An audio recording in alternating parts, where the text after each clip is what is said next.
We were in a bit of an odd situation when I clocked out last time.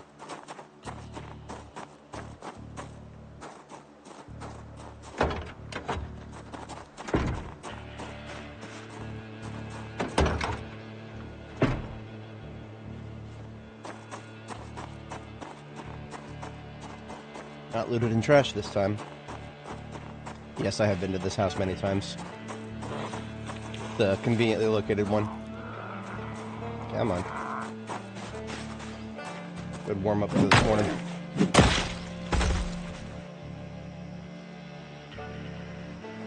M9 mag.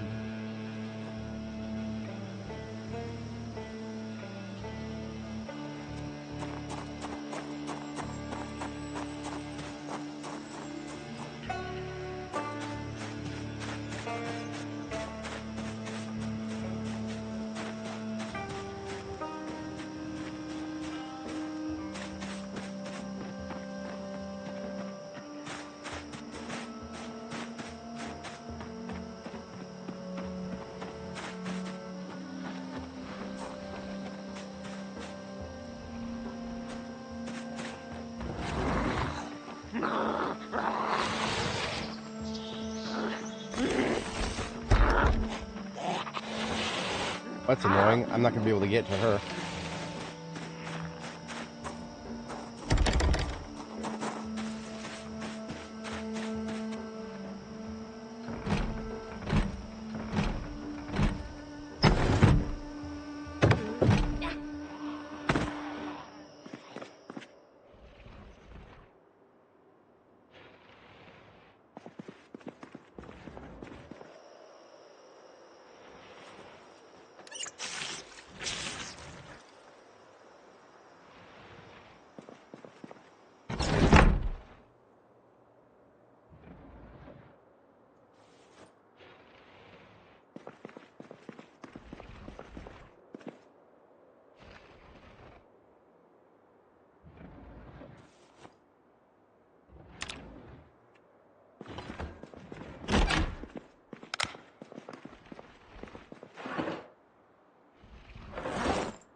Is the dash so small?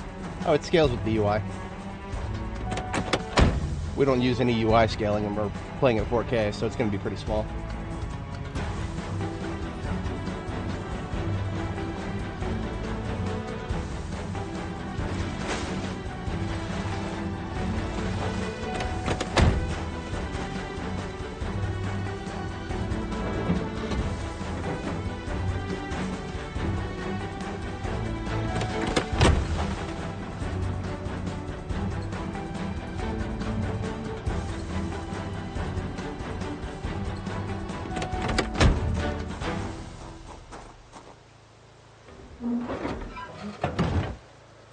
I don't even know if we'll have enough fatigue built up to sleep because we did take some caffeine pills near the end of last stream. So this setup that I'm putting through to get a place to sleep may be unnecessary. We'll find out.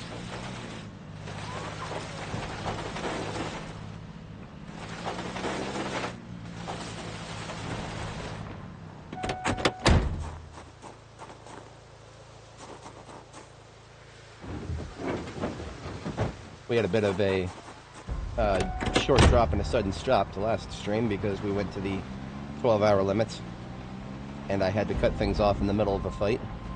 I usually like to end my streams on a little bit more of a clean note than that, but did not get my strategic planning very well that time.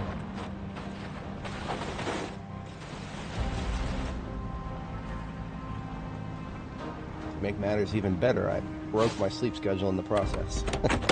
Missed a Saturday. That's always bad for a YouTuber.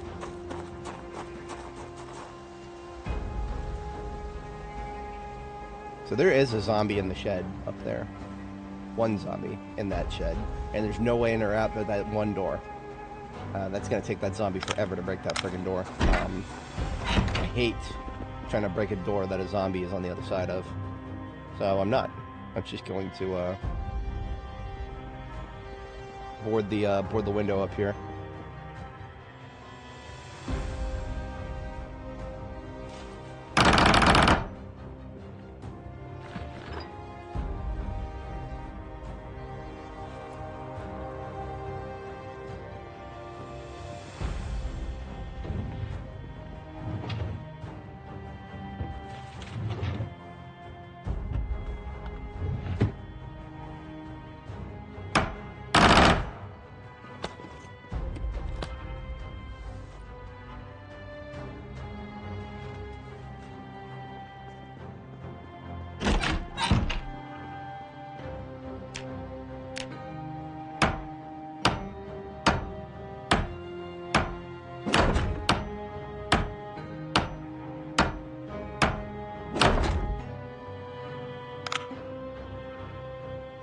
For some reason, I doubt the zombie that it knew that I was there before, and then I left and came back, and now it doesn't know that I'm here again. Because I was quiet like.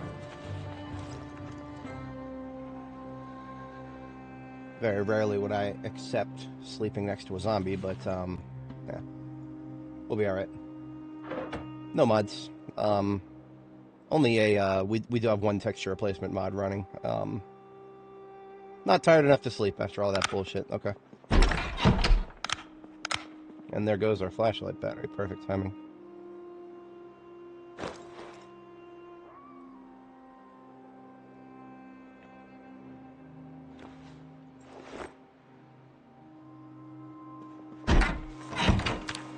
Oh, I guess we're spending the evening doing some looting then.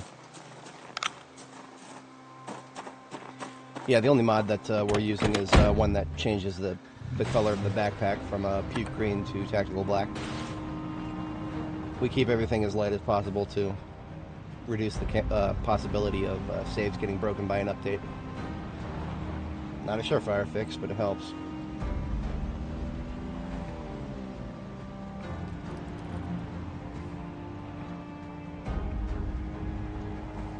Alright, so this joint is a gun store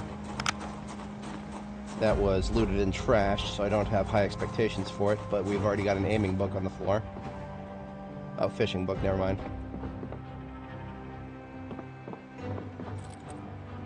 Tritium pistol sights, we're already eating good. We didn't have any of those yet.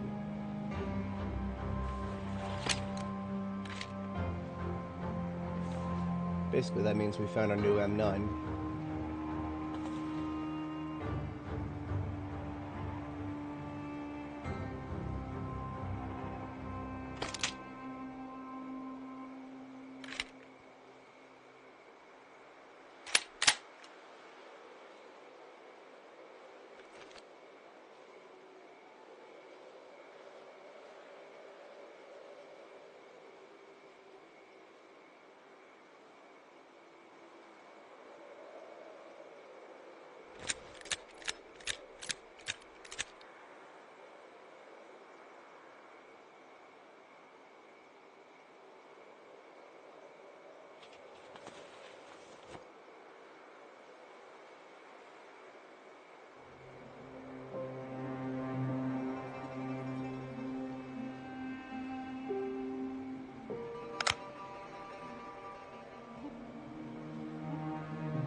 Alright, got ourselves a new M9.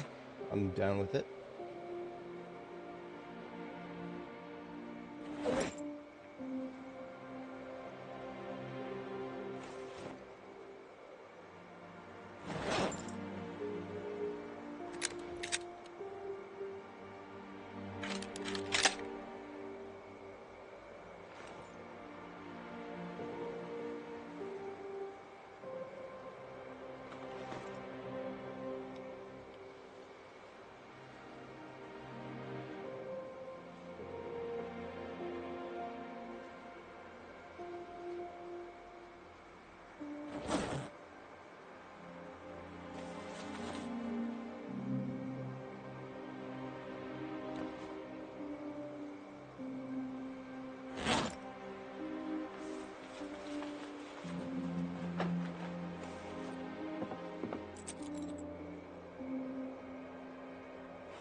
I think that's going to be everything major from the sales floor. There is going to be a back room with a crate full of stuff. Let's get this bag put out in the car.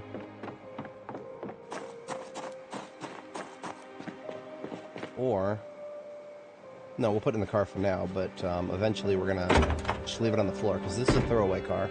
We're not supposed to be storing anything important in it at all.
A whole carton of 308.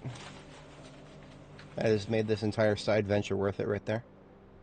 Oh, lots of long-distance shooting possibilities.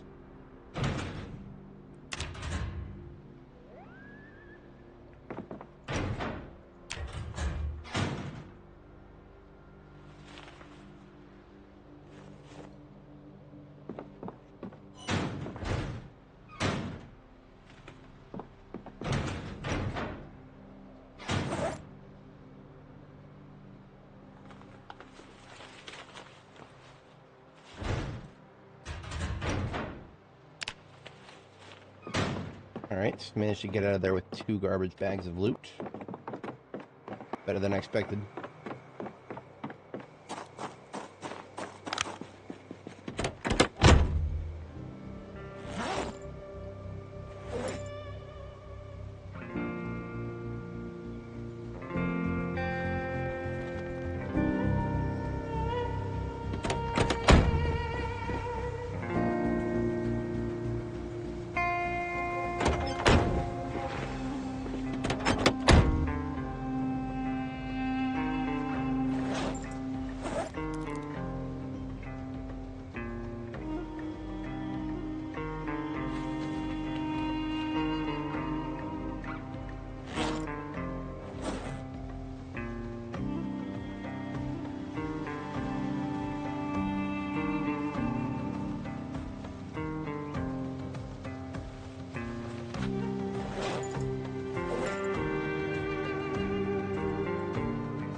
Now this place has not been looted and trashed, which means there's going to be a lot of heavy-duty camping gear in here. Some of it is not going to be worth taking.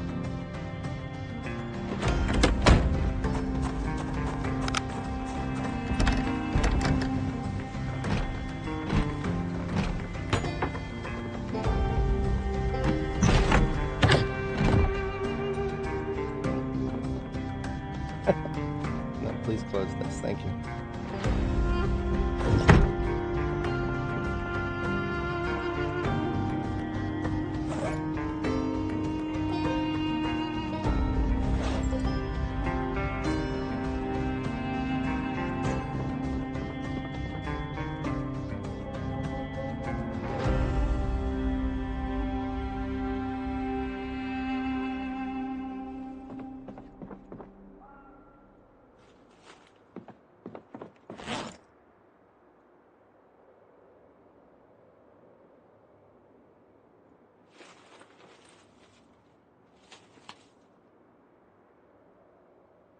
One-tenth of each color. Threaten me with a good time.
box in the corner here.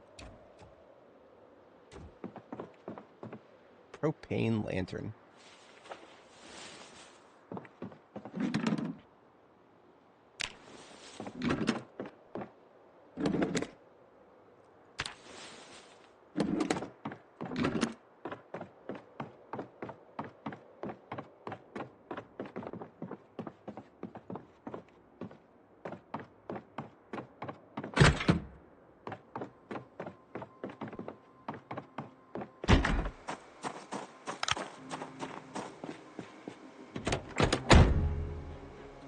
Amount of loot.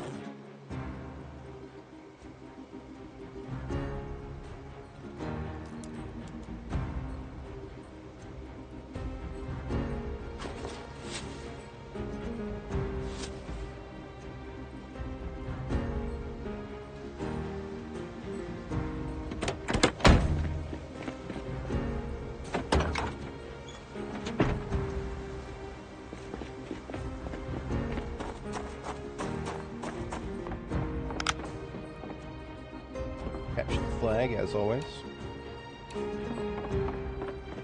We're done with this joint.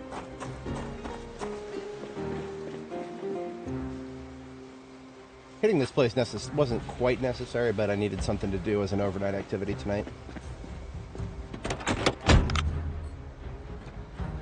We found a key to a bull driver.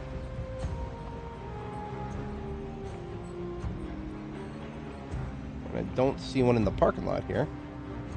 Wonder if it's around the corner.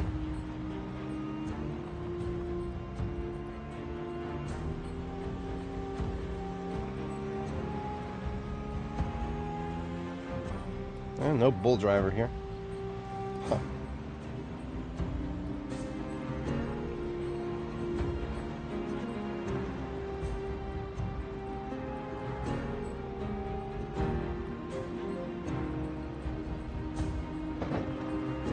Nothing down the road there.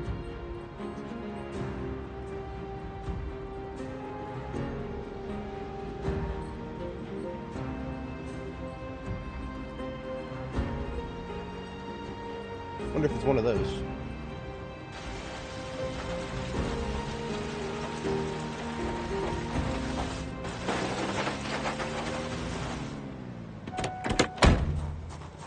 Not that one. Oh no, these are Chevaliers, not Dashes.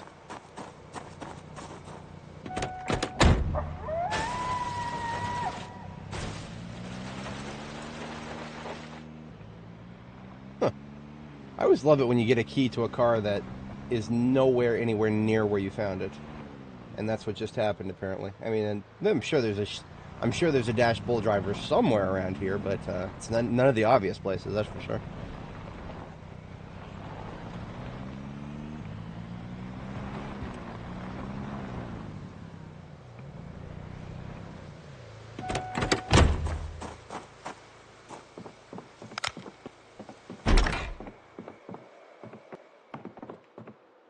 I already checked the magazine racks here.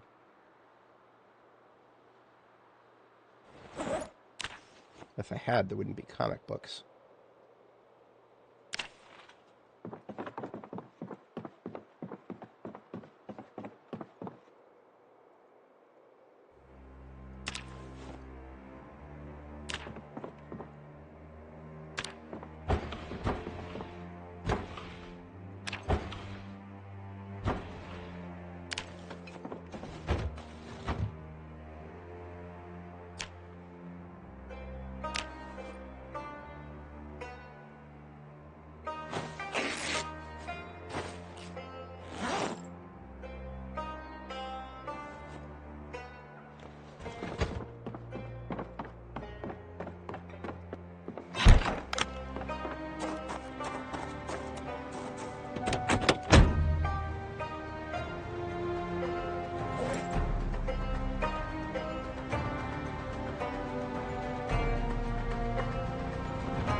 Alright, let's see if I'll be able to sleep at 4 a.m. here.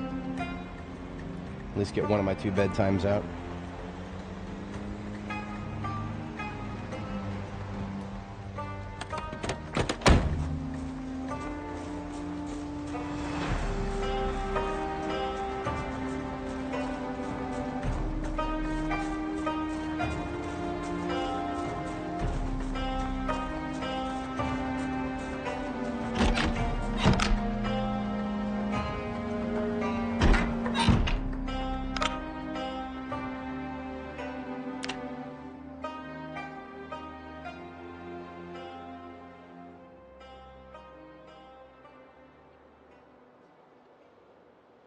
Alrighty.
Alright.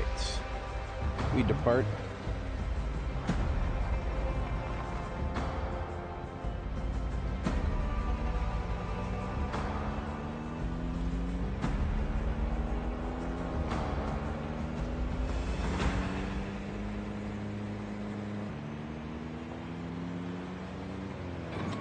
And we kill everybody we see on the road. Because we got Spider-Man to do to pull some loot back with us, and that's going to take a while. I need to be able to drive nice and easy on this road. And that means not a single obstruction.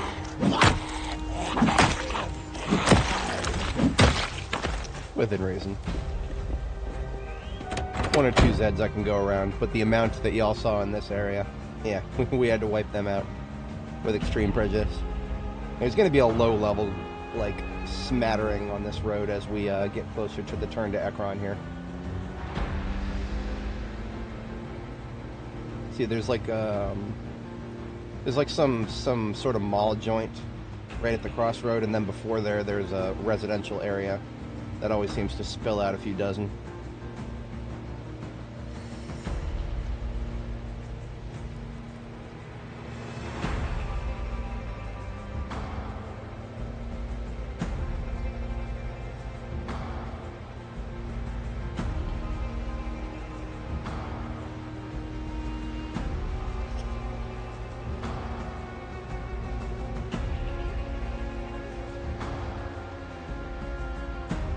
And there's the start of the residential area there to the left, beyond that wooden fence.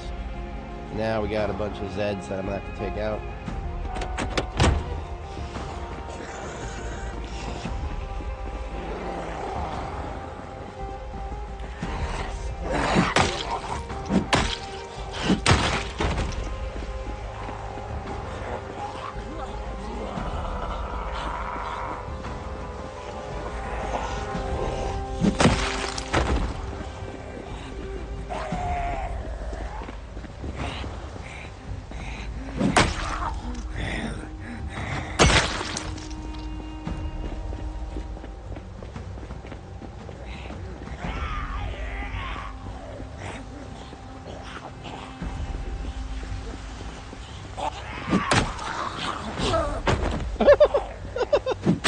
I didn't realize that you could ragdoll them with a push like that. I don't know if I've ever done that. Every push I've done so far has been just regular old fall down. Funny.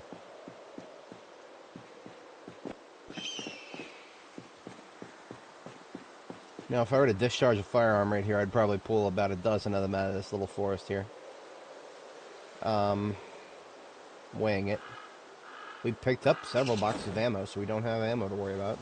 In fact, I'm going to open one of them boxes, 45 auto now.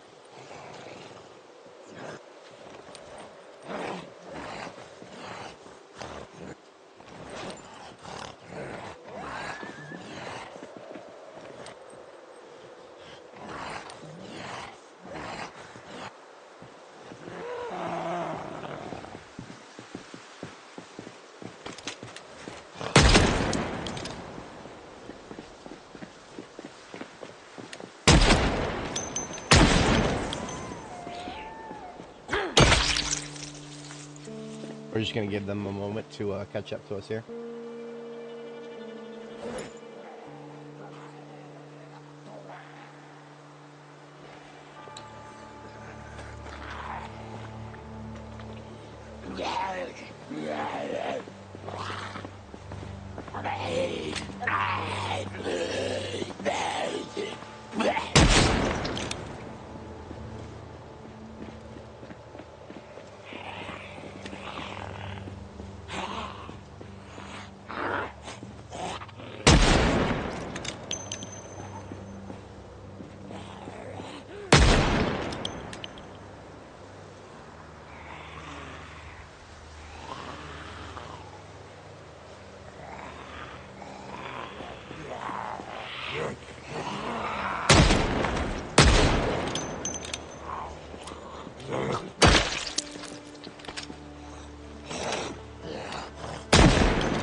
Nice to see that there is not a group hiding in that forest right there. That makes things very simple for taking the area in front of the residential zone here.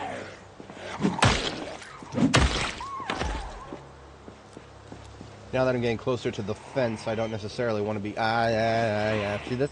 I was expecting more than this, but... Slow bitch coming out of here. Come on. Down you go. Who else?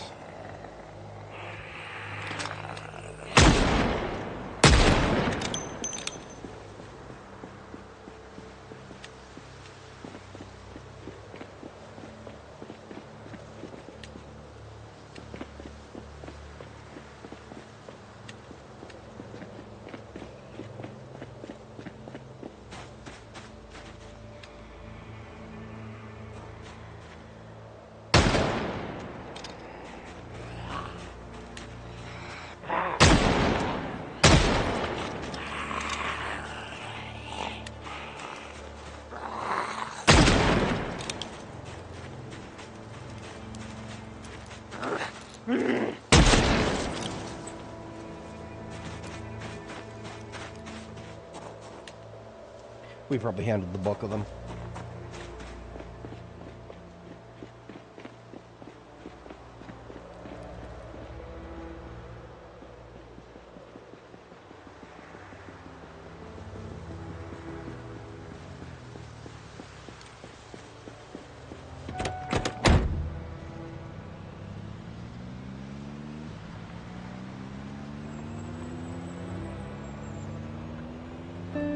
Now beyond that, this is going to be an interesting fight.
Excuse me.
Alright, so this is where the fun begins. Starting to edge our way into the mall territory there.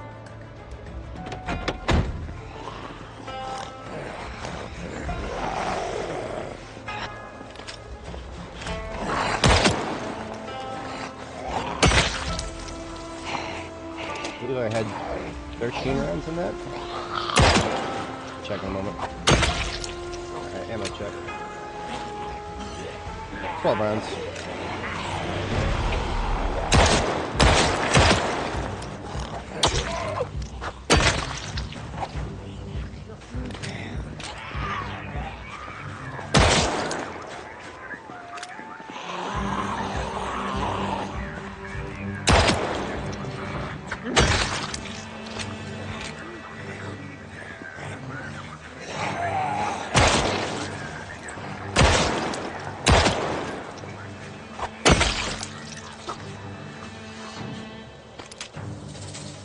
Around.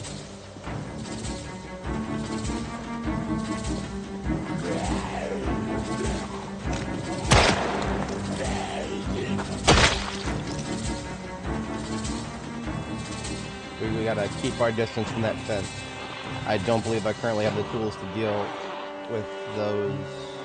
Maybe I do. Hang on.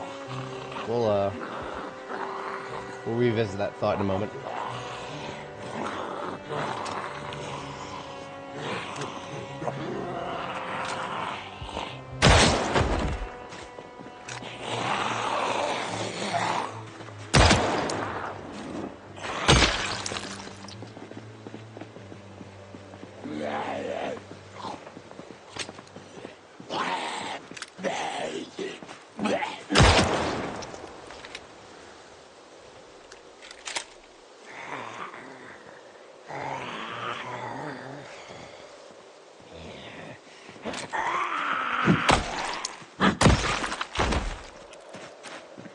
About those zombies behind the fence there.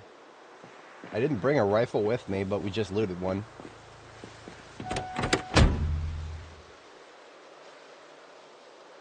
More than one.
4x scope might have been the best we found. I don't even think we actually saw any recoil pads in there.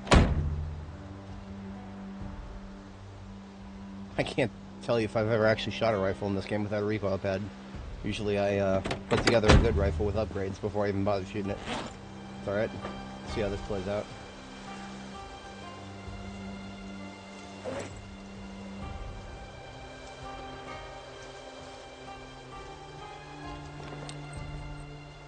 We're aiming level 7. I feel like it's good enough for a 308.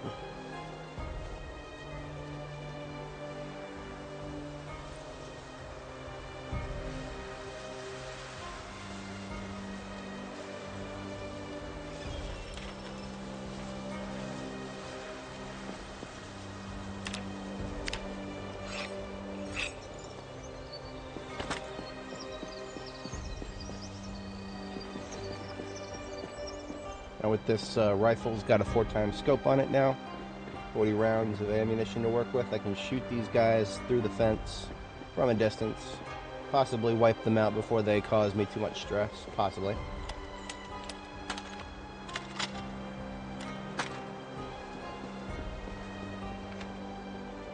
That's not a very good range right there.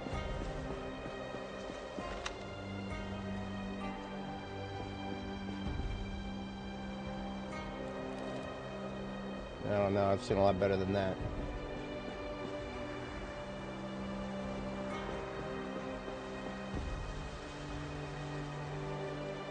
Alright, in for a penny.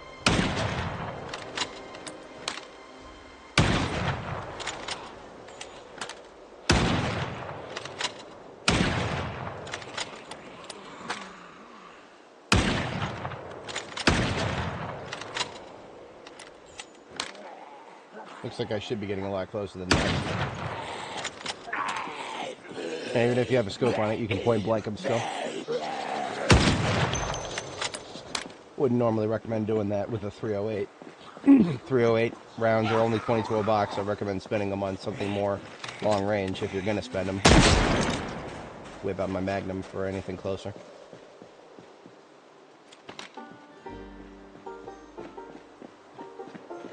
Alright, hunting time.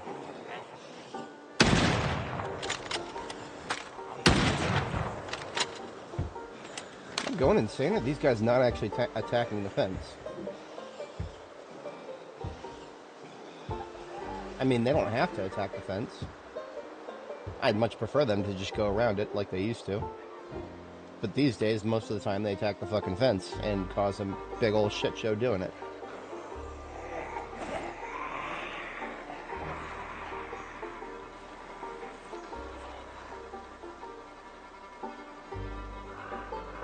I mean, be that the case, I don't even really have to worry about these guys. Yeah, they're trying to go around, and then they're not even figuring out how to get to me, and then they okay, cool. That means they're not a problem, necessarily. I can't wait to come back with my big loot vans and have to go really slow, and then find out that I'm wrong about that.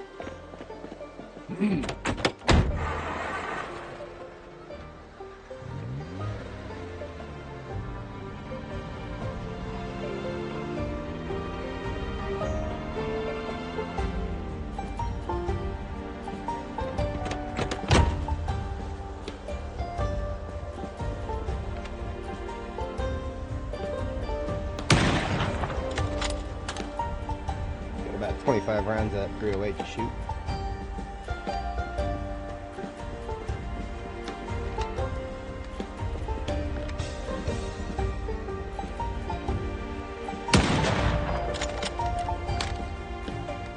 Looks like my optimal range is right around where I killed those guys. I just wait till the other ones come up to that range.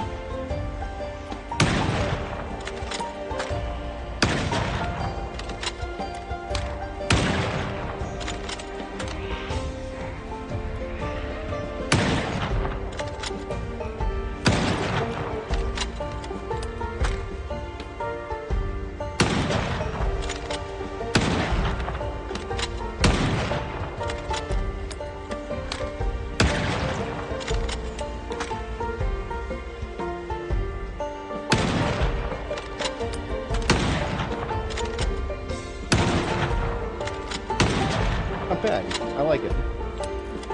If only the ammunition was not so hard to come by. 308 is, yeah, at 22 a box. You're gonna be pissing it away if you do this with it. But having used the M14, I can tell you definitively that this is a better expenditure of it. M14 uses 308, but its range is absolute dog water compared to this. So, yeah, if you're gonna look for something that shoots long range, 308 is probably one of the best ways to do it. I mean, 223 obviously is the same sort of situation. You can only shoot at long range, but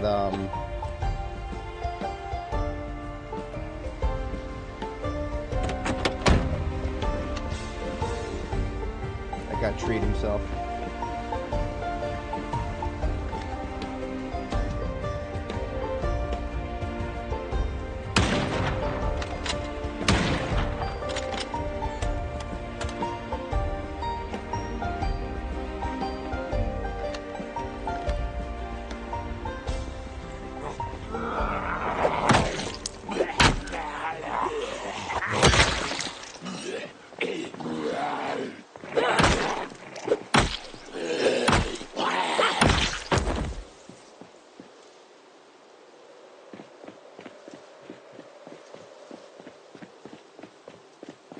I'm not going to go as far as to say this crossroad is clear now, but I feel better about it. So about 7 of 308. I'm going to pop open another box here. Who just fucking retched at me? I heard you retch. Where you at?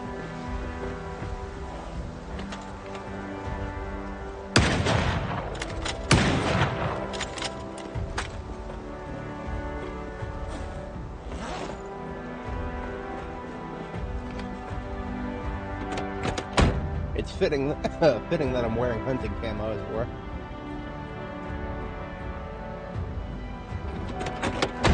We'll be going hunting.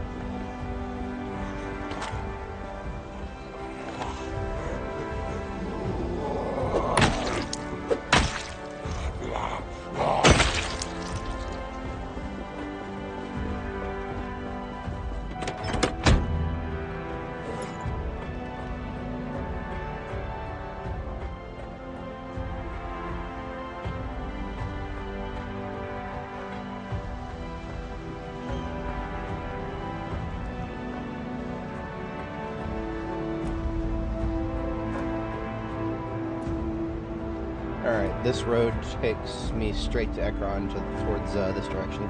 There's going to be a few dudes on this road. Get out, pop them as we see them.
Driven past the plunky trunk here several times, and I've never even done the dignity of looking at it.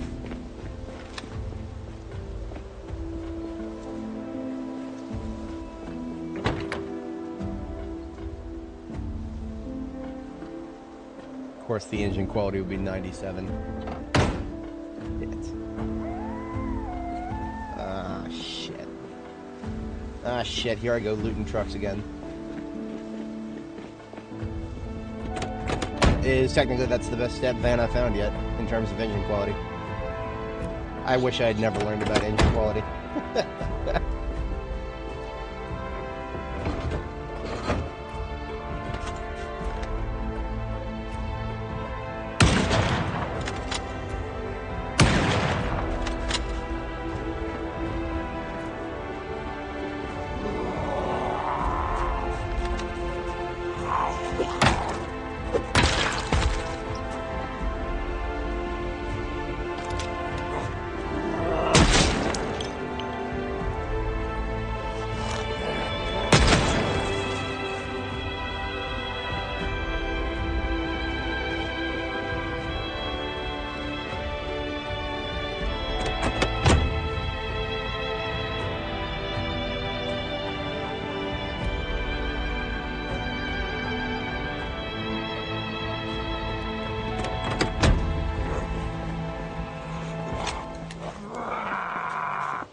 Get off the fucking road.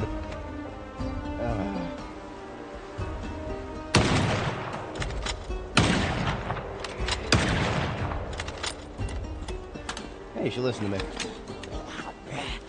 I fucking hate it when I accidentally hit vehicles. Yeah, that one of these shots accidentally hit the stupid Plonky's truck. Well, what can you do about it? You get a red crosshair, you think you're gonna shoot a fucking zombie. No, you're actually shooting a goddamn windshield. Always pay attention to your backdrop. IRL and in game.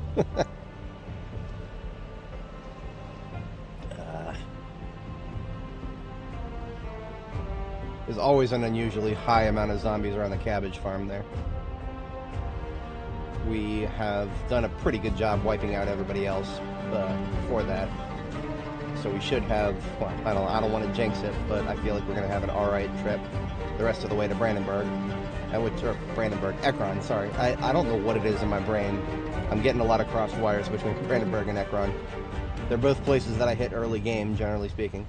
Brandenburg, Jamietown, and Ekron are three of the ones that I'll always kind of make a trip to early game. And even though it's October 16th.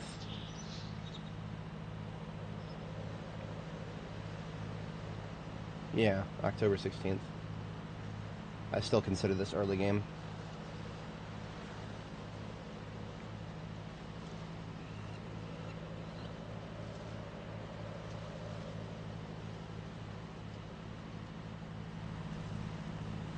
Always be very careful with this this new little river here.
So this Plonky truck, as it were, is going to be my new expedition vehicle. Not strictly speaking, there's no point in making it my new expedition vehicle in the current patch.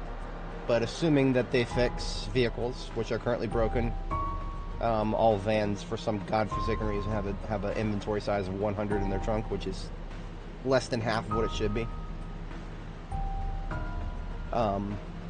When they fix that, step vans will be the best again. And, well, this one's got a 97 quality engine in it, so despite all the broken parts, we get it fixed up, and it will become our king at that particular juncture. I can't wait to find out that the trunk size that they just made was, the trunk changes was intentional. If I find that out, I might quit this game. I'm not even lying.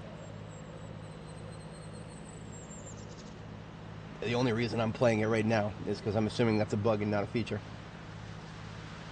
If I find out that they've actually cut large vehicle storage space in half for no fucking reason, and they never even talked about it in the patch notes, then fuck you, I'm gonna quit this game. That's right. Very, very, very few things would just make me outright quit, but that would do it. Now, when I say quit, I'm not talking about forever. But that would absolutely that would push my tolerance for bullshit beyond the edge for now. But there's no evidence of that. It's probably just an unintended side effect.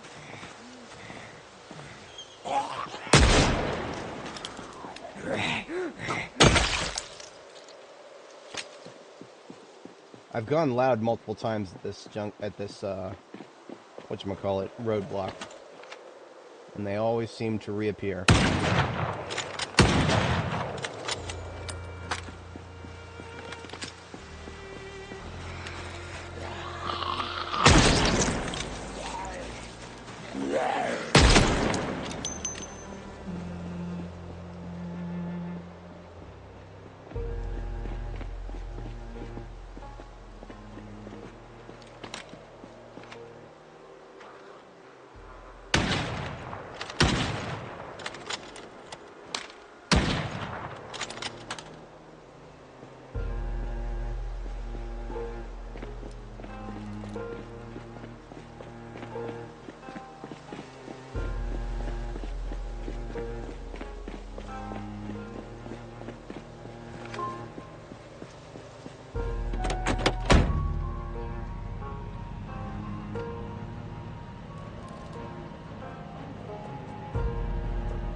Looks like that's another. God damn it.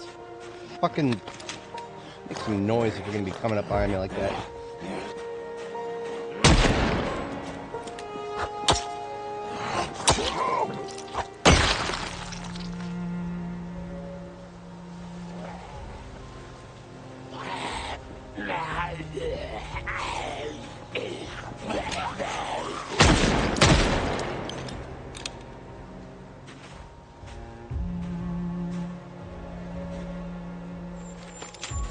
I've never liked this highway, this particular highway. It's always been tedious bullshit. It's not even a highway, it's a 2-lane rural road. But it has more zombies on it than the entire highway that we were just on. Okay, maybe not the entire highway, but pretty damn close.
Alright, not too bad.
Located some rabbits.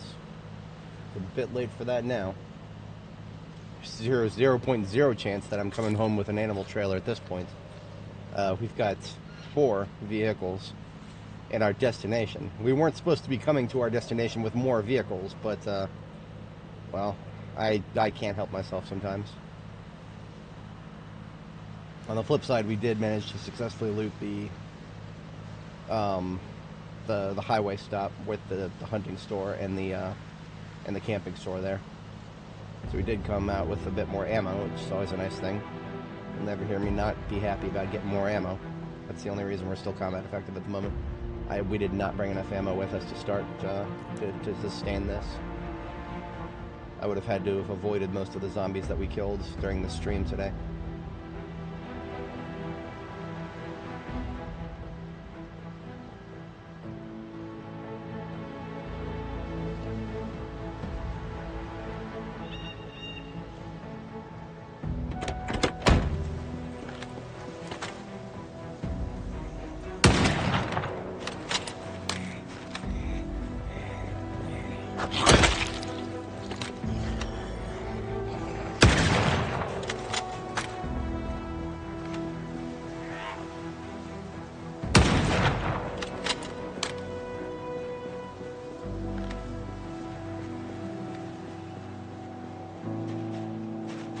Yes, I almost forgot.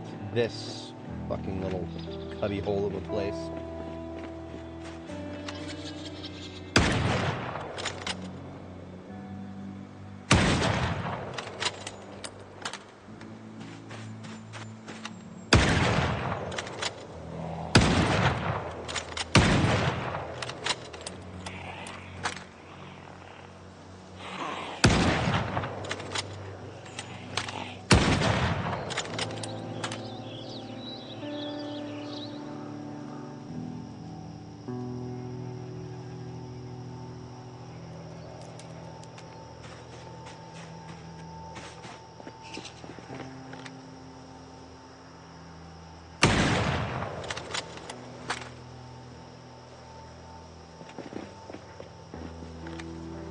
Due north. Turn right. 3 north.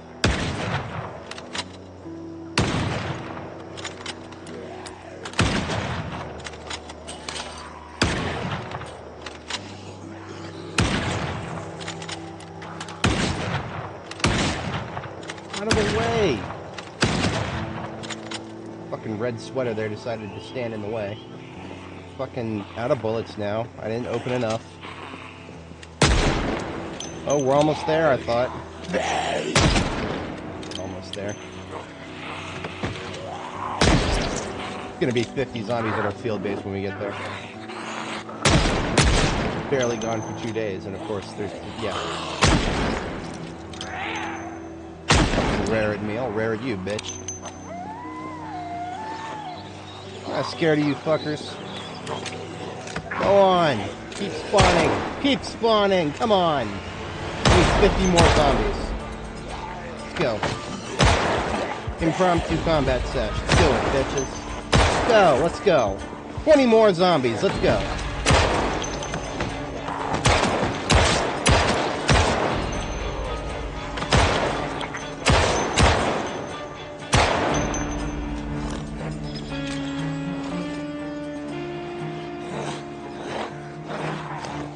Charles up there just gave up. Oh, well.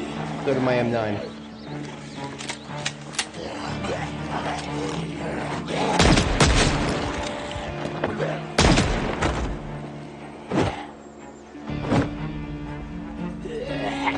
Come on! I don't know what's going on with that one. He didn't want to get targeted by melee attacks. I mean, yeah, I don't want to get targeted by melee attacks either. It's not going to work out for me, though, is it? That's what's supposed to happen. I shouldn't bitch too much. They've gotten better about the, about ragdolls not getting hit by melee attacks. That has been vastly improved. Even when shit like that happens, I'll take it.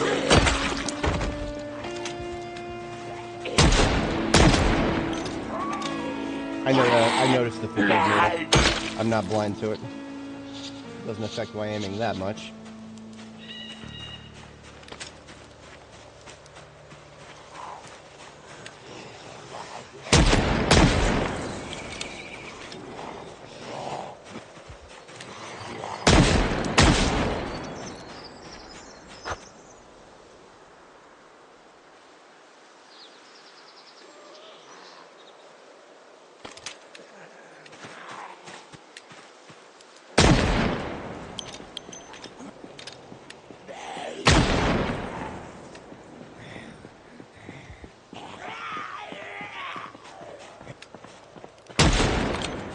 I guess you could say that this road serves as a warning for those who would just blunder their way into Ekron without understanding what they're getting themselves into. Behind the tree.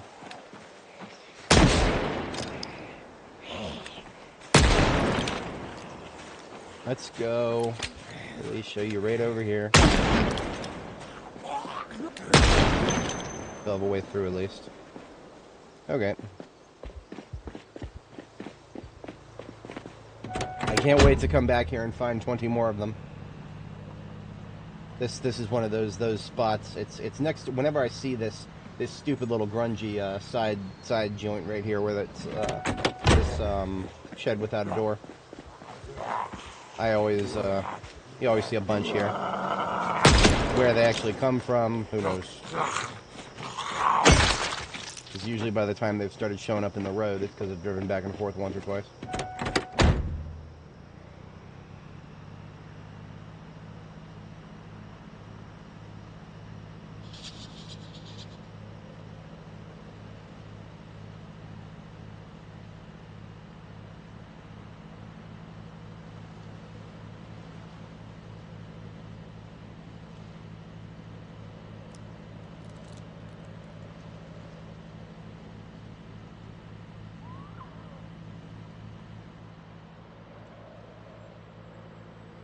Sounds like the music decided to break.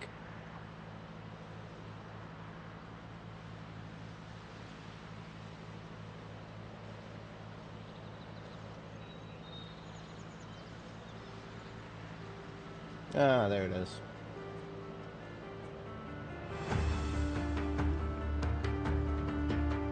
I'm gonna put the rifle out.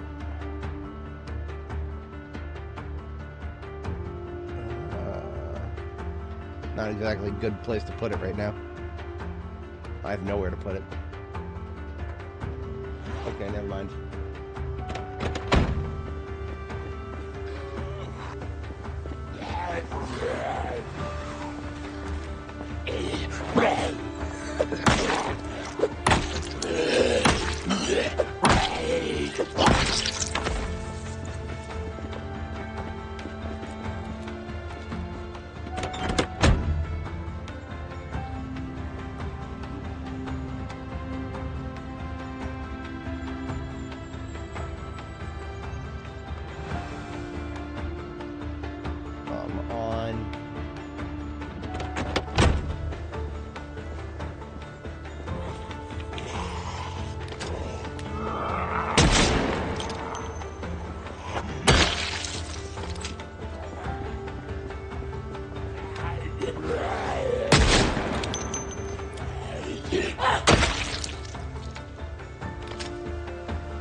Those are just the fast ones, by the way.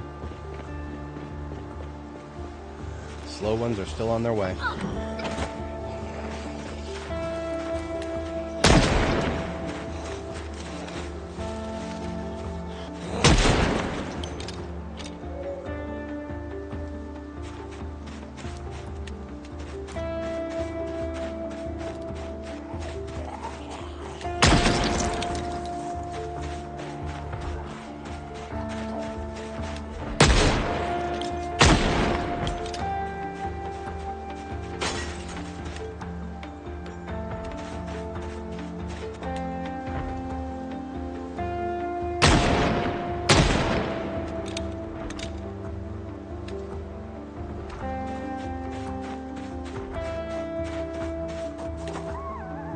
I'm sure more of them will make their way out. They always do. This road is a fucking nightmare. I RIP anybody who wants to actually start a base in Ekron. You're fucking out of your mind. This is a throwaway field site is all it is that I have here. It is not a permanent place of living. Yeah, unless you want to shut respawns off, in which case, yeah. There's very few arguments that would better illustrate why respawns are stupid than this road right here.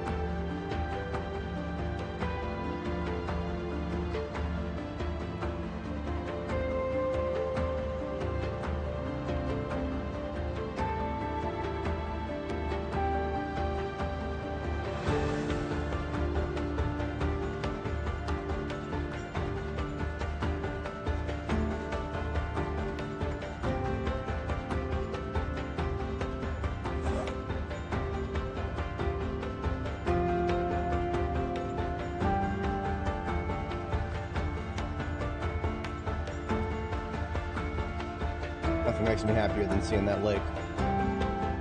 That's my turn.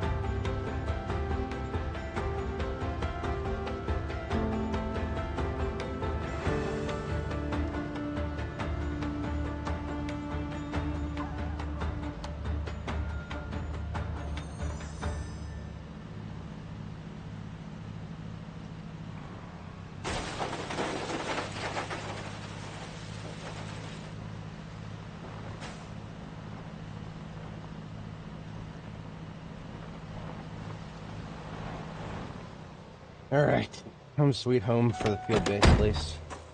Get all this disconnected. We're gonna have to fix up the Plunky's truck, because it's now officially the best step van I've located. Not that I've located that many, to be honest. But when I look at what I went through on Annie Mae, we didn't find a perfect step van until we were in Louisville. And that was well over 600 hours in, so, That's some perspective on that.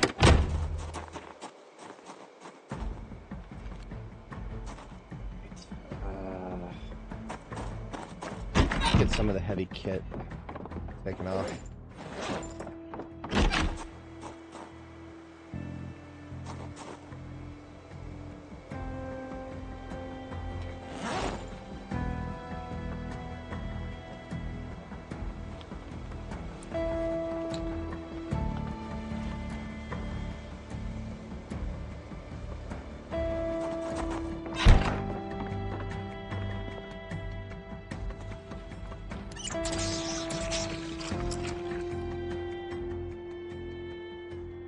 You know what? We'll probably just take a bath and catch a nap. Been at this for a minute now.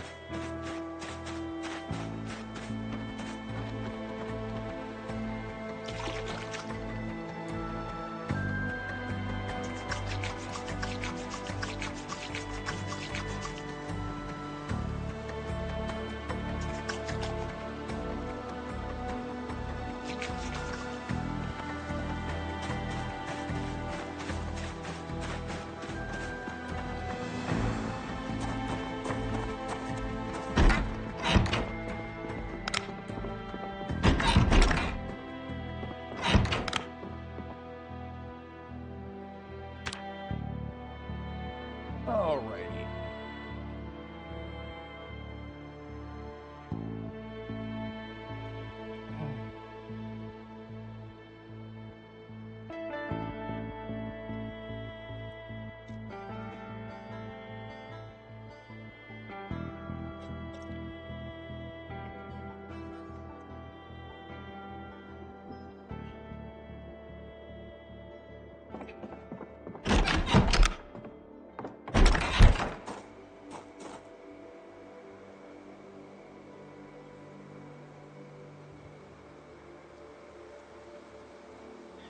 Chair is not cooperating with me today.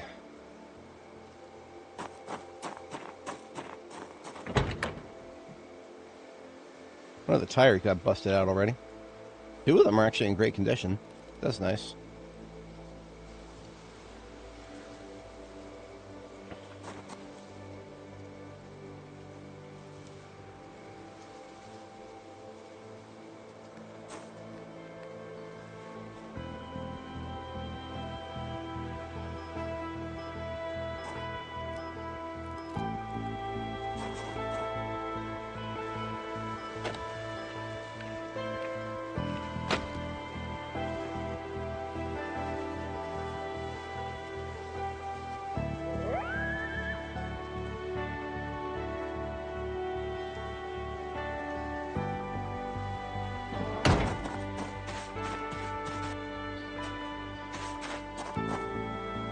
And you want to know something really fucking funny? I may have brought home all the steel sheets already. I was not expecting to have to stop here and do anything. Like, I was expecting to come here, grab some vehicles, and go home. Surprise, surprise, things didn't play out that way.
So we found one good regular brake, and we've got 3 perfect suspensions, so we can at least give it some good suspensions. Again, I've said this before, I don't even know if the suspension currently does anything. I have theories about what it could do, but I haven't looked at the code, and in practice, I have less than no idea what it actually does do. I've noticed that alignment for some vehicles seems better than others. So my current suspicion is that it affects alignment, but I don't even know if alignment is actually simulated. It could just be a figment of my imagination.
You could use a new windshield, rear windshield, and a new right window. You might even have a right window laying around here.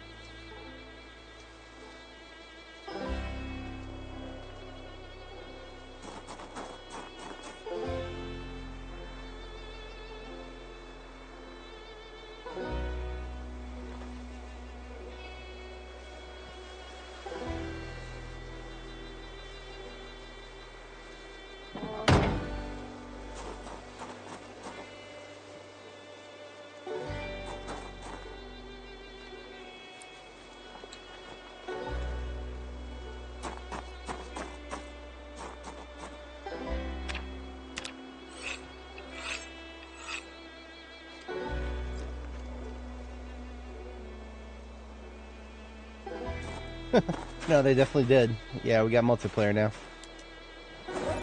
I don't have any strong feelings on that one way or another. They did the thing that everybody wanted, and that's a good thing. Got 2 performance brakes in great condition here. I completely forgot I had these. I'll take them. And I thought I had an old muffler. There we go.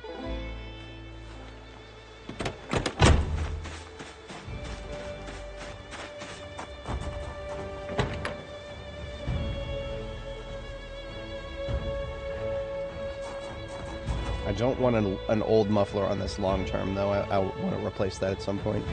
Old muffler is that's what you make noise with. You want to make a lot of noise with an old muffler.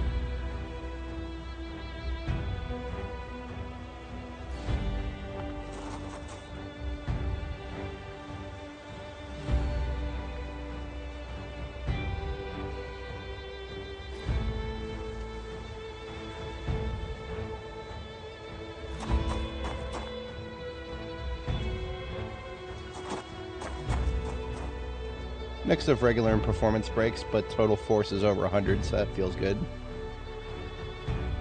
I would love to find 2 new tires and a number of steel sheets. and a battery. I've already brought home my engine parts. It would not be hard to find new engine parts around here. There's still plenty of trucks that I have not dismantled.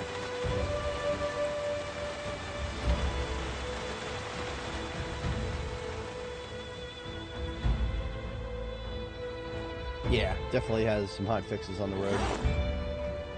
We're going to have a dead zone after the holidays because the Indie Stone, they love their holidays, just like they did last year. They're gonna drop one last hot fix and then they're going to call it for the holiday season. They haven't announced that, but I guarantee you that's what they're doing.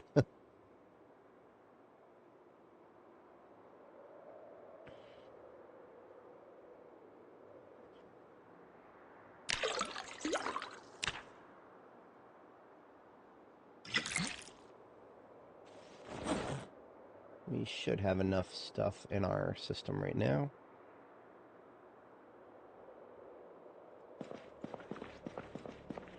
Got some snow out there. Wonder how much of that will stick and how much of it will be gone by the morning.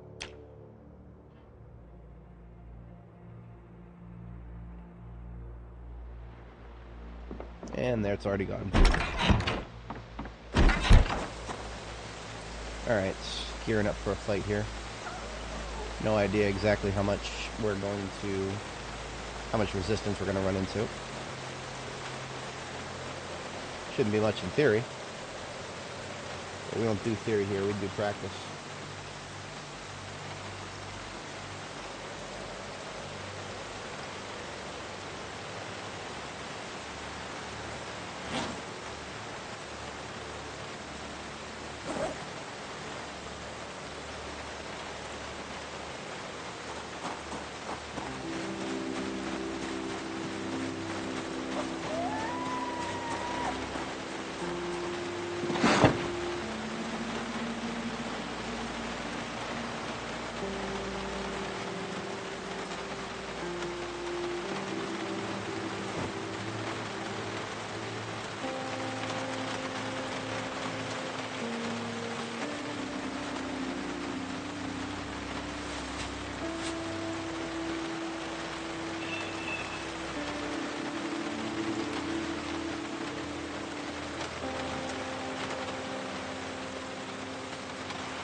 That ought to do the trick.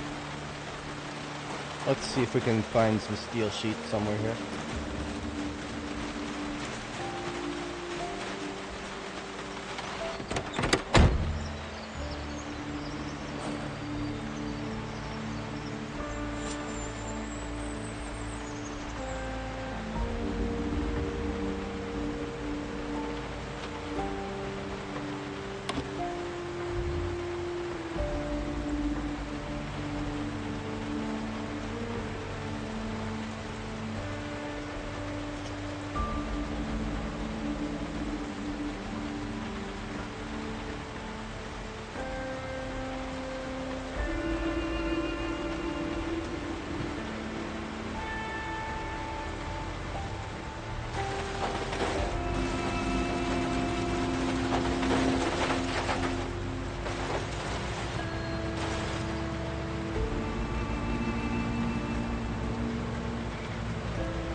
I'm pretty sure most of the stuff I left in the disassembly zone here is garbage, but I'll take a cursory glance. These are regular tires. I would prefer performance. And only one of them is in decent condition. Now, what about the hood? It's 82%. We're taking this. This is fine.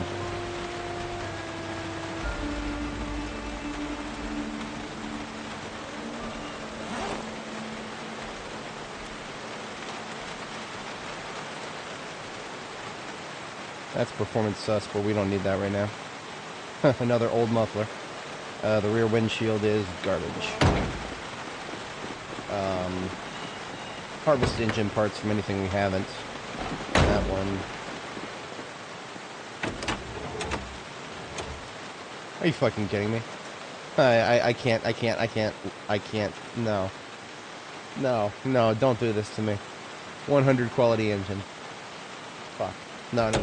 I need to forget that I saw that. I can't be recovering more vehicles in Ekron, because then I have to drag them across the map to get them back to my base. It was bad enough seeing that this one was a survivor vehicle. I can't use any of these parts, they're all standard. I can steal the engine parts, though, and that's exactly what I'm going to do. I just have to smash open one of these windows.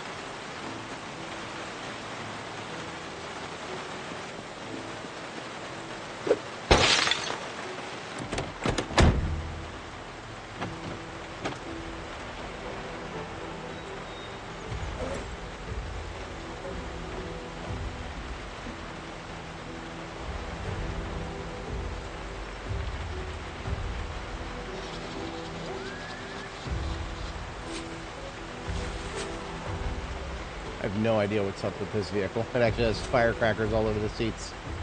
Alright. Whatever you say, game.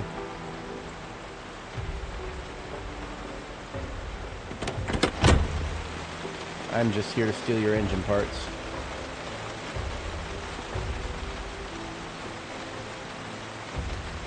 Alright, so we're coming back with a new hood and a new set of engine parts.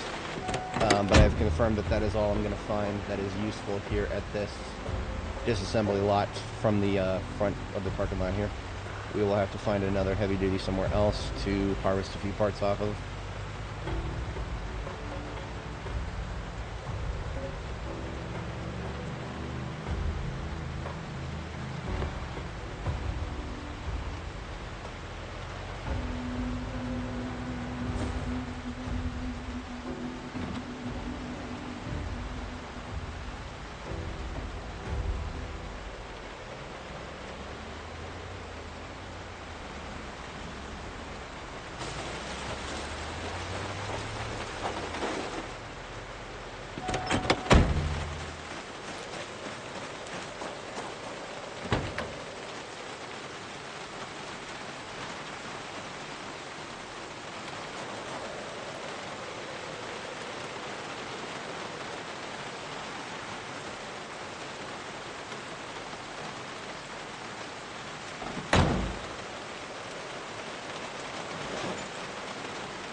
Alright.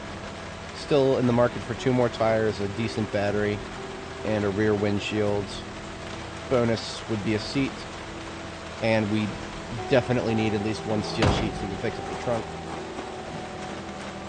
Now, here's what I'm probably going to do, now that I think about it. We're just going to replace this van with the Plonky Mobile. That makes the most sense to me right now. Even though this van has got amazing parts, a lot of these quote-unquote amazing parts are just regular. Yeah. Okay. This van is now a donor van for the Plonky Mobile. But that means I gotta empty it, that's a bit of a task in and of itself.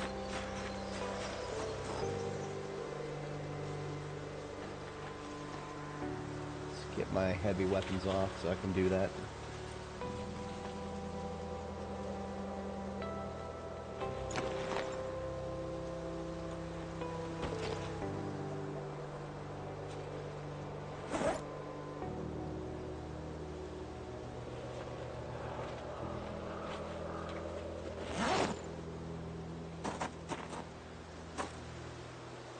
This hatchet is officially busted. I'm just going to leave it here.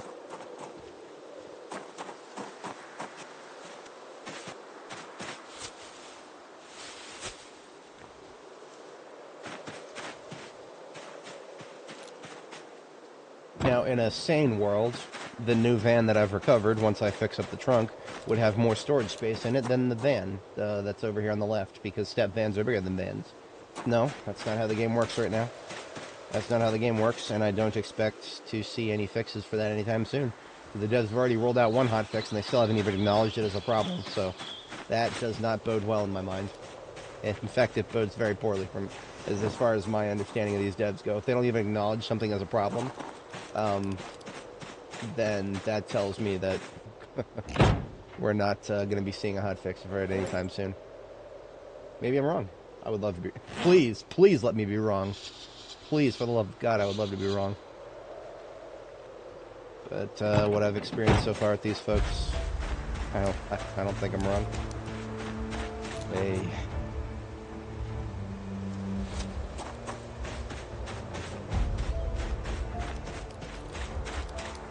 A lot of what's in the trunk of this thing is furniture.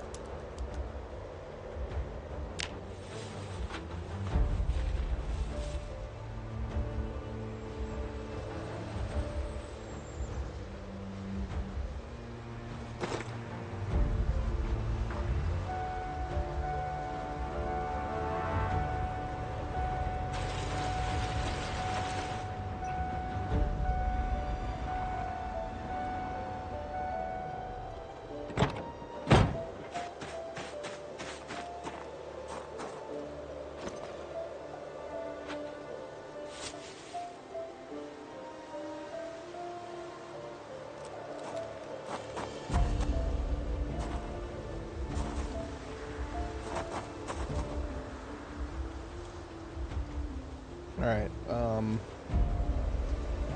we have not solved the problem of the unrepaired trunk.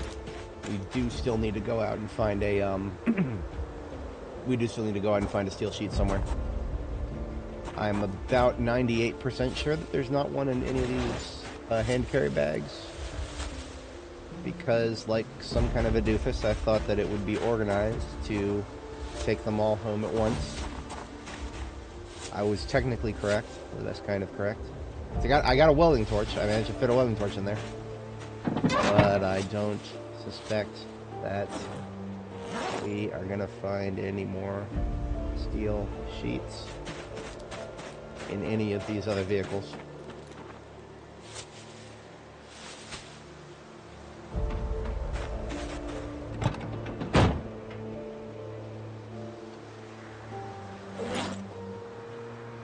I do need more garbage bags, though. I'm actually going to take all these.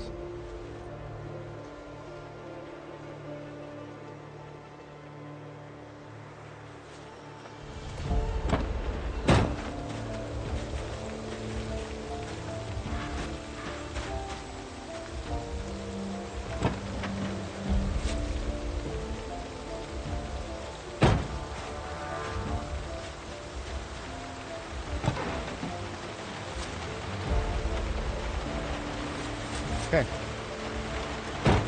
All of the loot that I have here, not a single steel sheet to be found. Because I was too good at consolidating them in the correct locations. Maybe even not correct. Maybe the incorrect locations, after all.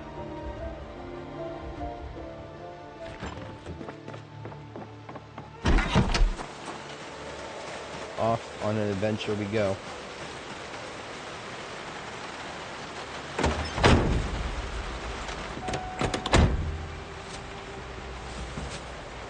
I'm gonna leave this garbage bag in front of the passenger seat of State Trooper for the reworking. I'll put that. I'll either put it back or somewhere else, just so that I have some room to pick some stuff up here. I can live with some lower quality tires.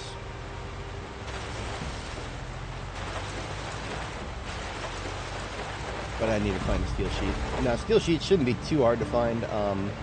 In fact, if I drive up to the fire department, I predict there may be a couple of broken doors there, and broken metal doors often leave steel sheets on the floor.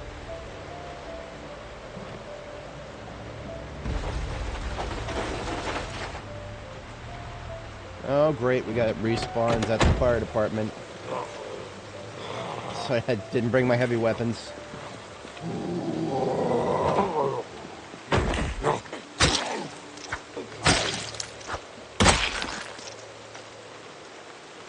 Threaten me with some more aramid pred, why don't you?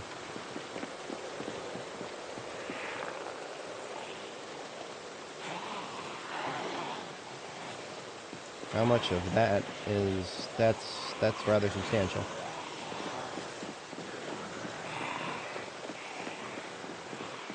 I might just try to dodge those guys.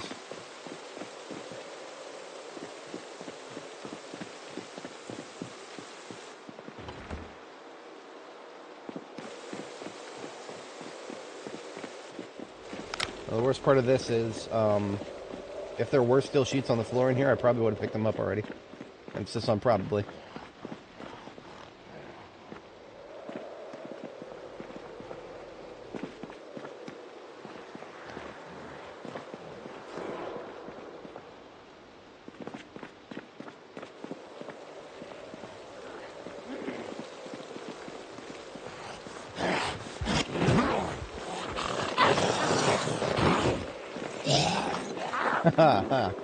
I'm not going to classify that as a stage 3 mistake. He winded up that grab animation, but he was nowhere near me. That's not a stage. That was just a stage 2. That's usually whenever I see a zombie wind up an animation, I feel like I've made a very big mistake, because you should never ever get close enough for them to wind up. But that was I'd have to look back at the footage to be sure, but I was pretty sure that I was like 3 or 4 tiles away from that asshole when he winded up that grab for whatever reason.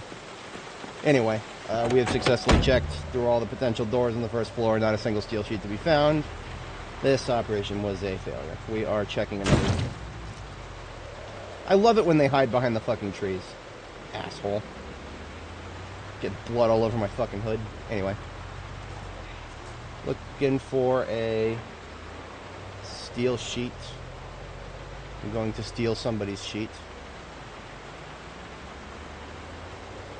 Now, there's several places that may or may not have a steel sheet on the floor up in the shopping district up here. But if we've got respawns at the fire department, I don't feel very confident about us not having respawns anywhere in the shopping center. It's a question of how many, I guess. If there's more than a couple, I will probably just go get my weapons, my heavy weapons. I got some self-defense weapons on me. I'd rather not stand there and like hit them 20 times with my Oh, well, there's a burned wreck right there. Okay, that burned wreck we would probably find a few steel sheets from if we rip it apart. So if we don't find a steel sheet up here in the next 2 minutes, I will just grab one of my torches and we're going to rip that apart. So there's all these guys here are respawns on the right side.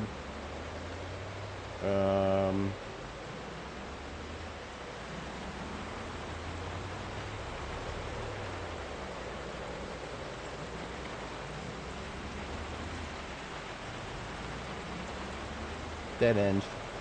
Love it. Love it. Okay, forget what I said about 2 minutes. I'm calling it on this. We are just going to come back here with my weapons and a welding torch, and we're going to rip apart that burned wreck. And we better get a steel sheet from that. If we don't get a steel sheet from a burned wreck, I will feel very sad. We're only welding level 3.7, something like that. We're not quite 4. But we should get at least one steel sheet from that. At least one. Please, Philip. Oh, hang on a second. There was a whole bunch of stuff in the basement of this house here.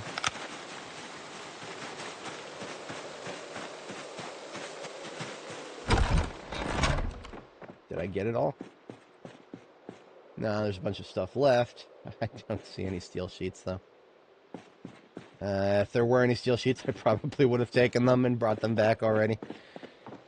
I've been hoisted by my own petard when it comes to this particular operation. Trying to find a steel sheet when I came here and I found a bunch of steel sheets and I took them all back already. Did not expect to come back here and need another one. I shouldn't have even looked at that the fucking Plunkies mobile. Seeing that 97 engine quality is, that's a thing. That is a thing.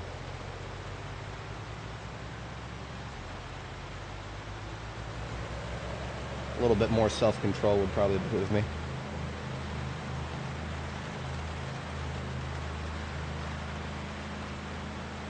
But I've also ID'd a second car there. So if we don't find what we're looking for the first time. We might not have more than one try though, because I know of 2 welding torches. There's one that I found in one of my bags, and then there's another one. I always carry one in my field kit of my ambulance, and my quote-unquote main ambulance is still there. Top one, I believe, yeah.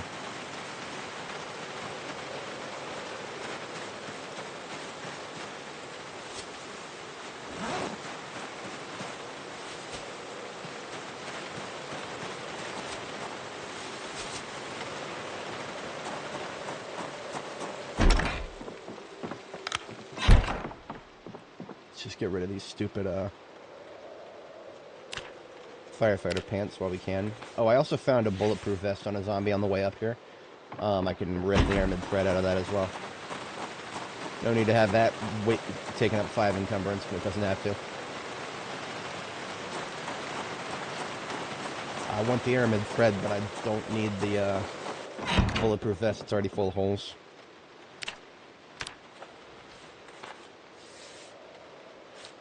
Got it. Alright, the music, I'm giving up on the music. I'm giving up on the music. We'll just turn the in-game music off. Play some of that. Play some of the game's music ourselves, since it doesn't want to play. Ay, Dios míos.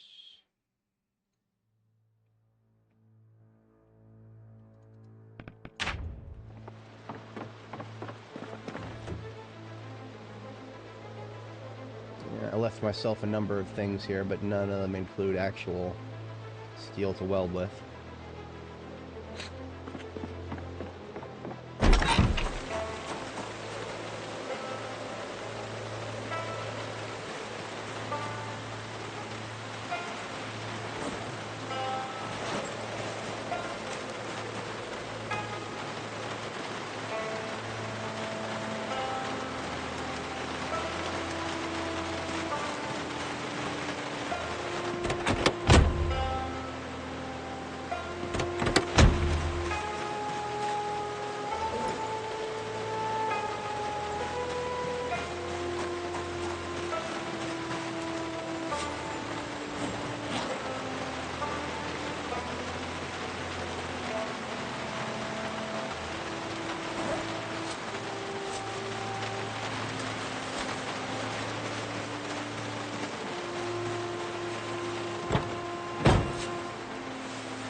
Alright, that's the welding torch from my field kit.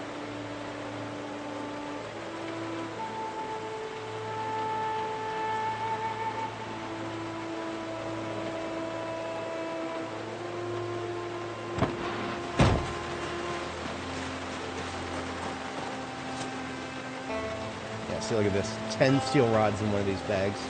I couldn't have left a couple steel sheets in there. No, I had to put all the steel sheets in one vehicle. Hey. There's an empty torch. I suppose I'll hold on to it just in case I find a place where there might be out there. There might be a there might have been a propane tank and a grill somewhere that I disregarded. Here's the other one. Okay, so we've got 2 torches now. We're gonna blow one of them completely on disassembling a vehicle, and hope that we can come home with a couple of steel sheets from that. If anybody is joining and you're not familiar, we found a perfect Plonkies mobile. So we have to fix it up, morally obligated. We're going to do that to repair... We're going to repair that and replace one of the vans that we were going to bring back. But I need a steel sheet, and I already brought home all the steel sheets that I found here in Ekron. So I think we'll be able to acquire another steel sheet by ripping apart welding apart one of the burnt wrecks here. Should be one up here on the right side once we get close to the gas station. There it is. Let's see. Let's roll the dice. See what we find.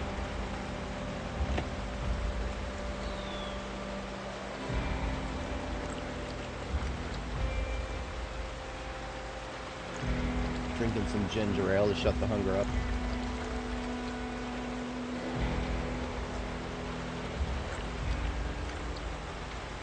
I've been meaning to get rid of this soda anyway.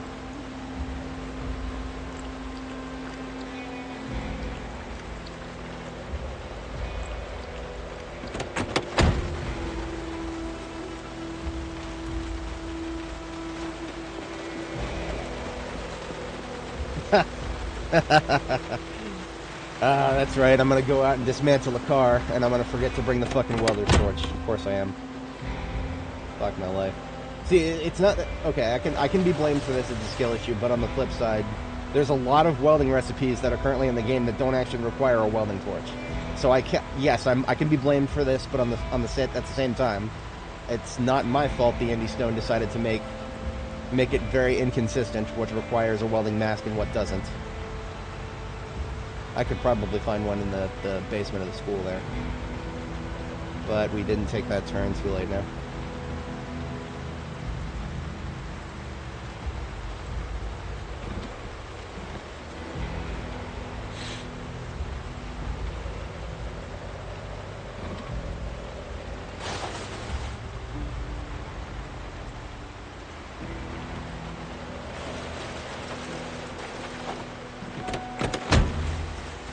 Now, we don't need to reach into our field kit to steal the welder's mask out of that. There actually is one just right in here. There's two in here. I don't need to wear it. Damn it. Wrong button. I need to actually drive. I need to see where I'm driving.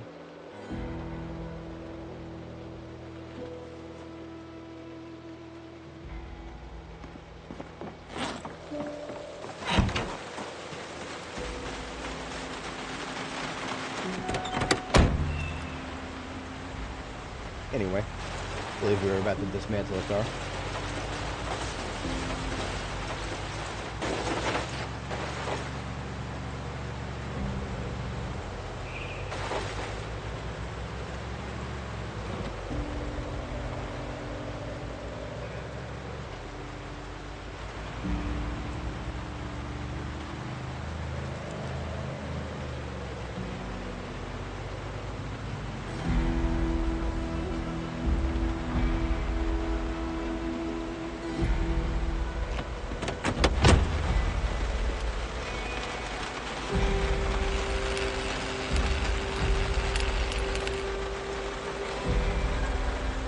Of course, we're gonna get a steel, not a single steel fucking sheet. Why the fuck would we? I brought a second torch with me, but now if I'm gonna do that, I need to seek out a another propane refill. Because if I use up both of my torches, then I won't have any propane left. I'm sure somebody in this neighborhood's got a grill. How much of a ground war am I gonna have to fight to get to it?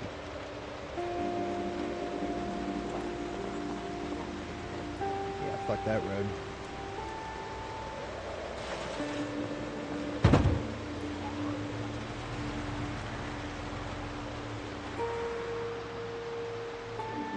You know,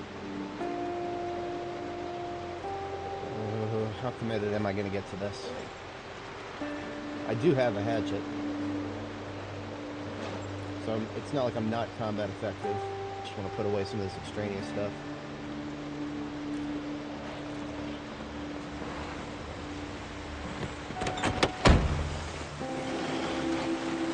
I think the Home Sweet Gnome factory there is actually metalworking. Or welding of some kind. I'm not 100%.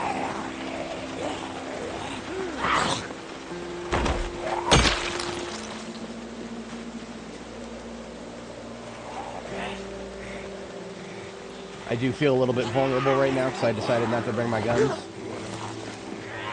not like I need my guns, but I would prefer to have them.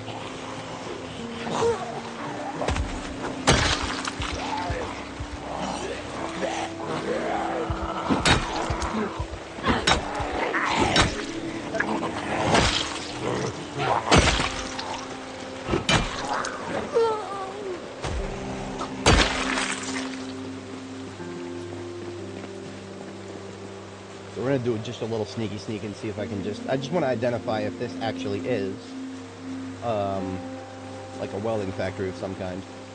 Then all of our problems may be solved. I mean, look at this. It's a machine shop of sorts. And I've seen all sorts of loot. look at this. Well, 2 welding torches right here. Come on, steel sheet. Okay. We're on track here. I'm tempted. Don't go nuts. Don't go nuts. If you want to go nuts, we'll come back here someday. I saw one Zed over there to the left.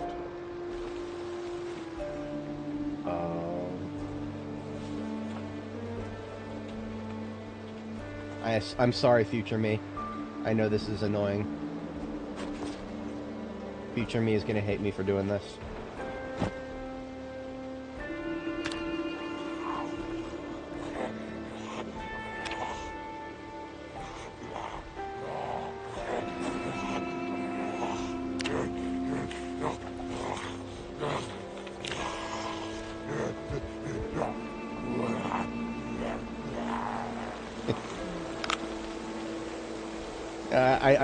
He's got a firefighter axe in his back. I've got about 50 firefighter axes. Do I really need another one? I mean, if he's going to make himself such an easy target. Alright. Already got the axe in my hand. I might as well put something in it. Is he the only one in here? Fuck. I only needed 1 or 2 steel sheets, but you're going to put 50 in front of me. I have no self-control whatsoever. This is an ongoing problem with me.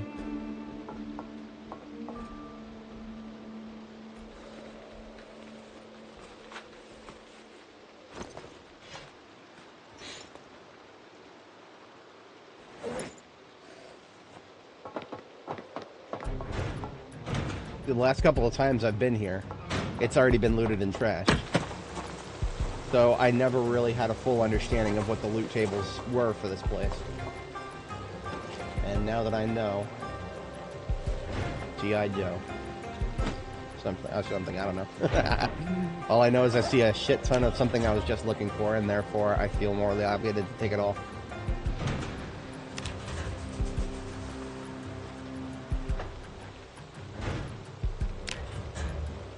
See, part of my brain meat was telling me that this would be like a lumber factory of some kind, because I thought those gnomes that, you know, this is Gnome Sweet Gnome Factory, I thought those would be made out of wood. Because they kind of look carved almost. But, I mean, hey, if they're made out of metal, if they're welded, cool. Cool beans. I love me some welding supplies. Looks like I got somebody camping my driver's seat there. 2 somebodies. Fantastic. 4 somebodies, okay. Can I get away without having to drop my bags? I would really like to be able to do that. Oh, this is dangerous.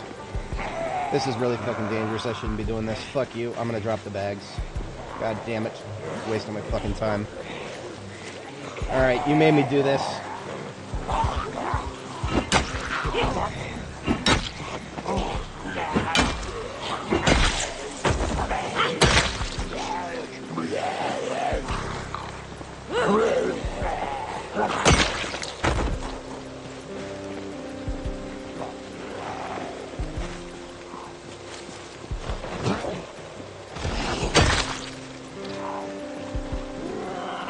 I didn't want to have to kill all y'all, but you know what? Doing you a favor. May you be released from this sweet undeath. Or something. Get out of here.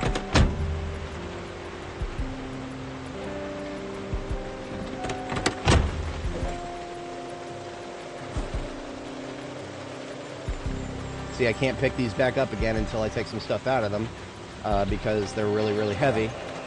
And I don't have a lot of storage space to work with, or a lot of encumbrance to work with in my inventory. So I gotta think at 24 these are small enough I can, nope, gotta take a little bit more out of this. I can't pick it up yet. I have to take stuff out of it, then I can pick it up, then I can put stuff back into it. You guys see why I didn't want to do that? I didn't want to drop these bags, because that's a bunch of wasted time to put them back on, because they can't fit in my inventory unless I do this. That's the game we're playing. What can I say? Productive day. We got what we wanted times 1,000. Let's get back to base and finish what we started.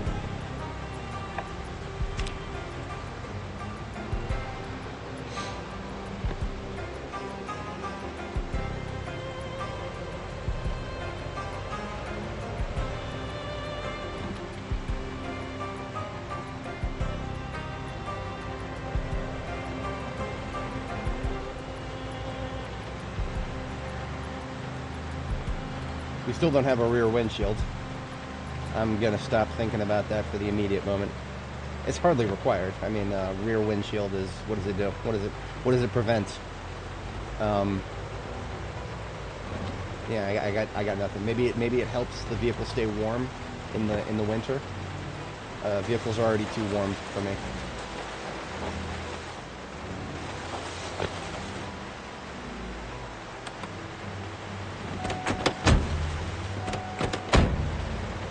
So that shit that I talked about potentially being done, and not having to take an extra vehicle home, well, I might have been wrong about all that.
Now at this point I am doing a couple of repairs that may be considered superfluous because I get welding experience for doing this, so I'm going to do it.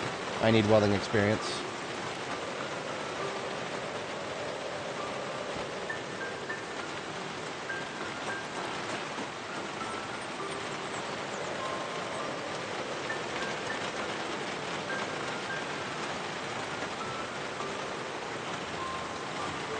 Shit. I'm trying to do something, bitch. Why don't you... Seeing respawns in this area is, that's a thing, alright. There has not been a zombie in this particular spot for quite a while. Perhaps I can take that as a statement that I've overstayed my welcome.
Pretty. I like it.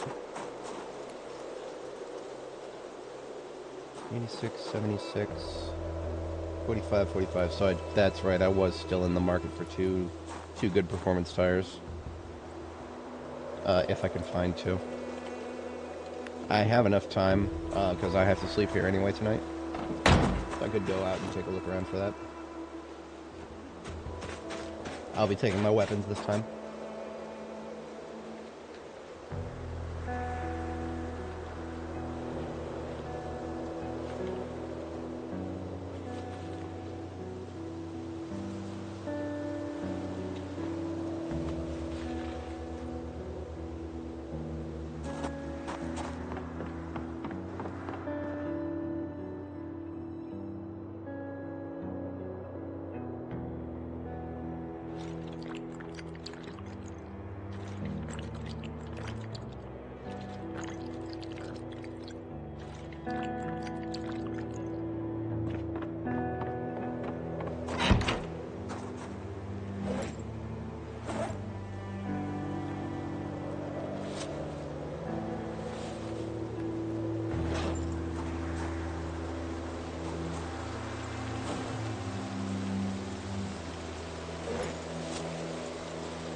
Alright, it's a bit early. I'm going to go ahead and hit the sack for now.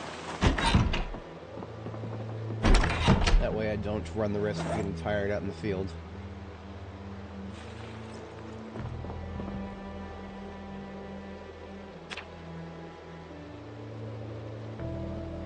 Any gun mods? Nope. We are doing full vanilla. The only mod we're running right now is makes the backpack look pretty. It is tactical black instead of recolored from puke green.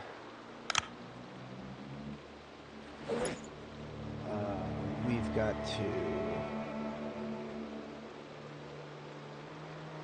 Oh, we can leave most of this behind. I'll have a bite of food here.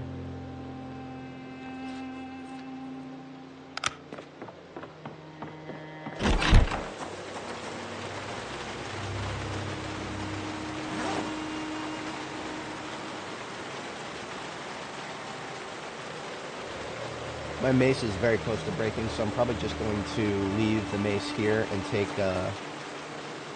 use this firefighter axe on my back as a weapon.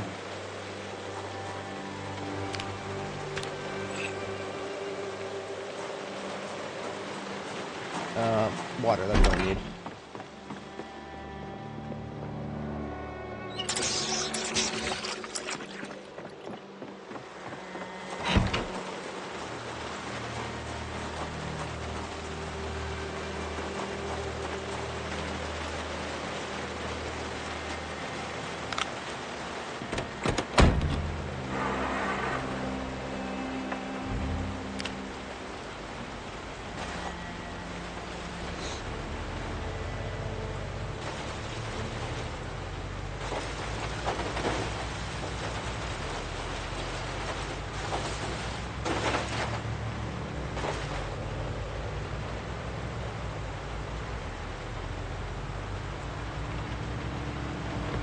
seem to recall there possibly being some performance tires in the vehicles that I started taking apart in the parking lot of the booze, the booze retailer, alcohol store.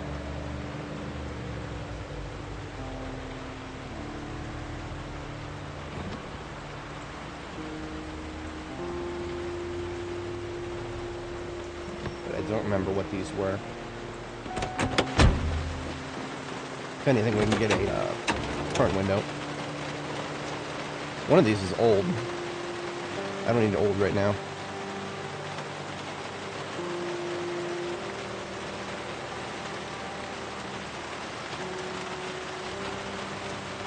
Oh, shit. That's right in front of me. I've noticed a surprising dearth of big gas tanks. So actually, I'm going to take this.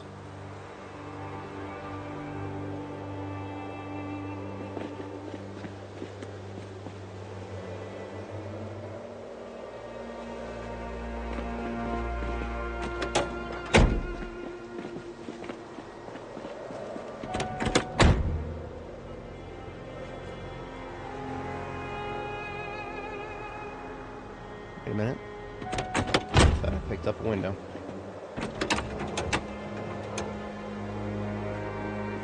Oh, it fell on the floor. Didn't have enough room to carry it. Oh, and that's right, I also did... I took out the battery from the other one.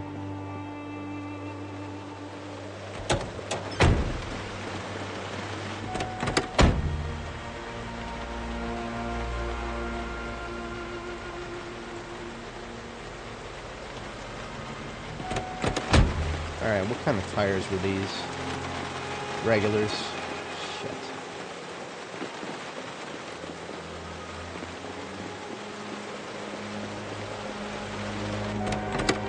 I'm not beyond mix and match up. If I don't find any good performance tires in the church parking lot, then I'll just mix and match.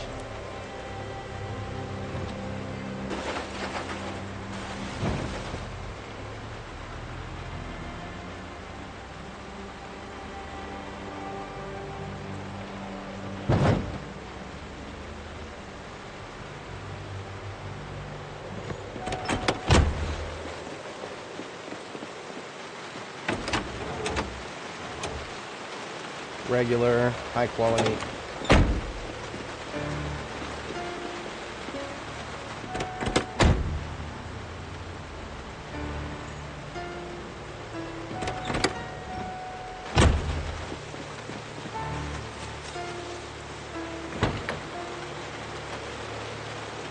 Performance.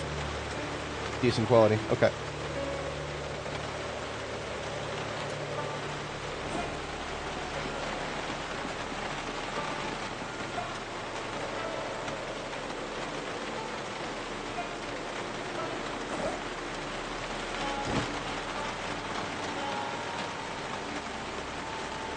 Brakes performance too. I'm gonna have to steal that. Just the front left and right.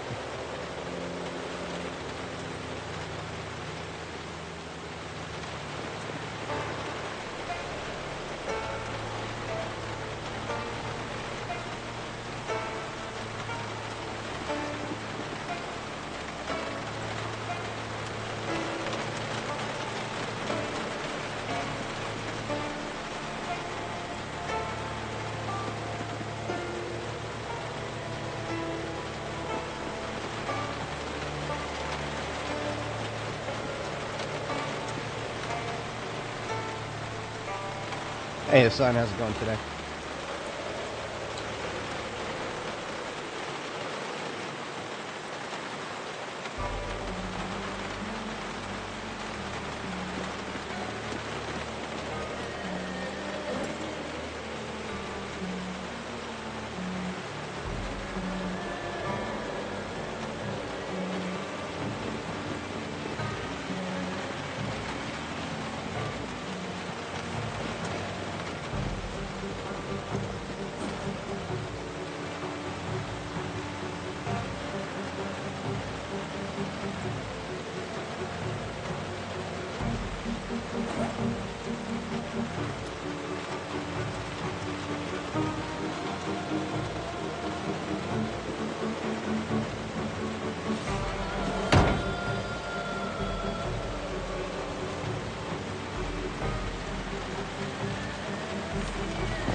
Alright, we got a little bit more than I was expecting, but we're good.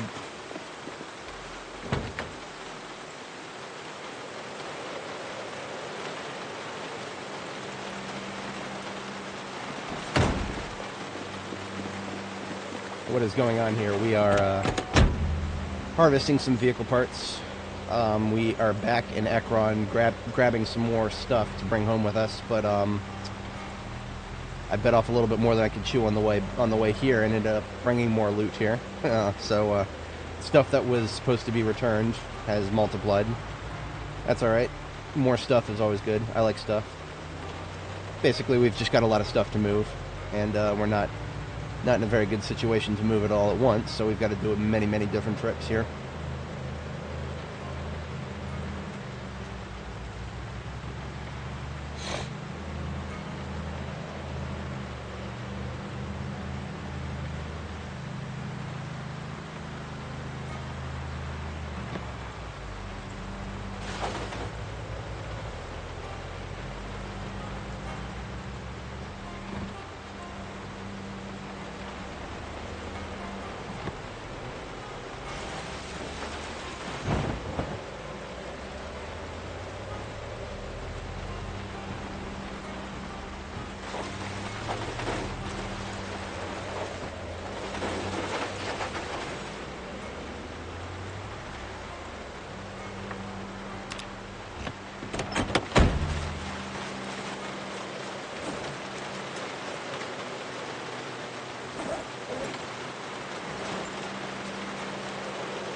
What did I do with my jack?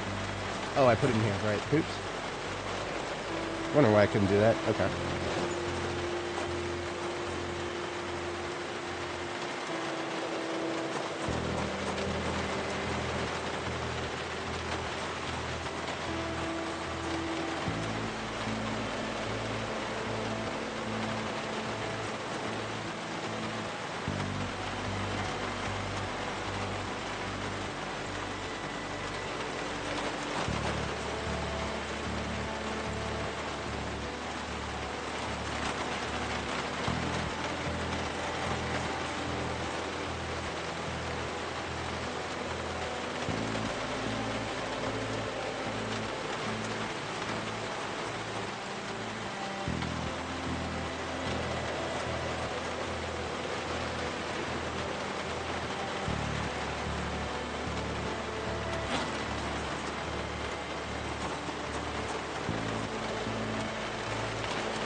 '86, '78, '75, and '76.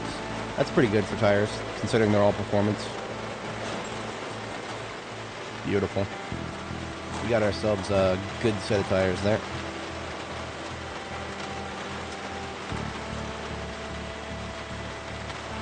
Let's get them pumped up.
Alright, 4 a.m. we'll hit the sack again here.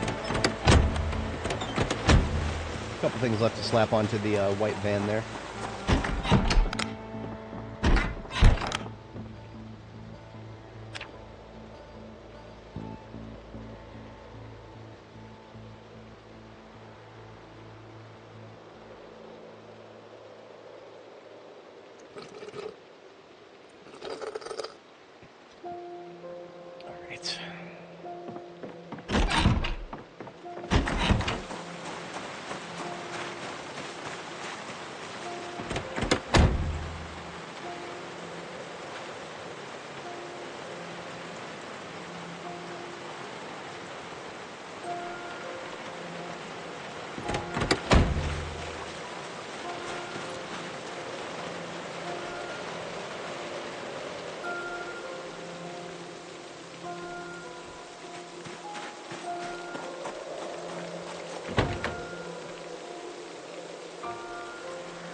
Good enough for government work.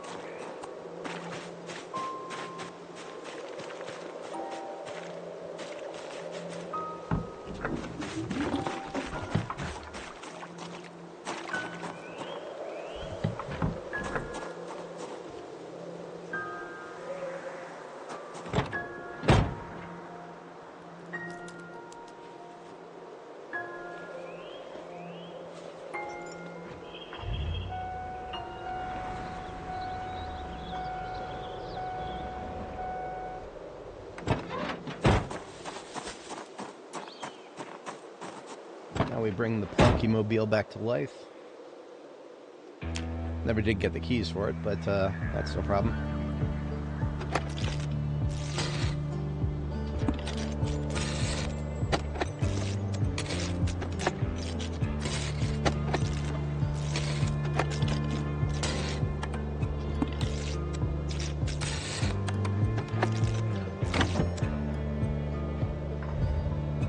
Beautiful.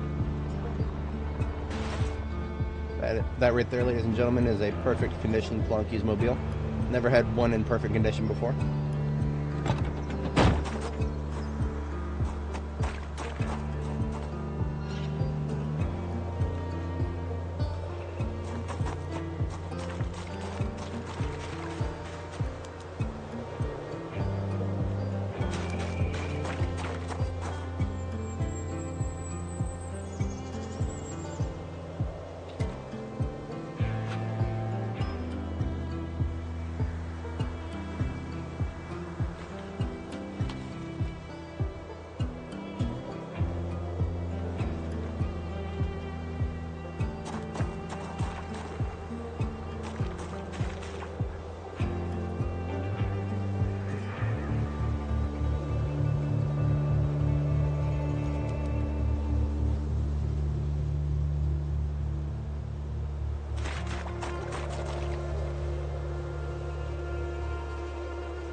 Now, of course, I'm putting these performance tires in the trunk because they're good condition, but they will be the first things that I leave behind if it seems like they're taking up more space than it's worth.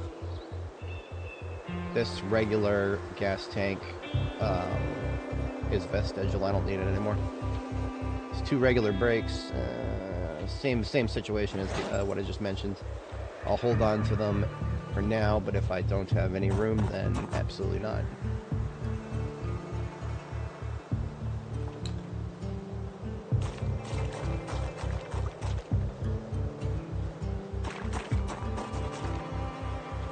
Basically, this pile of vehicle parts that I'm putting in over here, this stuff that is guaranteed to stay here for one reason or another.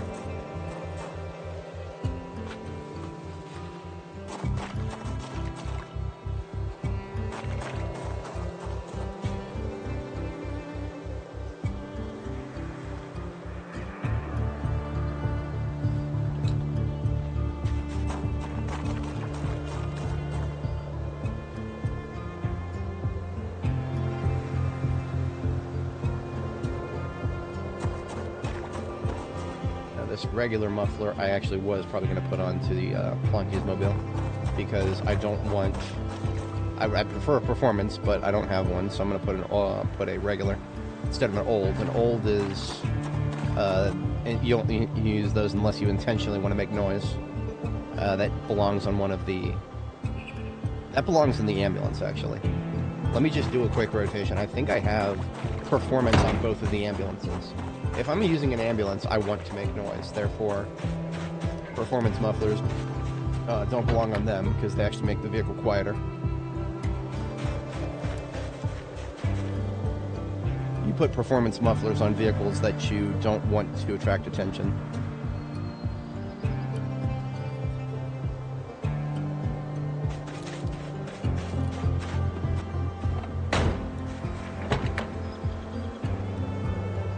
This one's already got an old in it, so that's fine. So now both of the ambulances have old. I've got a regular to hand.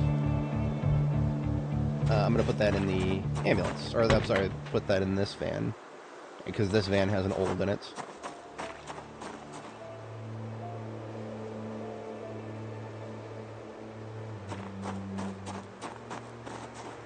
I've got two performance or an old and a performance here.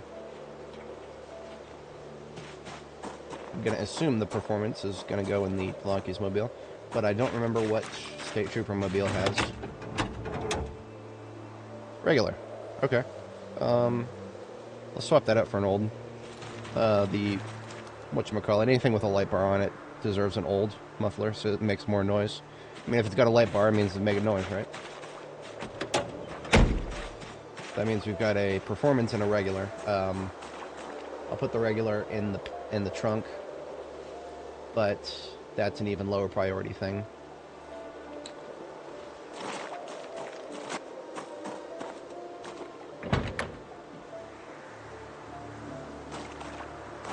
Yeah, right? That is accurate. Alright. Overall condition, 85%. It still doesn't even have a radio in it. Alright, trunk capacity is actually kind of eaten up pretty heavily by all this stuff.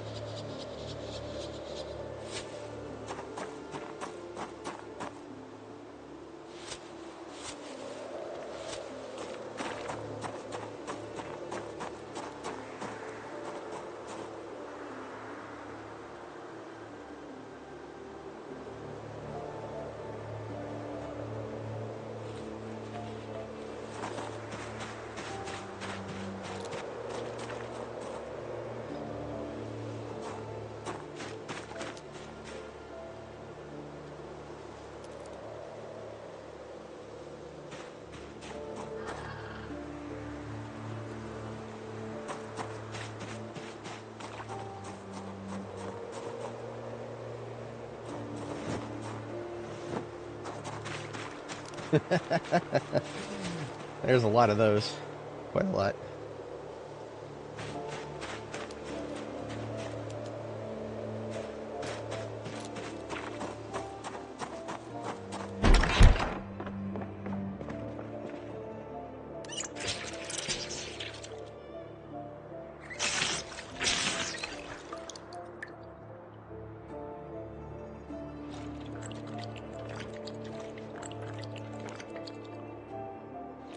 I'm rather surprised to see that the devs completely gave up on the open the can of soda button. We just have, maybe it's a temporary removal, who knows. In any case, all these cans of soda that are very inefficient to bring home based on their size, I'm just chugging them. Just chugging them.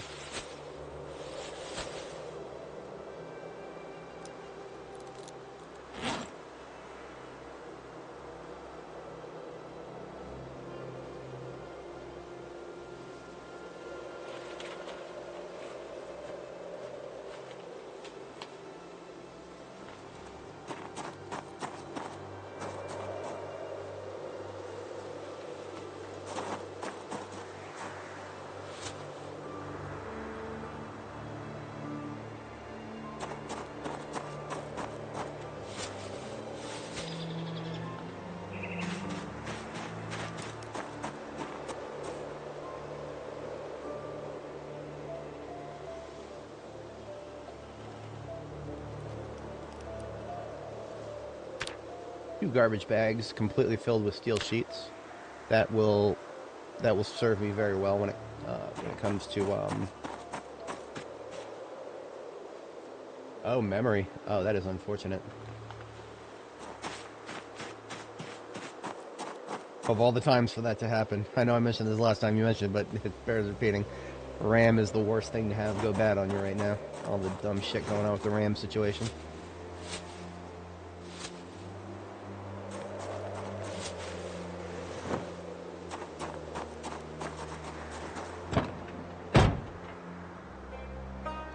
Okay, we do have a better room in the trunk here.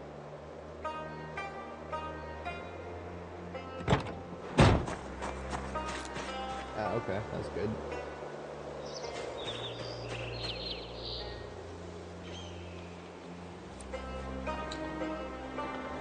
I'm gonna leave the vehicle kit here. I will probably come back here and pick it up on our way to Irvington for an expedition there.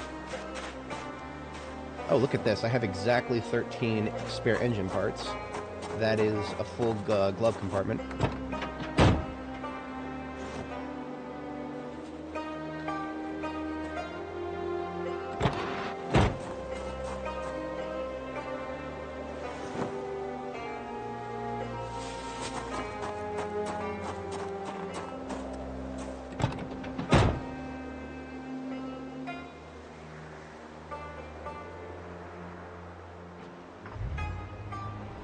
Now, unfortunately, in addition to all this stuff that's already on the floor here, there's 1, 2, 3, 4, 5 hand carries that are slated. These 3 garbage bags here are loose stuff, but I need to add to the loose stuff of garbage bags because we went and looted the halfway house, or the stores that are on the way here.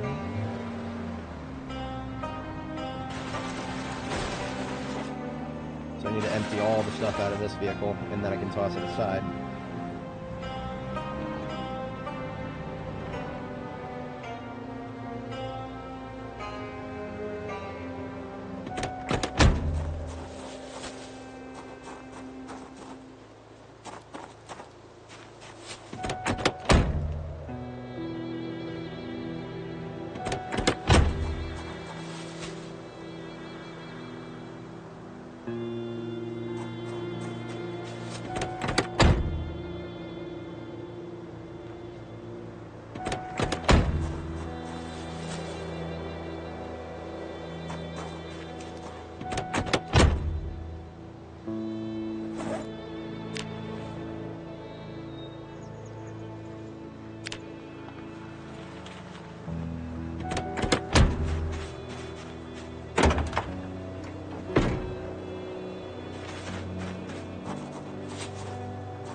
Okay, I have exactly 8 encumbrance to fit in the trunk of State Trooper Mobile. I think that's exactly enough to take these 2 flags. Oh no, sorry, it wasn't the van, right? Yes, the van had exactly 8, so there's 6 for these flags, and 2 for the trumpet.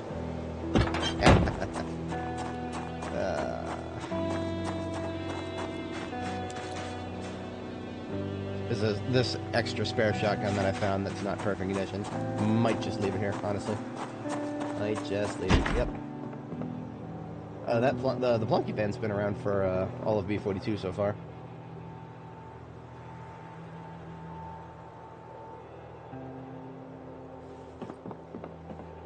Still have a billion MSR 788s, so I'll never know what to do with all those. I'm not going through the action economy of trying to bring it back to Riverside in this paradigm of low storage space and everything. Fuck everything about that.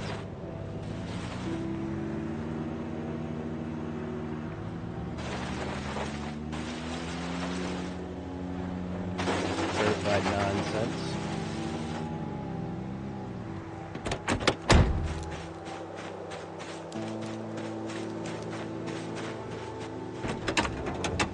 Yeah, I already yeeted the radio out of that. Okay.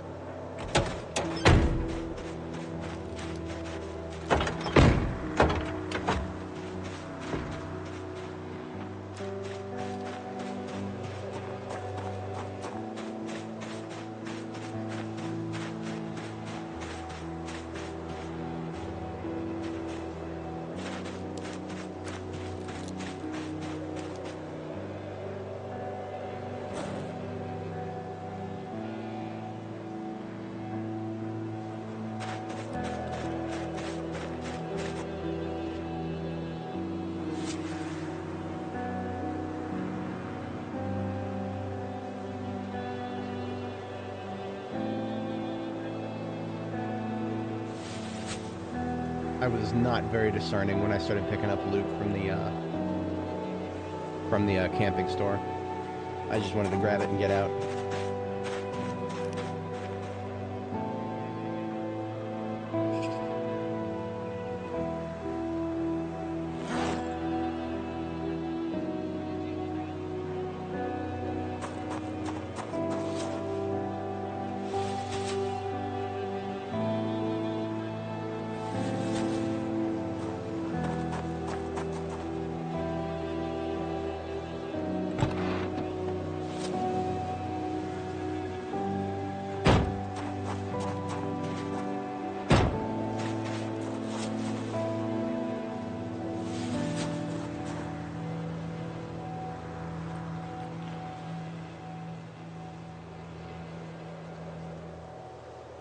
Here's 3 and 4, so that should fill up the rest of the trunk of State Trooper. Yeah, we had 6 in here. I might be over by 1.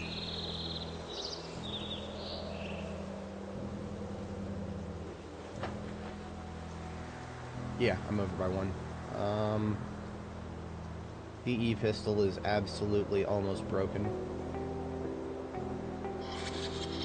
I might put something else in there.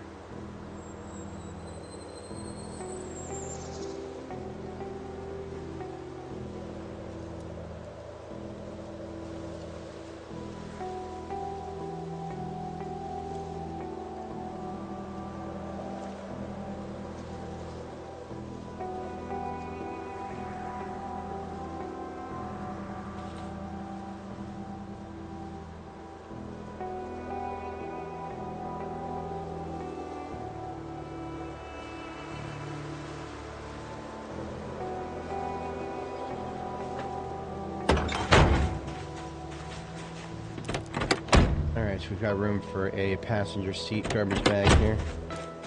Take one of these ones that are completely full.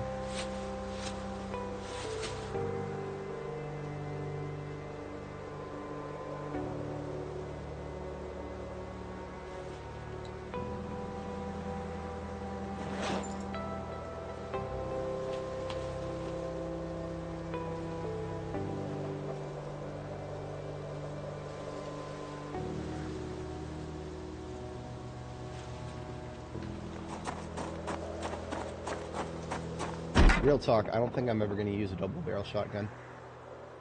So I do think I'm going to leave that here, along with the other guns that I may never use. I have no incentive to use an M14. I described this a few times, but it bears repeating. The M14 shoots 308. 308 is a very rare caliber. You're only going to find 22 a box. So you're going to find, like, what is that? That's 2/5. You're going to find 2/5 of the amount of 308 as you're going to find of any other ammo. So to expend 308 in a 20-shot weapon that only has medium range doesn't seem like a good idea at all, ever.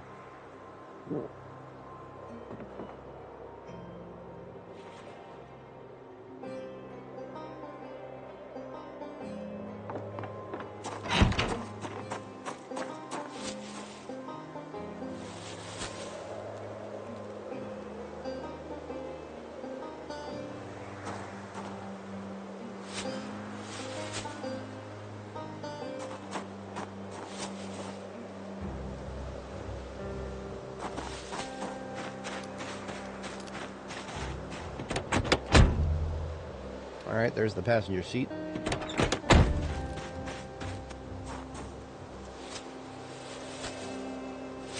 With a little bit of tweaking, we can remake that into a hand carry. This ought to be the passenger seat for the Clonky's mobile. Nope. My God, I wish I could. Oh, that would be amazing if I could do that. Put a sawed off on the belt. Oh boy, that would be... I'd do that. I mean, honestly, that would get me one step closer to my Rick O'Connell cosplay, right? If you've ever watched the Mummy series, the good one, not the later one, the good one. Rick O'Connell was a guy who wore a, I guess what we could best describe as a double belt holster and a double shoulder holster. The belt, he had two 1911s, and the shoulder, he had two revolvers of some caliber. I didn't remember the exact caliber, but and then on his back, he had a sawed-off shotgun. But right now we can't. He also had a rifle. I don't think he ever actually used the rifle. He gave it to Jonathan in the second movie. 5 times grand champion, I'll have you know. And he actually was. He proved it. We need some stuff on the driver's seat of this one, because this one is a good one. This is one of the good ones. Up to and including some chips and cereal, maybe. Cooking pot. 44 felt like it would be too big. It was snub nose of some kind. You know what? I feel almost morally obligated to verify this. This is relevant. Rick O'Connell is my Annie Mae protagonist.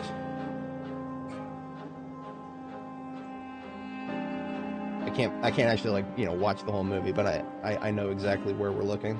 It's the boat scene. He's reloading one of the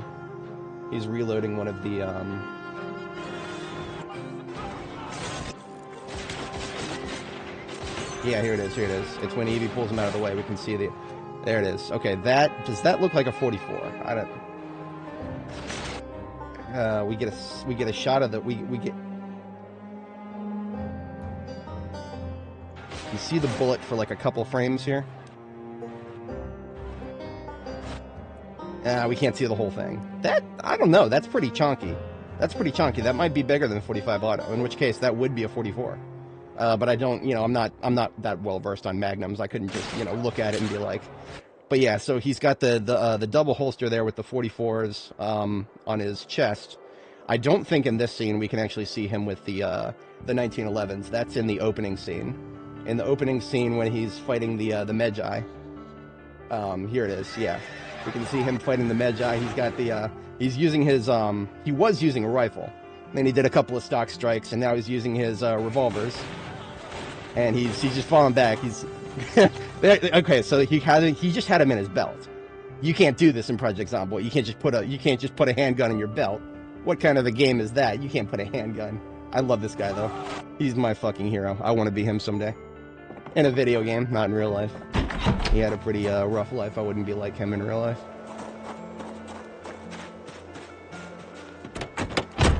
Okay, the logistics of this are complicated. We're gonna have to do 3 trips. But, we can pull it off. So,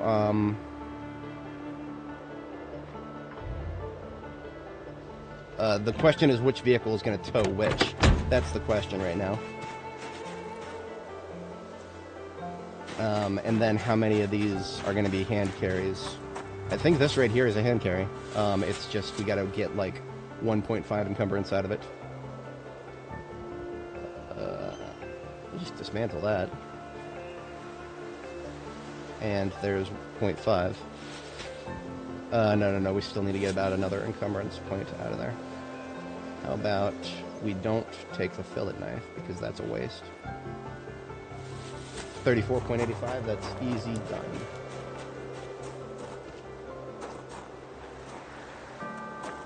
Okay, so this garbage bag on the floor here is now a hand carry.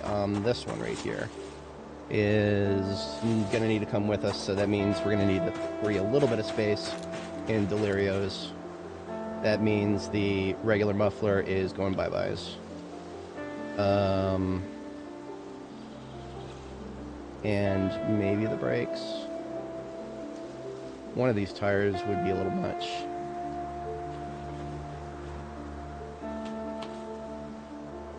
Yeah, we've got about 20 now. And we need 26. If I pull out the handbag, that should do the trick.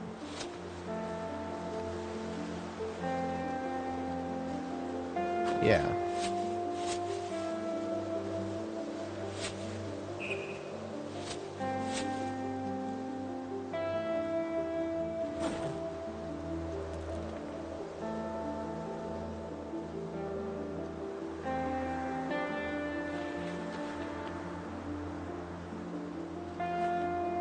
Okay, that works.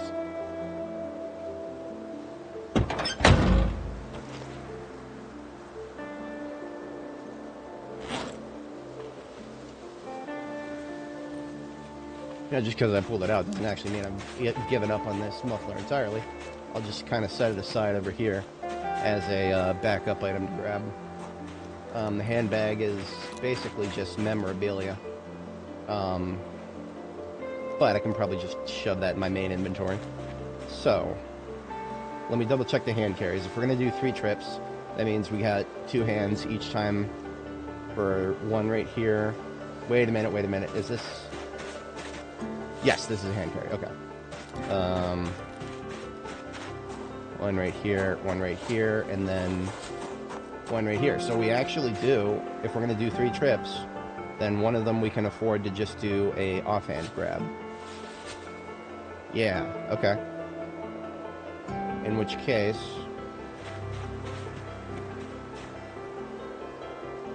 we should use the ambulances for towing in both situations. So, I'm going to take the... There's a garbage bag of loot on the driver's seat of this one. We're going to swap that over to the driver's seat of this one and Plonky's mobile. That one's already got something on the driver's seat. Plonky's will get... Wait a minute, I may have been off by 1. Hang on. 1, 2, 3, 4, 5, 6. I almost forgot about that. Okay, so we're full on everything. That's okay.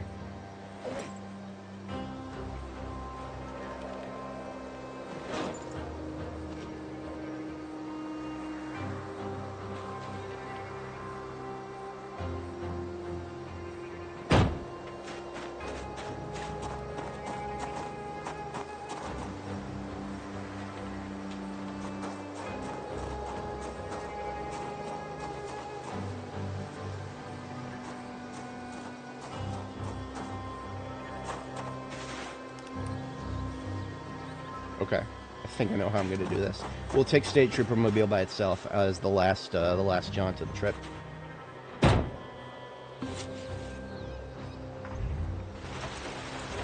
So we'll use this ambulance to tow Delirio's here, the Plonky's mobile, and we'll use this ambulance here to tow the white van, and then State Trooper Mobile will be the last leg of the trip. We'll take that by itself.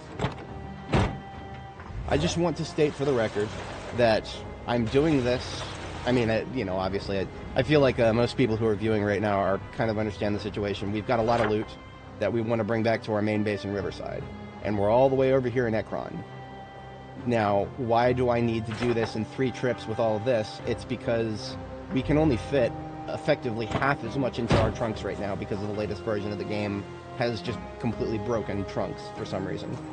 The max storage space we'll ever see in any vehicle right now in the trunk is 130. And that's as somebody who's organized. It's fucking stupid. We used to have almost twice that. An organized person in all previous builds of the game that I've ever played can get as much as 208 encumbrance in the in the trunk of a step van, for example. You see, step vans right here would be the best option for this. I should have, because this thing is repaired to like 98%, it should be something like 206 or 204. As opposed to that, now it's 122 right now. It's fucking pathetic. That is what is forcing me to do so many trips right now. So I am wasting a lot of time because the current version of the game is just broken. You guys can maybe now you guys can understand why I was a little bit earlier. I was bitching like if they don't roll back this issue, if they don't make it so that vehicles are like the way they used to, if this is actually a feature, not a bug, I don't think it is. But I mean, like if it is. I'm going to take a long break from this game if that's the case, because I'm going to wait for somebody to come out with a mod that completely fixes that, if that is the case. I will never again play this game on vanilla settings if they cut step van storage space in half and don't do anything about it. I don't think again, like I said, they haven't acknowledged it in patch notes. That's the thing that bothers me the most right now. The update did not acknowledge it as a known bug or that effect that it's broken, and the latest hotfix did nothing to address it, while also definitely nerfing all the skill gains that we're getting. So it's like, yeah, I've said my piece on that. I really have. I bitch a lot here. All right. I know. I'm still here, 100%. I'm only putting up with it because I think I'm about 90% sure that it is just a temporary problem. And I'm not the kind of guy to quit a game over a temporary problem. I just want to make sure it's not actually a permanent problem that hasn't come out yet.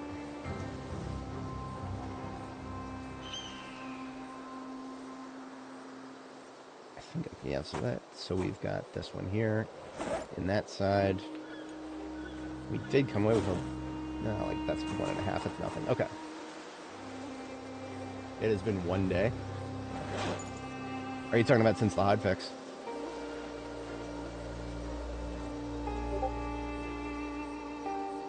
Wait a minute, where's my 9mm? Where did I put that, I wonder? Oh, it's in my backpack, okay. Back on the belt, that's more efficient there. Okay. That means I can put the box of nails in here then.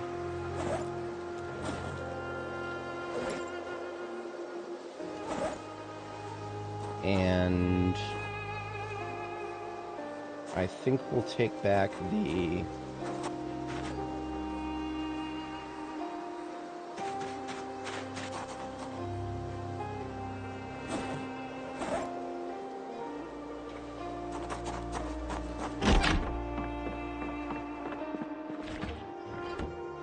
what are you actually doing here? No, that's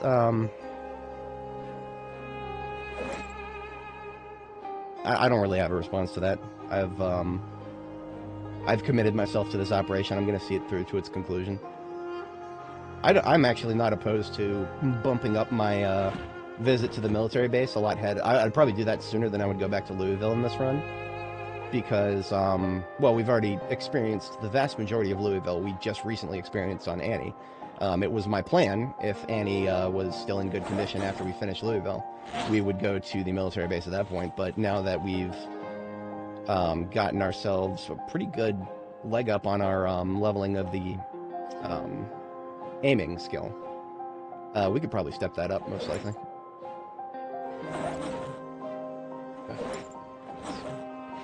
Why not? We'll leave a couple of them here.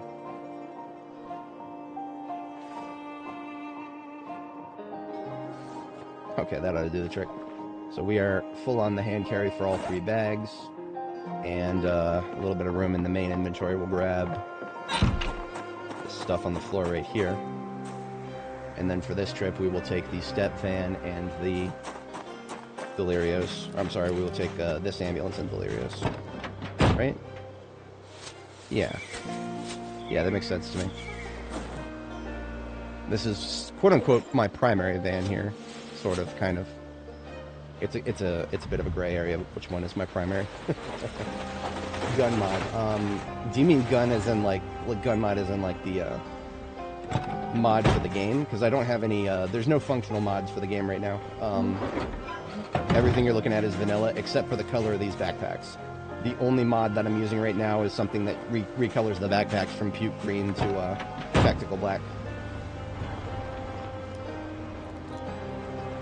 Now, if my calculations are correct, we will not run into very many zombies at all on the trip home. If my calculations are correct, I don't know that. We are going to find out. Now, we're setting out in an evening hour here. It will probably get dark on the way. I don't think I will expend too much time that I'll need to sleep on the trip, but we'll see. Would I survive in a zombie apocalypse? It would test me like no other. I don't know. I'm just gonna come out and right out and say I don't know, because there are certain things that I rely on that are only possible when there's, a global supply chain, right? I take certain medications that I can live without, but my quality of life would degrade so severely that it would actually be a detriment to me in an apocalyptic scenario. In terms of like preparation, well, I'm no prepper, but I've got a bug-out bag, just standard sort of stuff, If I needed to leave where I'm currently living because something horrible happened, there is a bag that I could grab that would keep me going for a couple of weeks, and including what's already in the trunk of my own car, IRL, I could probably last a month just on that. But long-term, that would be, I don't know. I mean, I've got survival skills. I was an Eagle Scout. I know how to do things in the wilderness. but I've never been actually put in a situation where I had to rely on those skills 100%. Right? The Boy Scout motto is be prepared every time we went on some sort of high adventure. I did all three. We did Philmont, we did Northern Tier, we did Sea Base. But all those, we prepared so well in advance that we weren't, struggling. I mean, the only thing I was struggling with was actually climbing Mount Baldy. Passed out when we got to the peak of that, but yeah, I don't know.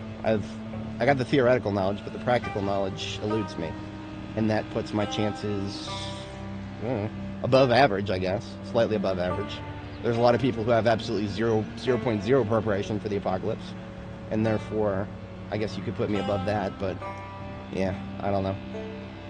I wouldn't even come out and say that I would last for many weeks at all. So I'm very conflict avoidant IRL. So that already puts me at a major disadvantage because, in an apocalyptic scenario where there's no laws, there's no law enforcement to stop people who would do bad things, I'm untested in that regard. See, I've had the privilege of being 6'4" and about 200 and a little over 200 pounds since I was a teenager. So when it comes to just getting fucked with, generally speaking, I have no experience. Like, people just don't fuck with me because I don't look like a soft target, right? I'm 6'4" and I've got, a huge amount of body mass. I've literally never been fucked with, so I don't know. Now, of course, that's also because, I grew up in a suburban environment, so it's, one of my old friends described our area as aggressively suburban, and that made me laugh a lot because that's probably very accurate. What medications would I need? Now, need is a very strong word. I take medication, but it would not be something that I couldn't live without. It's just something that without it, my quality of life would go down to such an extent that I wouldn't perform as well as I would with it. Damn it, I did not want to hit that guy. I should have known that there would be more in this area. I think I can get past these guys without getting out. Yeah. Left 4 Dead zombies? Fuck no. No, I wouldn't get anywhere near that. See, Left 4 Dead is not a very realistic game in terms of its let's just forget about the zombies and realism for a second. Let's just subtract zombies from the realism argument entirely. The way Left 4 Dead portrays humans is very inaccurate. The whatchamacallit, the protagonists of that game, they can do way more than a regular human could ever be able to do. Just the sheer the pushback that you can do, that's absurd. Nobody would be able to push back zombies that regularly, that quickly, without any sort of exertion problems. I mean, even this game kind of pushes it a little, if pardon the pun, pushes it a little bit. No, but I don't think anybody would survive if it was Left 4 Dead zombies, just because the special zombies in that game, the things they can do, yeah, you would have very, very few survivors in a situation like that. I'm assuming that in a scenario you're talking about, like, real life people versus the zombies that are portrayed in that video game. I don't think no, our chances would not be very well. I have not played Left 4 Dead in over a decade. It's a fun game. I enjoyed it, but after my friends were done playing it, there was nothing that made me want to play it with strangers. So I just kind of dropped off. Darktide is a very, very fun game, but Darktide is also, it's not showing you baseline humans against a strange supernatural threat. It's showing you named characters in a 40K setting. That's all you need to know about that.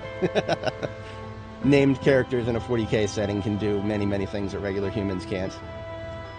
I mean, one of the reasons I roll a psyker in that game is specifically so that I don't have to rely on ammunition.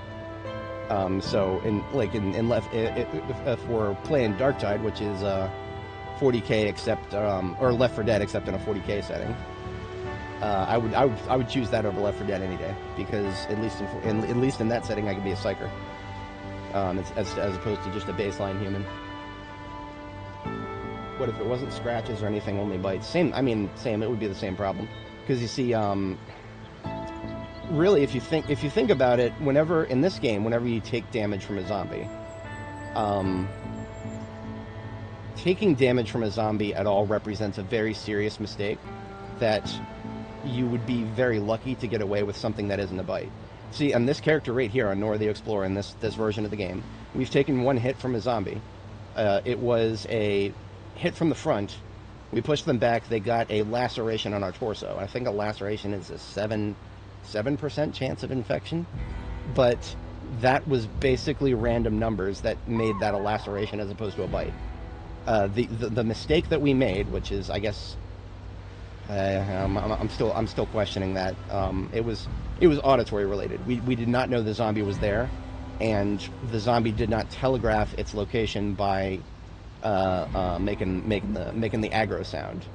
That's something new to the game right now. 42.13.0 introduced zombies that do not make noises when they reach out their hands and start rolling up towards a human.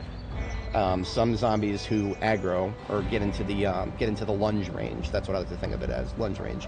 Some zombies will not make noise when they do that, and that is a very serious change in terms of combat minutia, because anytime you hear a zombie making that aggro noise, you know where they are because your echolocation is very strong in that short range area. But anyway, that was the reason that I didn't. That was one of the contributory factors to that.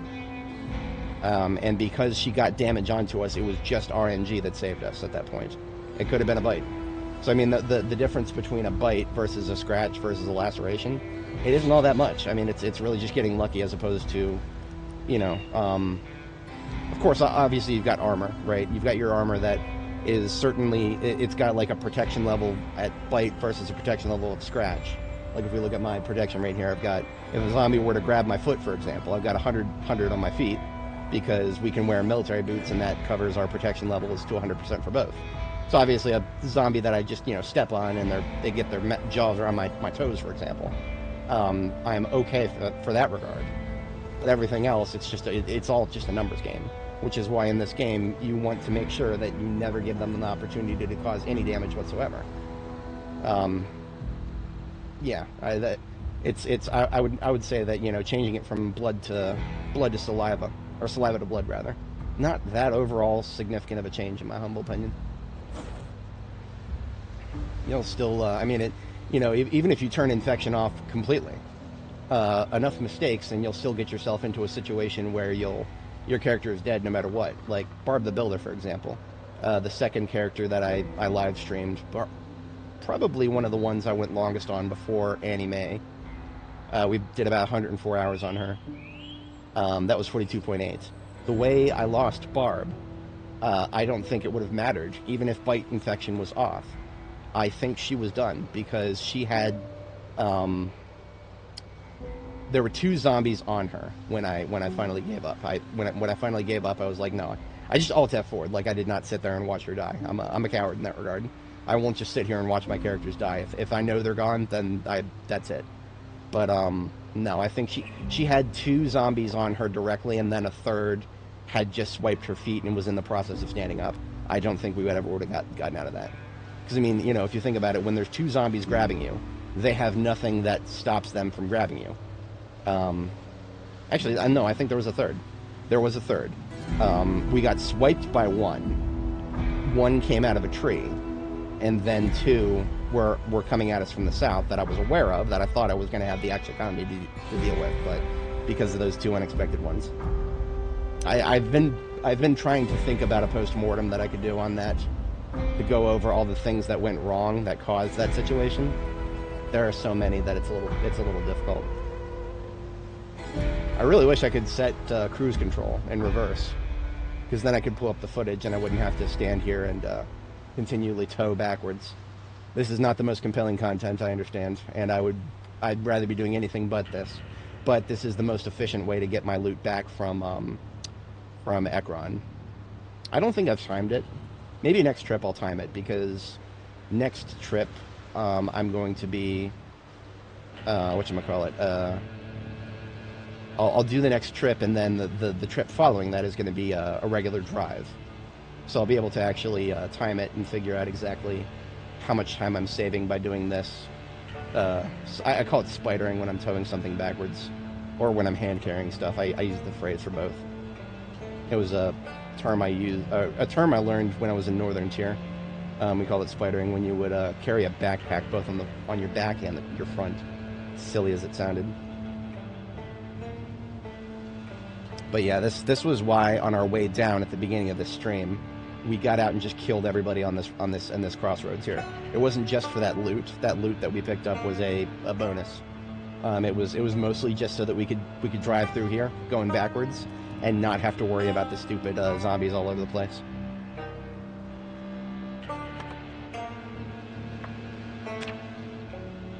I think we'll make it back to Riverside before I have to go to sleep for the night. I usually like to go to sleep at 22:30. We're definitely past the halfway point, thankfully. It will be quite silly to see myself back at Riverside with 5 ambulances now. But there is an objective difference between each of them. The first one I found had an engine quality of 74. The second one had an engine quality of 78. Then we went up all the way up to 97. Sorry, 95. And then 97. And then this one, I think, is the best one, is at 98, I think. But yeah, that was the calculus. Every time we saw a new ambulance, we checked its engine quality. For those who don't know, engine quality determines how likely a vehicle is going to fail to start when you get in and attempt to turn it on. Spend any amount of time in Zomboid with vehicles and you'll hear that and it'll fail to start. The chances of that happening are determined mostly by an innate quality to the engine. It's called engine quality. When you click on it, it's separate from engine condition. I'm not talking about the percentage integrity of the engine. This is separate from that. And for the weirdest reason, I've noticed that wrecked vehicles seem to have the highest engine quality right now. It's a very strange paradigm, because all of the best engine quality vehicles that we've got right now started out as wrecks. I don't know what to make of that. I'm okay with it, but it's weird.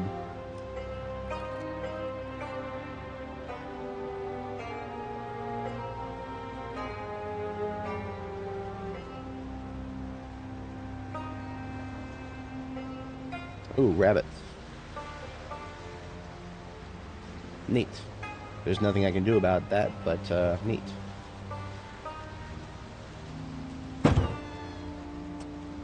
I can't do anything about that if it's gonna fucking turn around while I'm going next to it and just run right into me.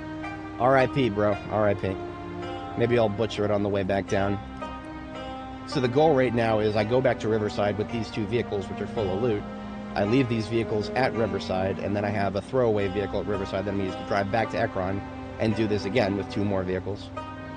It sounds silly, and it kind of is silly, but it works. It definitely works.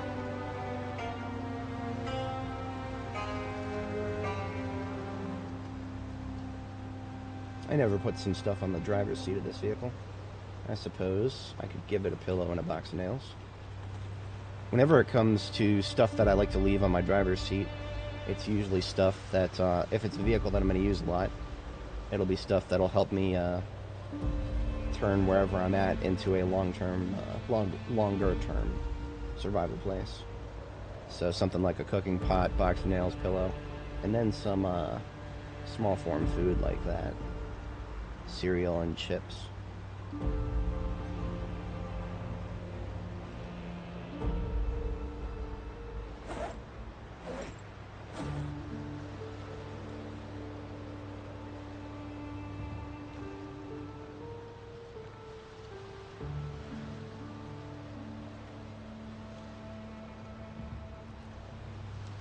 We may not make it back to my main base at Riverside by nightfall.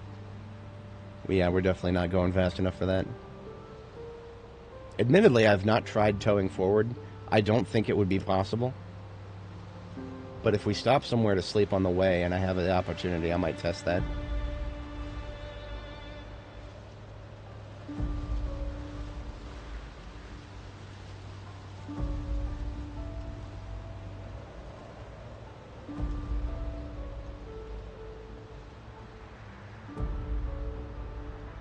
There's the railroad track, which means we're just 1 turn away. Probably in the last, we're 2/3 of the way there.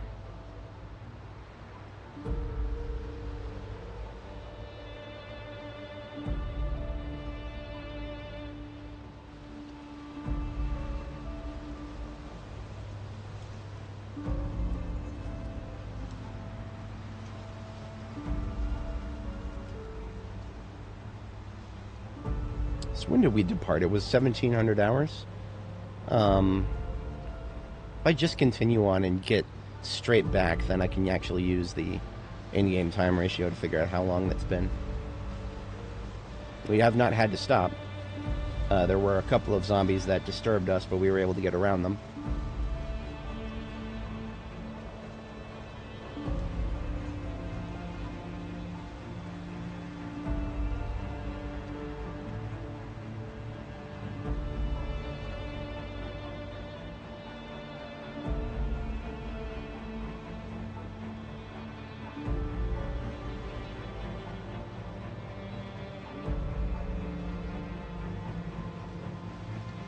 And there's the fatigue.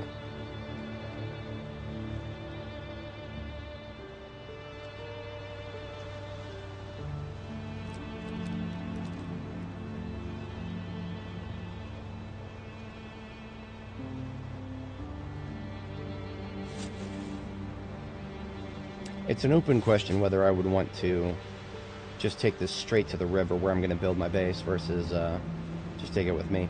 Now, here's another question that I find very compelling. I might test this on my own off stream at some point, but I have noticed that the update notes for 42.13.1, the update notes say that multiplayer saves are not going to be compatible, but it specified multiplayer saves. I'm wondering if they meant to say all saves, or if they specified multiplayer for a reason. I don't know. We can't always get a good, solid confirmation of that. That's something I might be able to pester the mods for on Steam community. See, usually if you try to ask questions in the Steam community, you're not going to get a very solid answer because the people there who got the gold stars are not actually devs, they're community managers. So they don't always actually have answers. But a question like that might be worth it because they might be willing to check with the devs. Things to consider. They talked about getting 42.13.1 out to the unstable branch as opposed to its own separate branch before the end of before the holidays begin. So I don't know exactly what that means. Are they still working on it, for example? If they're still working on it, can they maybe get a couple of other things in there?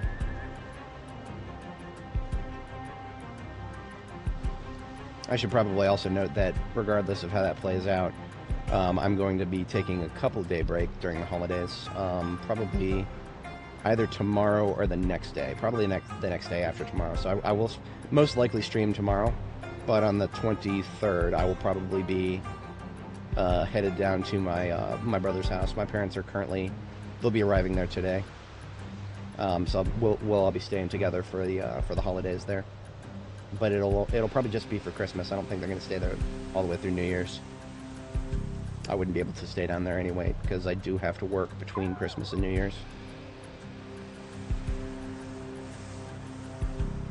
Now my job is easy enough to do anywhere, but if I have to be in front of a computer all day for my day job, which is that is currently the ask, right? I don't have a lot to do for my day job currently, especially because things are winding down for the holidays, but I do still need to be in front of the computer for my entire shift, even if I'm not going to be doing that much. And so if I'm going to be in front of a computer for an entire shift, that means I'm going to be right here.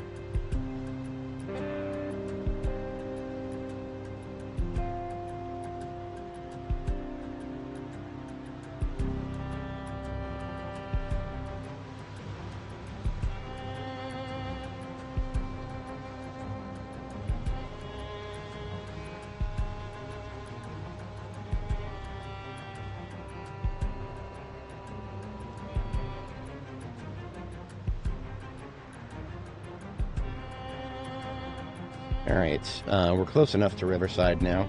This is the part of Riverside that's a little bit to the west and the south here. Or, yeah, just really the west. We're passing Electromax right now. There's one van left at Electromax that I gotta pull back with me, but I don't have the ability to do that right now, so we're not doing that.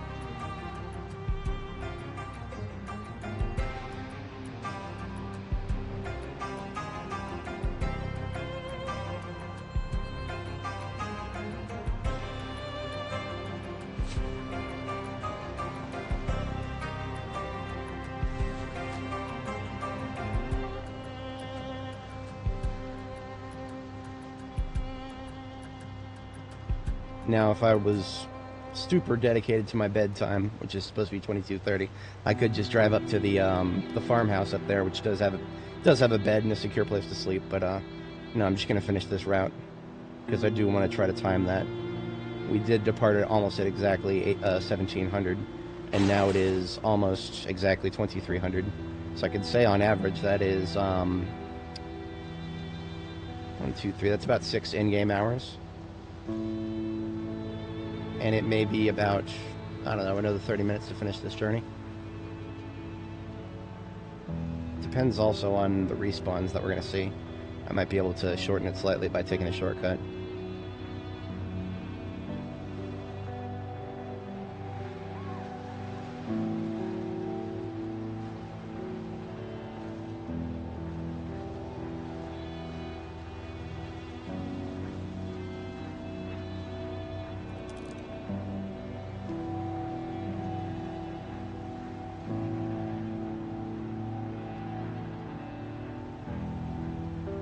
I'll risk it.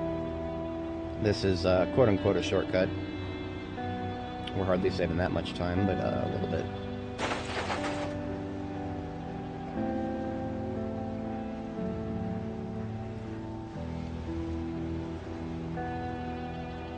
That's not good.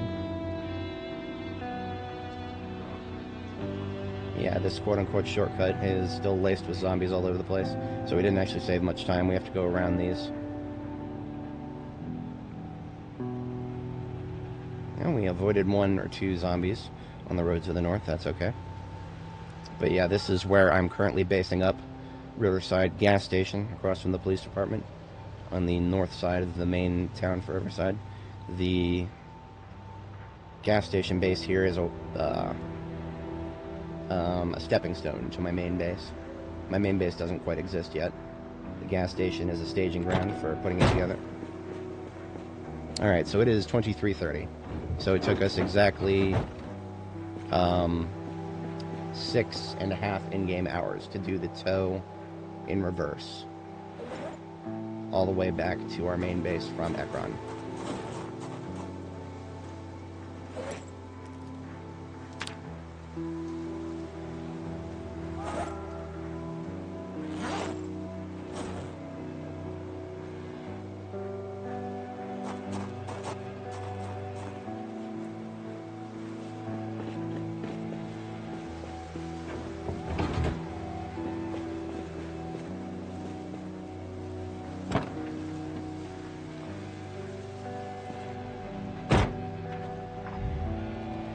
Oh, I already detached it. Whoops. It's alright. Alright, I do need to sort through what's in the Plonky's mobile here. So I'm just going to kind of park it close to my main base here.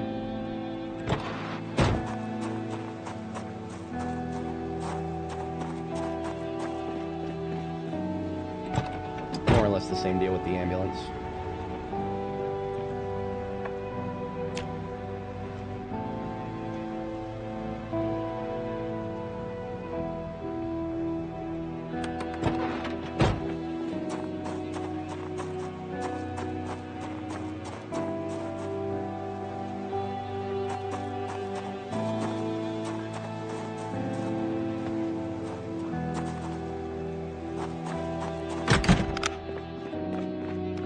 Alright. Let's get our first sleep. I don't need to fire up the generator again.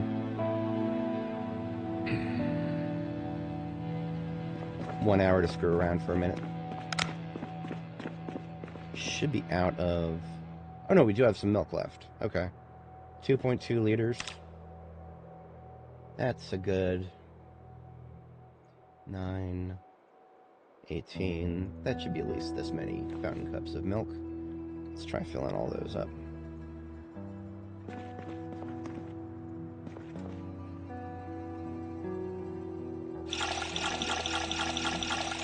Now, why do we do fountain cups of cow's milk? Because fountain cups are 300 milliliters. 300 milliliters of cow's milk is exactly 15 hunger. And 1500 hunger is exactly how much it is when you get the hunger moodle. So if I see the hunger moodle pop up and I want to just get rid of it immediately without worrying about putting on weight or anything like that, 300 milliliters of cow's milk is the exact amount that'll fix that. So when I don't have a lot of time to do cooking and shit and I'm not worried about putting on weight, you'll often see me carrying around a whole bunch of fountain cups, some of which are full of milk.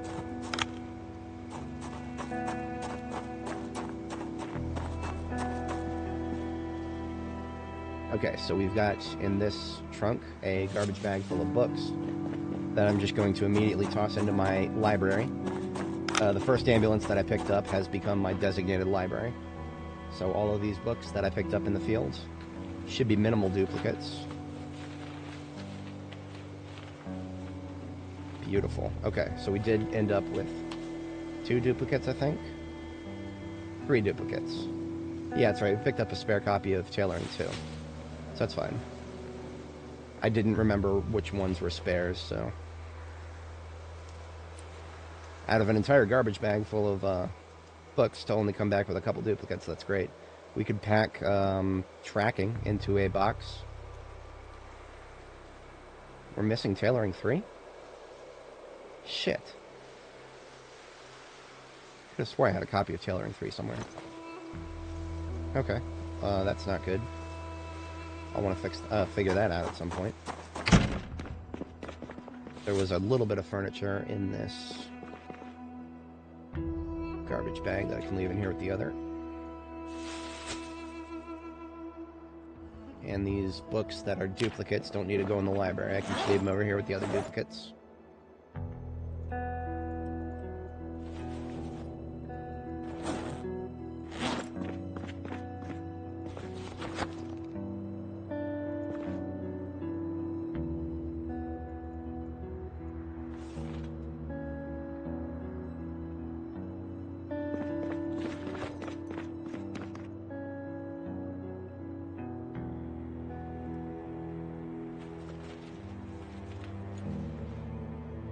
Couple boxes of ammo. I think we're clear to leave those behind in the ammo crate here. And it is now 4 a.m. Let's see if the game will let me sleep. That's my second bedtime. Hell yeah. So even though we came home a little bit late, we are 100% on time with our sleep schedule.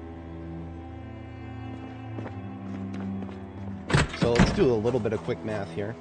It took us 6.5 hours in-game. The default day length is now 90 minutes IRL. That's 1.5 hours IRL. So 1.5, 24 divided by 1.5 is the ratio. That should be the other way around, shouldn't it? Yeah. 1.5 divided by 24. So the time ratio is 0.625, and that was 6.5 hours. So it took 0.4 of an hour IRL to get back and forth. If I'm not fucking this up. I don't think I'm fucking this up. I think that's the correct way to do it. Because that feels about correct. It was about 20, that's about 20 minutes right there. Yeah, that took about 20 minutes. And so on our way back here, we'll be able to see exactly how long that is if it's not 20 minutes. So we're just emptying the stuff out of these garbage bags. So I can now recover these backpacks because I'm going to need them. Got more hand carries to do, one for each trip.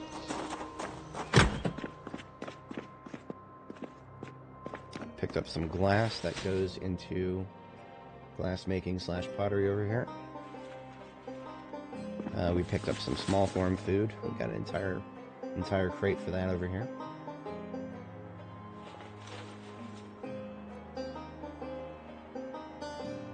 And we've got an awl that goes into tailoring, which is getting shared with the gardening stuff over here in this corner. Got a couple of fun magazines here for that garbage bag. A spare M9 that goes in the guns up here. So right now I'm just emptying out the stuff that's in my main backpack, so that I can fill my main backpack up with stuff when we get back to our destination. Shotgun ammo that goes in here. Okay.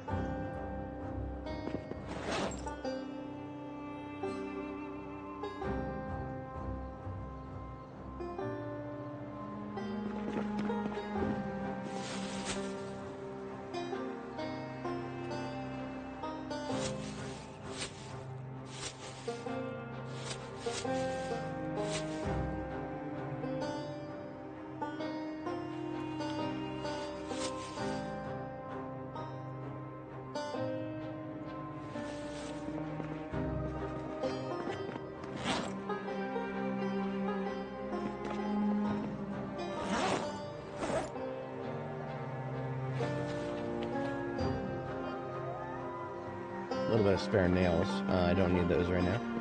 On the floor they go. Twine, we'll designate that for tailoring. These 2 steel sheets can go on the floor right here. With the rest of my welding stuff, because I know I'll need... I mean, if there's a reason we went out of our way to get more steel sheets, we will need it.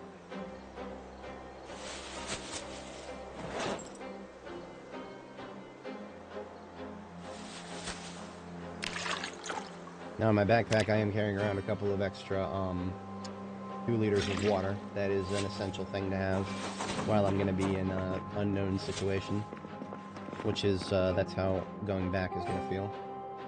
Let's put away that spare water bottle. And now we just want to get rid of that muffler. Headed down this way for a throwaway car anyway. And look at that, we had a whole group down here. Because of course we did. We were away from base for a couple days, and that's all it takes, isn't it? Alright, losers, help me train my axe skill, would ya?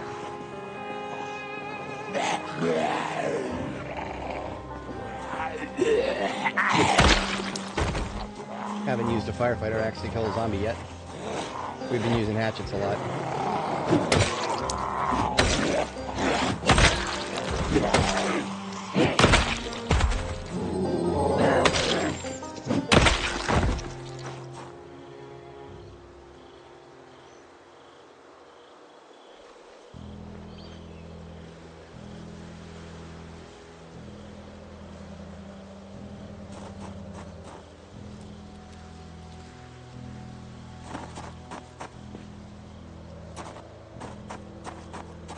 The fact that she decided to go up to this fence tells me there might be a zombie right on the other side of the fence that she was trying to group up with. So I am going to be checking on the other side of the fence there.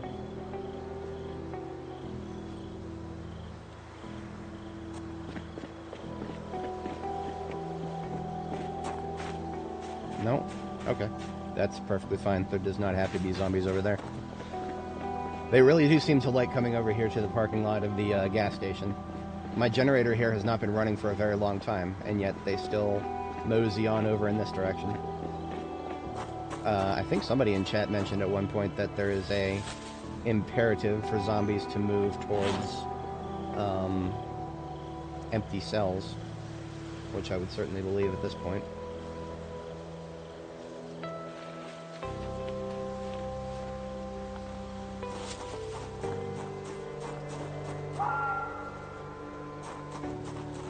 Okay. The throwaway vehicle that I wanted to grab is, we're just going to use one of the cars here.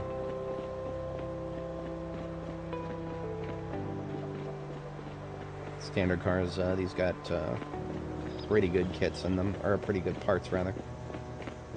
So we won't be at any risk of breakdown or anything like that. This is unacceptable.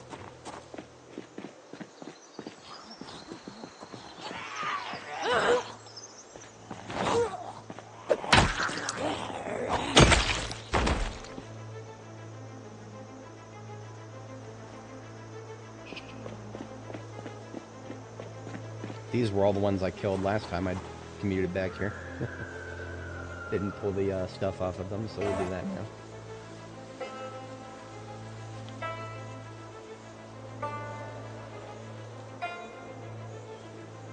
Lots of skirts over here. Like 3 in a row. Now, why do I pull random clothes off of zombies? There is a purpose to that. I'm not just humiliating the dead. We are grabbing stuff that is going to be useful for tailoring. In fact, if I wanted to level tailoring, I could just take this stuff right up the road there to my tailoring department and start shortening skirts and shortening jeans and whatnot. That's not what we're currently working on, but if we set it aside, then that stuff won't despawn along with the zombie's corpse, which is our current goal.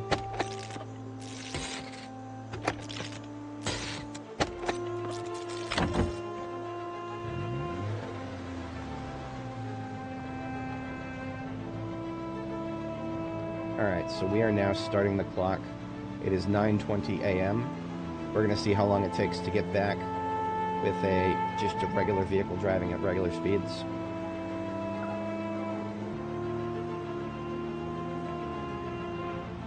I'm not going to be getting out and killing anybody because I want to clock this.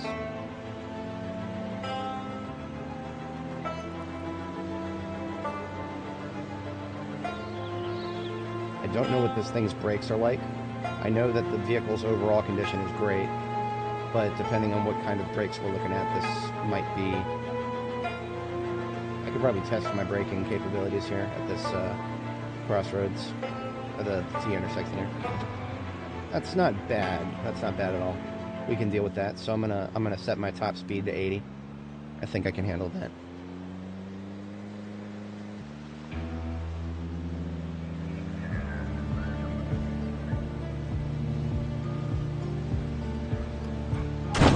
Didn't want to do that, but she was in the way, and there was no swerving. Anyway. See, now at this point, if you're going fast enough, and you ram a zombie like that, you can hurt yourself in your vehicle. Even though your hood and your windshield are still in good condition. That's a recipe to, just from the sheer force of the collision, to hurt your character.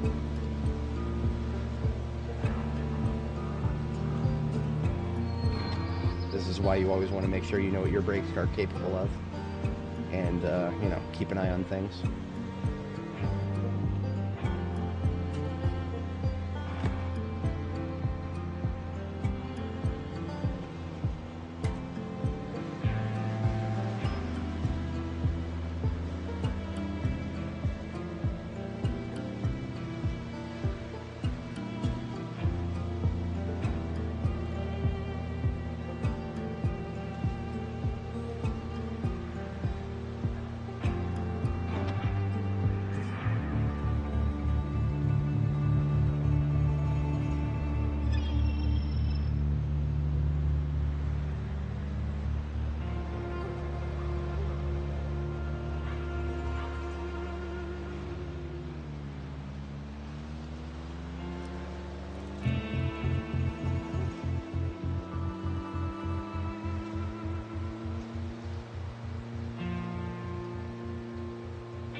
I don't really care about a single slow shambler, thankfully. That's very easy to bypass on the highway here.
I never got rid of the fucking muffler. Skill issue. Absolute skill issue. I was supposed to just drop it on the floor down there in the parking lot, but seeing zombie respawns kind of reset my brain meat, and it slipped me.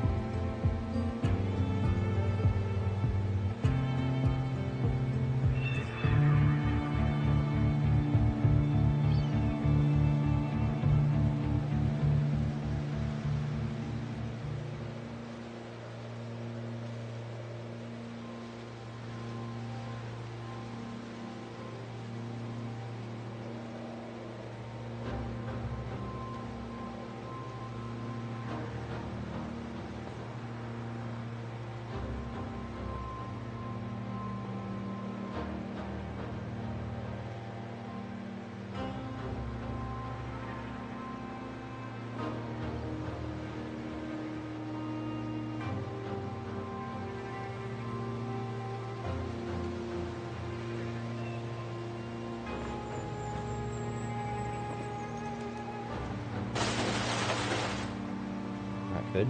It's a little bit reckless.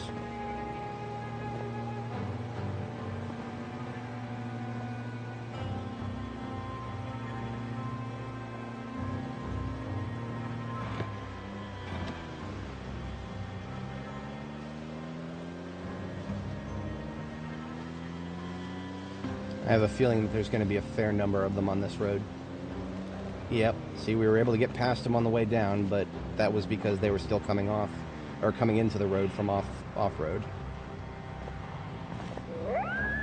What I'm going to see if I can do is get away with just one hand carry on the spider back here, because then I can at least get out and use guns without having both of my hands filled up. That may require sacrificing some things, we'll see.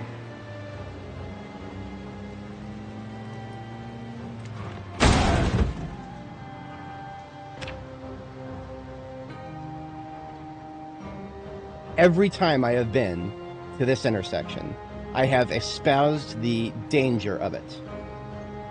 I managed not to take a head-on collision, but that almost amounts to a T-bone right there. We did not take any fractures. I cannot describe how fucking lucky I am right now that I did not take a fracture from that. I hate this fucking intersection. I hate it so goddamn much. I hate this fucking intersection that is so poorly designed. It's not just in-game that it's dangerous. That would not pass any highway standards IRL. IRL, that would be just as dangerous, because all you would have to do is drift slightly in towards the center, which people do all the time without causing collisions, because roads are designed for allowances to that. Yeah, I don't know. You know what? Sometimes I would agree. Especially if I'm feeling particularly slighted by them. But, you know, Hanlon's razor is, wow. Hanlon's razor is blunt/broken right now. So I don't know exactly how much I can really attribute to incompetence. That being said, Dandy Stone is not just Chris and Lemmy. There are... Or, wait a minute. Chris is Lemmy, isn't he? I don't remember. I think it's Lemmy and Nasco. I forget if Nasco was a dud or not.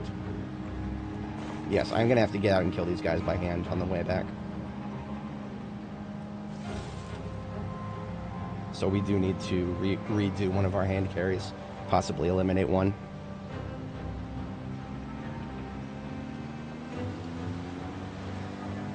At least half of one, because I think I can fit, if I abandon the stupid muffler, I could probably fit a full hand carry in my backpack.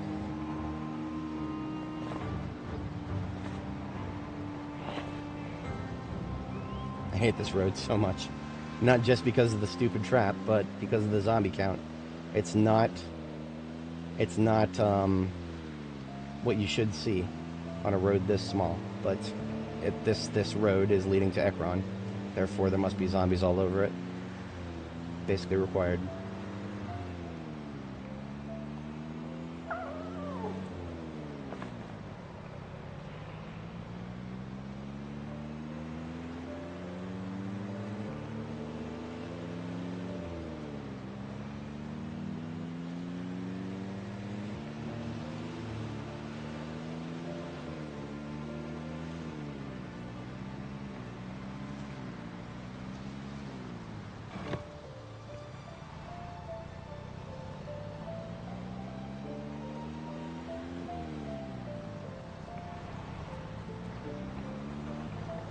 So any value that this car had for its parts has been completely erased.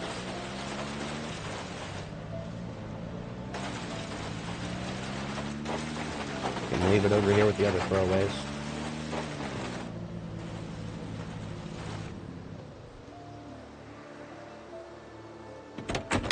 Oh, welcome back.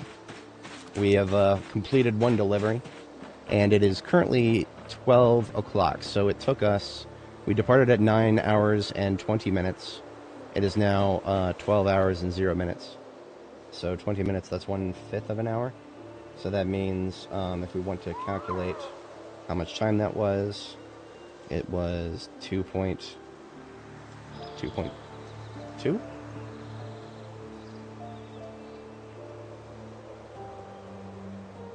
And then if we turn around and multiply that total by 60, 8.25 minutes. That's not bad at all. In fact, that probably is confirmed to be faster. Because what we would do is we multiply this by 2, because that's how long it takes to go back and forth. So at that rate, where we don't have to get out and fight anybody, well, have to, strong word. Yeah, okay.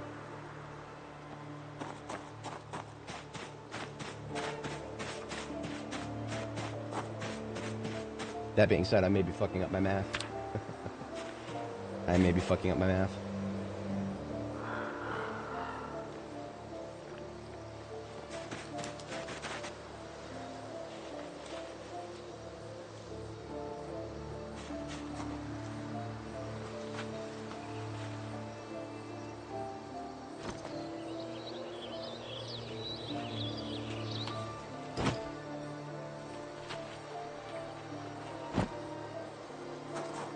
Now, if I do 3 trips, then, if that has been confirmed to be the fastest way to do this, then I only need to do one hand carry each. That would leave me combat effective for the trip. So that's probably the best decision, all things considered. That's probably the best decision. No, I would have to do 1 spider, because I keep forgetting that this crate has got a full backpack's worth of stuff in it.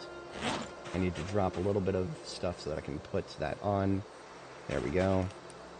Get the generator value tech in there now. And these 2 suspensions, and that's a full backpack for the offhand.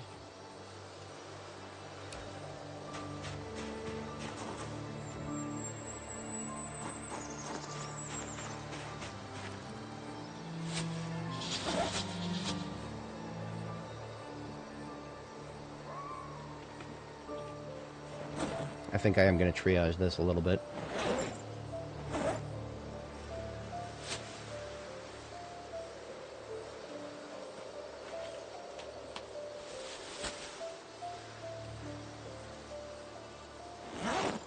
Okay, I can get away with this. Because this duffel bag is going to be small enough that I can pick it back up.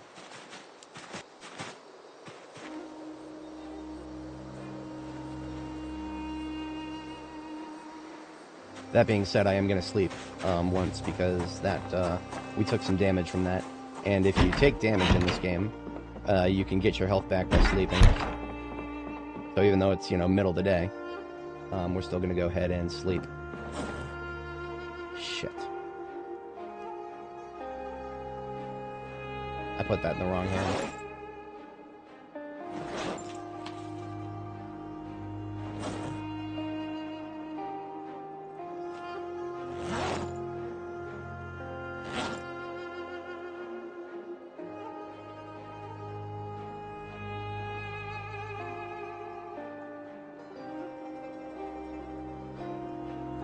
There we go.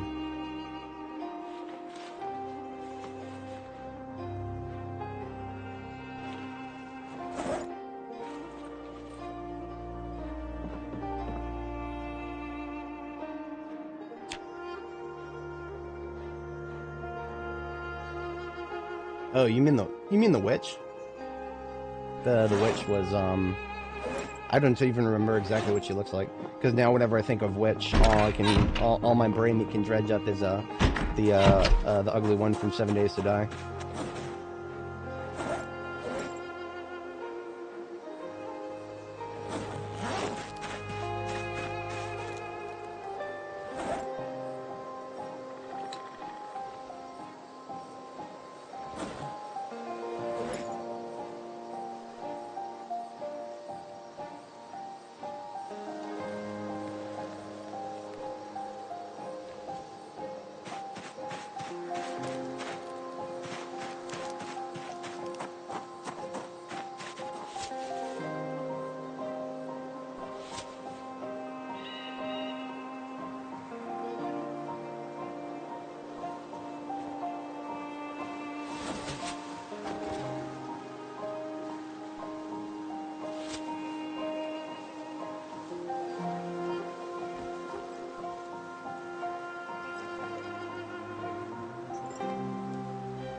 we've successfully eliminated a fair bit of that.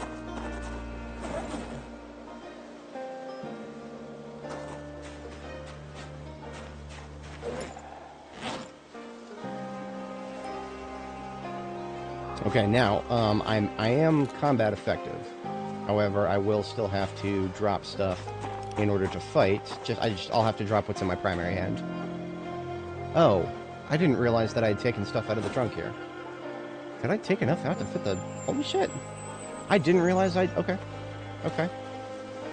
Skill issue. Absolute skill issue. I'm perfectly okay with that.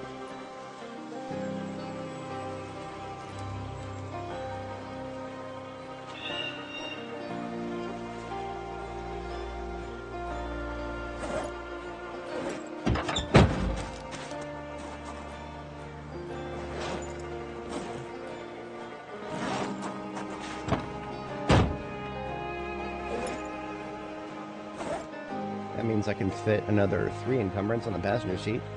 That would be a...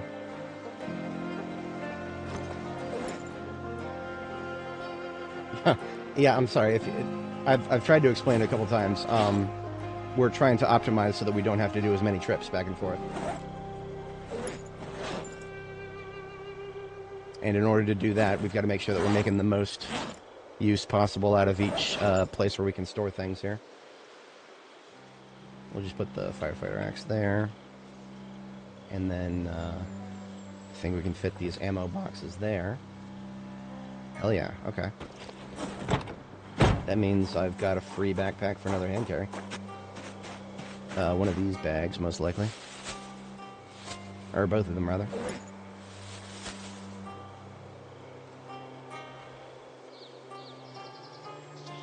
Can't pick it up. Too heavy. Dropping some stuff.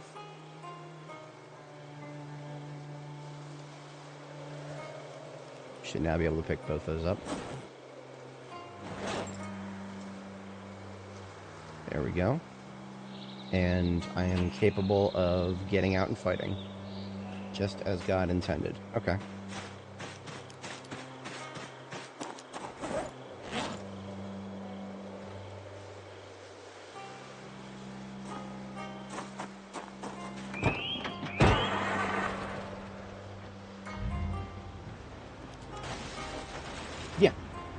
That's basically the long and short of it.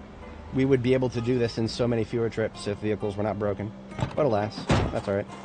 So, it's 1,700 hours now. If we're going to tow in reverse and get out and fight, that's going to be a double whammy on our action economy. So the smarter thing to do would be to... What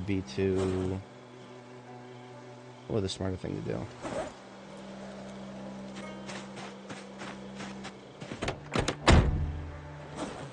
Maybe even further optimize this. We can put that there.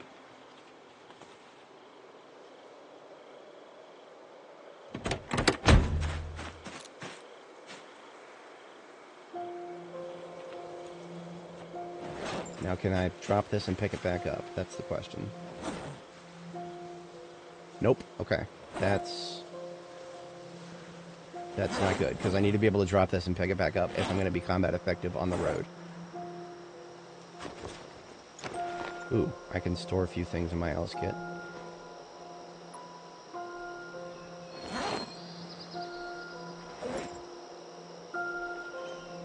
How about now? Still no.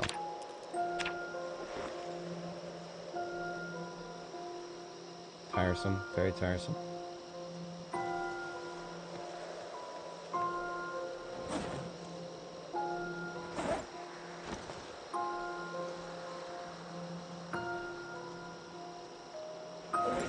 Okay, well, we're just gonna not take the muffler this trip then. It's more important for me to be combat effective on the field than worry about that, so. Wait a minute, where did I put that? Didn't I even pick it up? Come on, into the bag, please. There you go. That was a regular for sports, I don't care about that. Okay, out we go. Friend who was born on September 11th. Like, actually September 11th, 1991, the actual day. I'm sorry, 1991. 2001. It's off by a decade. Alright, so we have learned that it is ostensibly faster to just drive back and forth each time, but I don't have very many throwaway vehicles left after this one, so we're going to take this one back, and we're going to take the black car, which is another throwaway standard, and then we have to spider back after that because we don't have any more throwaway vehicles ready for us at Riverside.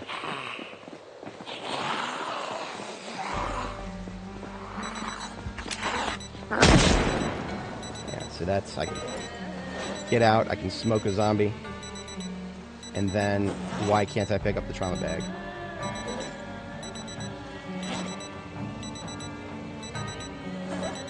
I need to delete that watch. That's gonna bother me.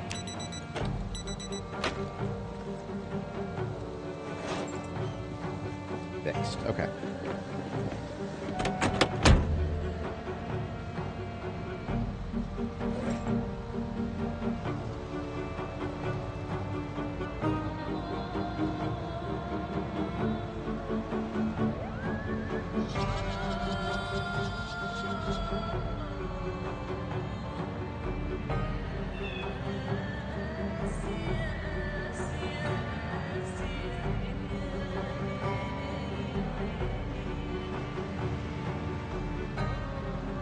Alright, there's going to be a small group of them right past these. Yeah, here we are. Okay.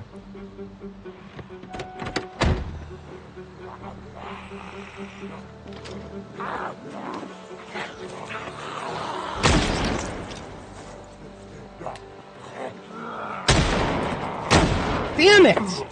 She shot my fucking... Oh, I hate it when that happens. Okay, so here's the deal. I was aiming in the direction of the zombie, but I ever so slightly missed, and I shot my own fucking driver's side window.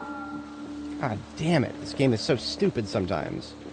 You should never, under any circumstances, prioritize targeting a window if there's any zombie anywhere nearby. You should never target a window if that's the case, but it does. It's stupid. Alright, how many of them are still here? Is it just those three? There doesn't have to be any more.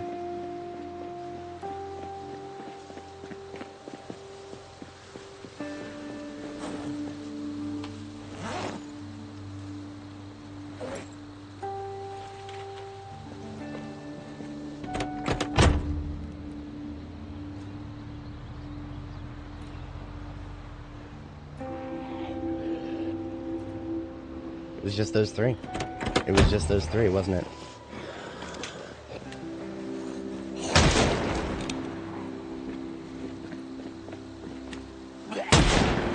We're not helping the situation by using guns. We really aren't. Some of these guys who are rolling up probably would never have just heard the vehicle noises. Damage is done at this point, though.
Those two are slow, I can dodge them.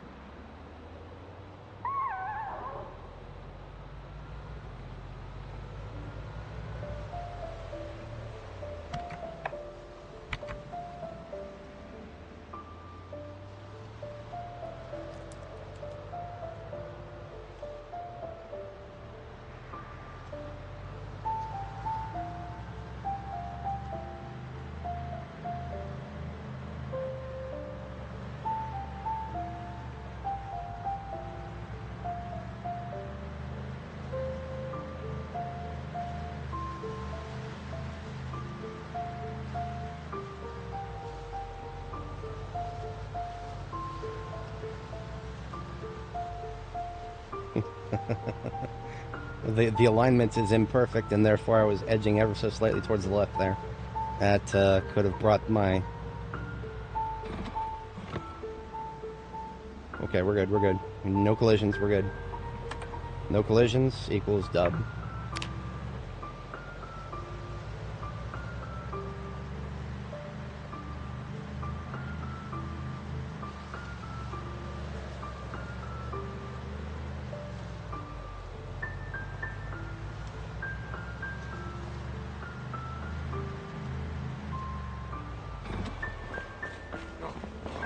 These guys, we got a fast and a slow. And I think more than just those two. Yeah, okay, we got some down here. So we get out here. Drop, bag, start killing the fucking Zeds.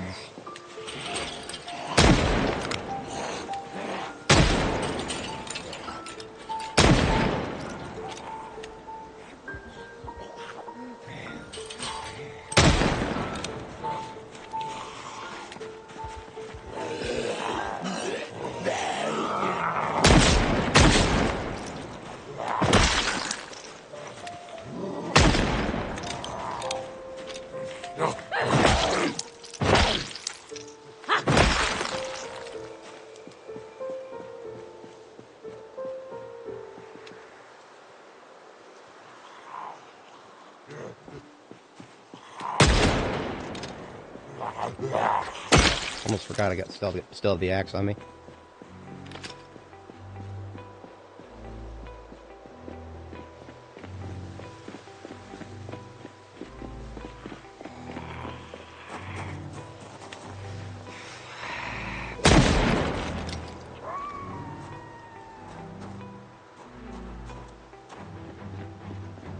And this is what I was waiting for. Would have gotten back in the vehicle, but I had a feeling more of these fuckers.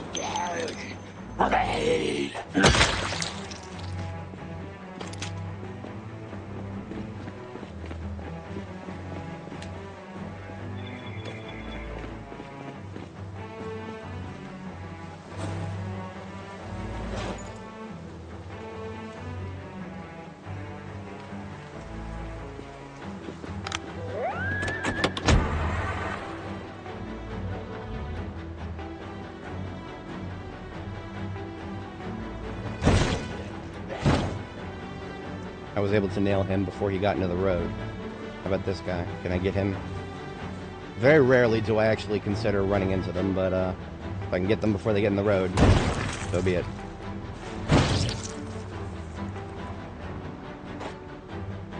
See, running into them leaves me with the double problem of damaging my vehicle slightly, but I'm not necessarily worried about damaging the vehicle so much as I am leaving a random corpse in the middle of the road. That's something that could bumpity bump when I'm trying to drive a little faster. Come on, come out of there.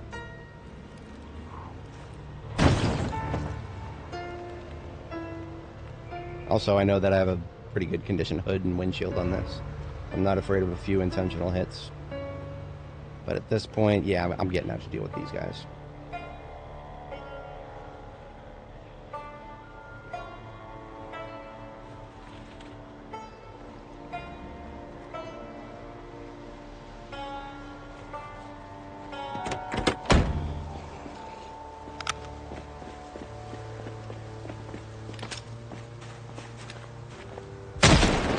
Another one of those silent chargers.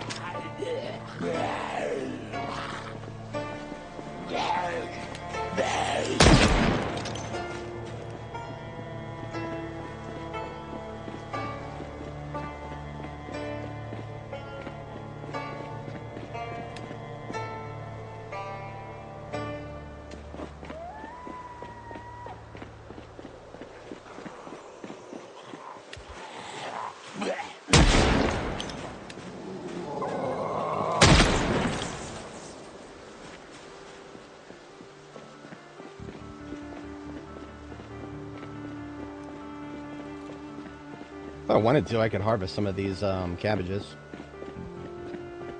I'm pretty sure they're still harvestable. Yep. For some reason, I don't think these go bad.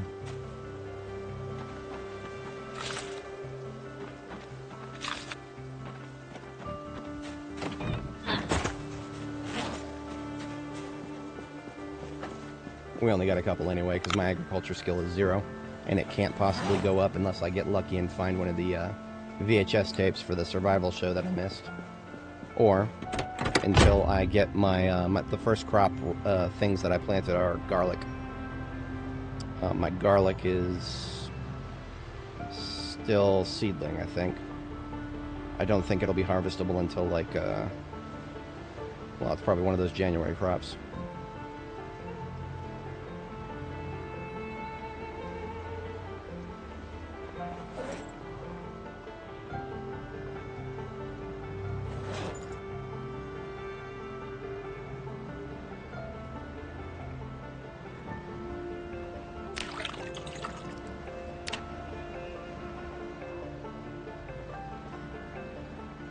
See, thankfully, I don't really have to worry about this road as much, because this road I have enough room that as long as those Zeds are not like blobbed up, I can go around them quite easily. Just gotta make sure they don't blob up.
I just had a thought. On my way back, okay, so when I get back to Riverside, there's a throwaway car waiting for me. It's the last throwaway car that I have staged. What I'm going to probably do is get back to Ekron and just take the tires off of the van that I want to tow back. The reason for that is, most of the time, the vehicles that I've been driving back have all got good parts. The van has good parts too, but the tires are just regular. And regular tires are not that impressive to me right now. So if I leave the tires behind, I'm not losing anything overly impressive. So if I just take the tires off, I can tow it at almost full speed. Forward. That'll save me some time. I'm doing that.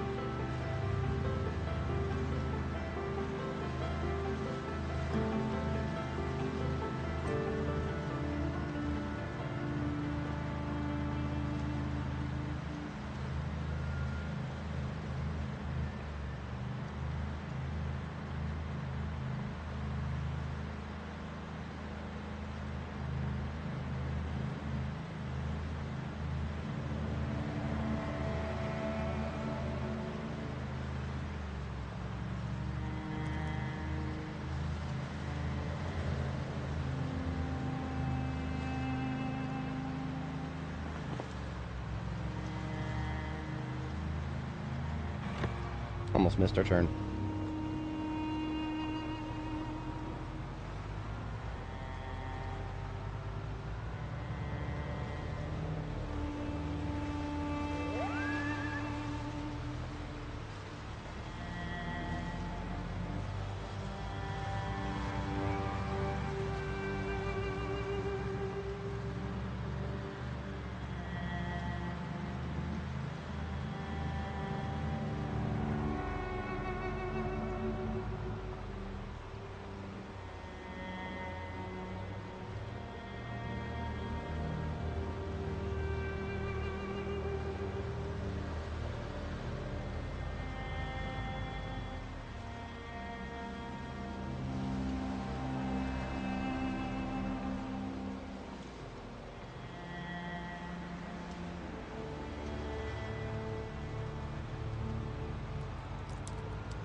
We have one van at Electromax left to tow back.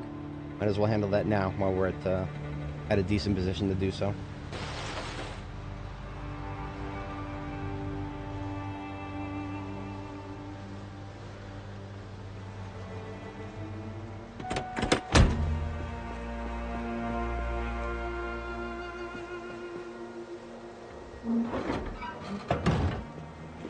This one had its trunk already filled, should be right. Yeah, there was not that much room in here.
I don't care if they get hit by the Electromax van. I would prefer not to have corpses in my road, but Electromax is one of my mobile... It's a mobile storage crate is all it is.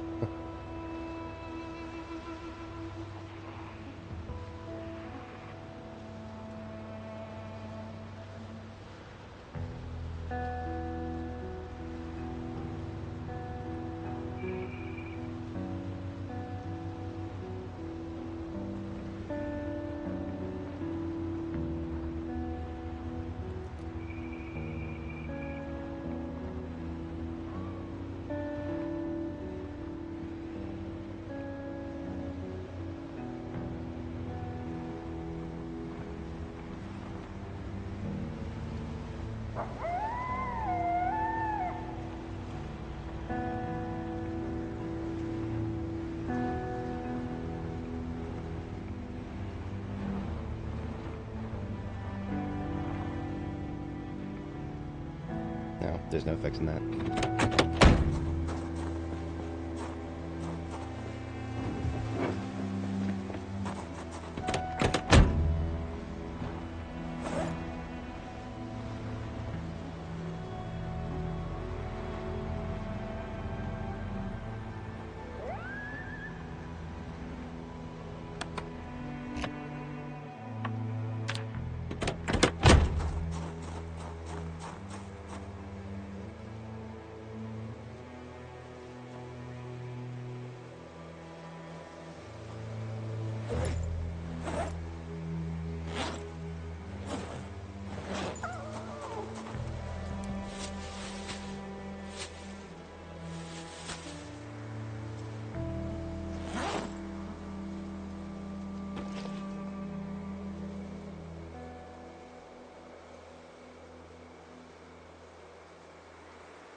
Woke up at exactly 4. So we do have to screw around for a little bit of time here so that we can get back to sleep again as soon as possible. That way we won't mess up our sleep schedule too awful much.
Not tired enough to sleep. Well, shit.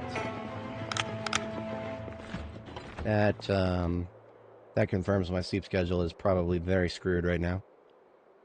If I drink a 2-liter of soda, that will get me nothing because caffeine from soda is still extremely nerfed.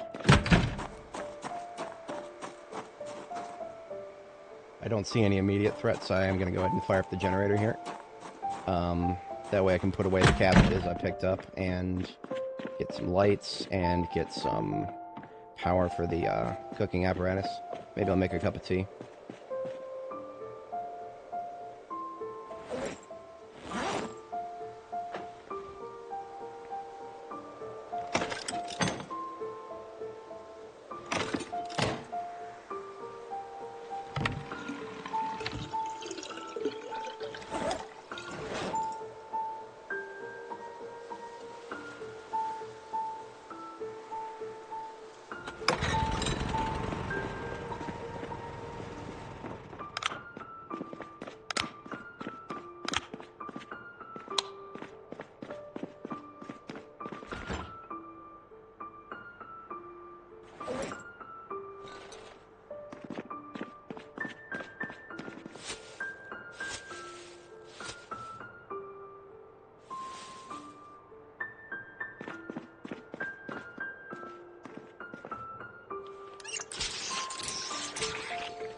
Now, this is an odd thing. I am so strapped on water in the roof here that I don't even need to worry about how much water I use because the next rain will fill it all the way back up. So I could give our girl a bath, and it is not even slightly wasting water because we're that close to being full on the roof. Alright, so if we get a tea bag here, and a mug, we can make ourselves some tea.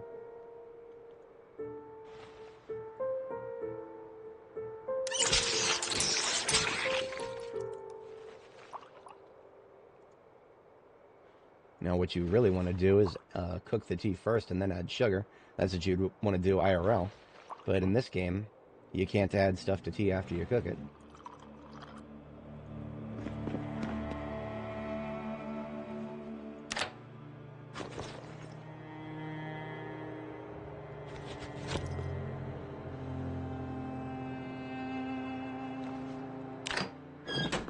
I will do a cursory check to see if I can sleep now. I can. Okay, so I'm doing that instead. That will keep my sleep schedule a lot more concise than an unknown amount of fatigue reduction from a tea, which is tea has been up and down in this game. So I'm just going to hold on to the tea and save it for when I really need it.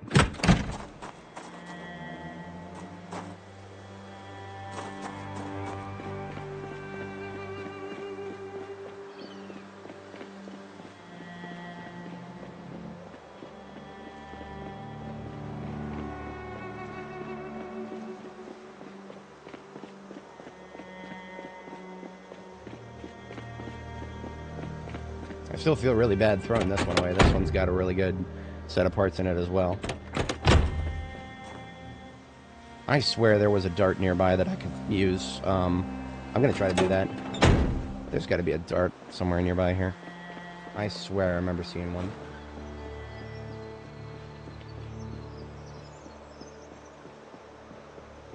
Can't hurt to kill a few of these Zeds anyway. They're close enough to my home base to be problems. 38 special is what we've got the most of right now.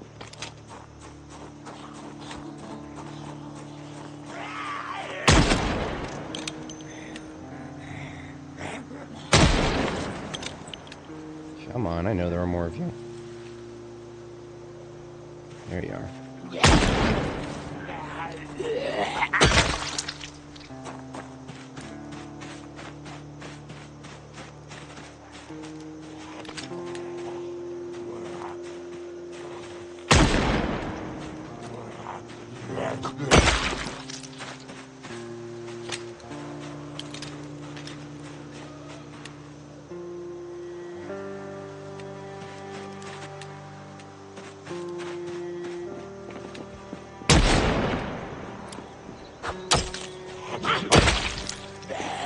you. God, I hate these trees. I'm sure if there are more, they'll make themselves known. Now that I've discharged a few rounds, I'll leave them to the job of coming out of those trees and show up where I can see them. I vividly remember driving past a car up here. I really should have brought a can of gas with me. Yeah, this one up here. It probably is not going to have gas.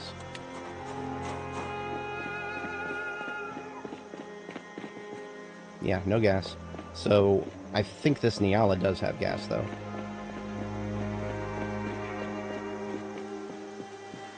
Yes. And I don't have my bottles, because of course I don't. How about we do 2 fountain cups?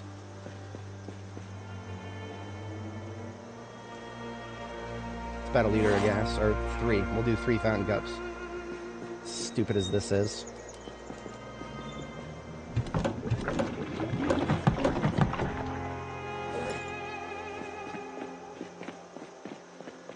See, I don't want to use that one as a throwaway either, because that one's got pretty good parts on it. The hell? Oh, this one might have had gas in it, but I couldn't see, because it's locked. Or something, I don't know. Wouldn't show me the add gas button.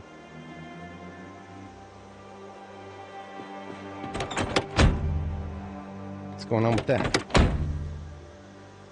Can I really just not add the gas using these? Oh no, the gas is just fucking gone. Okay, good to know. Don't try to use fountain cups to store gas. You know what? Fine. Got a 2 liter of water here. I'll just get rid of the water. Gonna be like that game. Fine. Let's see how it is.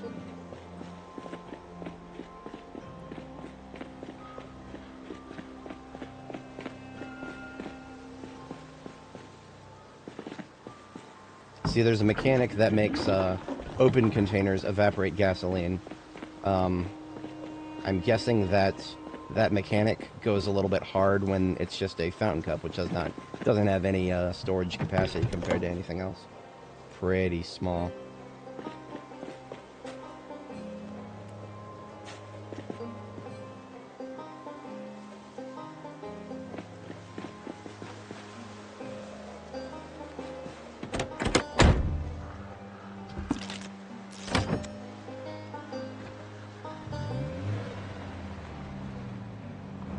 I'm just going to predict that this thing has very bad brakes, and I'm not going to challenge it at anything faster than like 60 miles an hour or so.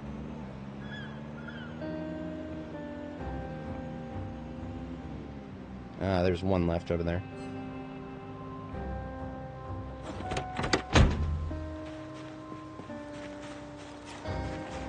Two? I hear one, yeah, okay.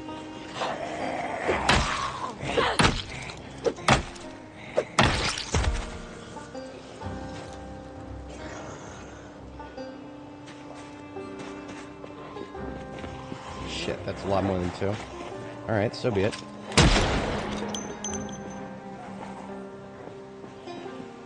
Come on out to the road where I can see your ass. Or just do this.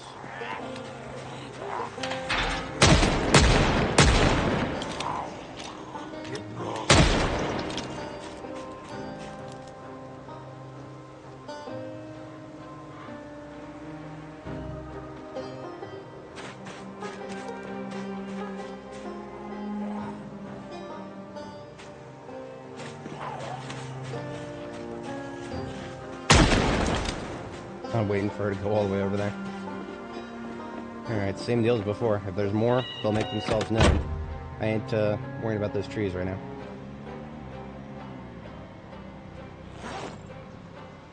Why am I still thirsty? I've got a water bottle right here. Okay, I accidentally hit disable auto drink somehow. Oops. That shouldn't have happened. Alright, we need to get this some gas in it.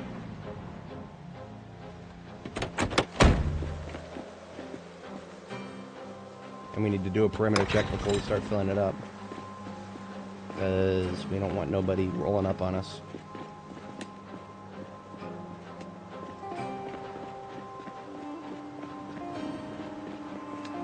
don't accept pull-ups.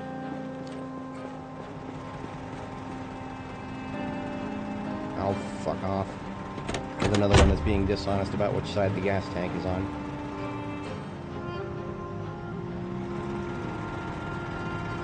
Skill issue. Should have looked at the other part.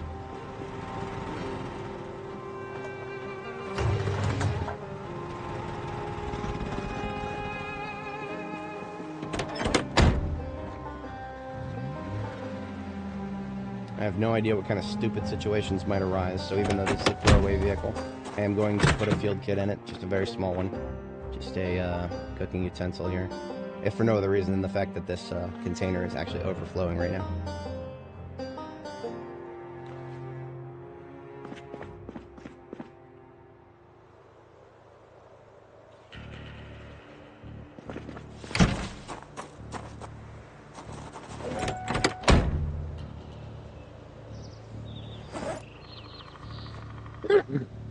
Excuse me, sorry. Should get, oh yeah.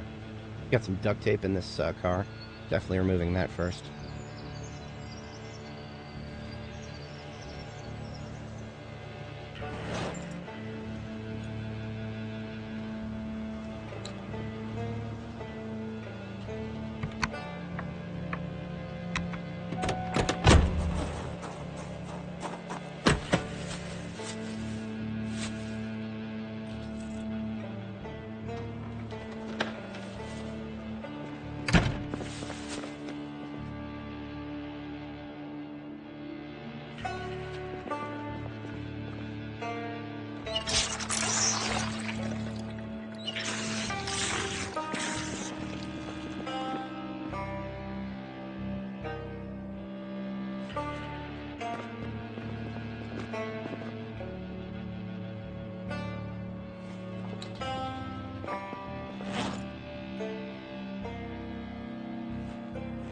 Alright, in the perfect world, I won't need much more than the cups of milk I'm bringing with me here.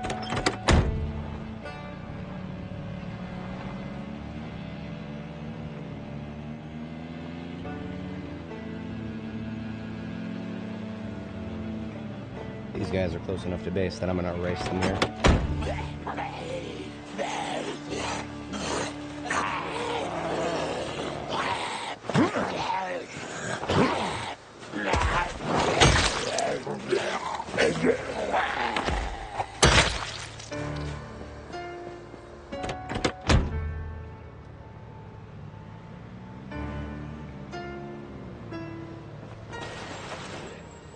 Not acquiescing a fast chandler in my road.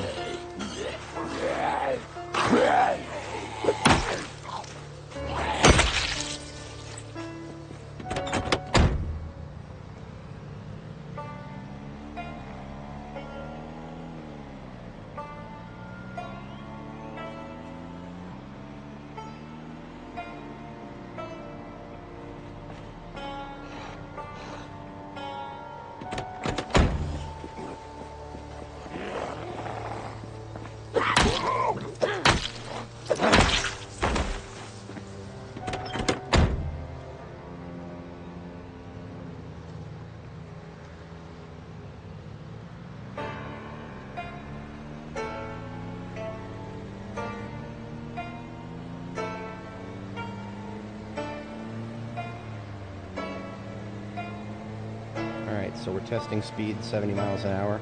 We're going to try braking, do a brake check. Okay, that's not the best, but we can handle it. We just need to remember that we're not going to be using any sort of speed going down the main road towards Ekron until we get past that. I don't want to chance that again. We're going to try to get past the cursed same situation as before. Literally exact same situation as what happened with Pink Shirt here. Couldn't quite brake before ramming. Therefore I have a corpse stuck in the middle of my road.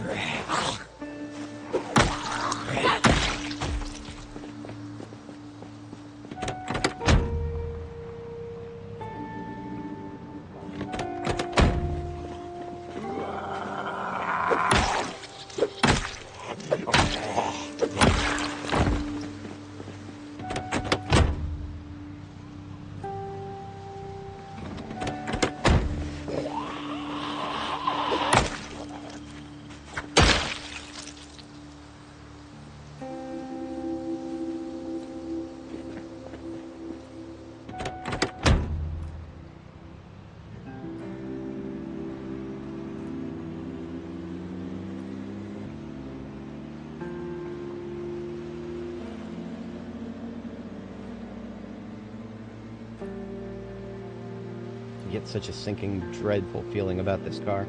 Like it's going to somehow be the death of me, even though it should not be.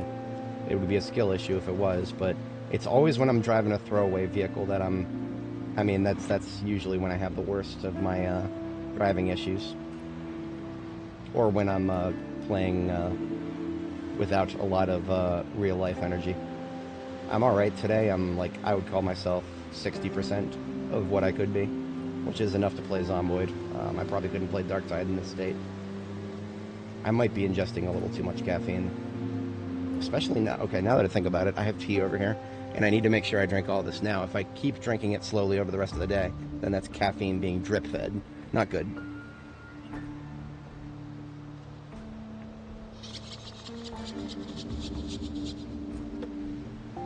Not finishing my tea in the morning hours might be contributing to my sleep problems.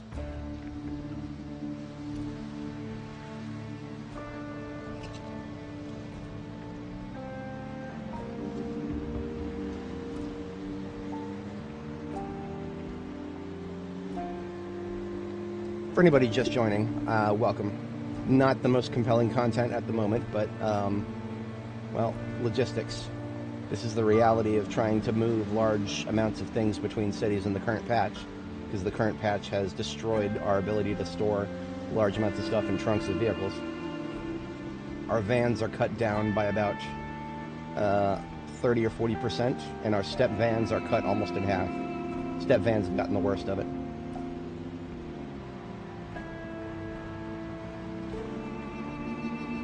For reference, if I had a perfect 100% integrity trunk on a step van, I could fit 130 encumbrance in it in this build.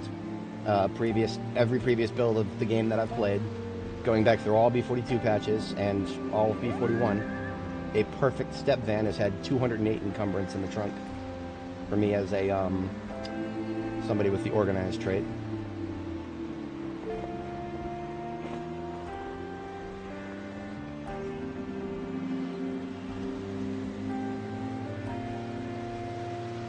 I lamented this earlier to such an extent that I was considering just, I'm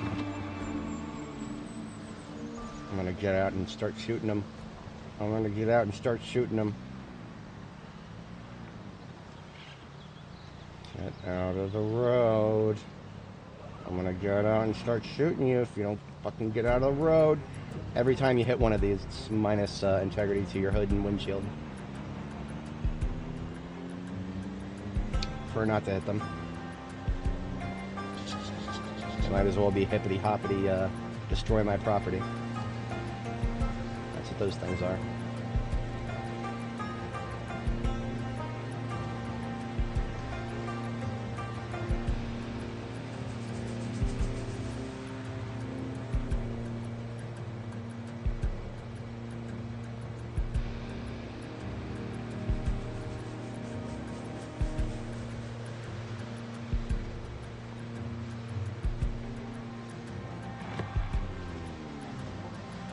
Now the reason I'm slowing down here is actually because I'm going to butcher one of these that I ran over earlier.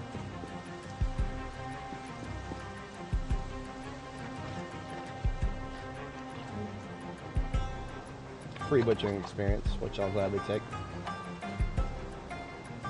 Now small animals don't get you that much butchering experience.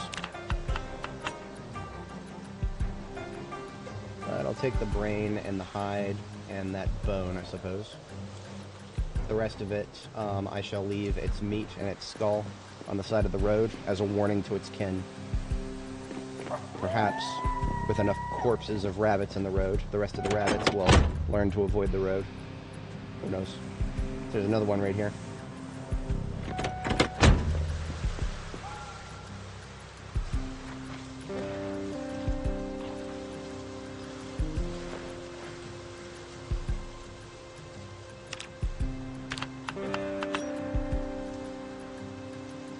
By taking the brain and the hide, brain, hide, and bone are useful for crafting stuff. Bone pieces, rabbit skull, rabbit meat, not that useful.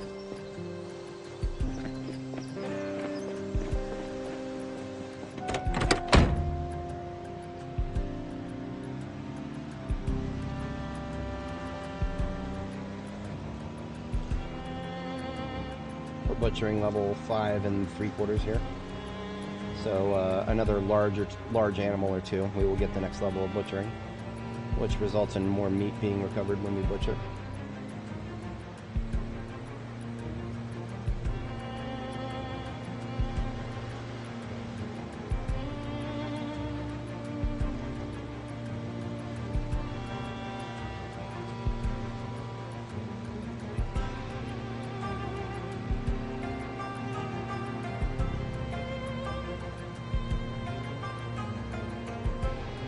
So I'm drifting quite heavily to the left in this car. You'll notice that I've been tapping D several times now. And yet, for some reason, I keep going in that direction. So alignment is a real phenomenon. It is a real phenomenon. I can say that beyond any shadow of a doubt. Alignment is still a real thing. But I just don't know all of the factors that could be contributing to it. It could be suspension, it could be suspension and or tires. It's most likely tires. Tires produce different amounts of wheel friction. And differing wheel friction probably is going to contribute to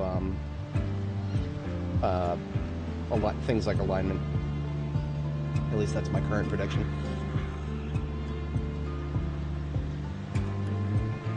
I've questioned whether alignment is a thing, but after looking at that, having to tap B several times, like I would turn a little bit and then drift, and then turn a little bit and then drift. It's tiresome.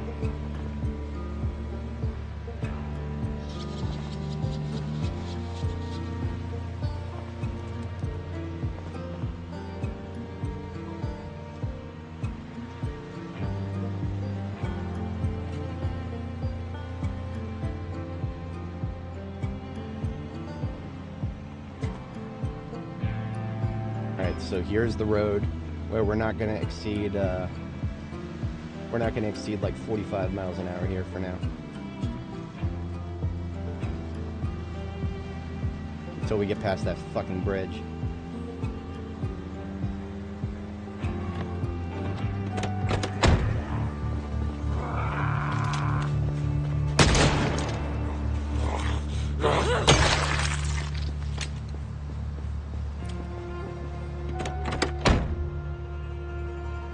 You know, I almost do feel obligated to just grab the rest of these cabbages. At least while these zombies are mostly gone. I say mostly because I wiped everybody out. Everybody else that's here, I wiped them out last time. But now this time there's more. Next time there's going to be more, and then the time after that there's always going to be more. This place, I don't know what the fuck it is about this road. There's always more on this road every time I go down it. The road is just fucking cursed. And it's not just this time, right? You know, there's allegedly a random spawn system now that generates heat maps with random noise. I think that there's a manual aspect to that. Okay, so I would say a good portion of these are actually dead.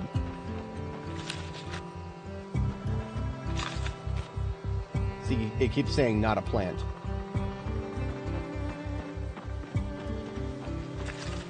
So these are dying as they're supposed to. I say supposed to, that's a bit of a strong phrasing.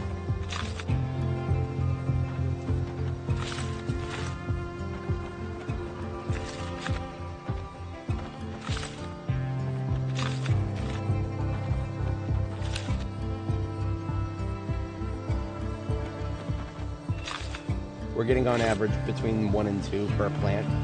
So even though this seems like a lot, it's not. Not even slightly.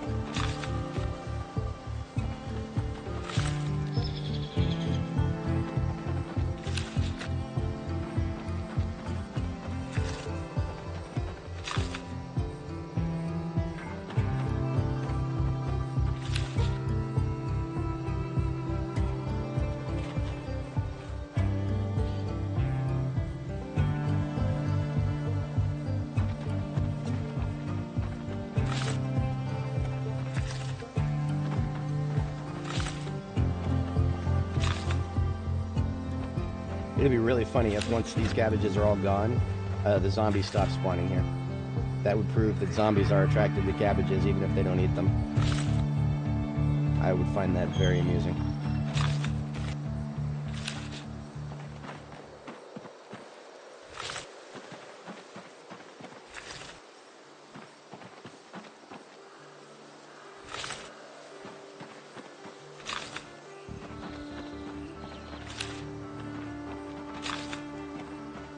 We're in a lot of pain right now because we have no agriculture skill, and that causes muscle strain to appear. So I'm actually going to feed the girl some painkillers. Torso muscle strain, I don't think it hurts your combat effectiveness too much. If it did, I probably would not have done that.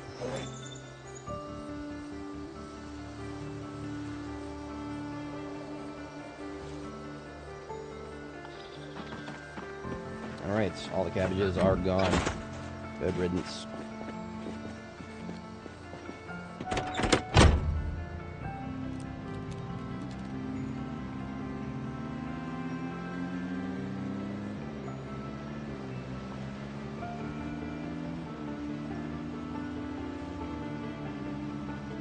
We still haven't seen the bridge yet, so I'm keeping it 45 and below.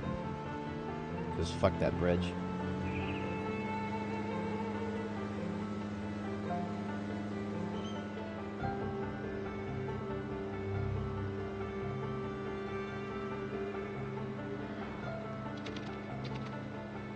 There it is.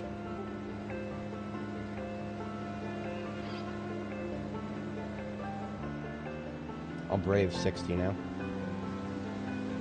At least there's no longer any obstructions dead center in the road. We're going to run into burned vehicles on the left.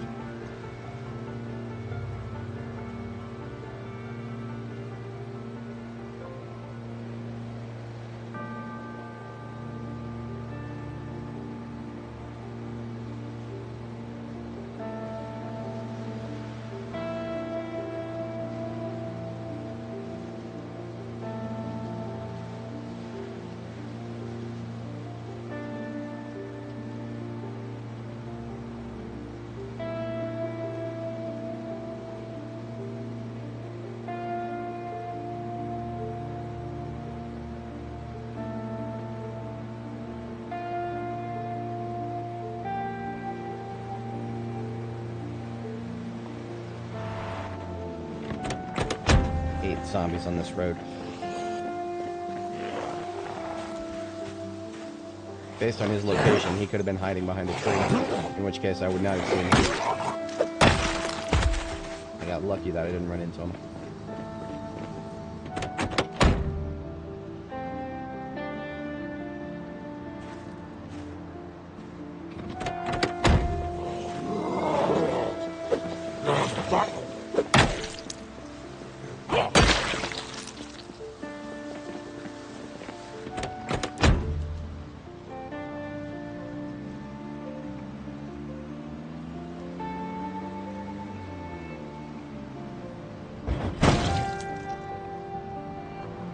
He was off the road, so I made sure that he stayed that way.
And here we are.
Okay, that's pretty much everything I care about here.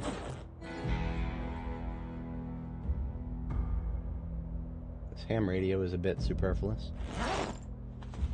Might actually have room for it. We'll find out.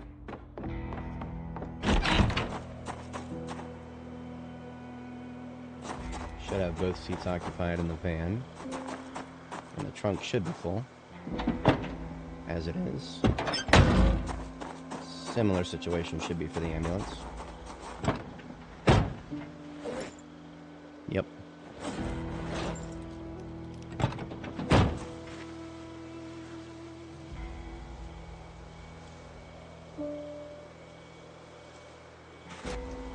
That said, I've only got one hand carry left that's staged, so I should be able to take everything. Like, literally everything I wanted to take should be able to come with me now. So we've got a military backpack in both hands. Our main backpack is basically full. Got one hand carry right here. This one's actually underfilled.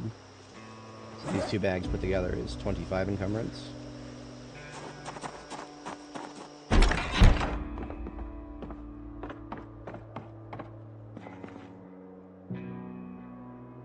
Made sure that all these magazines I'm leaving behind are at least ones that I've read, as they are. Nothing special about anything in here.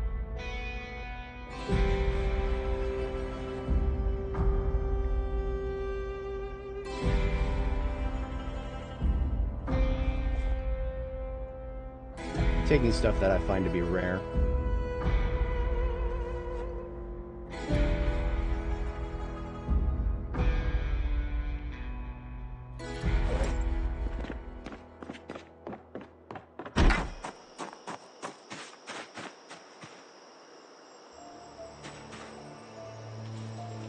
This would be 25 in this bag. So still have a little bit of room. I did not even hope to have more spare room. So we're going to take some, just a couple more guns then. We've already got at least 4 M14s. Yeah, there was 3 in one of the gloves, and then, okay. MSR 788s, there's so many of them here. I don't remember exactly how many we took back with us already, so maybe I'll just take 1 MSR 788 and 1 MSR 700. Shotguns, I know we have tons of. Maybe I'll take this double barrel. A perfect shotgun I have room for, I'll take that. Alright, that should fill me up completely. All bags are full. We're going to top up our water.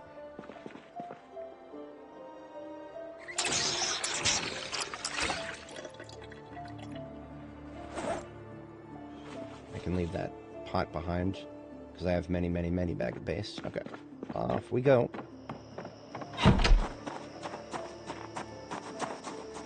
I have decided we are going to go ahead and just take the Franklin volley in as is.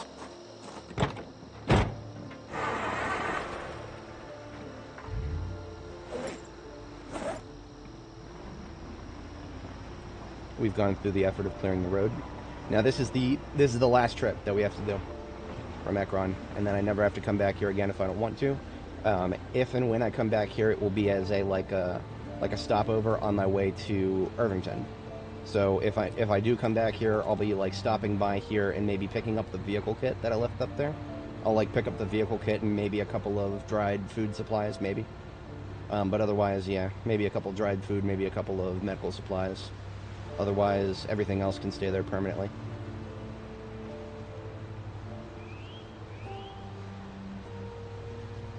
And this is going to take about 20 minutes IRL, unfortunately.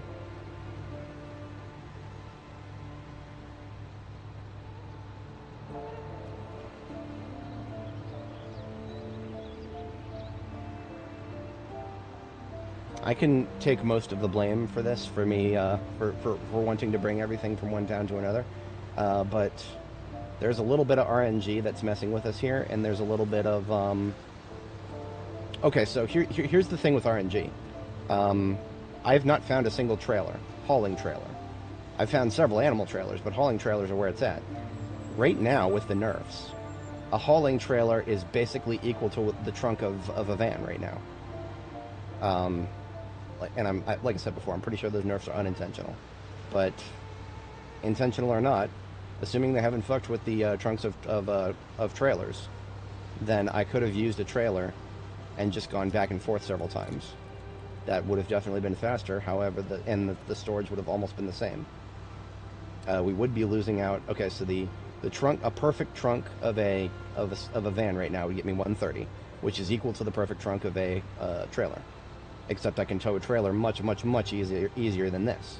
Like with a good ambulance, my max towing speed with a trailer is something like 60 miles an hour still, which is great.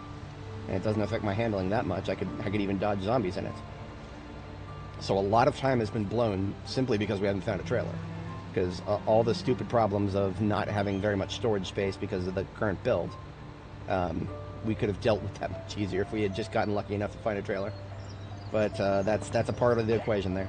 Of course, another part of the equation is just my obsession with picking up certain things. We have at least one trip could have been saved if I just completely disregarded decorative furniture. Decorative furniture that I don't think I've ever seen anywhere else besides Ekron or maybe Louisville. We may find some of the church decorations that I picked up. Maybe we could find a couple of those in Louisville. But I don't plan on going to Louisville anytime soon on this character, because I just spent a lot of time in Louisville on Annie Mae before this patch came out and reset the world. So if and when we do an in-game activity, it would be like I was mentioning to someone in chat before, if and when we did a end-game sort of event, it would be that we would start with the research center first, the military research center. Because that is something I have never done before. And it was on my docket to do with Annie Mae if she survived the next update, but since she did not, her journey is now concluded.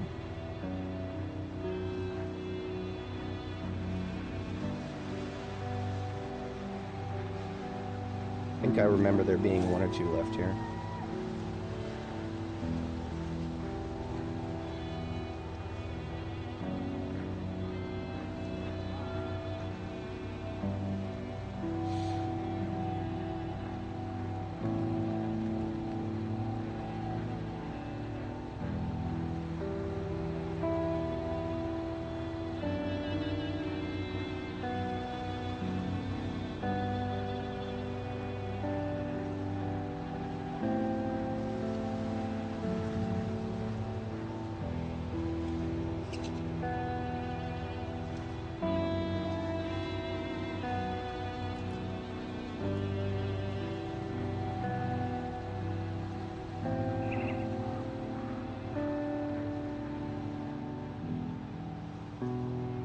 Alright, you know what? This is going to take about, I don't know, less than a minute. I just want to make sure that I'm not screwing myself. I have not tried towing this particular van forward. And I know that I've said before, oh, I'm never going to try to tow forward again. I feel like I'm doing myself a disservice if I don't. Because it seems so unpredictable and random which vehicles can actually be towed forward. I know it's possible. It is possible to tow forward and not bottom out in second gear. I have gotten into third gear before. And I would laugh so hard if I actually got into third gear here. I don't think I'm going to. Just based on how much effort it's taken to get to second right now, I'm going to get to second, there I'm in second, and I'm going to start bottoming out, and there I am bottoming out in second gear.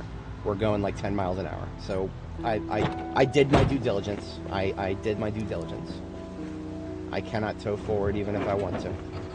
Yeah, yes, I could just take the tires off of that vehicle. I could take the tires off of the van, and I could tow forward probably at a max speed of about 60. But doing so would cause this vehicle to bounce all over the place behind me and unstably, and what that would result in is all of the glass work on it, all the good parts that are on it, would get damaged by all the random collisions. So the whole fact that I'm taking this back with me because it's got good parts on it, that would be ruined if I took all the good parts off and left the tires behind, and then allowed the glasswork to get smashed up all over the place. So even though I could go faster, that would require abandoning a lot of stuff that I'm bringing back right now. So fuck it, fuck it, fuck it. We go hard here. We go super hard. Sometimes harder than we really should.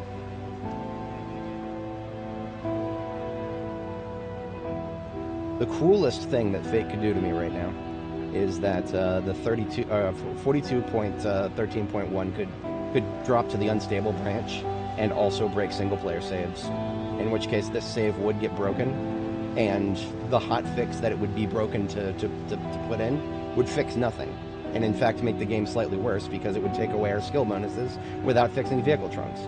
Unless they fixed vehicle trunks and it didn't make patch notes. I would have to observe and see if that is the case.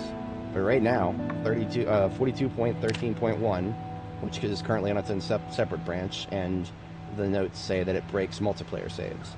If that also breaks single-player saves and they force it to unstable, I will probably put Zomboid on the shelf for a while.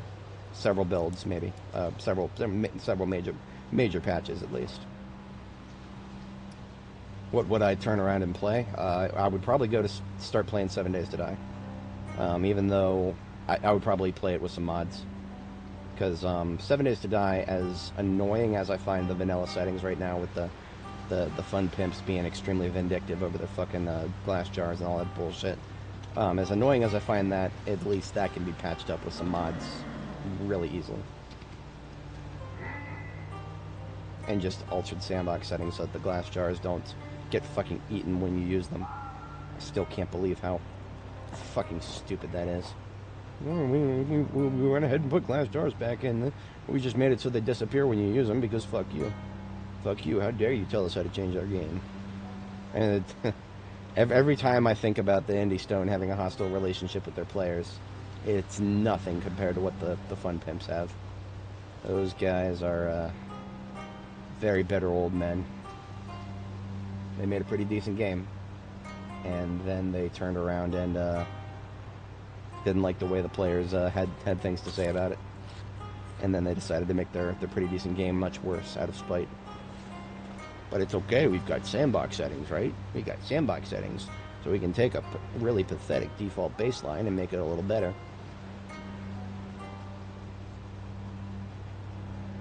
SMH. That's all I got on that. I got a little bit more than SMH. I'm gonna leave it at that. Let's just leave it there. Point being, of course, if Zomboid actually does get a lot worse with the next update and decides to break my save for literally nothing, that would be substantial to me. Then yeah, I'm just gonna play some 7 Days for a bit. That would be the arc of this channel, as it were. See, as annoying and stupid as this is, I still find it somewhat tolerable. Somewhat. But that is mostly because I'm pretty sure that this is something that they're going to get fixed soonish. If I get proven wrong on that, that's what's gonna that's what's gonna shift my outlook tremendously. If they force us to a save breaking update that does not fix this problem, then yeah, nah.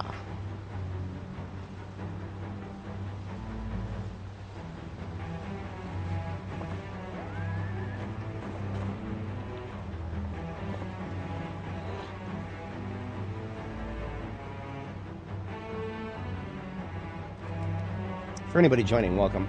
We're on our last leg of the journey to get back to Riverside from all the loot that we wanted to take back from Ekron.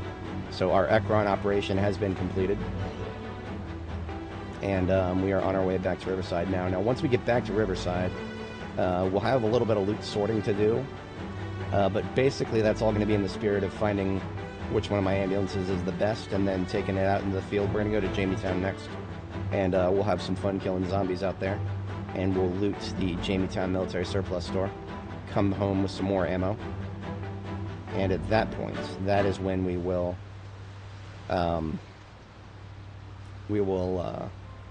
start building bases, or start building our base.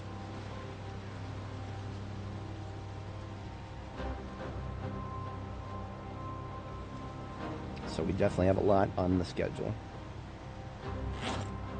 I don't think we'll need to be doing trips like this between here and Jamietown. When it comes to Jamietown, the huge bulk of what we're going to find is military gear. And we've found so much of that at this point that I think there's only certain specific targeted items that I care about. And we'll get those, obviously. Everything beyond that will get left behind. Yeah, I can understand that completely. Even though 42 has multiplayer now. 41 with a solid set of mods is still going to be a lot more of a stable experience that is playable. I do enjoy the crafting very much in 42, and there's a bit more uniquity to it, or uniqueness to it. You know, every zombie's got an ID card. Every zombie's got different colored clothing that is random number generation clothing and all that. That's all very fun, but it comes at many costs.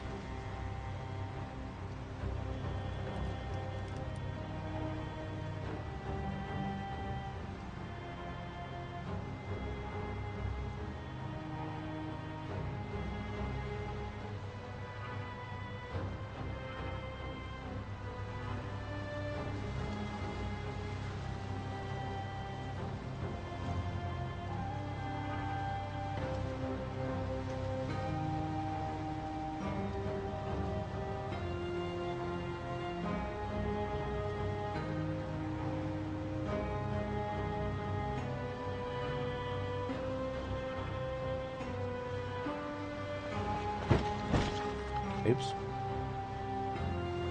You know, for the sake of maintaining my sleep schedule, I might actually go ahead and sleep here tonight. Because it is just about my bedtime right now, and there is a safe place to sleep just right down this road, right here.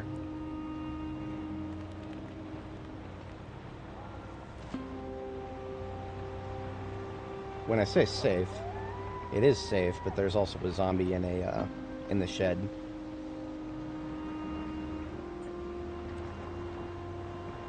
But if we don't wake it up, then it will never get out of the shed.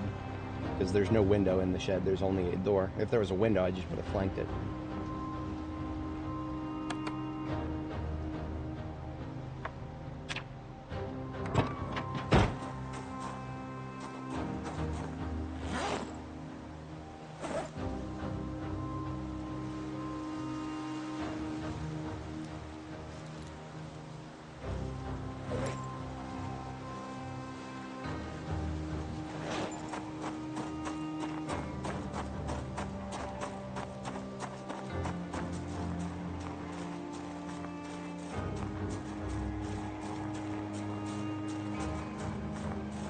This is probably the closest that I will ever intentionally sleep next to a zombie that I actually know is there. But this room has got 2 windows boarded up. So if a single zombie in the shed there can actually break out of the shed and then break in through both of these boarded up windows, then okay, I deserve whatever happens next.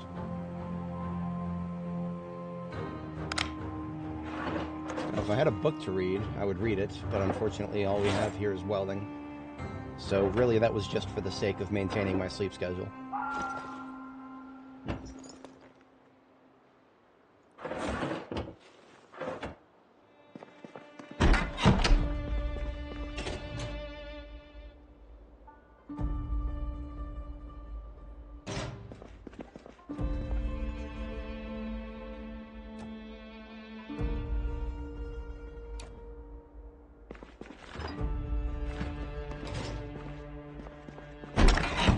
I took one of the radios out, possibly of the white van.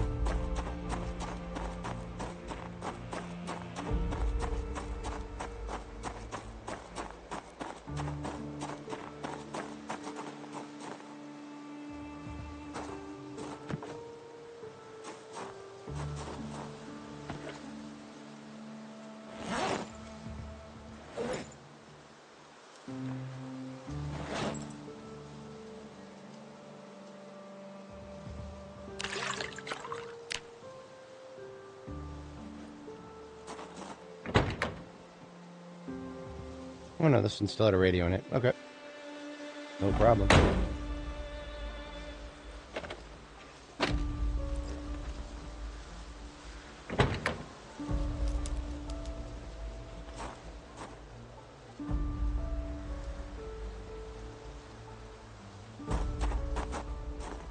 Actually, we can give this one some perfect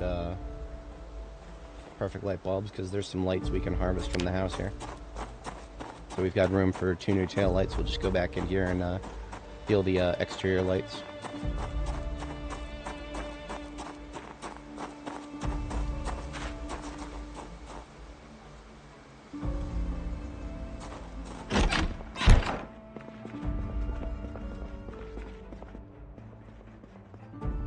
lamps.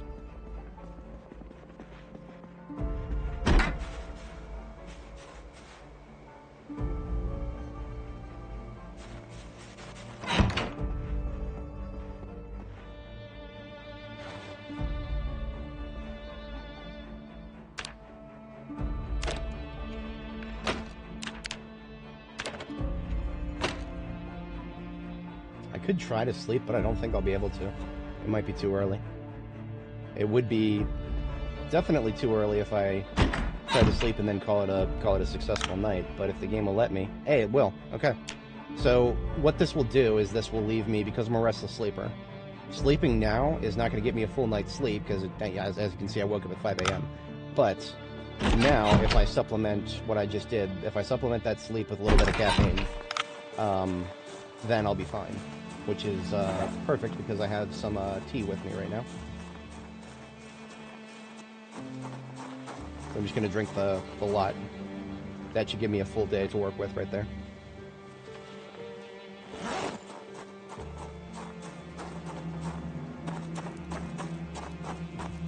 Alright. Let's bag back up and get out of here.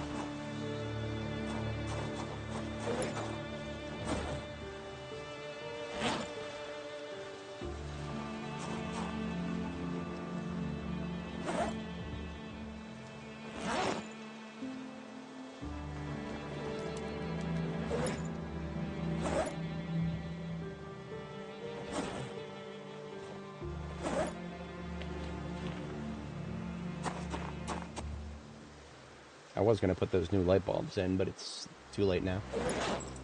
That's fine. We're good.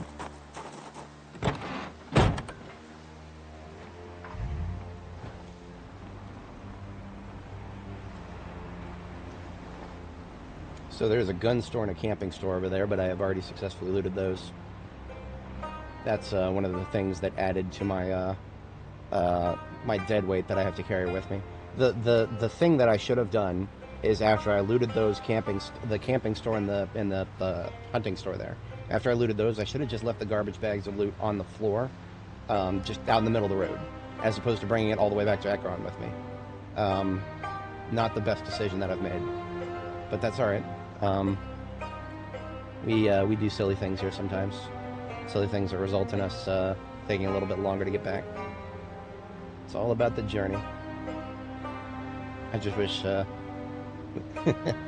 if we had vehicles that their trunks weren't broken, this journey would have taken a few more steps, a couple of fewer steps. Whatever.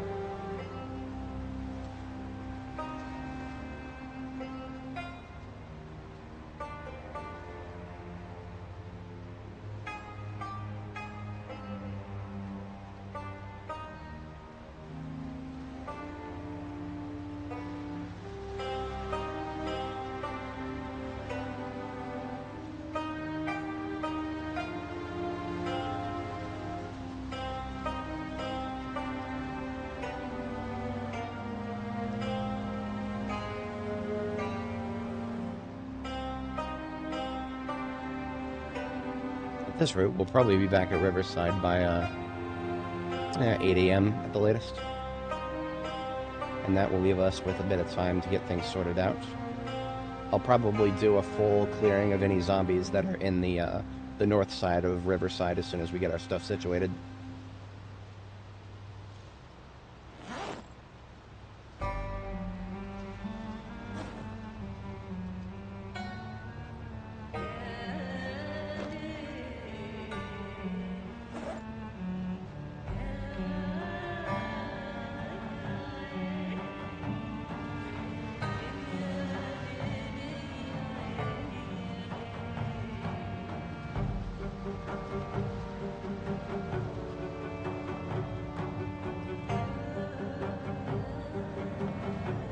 I'm actually already sorting loot a little bit, taking some stuff out of my ambulance seats that don't need to be there.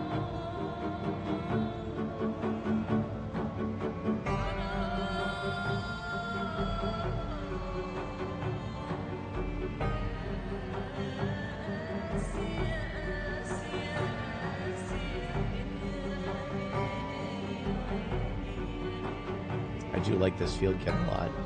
It's a great one here. Probably missing a couple things, but nothing that I can think of right now.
So I thought I had tailoring 3, and I don't know exactly what made me think that, but I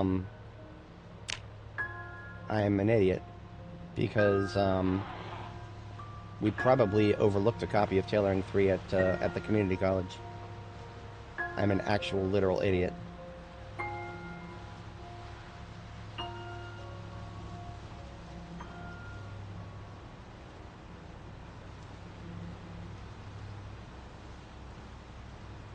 Well, if we hit a roadblock, we'll go back and get it later. If and when. Or maybe when we deploy for Jametown, we'll stop by the, yeah, maybe when we deploy for Jametown, we'll actually take the roundabout route and stop by the community college, grab it then.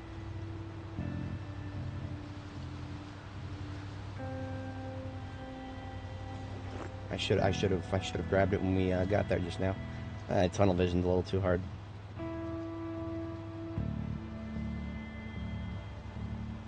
So there may be multiple copies of tailoring 3 that I just disregarded. Now that being said, we have seen many tailoring books, or we did not see many tailoring books at all at Ekron Community College. We did not see that many at all.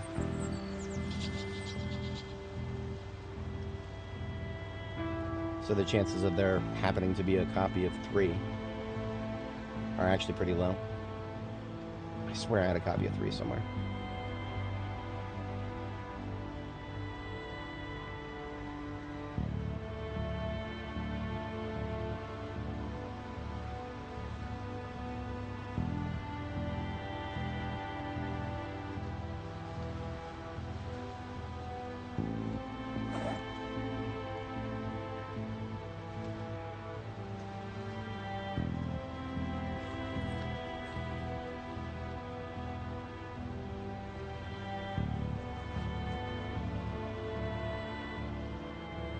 Almost there.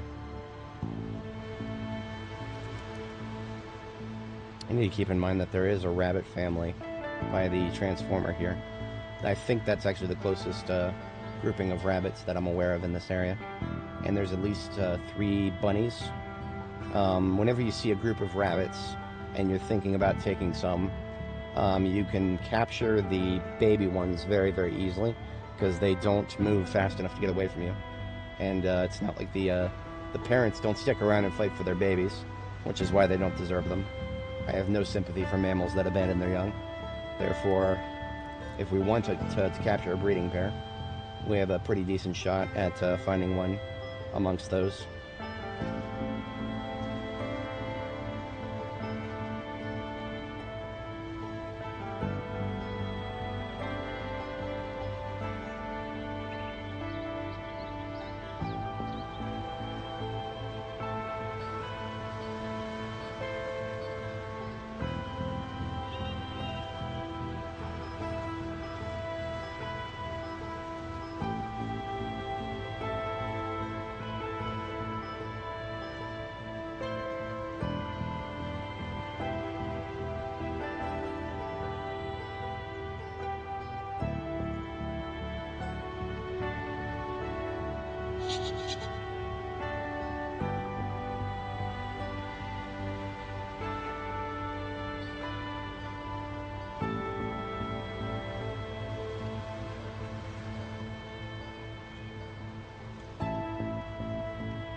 Coming up on Electromax now.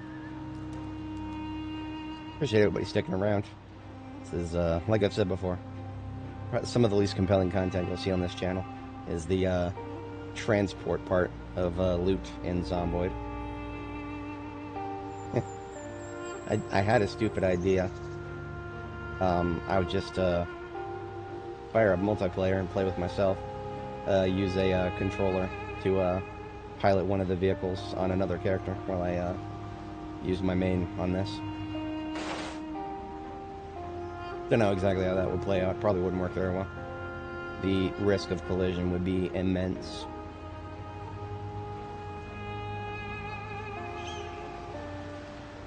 I do have some experience multi-boxing, but it's been a very long time since I've done it. That was back in my World of Warcraft days, where just to give you guys an idea of how long ago that was. It was during Burning Crusade, and it was the Sunwell Plateau events that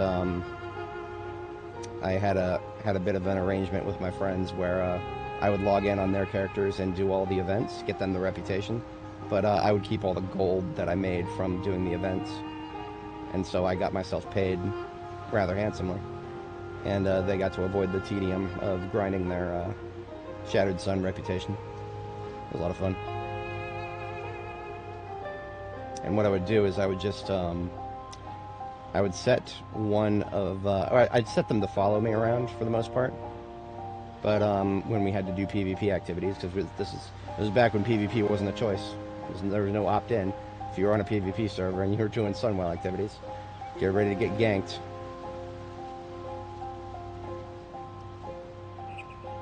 I missed that. That was a lot of fun.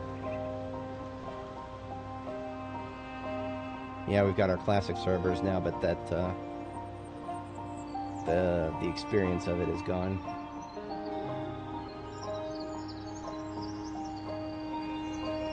Community is quite fractured now.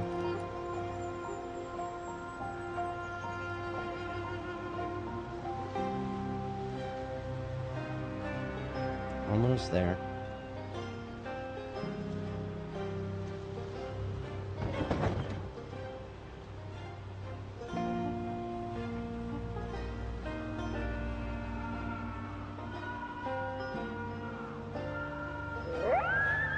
Somebody just died. R.I.P. Rest in the spaghetti, never forgetty.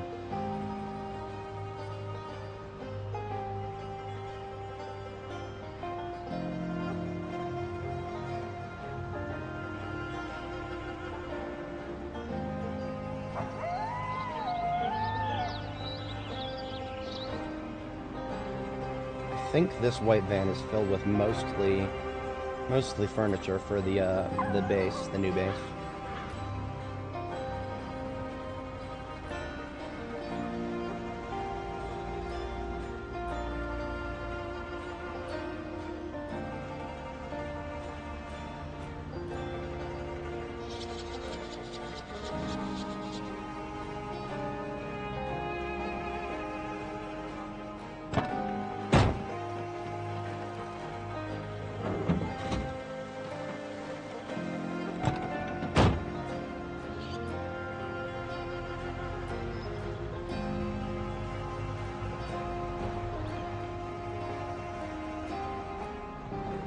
Yeah, that's right. Pro's got 5 ambulances now. Yeah, yeah, yeah. Wouldn't be necessary if, well, if I wasn't both obsessive and the Indy Stone was so negligent with such fundamentals as vehicle storage limits. But I digest. We're home.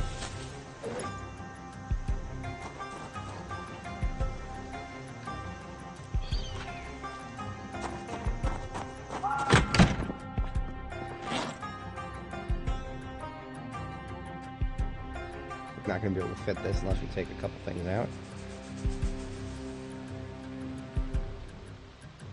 Perhaps I will go ahead and take the attachments out. That'll buy us enough space for the guns we just brought back. Almost.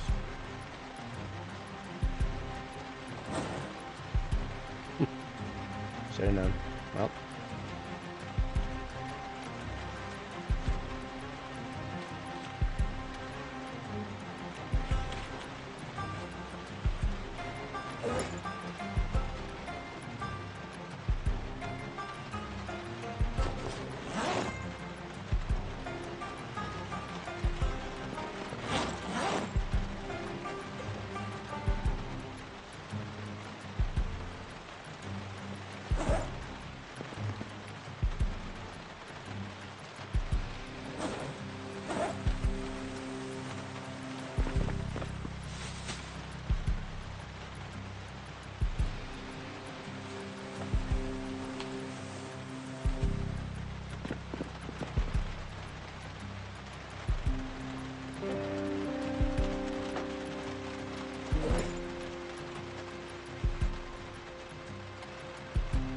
This container is full when it comes to medical supplies, so we'll have to do that.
Right, so most of those cabbages we got are safely in the freezer where they will allegedly never expire.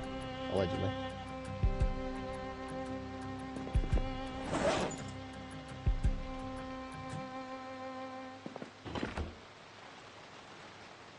So that hunting knife that we had on our chest, we didn't actually take any durability off of it, which is good because it's one of the pretty ones. I've got one of the ugly ones in my backpack that I recently found, so we're just going to put that right on our webbing. I'm okay with not using up the pretty ones for now.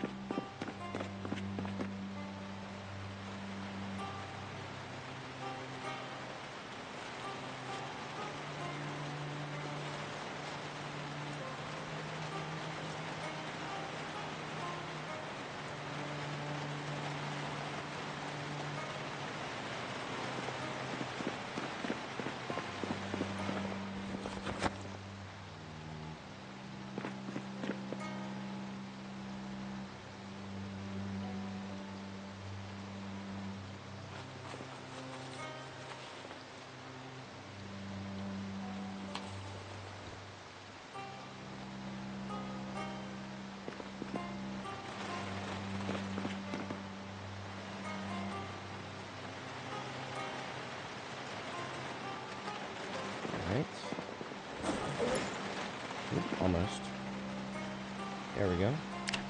Got all of our bags sorted.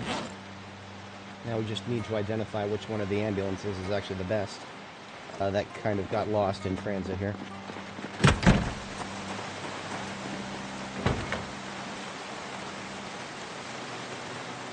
This is the 95, so this one's Charlie.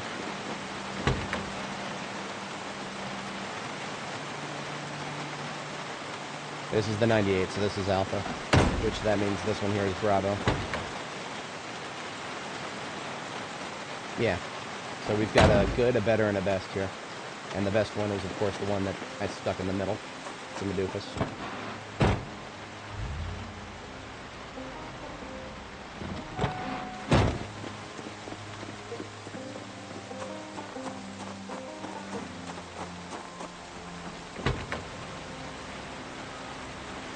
Yeah, this is the first one we found. Engine quality was only 75.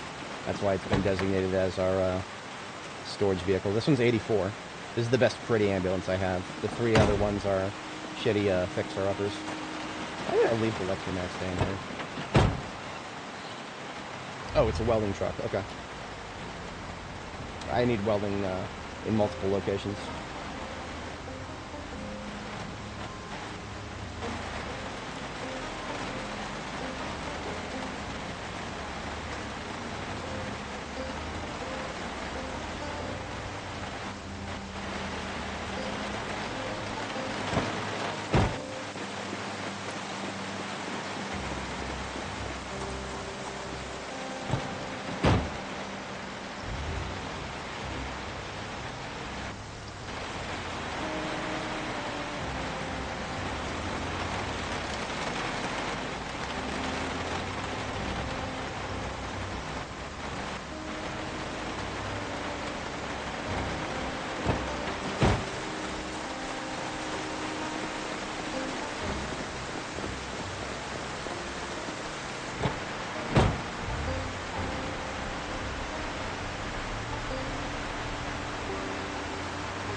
Captain, the fleet is assembled.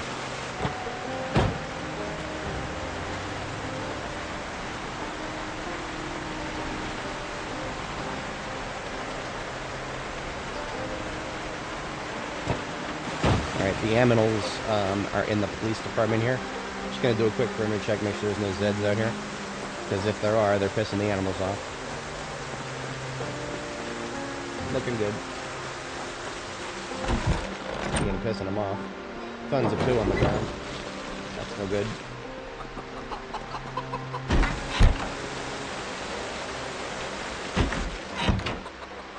I could do a top up on water. One of them had a lamb already. Holy crap. Those things move fast, I guess. What have we got? Is it a male or a female? It is a male. I'm naming him Kill Me, because if he grows up, then he's going to start fighting my other ram, who I believe is an East Presian. Oh no, it's a Rambo, yeah. Okay, maybe not. We'll see.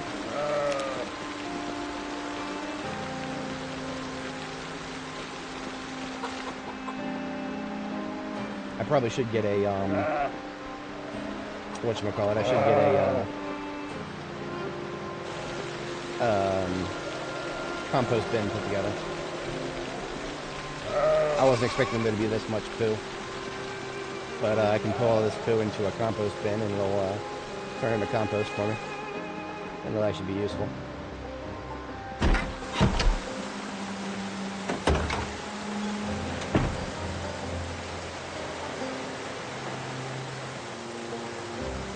Yeah, it's got 11 encumbrance worth, so that should be a full bin.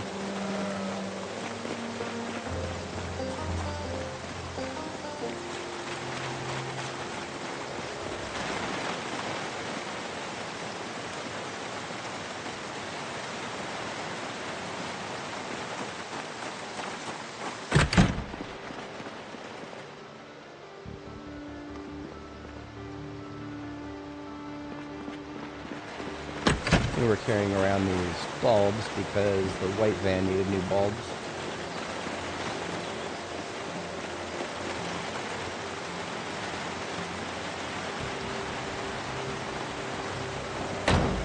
Oops.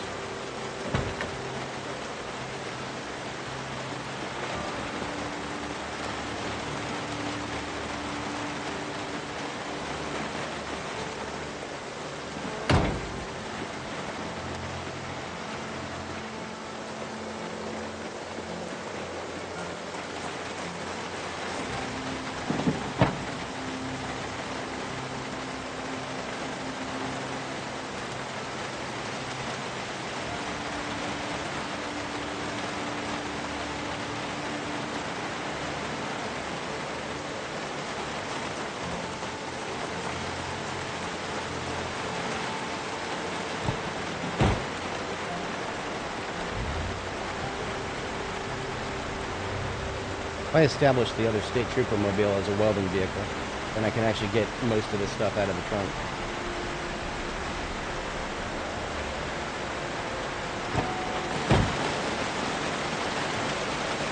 And it's currently with masonry, but that's alright.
Alright, so the Plunkies mobile is completely emptied out. It is my best step van, therefore it deserves a parking spot of prominence up here. When I say best step van, it's actually technically one of my best vehicles. It's not a Corvette. Some of the Corvettes have a 100 quality engine, but of course, you know, Corvettes can hardly carry anything, so they rarely count as anything other than, you know, something special for local use. When it comes to vehicles that can go long distances, my ambulances and my step vans are all I'm usually going to care about, and that is now my best step van in the lot. Its engine quality is 97. Okay, so my best ambulance has 98, so my ambulance is still going to beat it by 1%.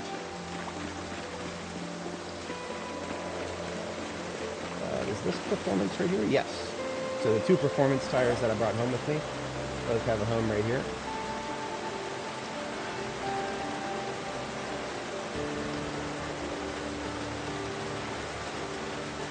No, I just got extremely... Okay, so all three of these... I just call them Corvettes, because they're just Corvettes at the end of the day. But yeah, all three of these Corvettes spawned here in Riverside. They all happen to spawn in white, but they do come in at least 6 colors that I'm aware of. So it's not... it's just a really weird luck on my part that I happen to get, you know, just nothing but all white.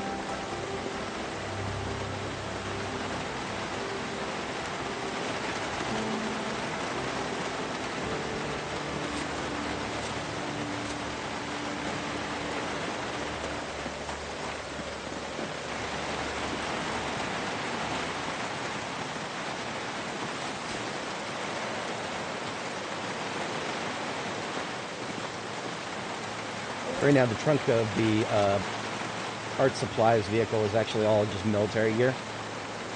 I probably want to consolidate the military gear that I picked up from other sources. I picked up some gear from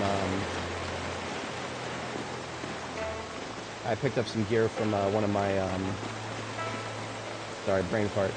We came home with some from multiple stores.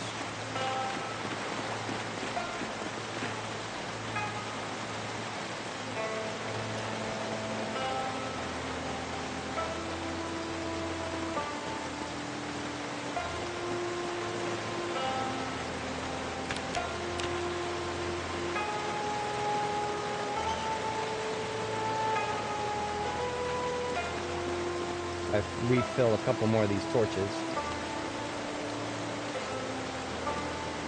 then I can get rid of this propane tank, because this propane tank will probably be empty. Yep. This propane tank should now be empty. Well, if it has anything left, we'll get it out now. Yeah, okay, now it's 100% empty.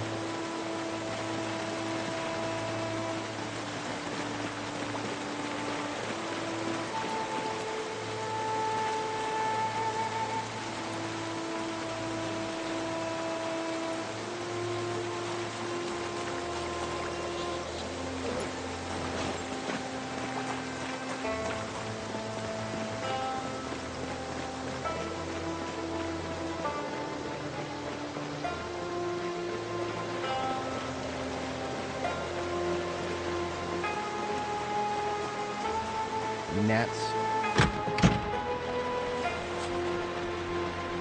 Alright, I think we're set to do some other things. I need to get cleaned up. I'm really, really sweaty right now. This jacket that I'm wearing, I was just wearing it because I didn't have anywhere else to put the jacket. I had to wear it in order to bring it back with me. So I am kind of hot overheating for no reason.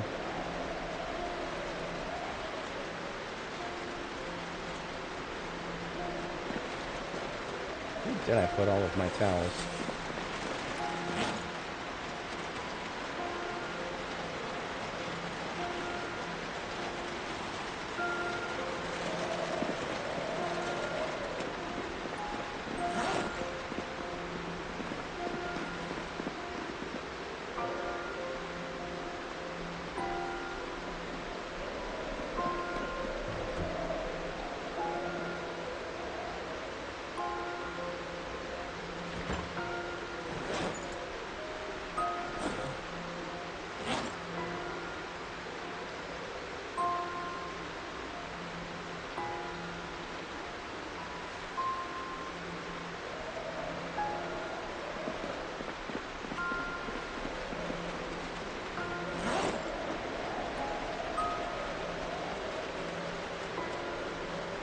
By the time I find it, I'm not going to need it anymore.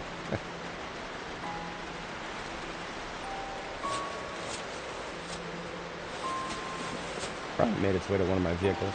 That's alright.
I want to look through these bags, see if there's anything else that needs to go to the vehicle lot.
Happy face pillow. I know where that needs to go.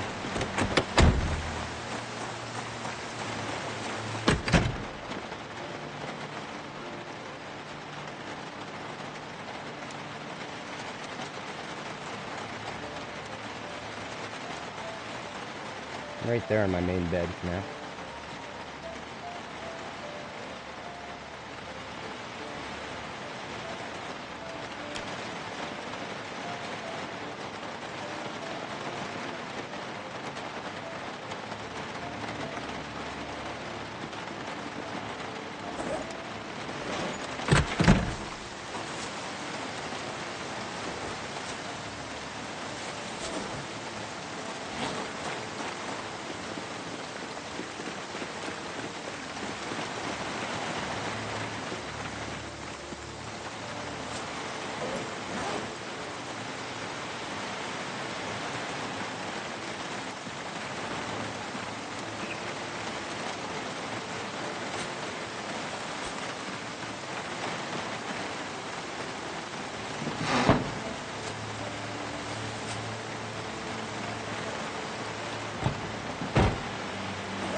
Low. All welding in the mid vehicle there.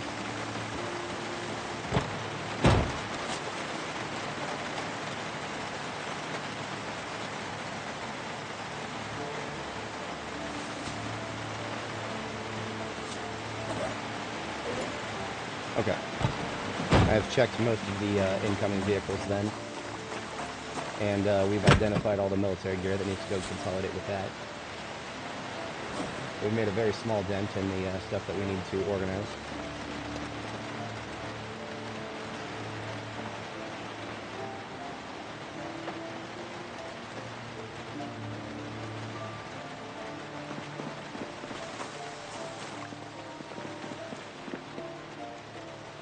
High engine quality ones. If we're talking about ambulances, or are you talking about... If you're talking about the Corvettes, 2 of them were basically perfect. I think we had a 100, a 100, and one of them was in the 70s, if I remember. The beat-up one, I think. Yeah, this one, the one on the farthest left, that's supposed to be the main one.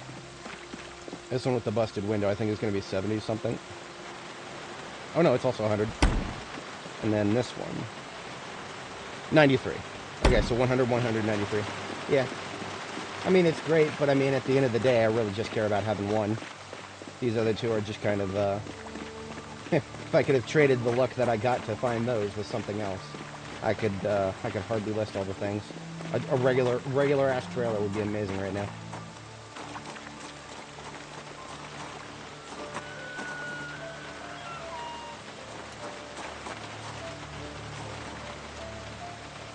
We do have standard vehicle stuff over here, but it's all mostly shit.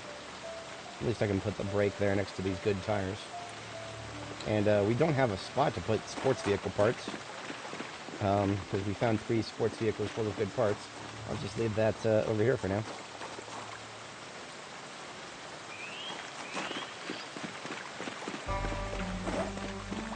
Alright, we'll see if I can actually fit this. It's going to be a bit of a... Yeah, I can fit this. That should work.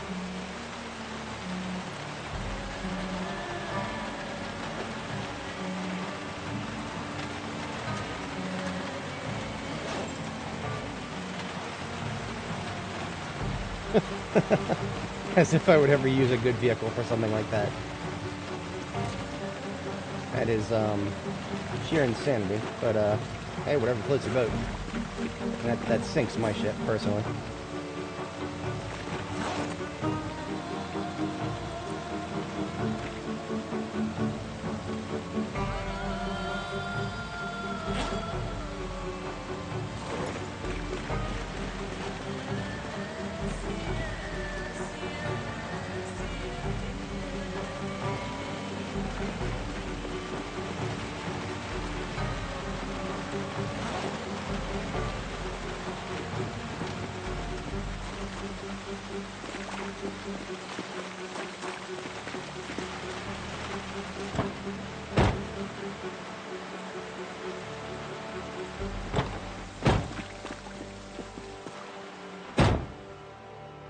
This one has been mostly emptied out.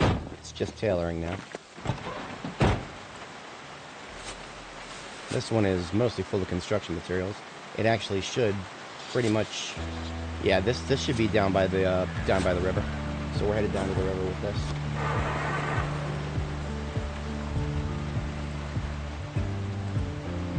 If anybody joining is not familiar, my ultimate goal is to build a base down by the river. We've already got some stuff parked up there.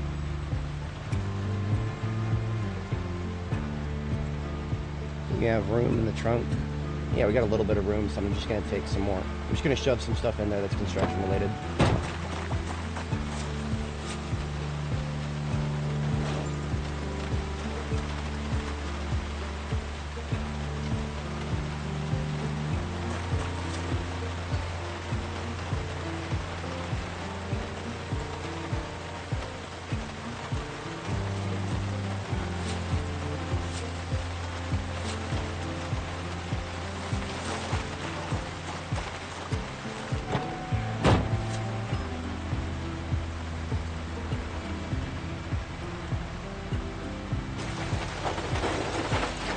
Now that's fascinating.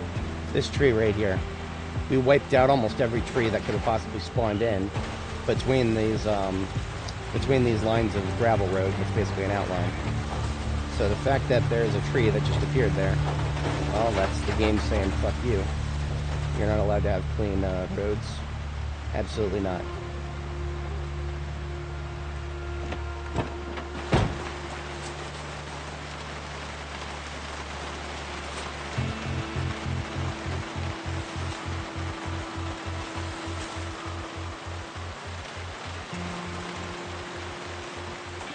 Check on the status of our crops.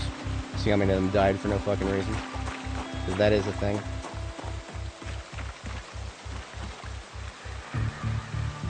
Garlic is still considered seedling, so I can't fertilize it again. Seedling. Young. Young and young. So whenever it says young instead of seedling, I actually could fertilize it if I want to. Oh, look at that.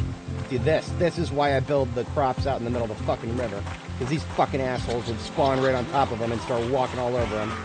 Fuck you, Indy Stone. I think this guy's hat, though. He's got a nice black hat.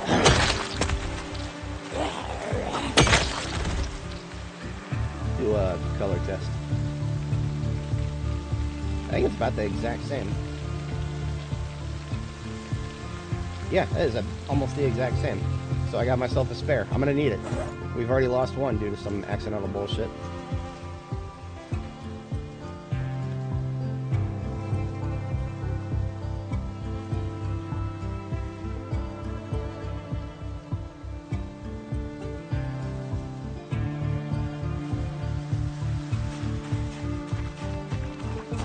Okay, that can all stay up here.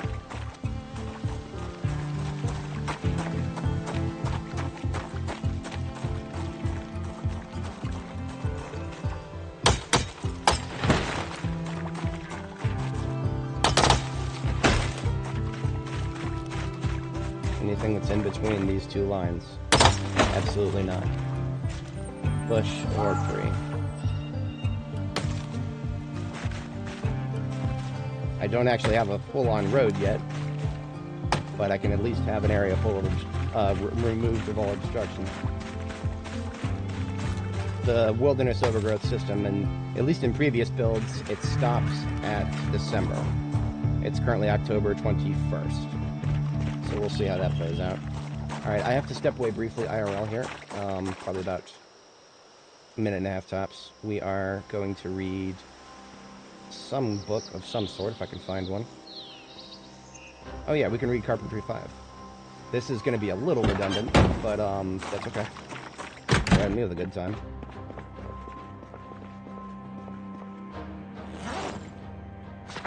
Alright, I'll be back momentarily.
Alright, so we are back. Appreciate everybody sticking around.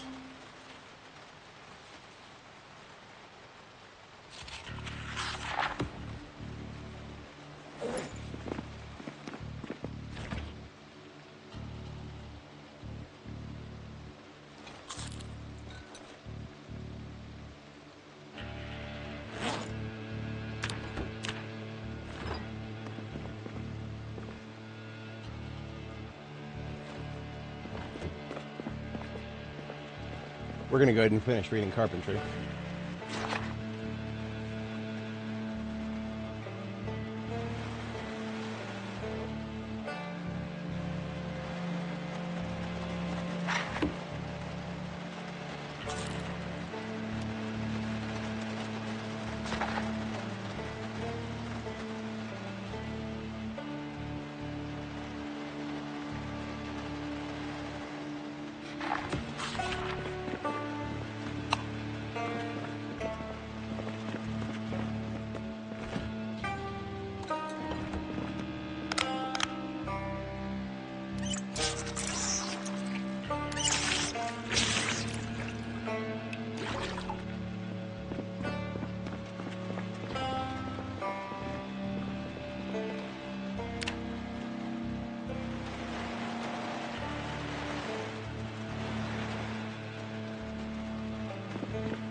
Oh dear, that's a nightmare.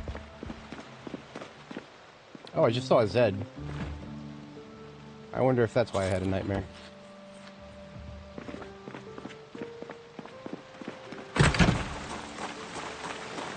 Get off my window. Two of them. See, the generator is pulling them over here, but that's not much of a help against the ones that are spawning in the parking lot.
The rain's gone.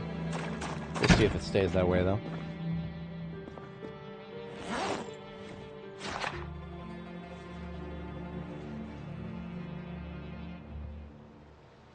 Nope. Of course it doesn't. It's fall in Project Zomboid. Of course it's going to be raining constantly. On the bright side, these cabbages are basically, every time my hunger moodle turns red, that means I have room to eat 25 hunger. And these cabbages are 24, so we've actually got a very solid measure.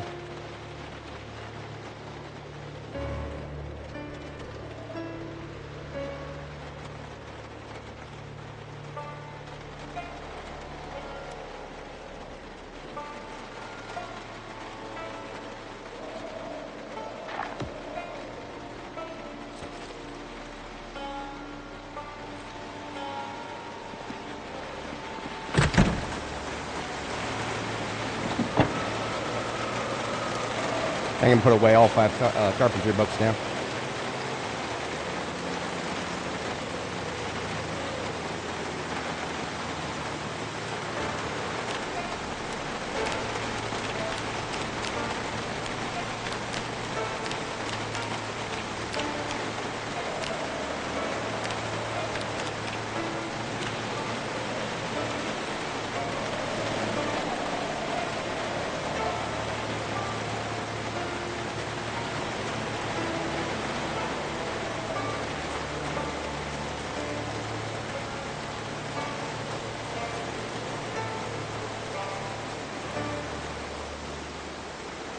I were to weld like 2 or 3 floors.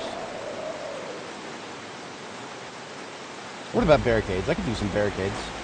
We have the materials for it now.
Run out of charcoal? What is it? Yeah, probably charcoal. No, I should have enough. I don't know what's going on there. Oh, that was iron instead of steel. That's why.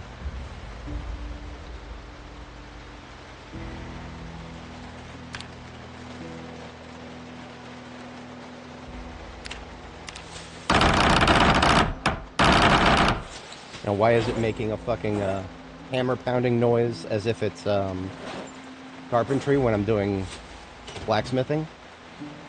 I don't know. I don't know.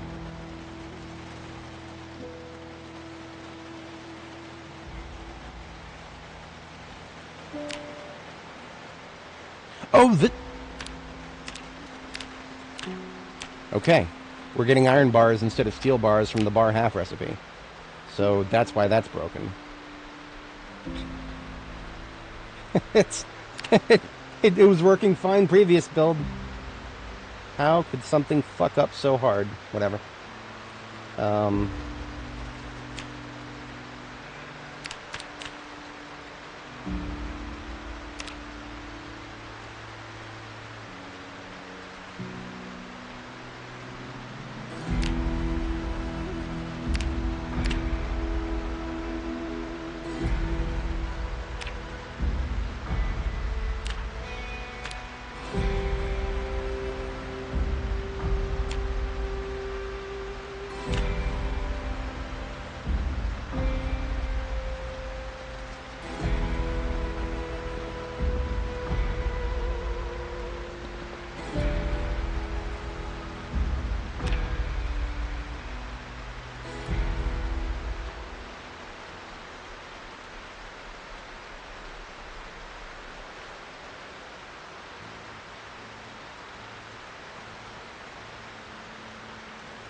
Okay.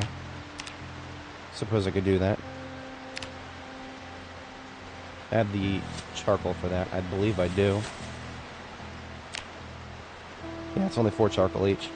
But I need to make a couple of ceramic bar molds. That's also going to cost charcoal.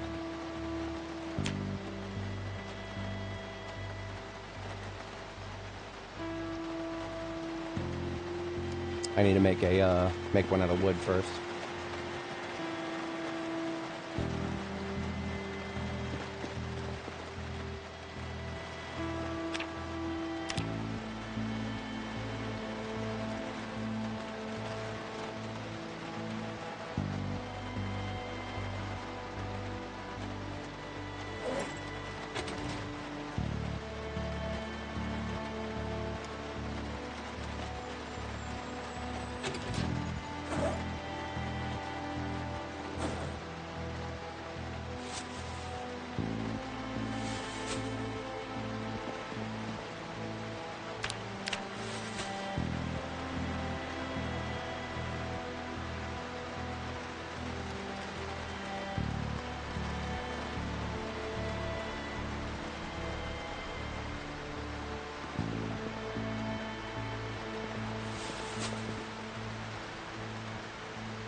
I don't know. I don't really care about calories right now. I'm trying to lose weight.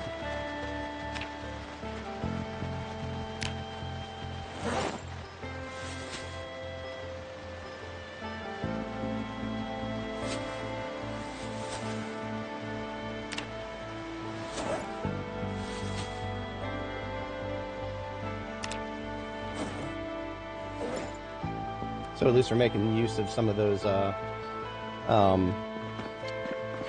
ceramic crucibles full of iron that we did not end up needing to use for other things. So I can now slap some iron bars.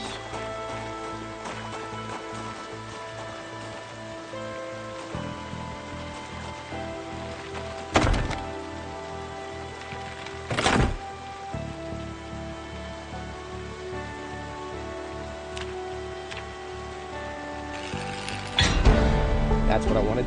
I didn't know that it would pop in a single level. But, hey, now we got another book to read.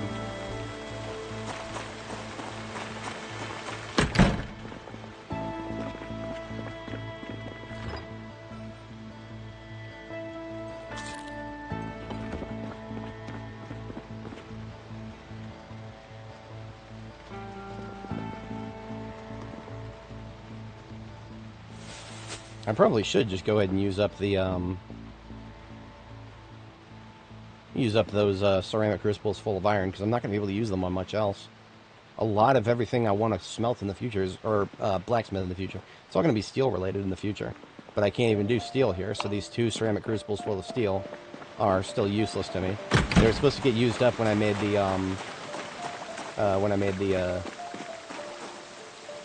blacksmith anvil, but they didn't, because there's something broken with that. Let's kill this bitch right here. I was expecting to see someone up here.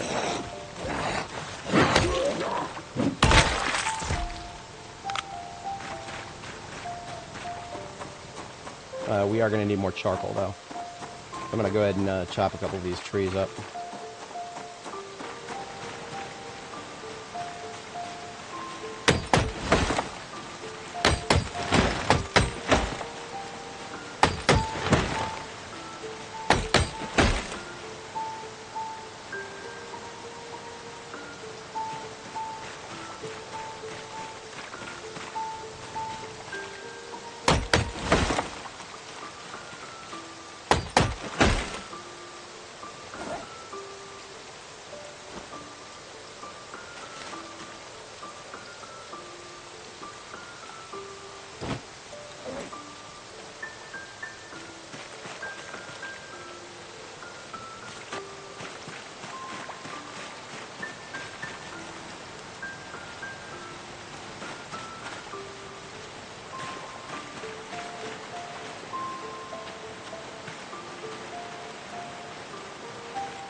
We need 18 total.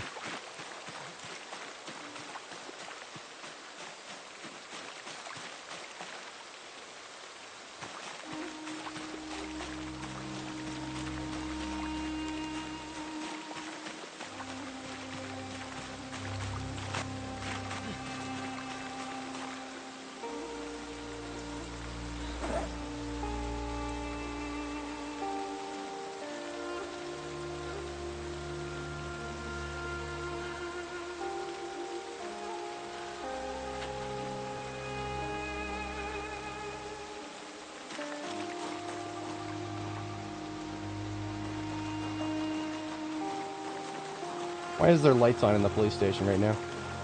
That's broken.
I'm just going to go ahead and sleep here, and we'll finish up that smelting overnight.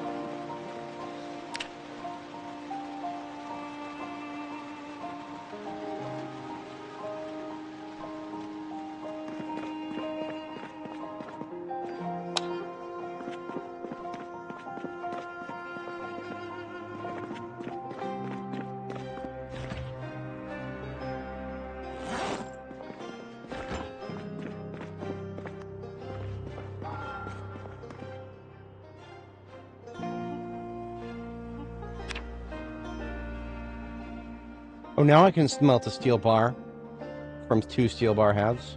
I couldn't before. Okay. Okay, game.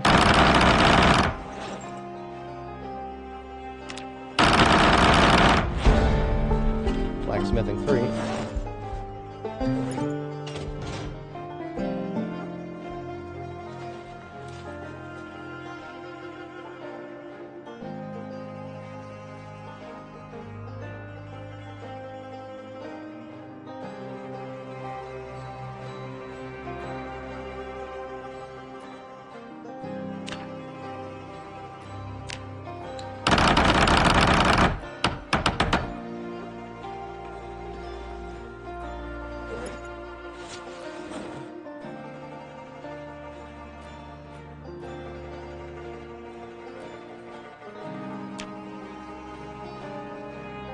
Now it's broken again.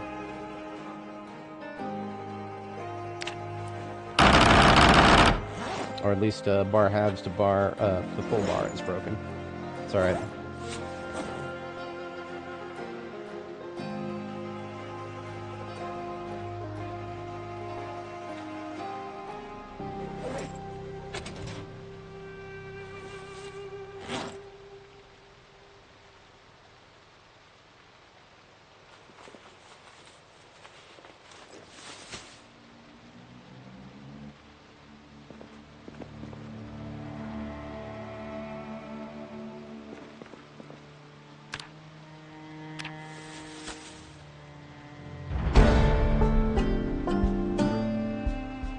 Well, now I can read pottery too. So there's another book that I'm capable of reading.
Still raining like a bitch outside, which is incentivizing me to just continue reading, because I got books to read.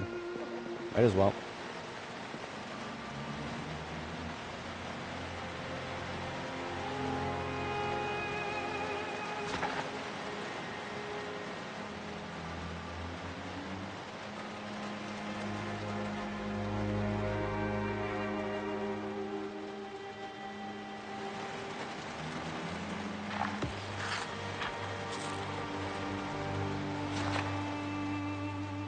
Yes, this is not the latest. This is 13.0. There's an opt-in that is 13.1, but that breaks your multiplayer saves.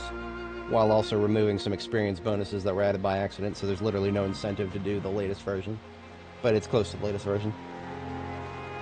The substantial difference between this one and the latest version is there's very, very little. TLDR, pretty much.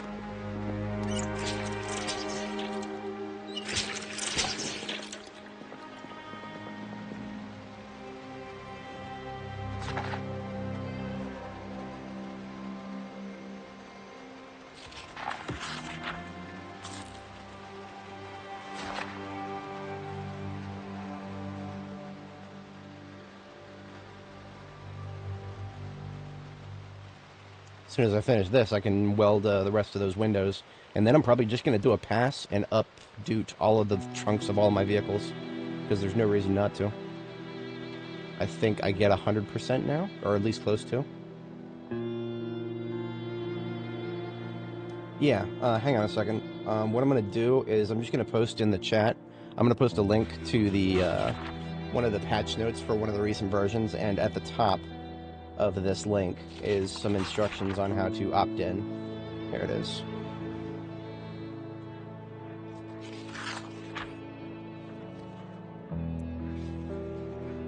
There you go. So just open that link, and at the top of the patch notes there, it shows you how to opt into the unstable beta.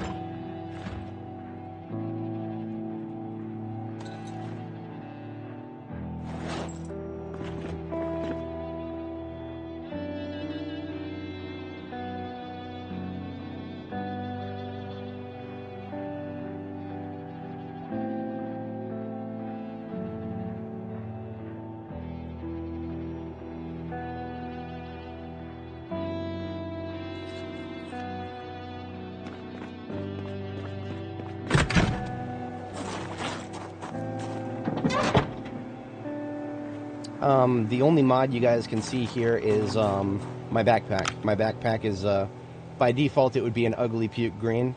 I just made a little mod that changes it to tactical black. Otherwise, I don't use any mods because I try to... The fewer mods you use, the slightly better your chances are of your save surviving an update. Because if an update breaks a couple of mods and then the mod makers don't update those mods, then you're screwed. And even if they do update them, sometimes you might be screwed anyway because things might change with how the mod works.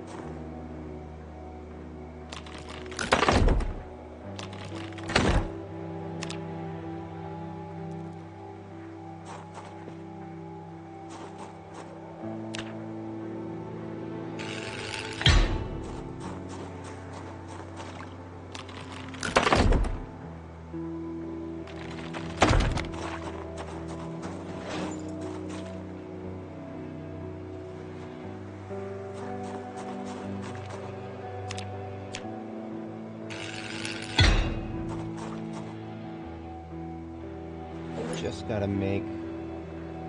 Wait a minute. Did I just use a combination of iron and steel? I had to have, yeah. I didn't even know I could do that. I swear last time I tried it didn't work. Well, it's too late now. I don't have a combo of anything else to try it with. I'll have to check that next time.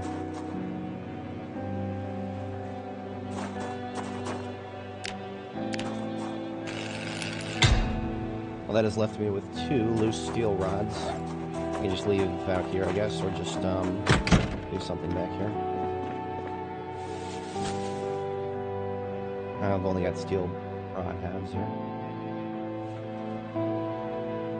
What I can do now, though, is I'm actually going to put steel sheets on the inside of 2 of these, because 2 of these have their windows busted out. And you cannot replace the windows, but if you put a steel sheet, it's almost like yeah, it's almost as good. Now, unfortunately, you can't actually see through it, but we've got at least 2 functional windows on this side.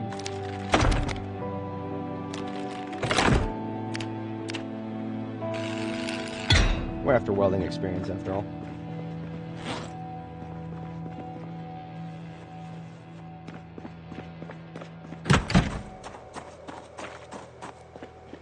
Alright, looks good to me. It's about as good as it's gonna look.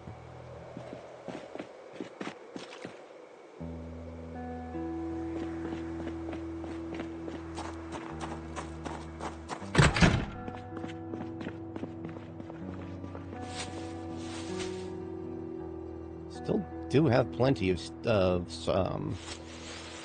iron to work with here. 8 charcoal, well, won't get us too much. It could get us plenty of molds, though.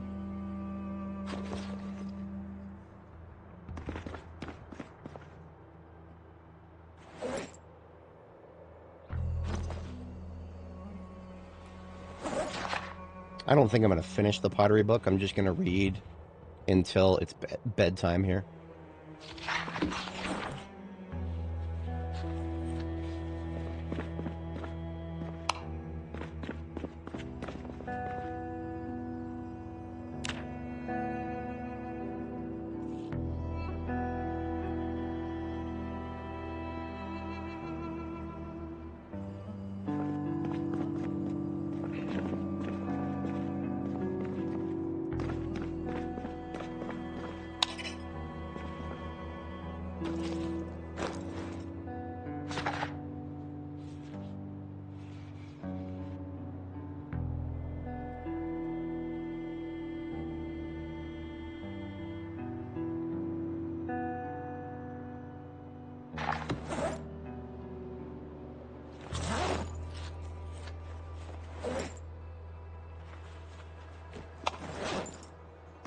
Not tired enough to sleep. Alright, never mind. Fucked up my sleep schedule a little bit. Probably because standing here and reading doesn't build up enough fatigue. There we go. Close enough. We're only off by about 30 minutes on our sleep schedule here. My sleep schedule, if anybody watching isn't familiar, it's just 22:30 and then 4 a.m. Because Restless Sleeper has you waking up randomly in the middle of the night. But as long as I get to sleep for a second time at 4 a.m. or so, that's usually enough to keep me awake with the daylight.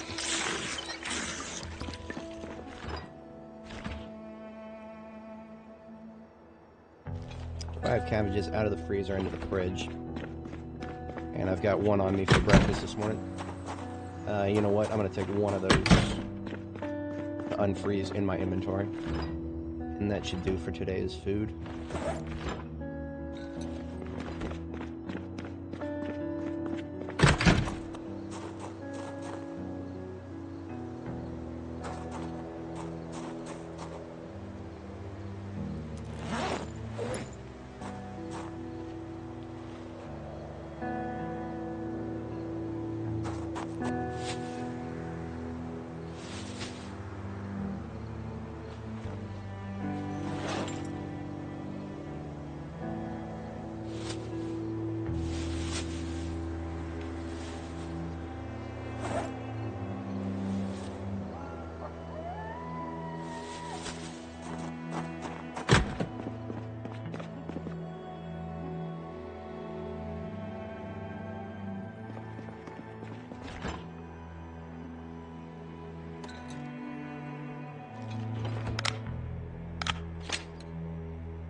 Alright, so this trauma bag is going to contain the stuff that I just need to take out of my bags temporarily here.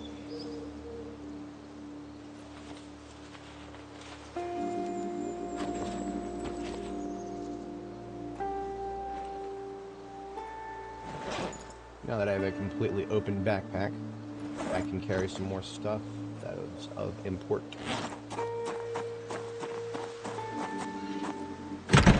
Should already be plenty of stuff on the ground up there that I can, I'm thinking of getting lumber for charcoal burning.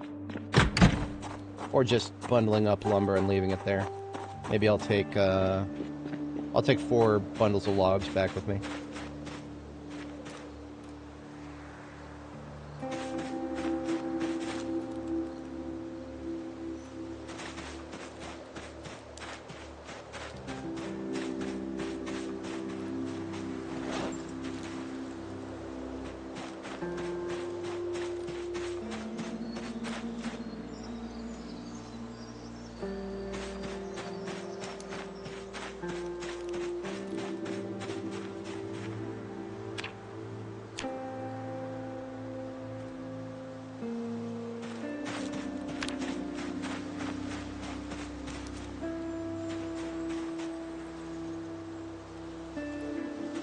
So I always bundle the logs in 4s.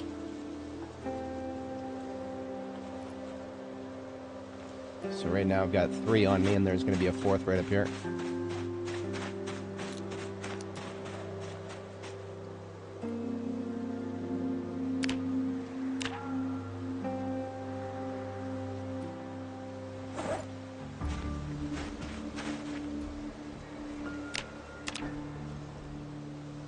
All these bundles were just created when I was clearing all the trees out of my way to get the start of a driveway here.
Alright, so with these 3 logs, plus the 12 I just brought, plus the one that was on the floor already, we should be able to do an even number of burns and get rid of all the logs that are in front of the charcoal burning pit here. And that will result in a metric lot of charcoal. I heard somebody making noise at me. Perhaps I shall sit facing this direction.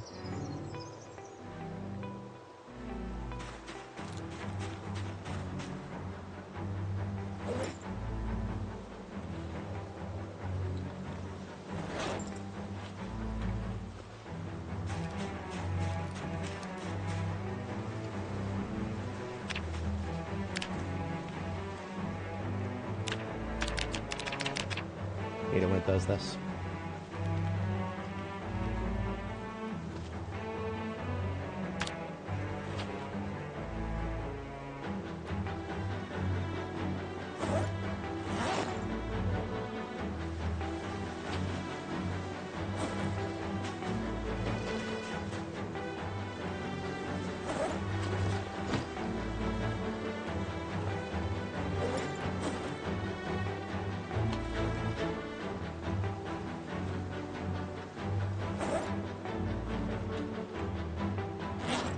We can fit 45 charcoal in each of these backpacks, and then we have just a little bit left over after that. I'm just carrying them by hand. So that came away with about 100 charcoal. 45. Yeah, just shy of 100 charcoal.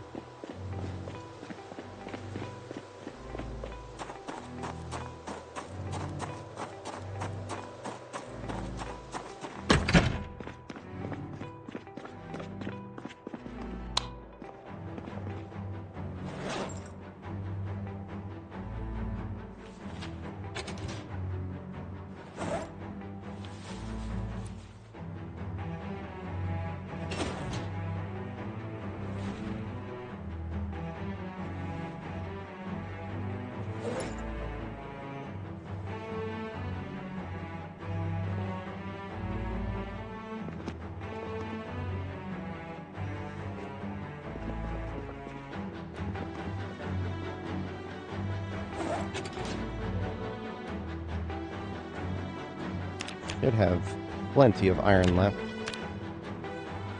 Easily. Suppose I could do 1, 2, 3. Let's just do 9 iron bars and see what comes of that. Have I finished pottery yet? It really would behoove me to finish pottery if I'm going to be doing this, because it obviously I have to make a new ceramic. I have to make a new ceramic mold every time I do this, and every time I do that, every time I make a new ceramic mold, that's more pottery experience. So I might as well finish pottery too.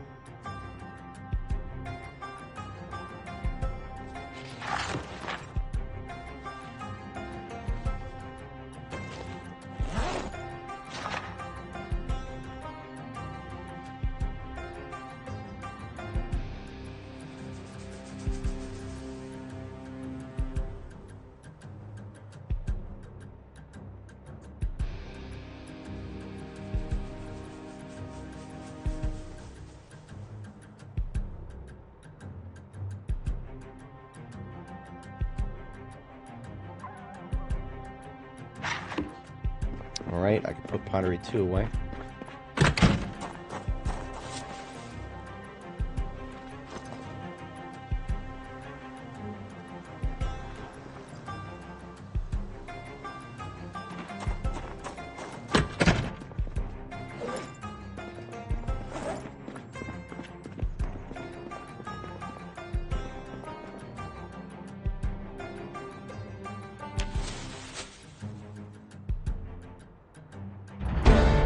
Pottery level 3, just for making 9 of those.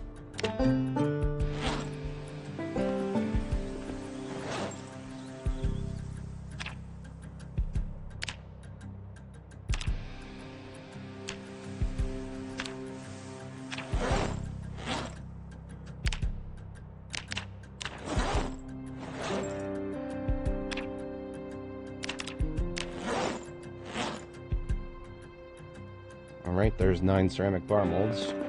Let's have a bite of cabbage since we just got hungry again.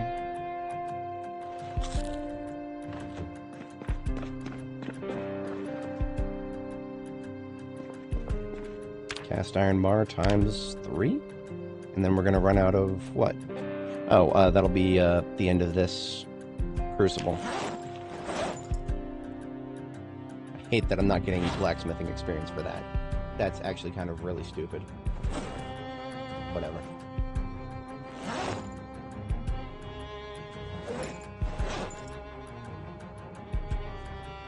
Still didn't use up anything out of this crucible, at least.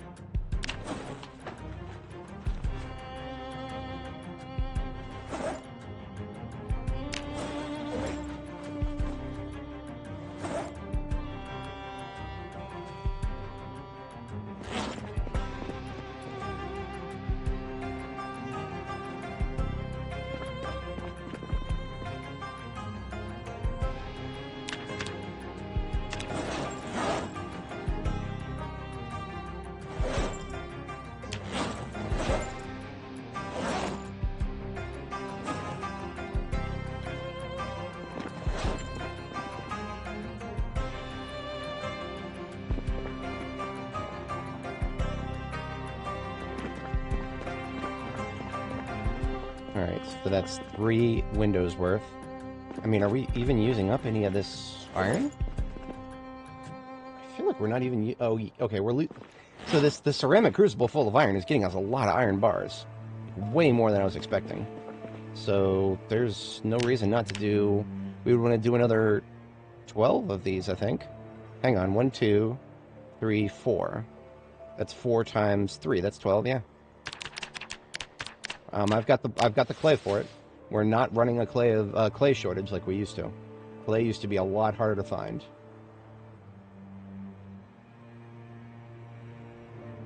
Alright, so there's another 12 clay bar molds. Now we just fire them at the kiln.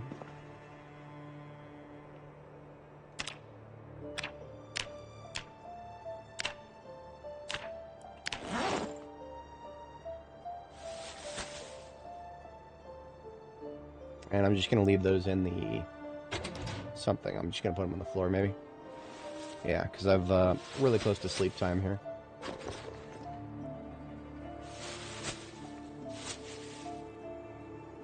I suppose I'll go ahead and get rid of the 9 bars that are in my backpack now.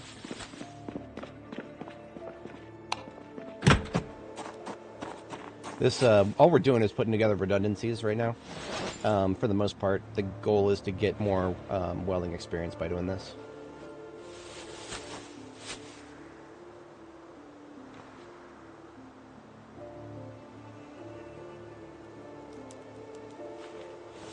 We can't yet weld our own steel sheets.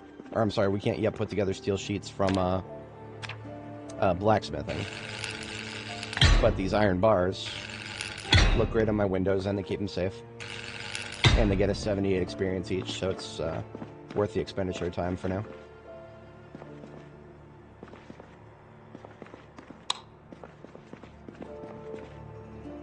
I think I've got the... No, you know what? I'm going to go ahead and sleep. Go ahead and sleep. It's about 20 minutes early.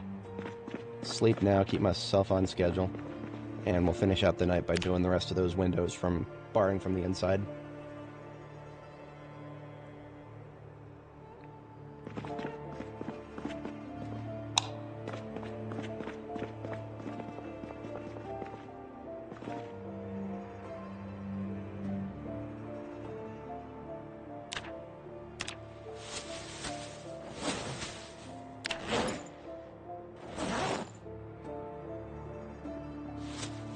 I think we finally used up.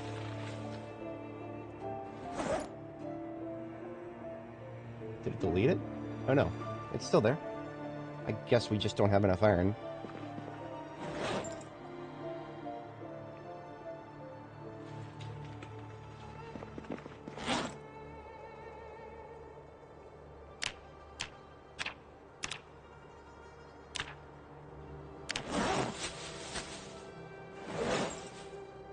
It didn't. So it's going to struggle to use up the last of this. Whatever.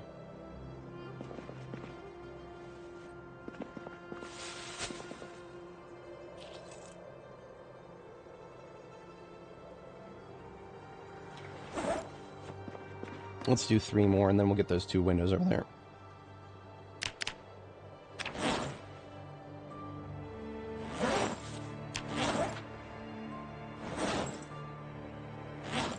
I think we're exploiting this a little bit. I think it's supposed to require a lot more iron per usage, but it's only using 1 charge. Honestly, with how much time we've had wasted because of the logistics problem of this update, I don't care. I don't care. I'm going to exploit everything that I can right now because the rest of the game just is not playing fair with us. So I have no problem whatsoever with a little bit of yeah.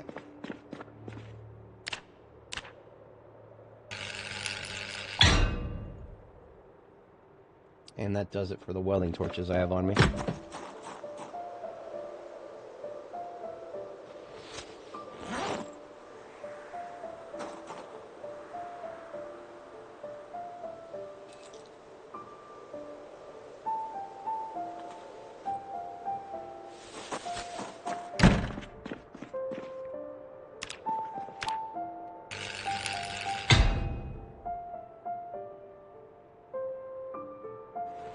I hate it when it does this. I want it to use the welding torch in my backpack and in my hand, but it's not because we can't have nice things. I'm going to try to get rid of the rest of this 1 torch by tossing a trunk repair out.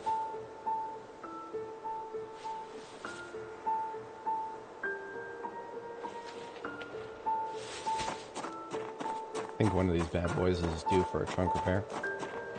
Did I hit all my ambulances already? No, this one has not had one.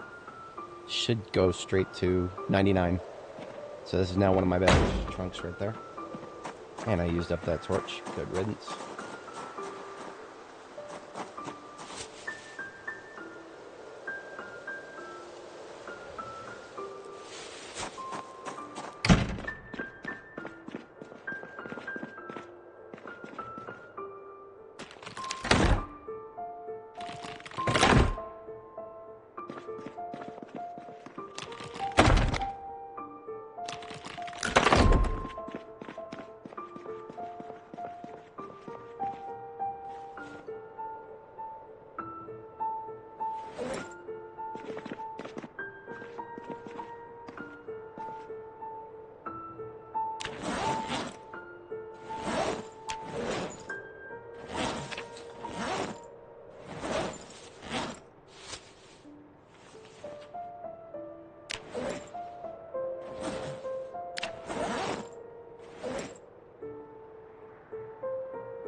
What am I short on? Shouldn't be charcoal. Maybe it is.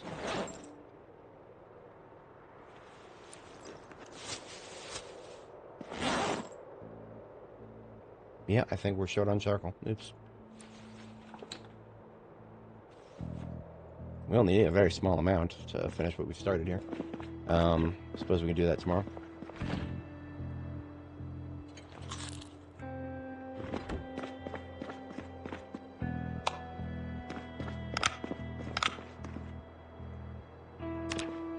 Close enough to bedtime.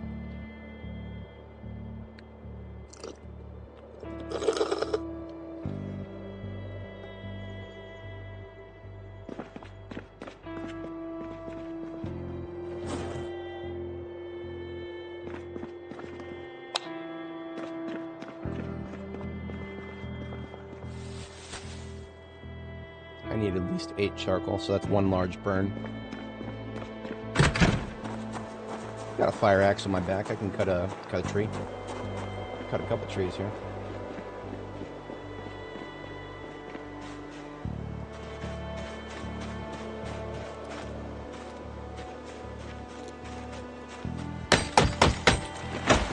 Double.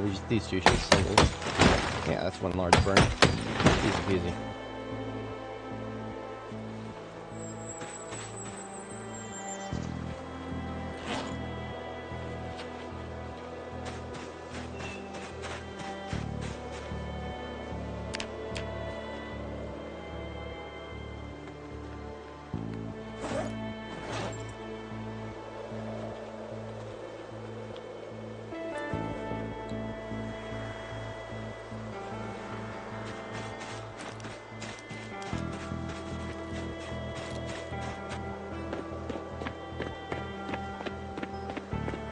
-9 Celsius outside. What is that in freedom units? Hang on. That's below 32 in freedom units, I think. I'm actually not that good with Celsius yet, so you guys are gonna have to forgive me. I'm gonna have to turn the freedom units back on for a minute.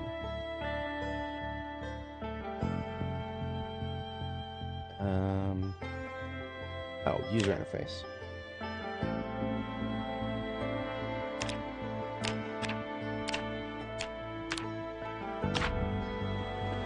Okay, yeah, 30 degrees. That's what that is.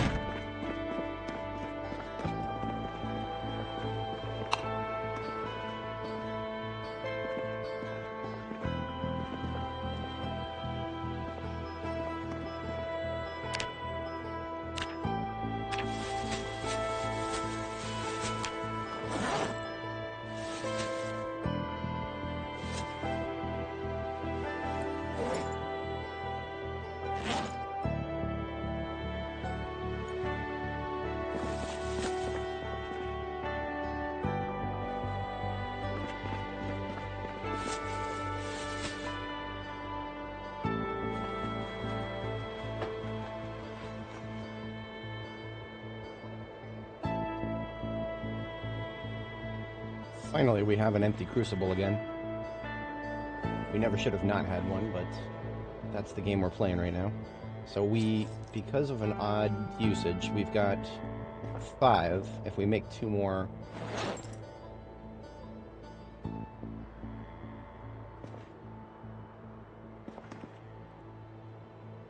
two more bar molds.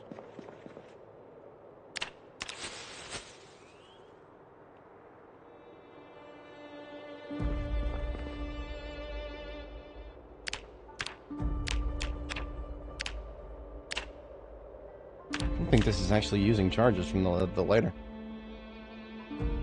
Doesn't look like it is, at least.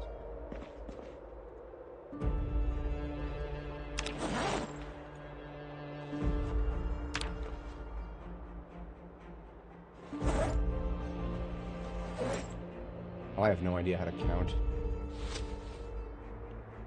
That's alright. So we have 2 spare iron bars now. I should make that, just 1 spare. Yeah, just 1.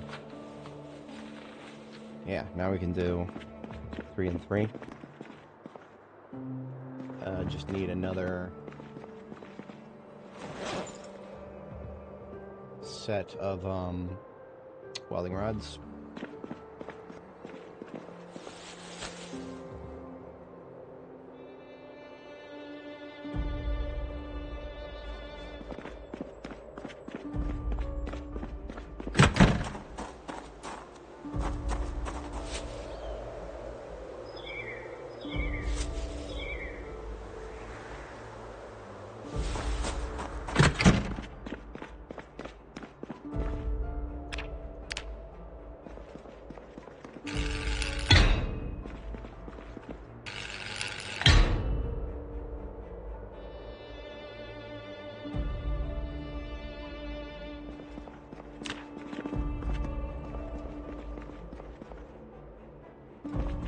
You know, I could really, I could blow through welding straight to the highest levels if I just use welding to make all of the floors from the base level, or the lowest level of my base.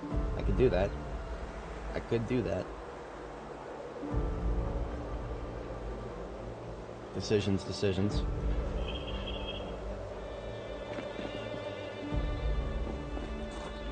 I'm gonna hold off on making a final call on that.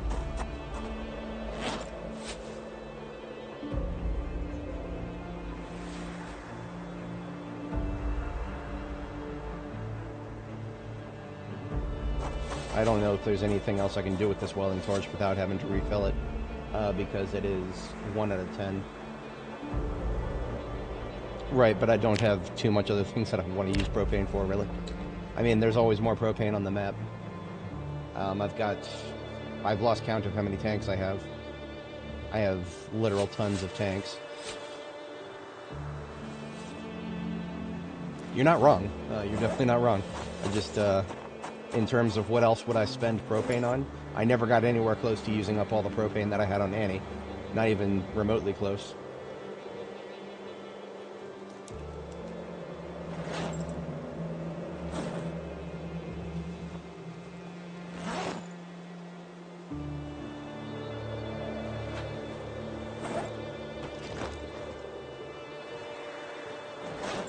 Never did level up blacksmithing, so I can put this away.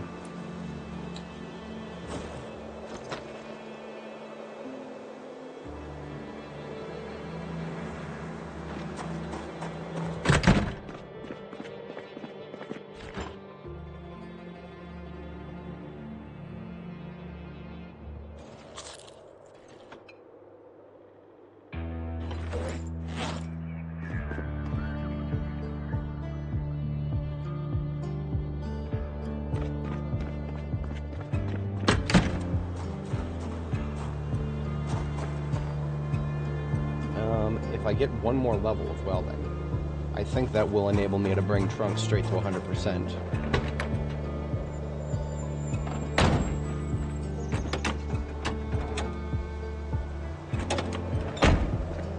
See, what I'm looking at right now is, if I were to try to repair this, it would bring it to 97%. Ideally, if I'm going to do a trunk repair, it would bring it straight to 100% on the first repair before diminishing returns kick in. Ideally.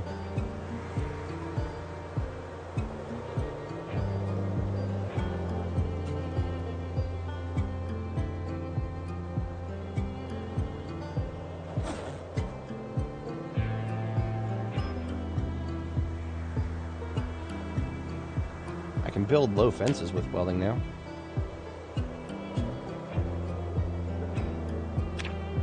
That costs steel rods, and I've already blown most of the ones that I have, as far as I recall.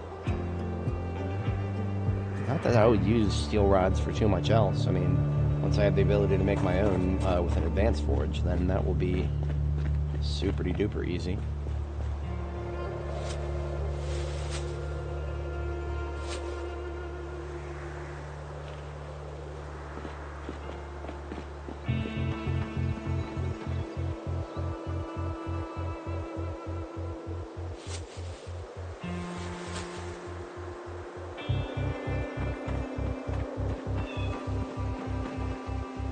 I swear one of these other vehicles had a bunch of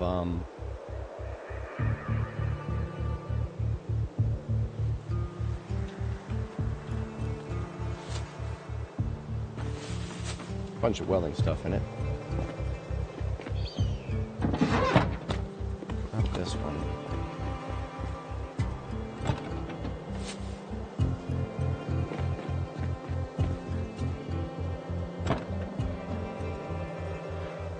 Not that one either. Alright. Let's get this generator put down somewhere.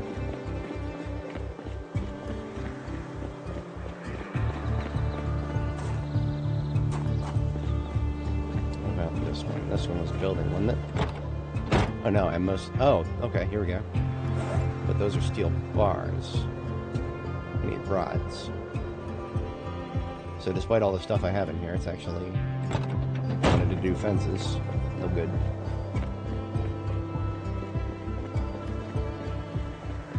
Thought one of these Electromex fans was still welding related, but I can't remember.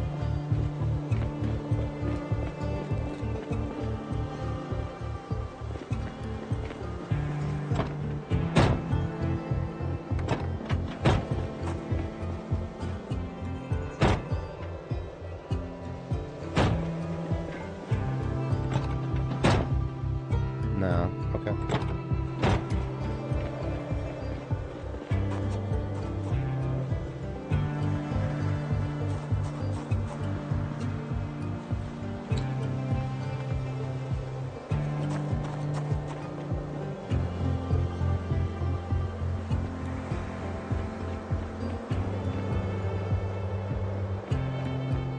I don't think I left anything in conductive lumber.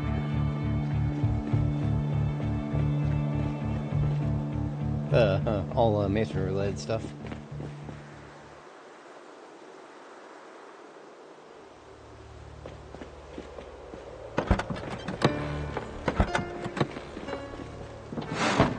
Gardening. Right, the stone blocks coming out of here going over to the Kentucky lumber.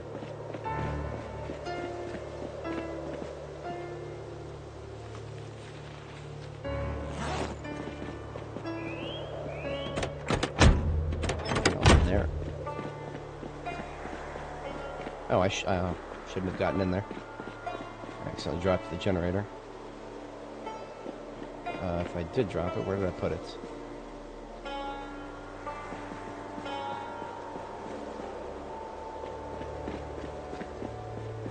There it is.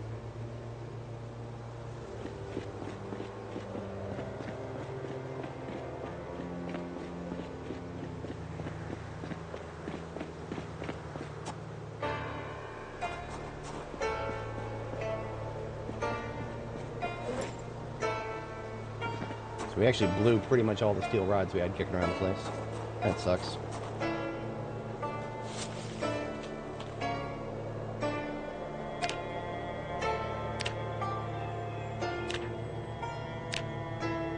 Poles are terrible.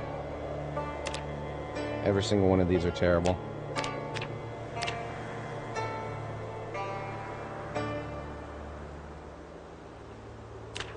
I hate welding so much. I really do. The material choices are just dog water. Absolute fucking dog water.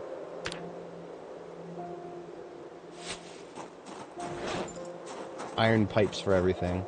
Except the only place to get iron pipes is by welding apart a bunch of fucking cars. Or toilets or whatever. Whatever. This is why I just do floors. This is why I just do fucking floors. Now, we could cheese this a little bit. This would be a little waste. Now, we're talking about waste in propane.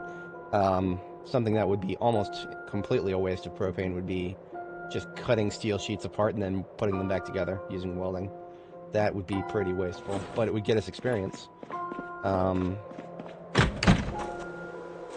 I do kind of want to do steel sheet floors to a certain extent. So what I might do is just take I know I have multiple garbage bags full of steel sheets. I'm just going to take one of them and convert them to a garbage bag full of steel sheet quarters.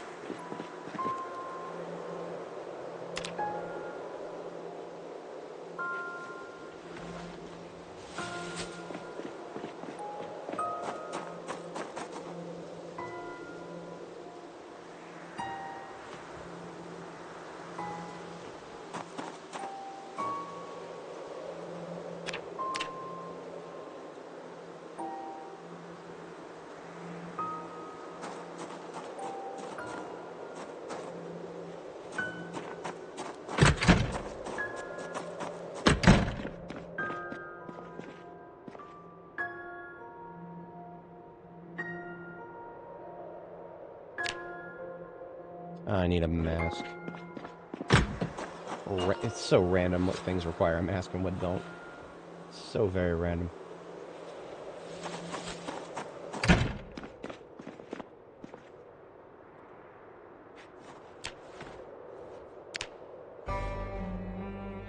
$65 experience each, that's fine.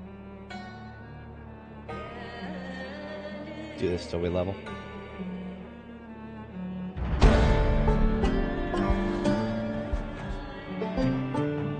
So we're now level 5.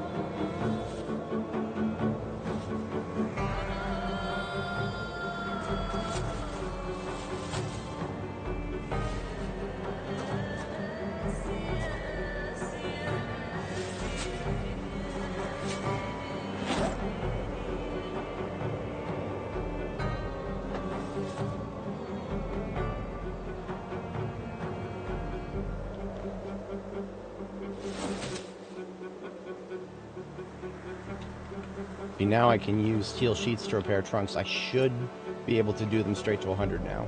If they've never been repaired before, I should be able to take them straight to 100, theoretically. I'm about to find out. Let's put this small steel sheet bag in here.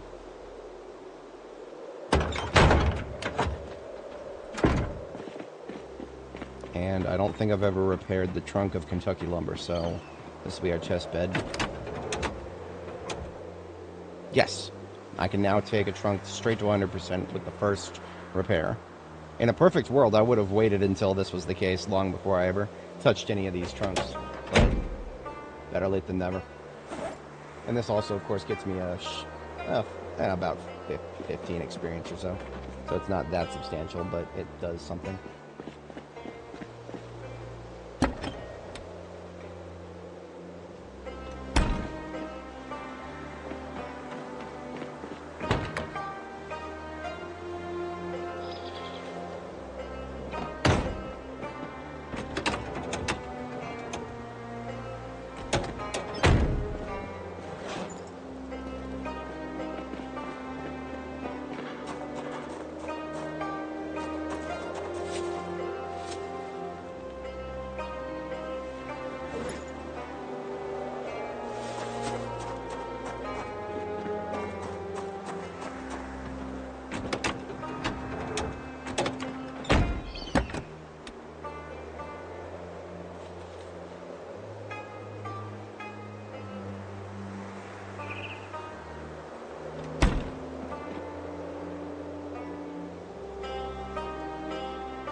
three of these could use a tap-up in the trunk. Same with, fuck is this one? The mechanic's truck.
Got about 30 encumbrance available there, so that's another building materials backpack or garbage bag there.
This one's basically all welding materials. I'm going to consolidate that into the other vehicle that it's basically all welding materials.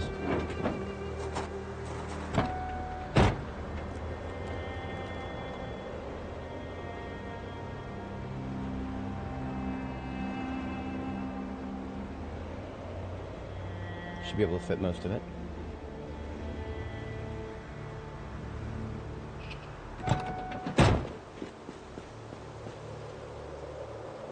Yeah, maybe.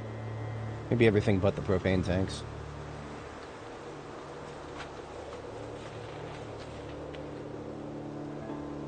Oh, it'll be close.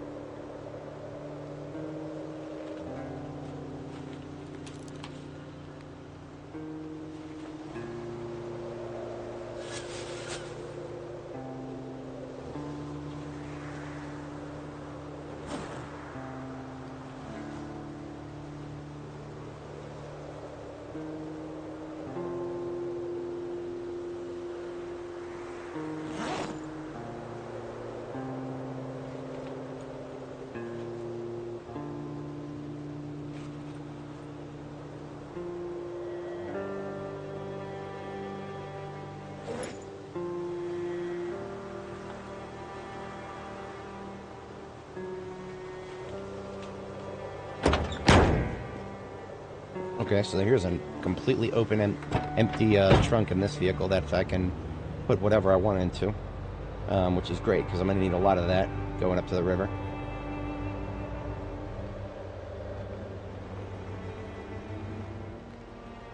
This one needs an engine repair. We've got our duffel bag full of engine parts right here.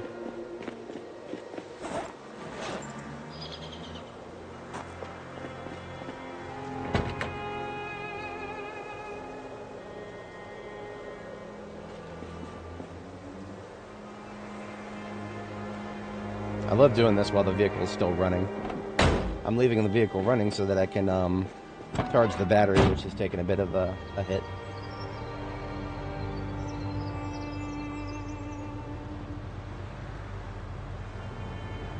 Most of what's on the floor, I'm just going to toss straight into the trunk over here.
Okay, looking pretty good. In fact, that's looking fantastic. These are both going straight to the river.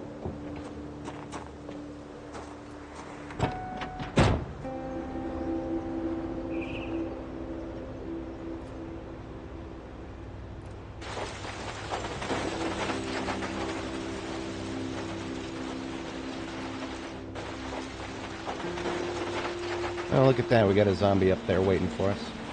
Fucking asshole. It's alright, we can deal with him.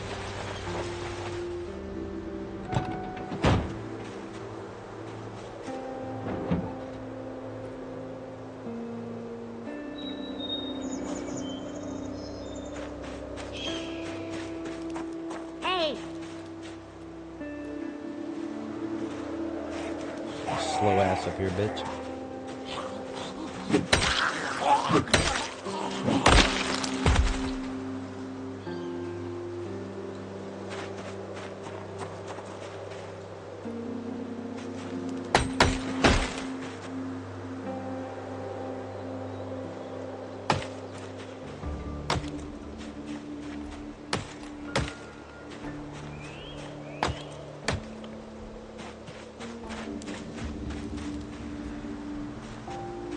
One of these has got, okay, this one's got strictly building materials.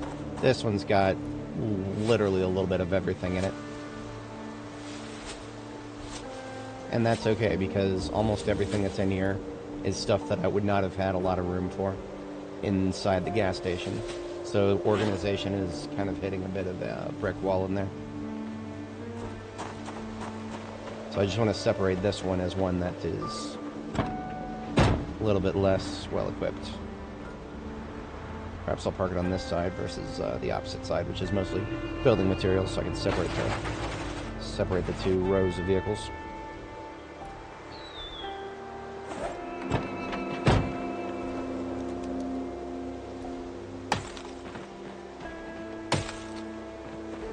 While I'm up here, I kind of do want to weld some trunk repairs on a couple of the vans that are already up here that I couldn't really get fixed otherwise. Battery is now charged completely. put this one into its alignment spot.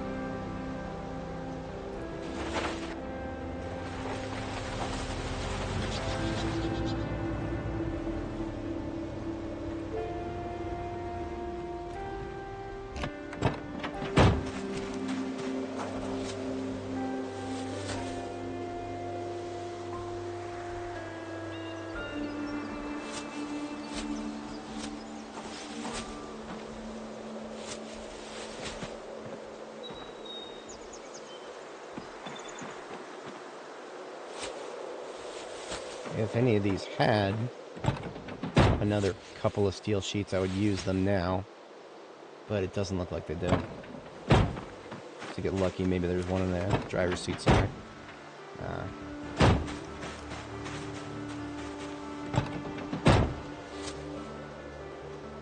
No such luck.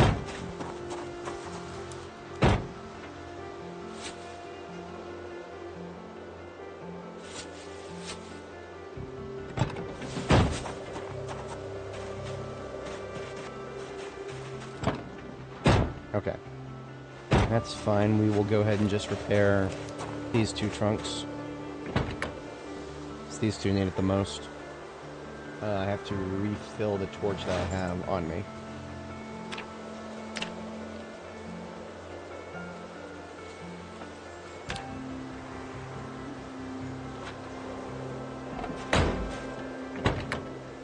Oh, this one's already been repaired. This one's already 80. One of these really needed it, and I forget which. Yeah. Okay. Much better.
I suppose I can take the glasswork off of this van. It just feels wrong to leave glasswork anywhere. That's not a vehicle I'm constantly using. Or in a container somewhere that's close to where I can get repairs.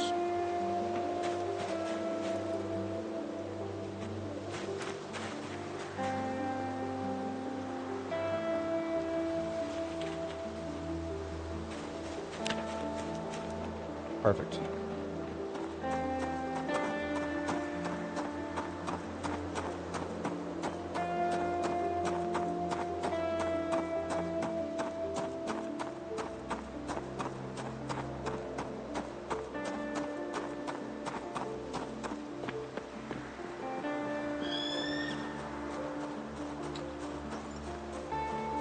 In fact, all the glasswork I just pulled off of that vehicle, I'm going to toss it onto Kentucky Lumber.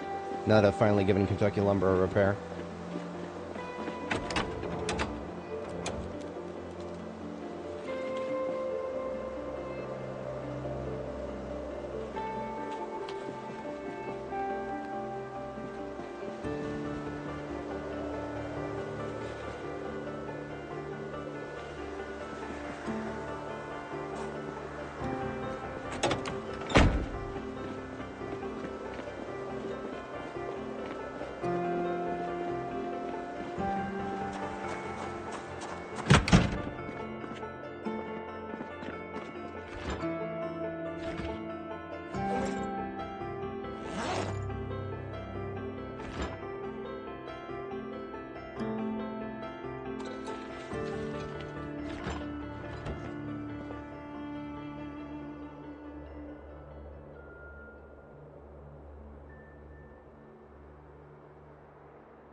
I'll just defrost 2 of these cabbages finally.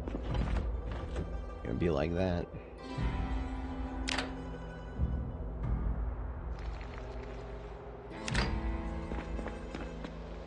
Oh great, we got rain. Just what I wanted for Christmas.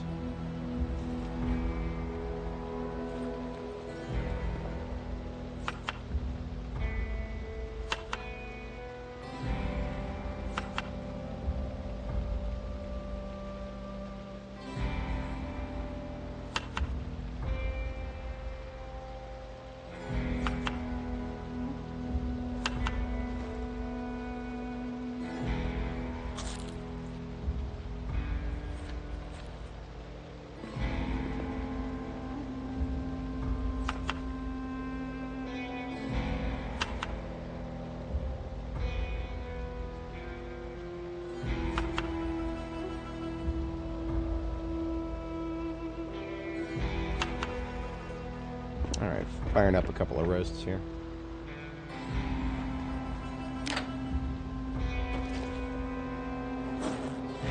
I don't actually have any books I can read while I wait for the cook. Suppose it's alright.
While I was in Ekron, I got to the level where I can actually move these, I can move a washer and a dryer into this corner here, and I've already got the infrastructure prepped to hook it up.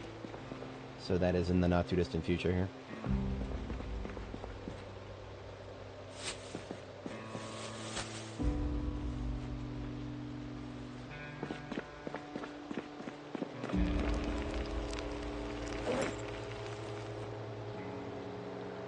Both these came out to be exactly 60.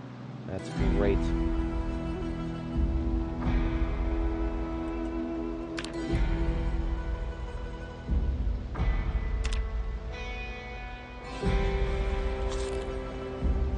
Alright, still a little bit early to go to sleep, so I'm going to go ahead and steal a washer and dryer from one of my neighbors. I think there was a basement in one of these houses that had a washer and dryer in it.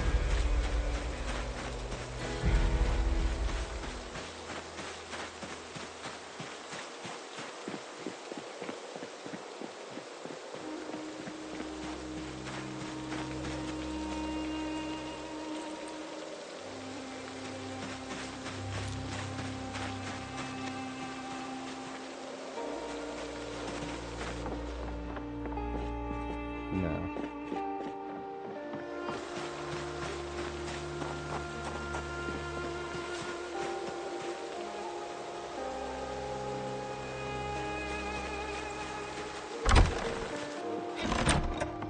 Yes.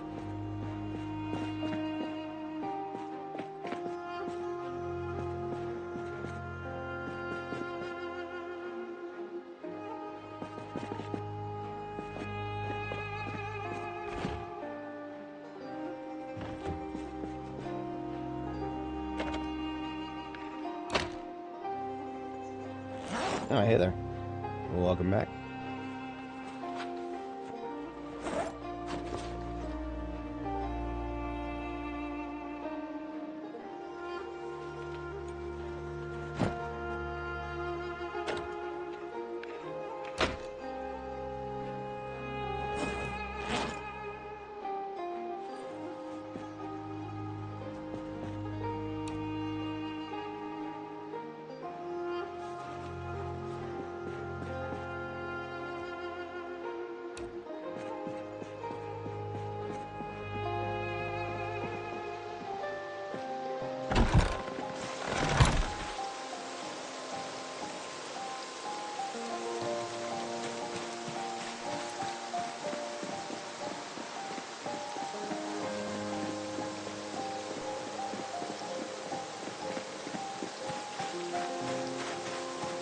Only up to 8 hours here, so we've made some pretty good progress.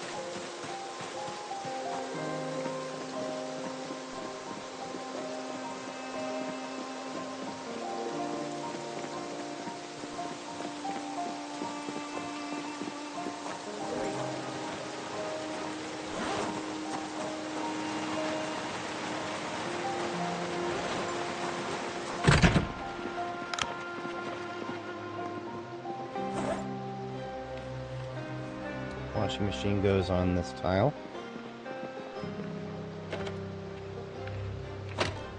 That is the wrong direction. There we go. And then the dryer goes right here.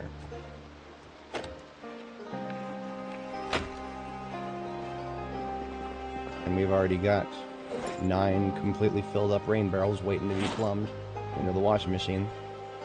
Better late than never, I suppose.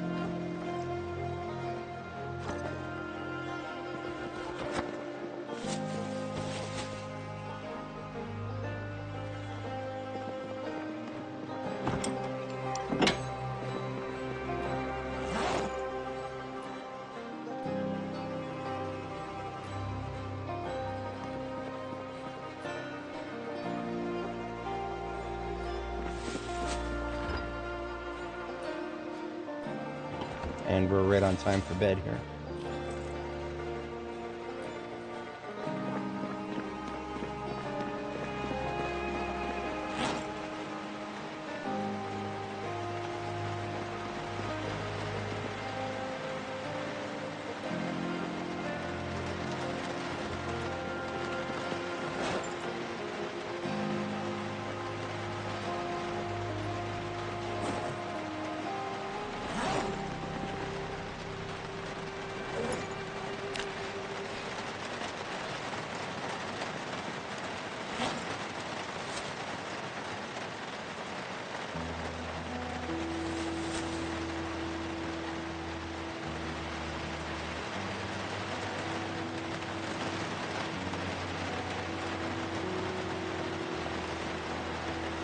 At least we have somewhere to put first aid stuff now. And 22:50, that is bedtime.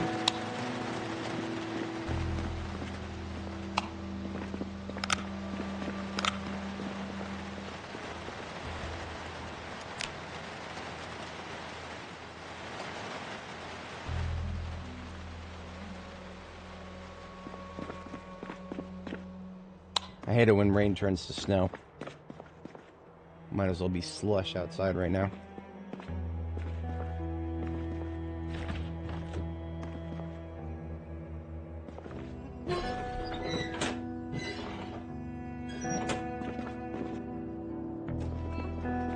I'm gonna get the rest of my leatherworking processing stuff up onto the roof.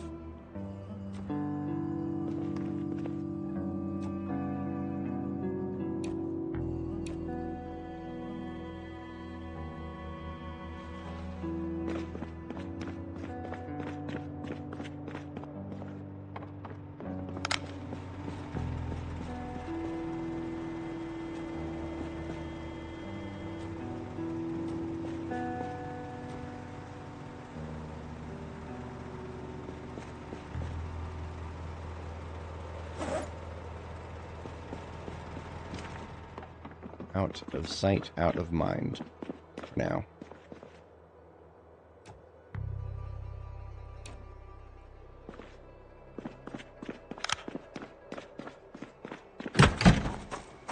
I can't remember if any of my vehicles needed a radio.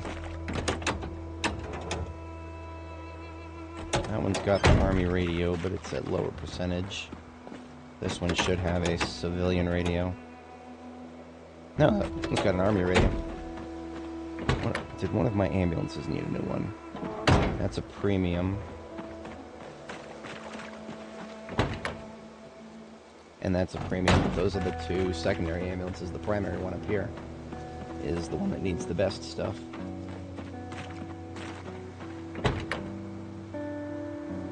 And of course it has an Army radio. What about these two?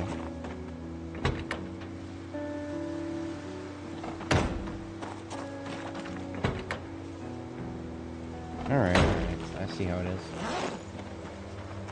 Maybe I could put it in Kentucky Lumber Helmet. You know what? I'm going to rotate them. I'll give the Army radio to my Bravo ambulance here, and we'll give the premium tech that's in it to Kentucky Lumber.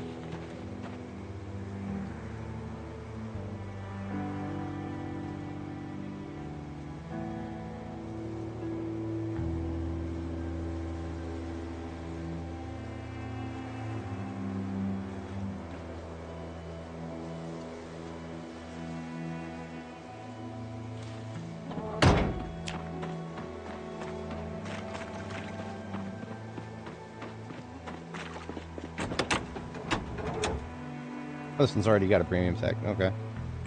Fair enough. I'll rotate it with the state trooper then.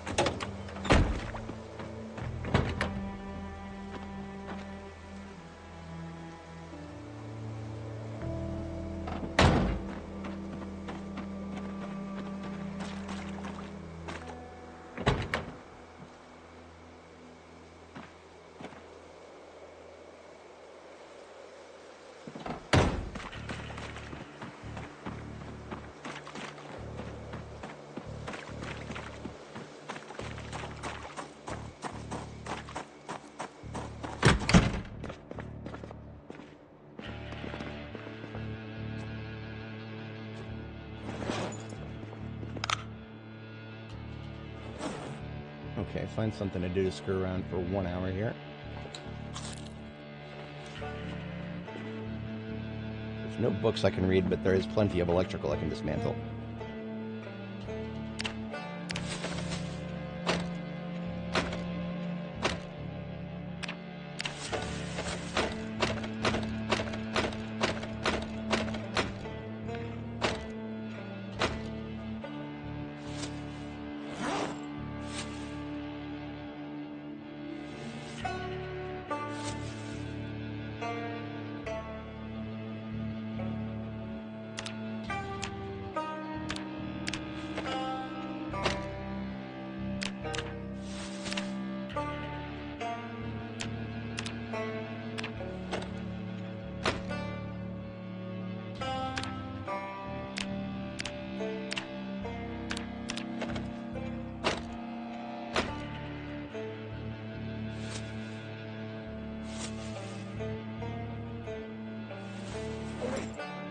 And 4 a.m. bedtime.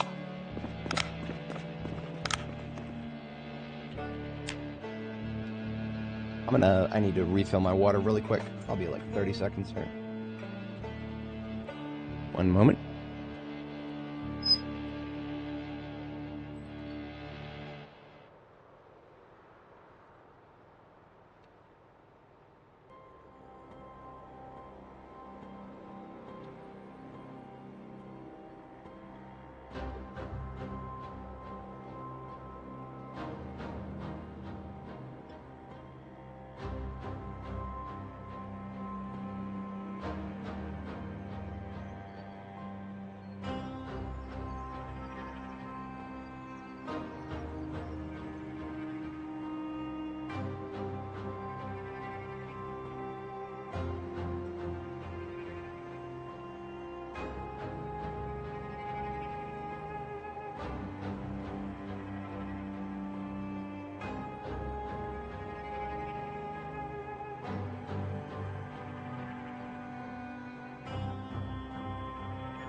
It's...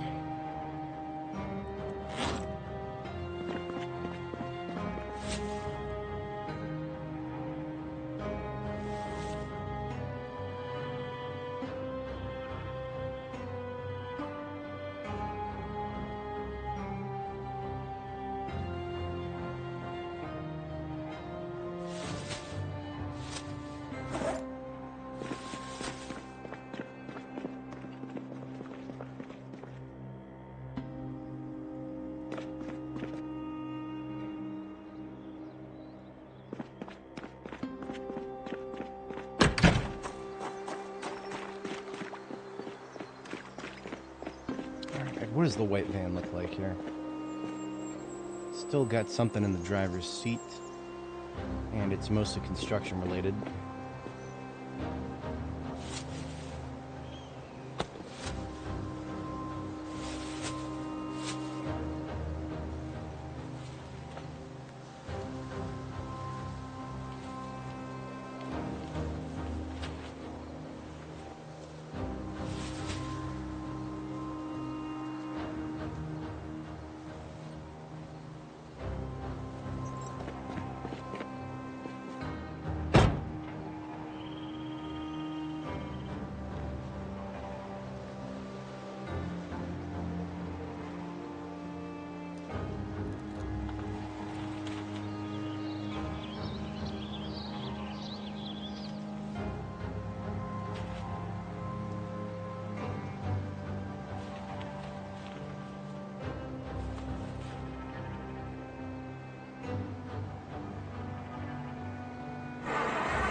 Oh dear, somebody shot somebody. R.I.P. somebody.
Fucking son of a bitch.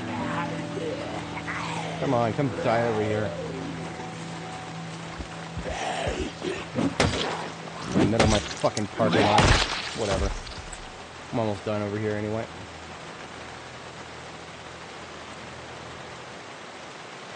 Hi, Riley Mays here for the fast and easy zombie spray. Fuck every last one of you. You sons of fucking... Alright, fine, we're doing this now. Get over here. Fucking scared of you. Bitch ass. Get your bitch ass over here, bitch.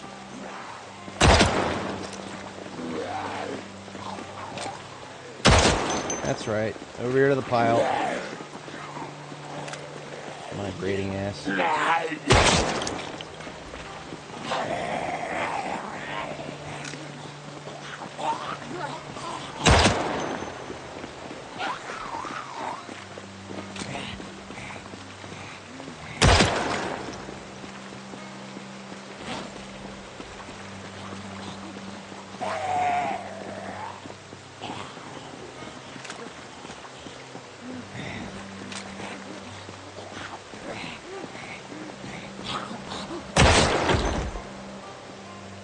can't wait to see 50 more in this parking lot later.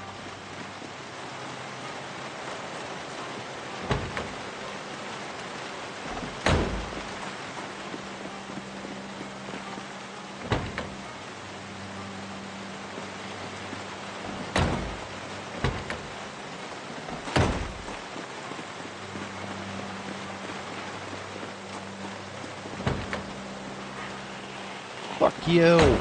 Come on. Why don't you all come at once instead of just a tiny little fucking drip feed? Fucking assholes. I'm trying to do something here. This is why I don't make a permanent base in the in this area anymore. I did it once. I was tired of it. I was tired of it then, and I'm getting tired of it now. It's zombies just seem to love coming in this direction. I've cleared it many times already, many times again I'll clear it.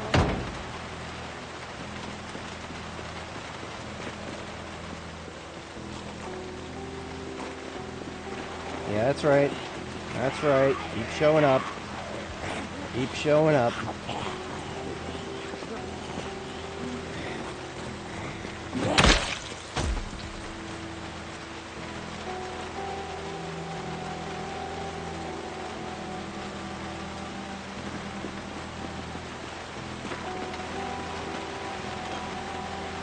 Fate would have it, this one is actually the van that we're putting clothes into after killing zombies. A lot of these guys showing up now are probably the ones who were on the other side of the fence when they heard me shoot. And they got stuck on the fence, but then when they got unaggravated, they decided to learn how to go around the fence. Because that's how zombies work.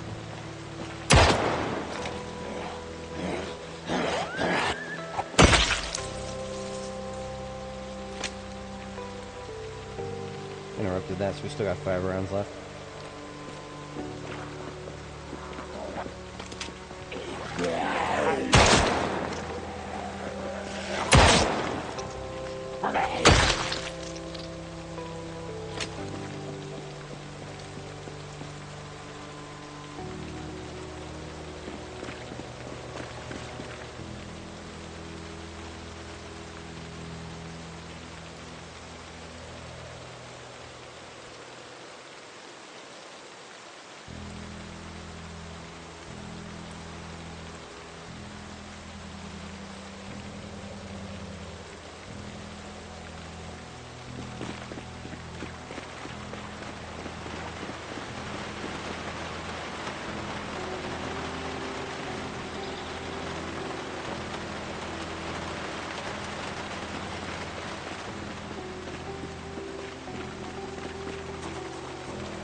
If anybody is not familiar, we keep this vehicle full of tailoring materials. I only have like 2 or 3 live viewers right now, so that's what happens when you do really boring shit on a Saturday or a Sunday. And we know what fucking day of the week it is here. But I appreciate everybody watching here now and in the future, especially if you can tolerate this boring ass part.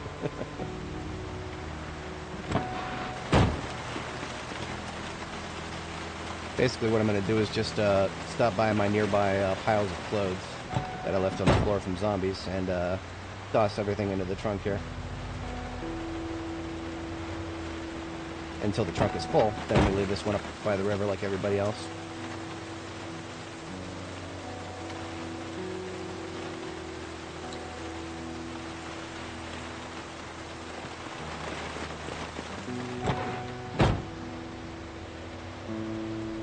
There is some tailoring experience we could get, but we would hit a brick wall because we don't have tailoring free. That is a book we need to read.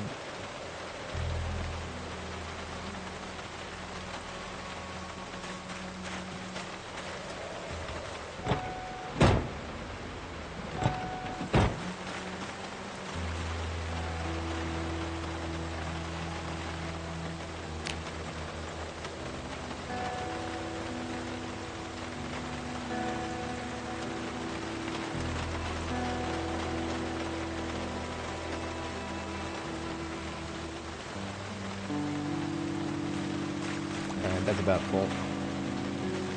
Unless I had to move, maybe I'll move the coats to the passenger seat here. As many as I can.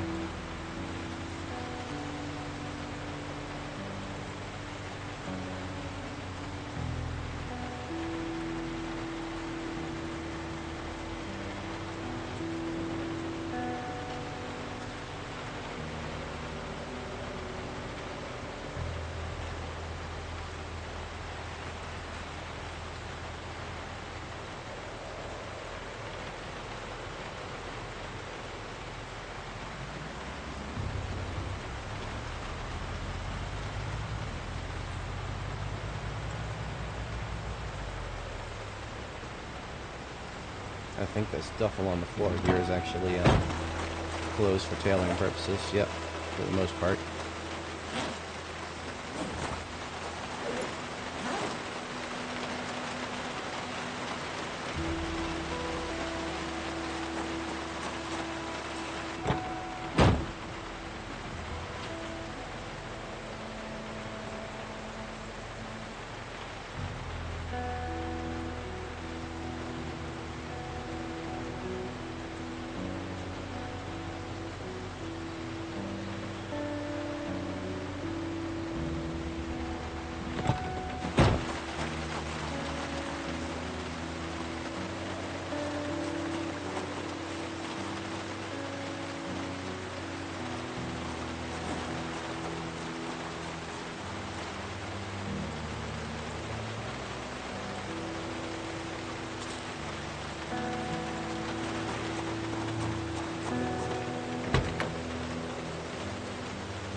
I still need a little bit of charge on this battery, but once I leave this van parked up here, I'm going to take a bath. I'll leave it running while I take a bath and then shut it off afterwards.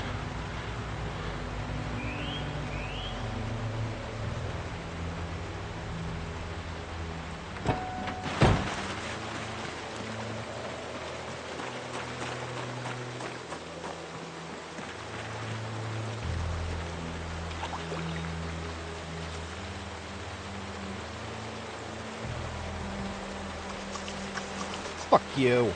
God damn it. Son of a bitch. This is gonna be so annoying. Okay, never mind.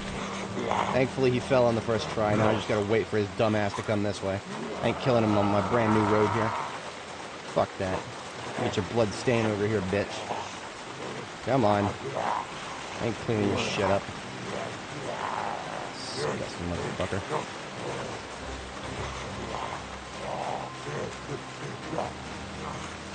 From the spell, I release you.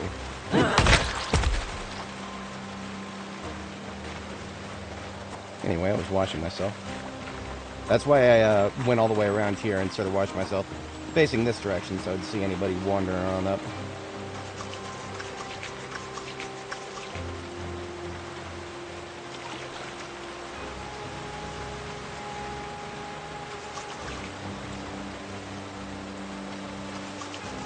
And by doing that, that ought to have given me enough time to finish charging this vehicle's battery. Hopefully. Close enough.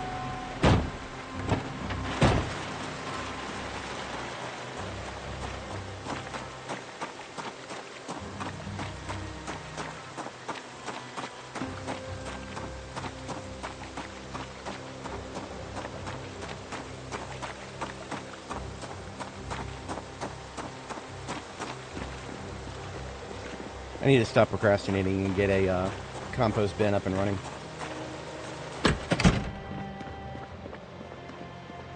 That would just be 4 planks and 4 nails.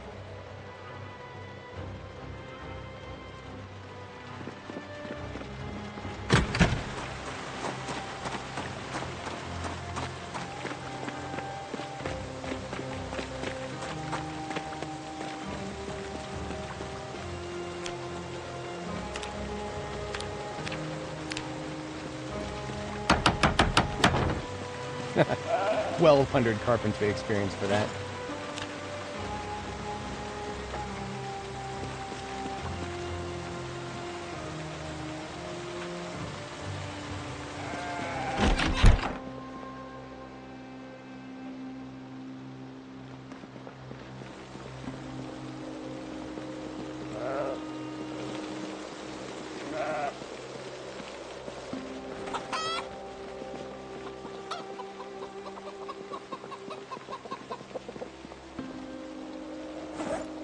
Lots of eggs that I forgot to grab last time.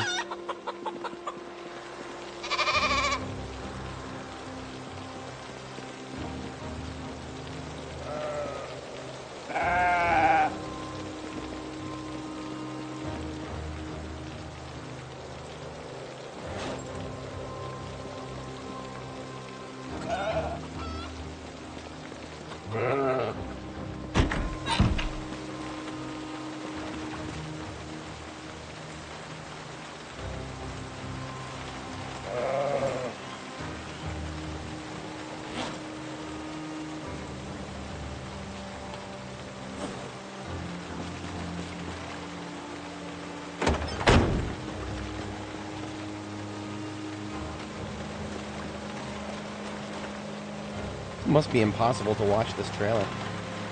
Y'all can see the blood smeared on it, but the game isn't giving me the option to watch a vehicle.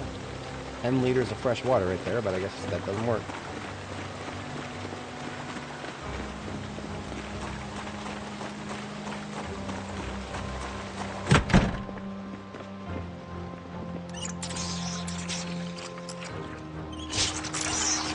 Since we got rain, I probably should have just done a load of laundry.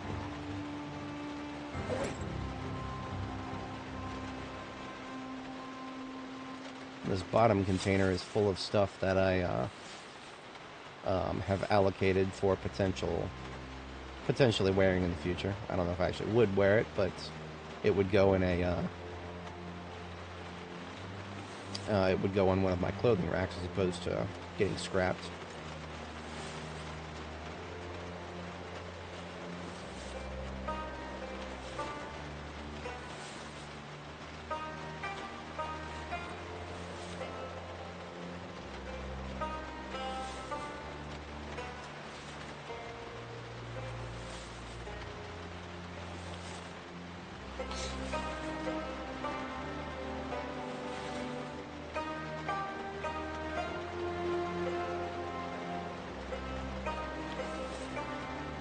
Sweet.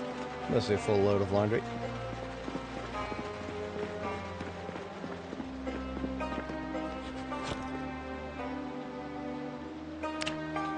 Tailoring in the rain. I'm tailoring in the rain.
Yeah, I hate that. I hate rain. There's probably a few books I could read to pass the time. Although I am probably going to be running low on books if I keep blowing through them. Wouldn't be the first nor the last time I've just blown through my entire library. Just due to the weather or something other than something similar.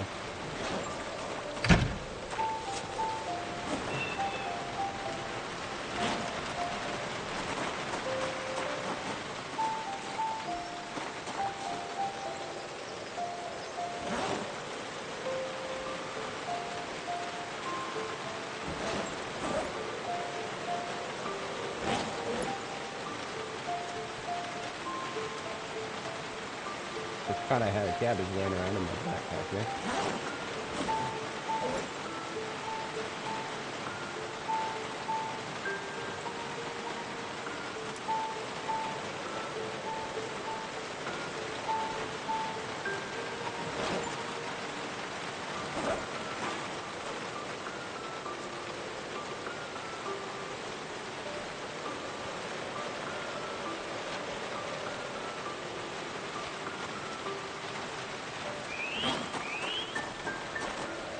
That's my new engine parts bag.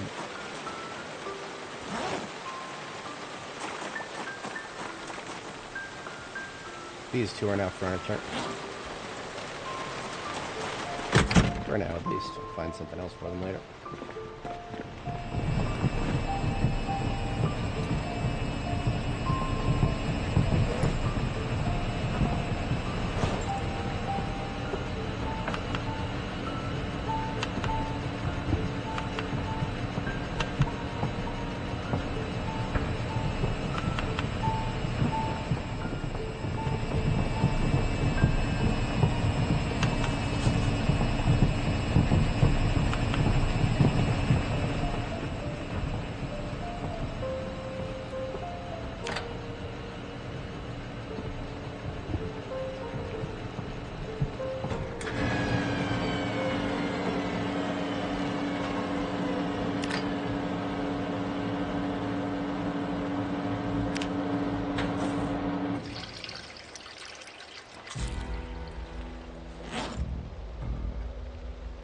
Another couple days of food in my backpack there. Transfer this to the dryer.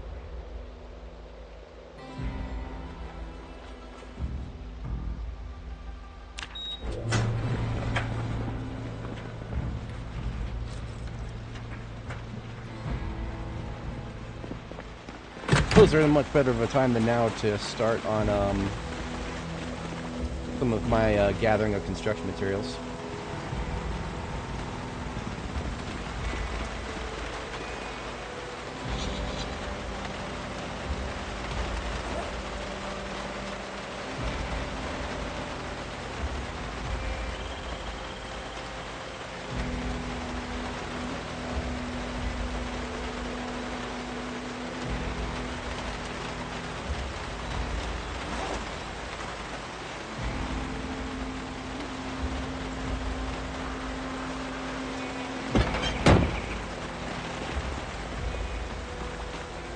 One of these guys had an almost empty trunk.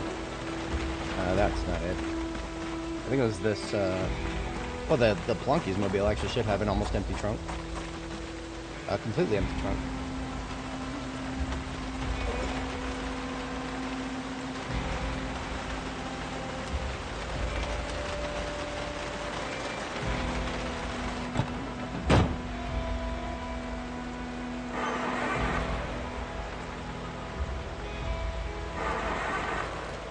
Ninety-seven 97% engine quality, and it fails 3 times in a row. I'm getting a little. I'm getting a little. I'm sussed out on engine quality. I really fucking am. I'm really sussed out on engine quality right now.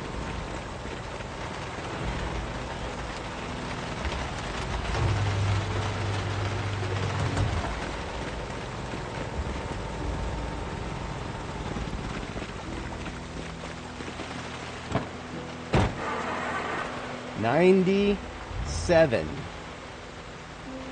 So what am I talking about there? If anybody's not familiar, 97.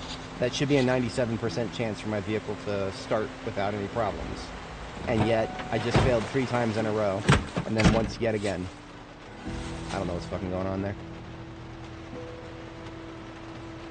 Toss one of these radios in there. It's missing one.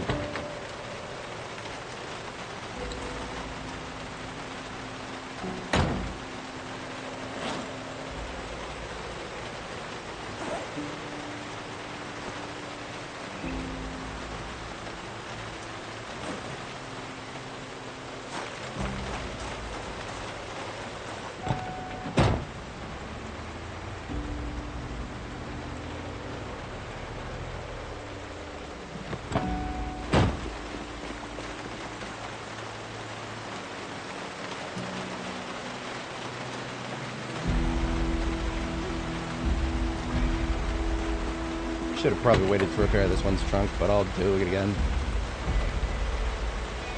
126. Good one now. I hate diminishing returns so goddamn much. It's especially insulting in the current paradigm.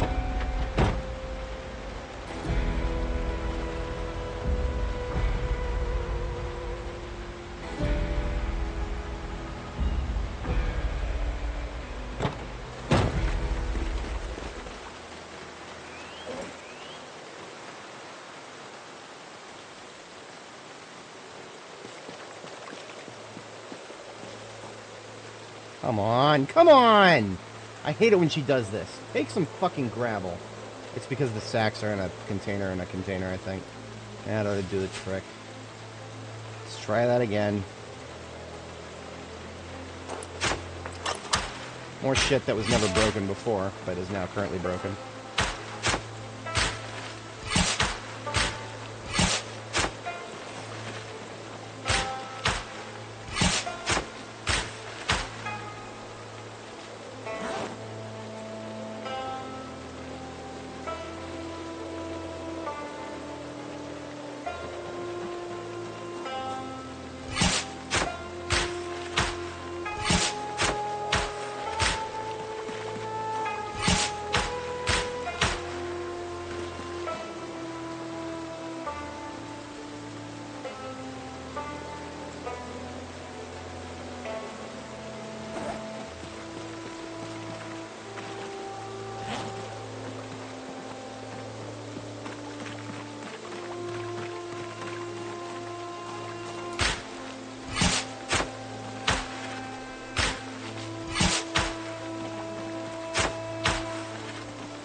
Never gonna forget what happened to my other East Frisian, or the other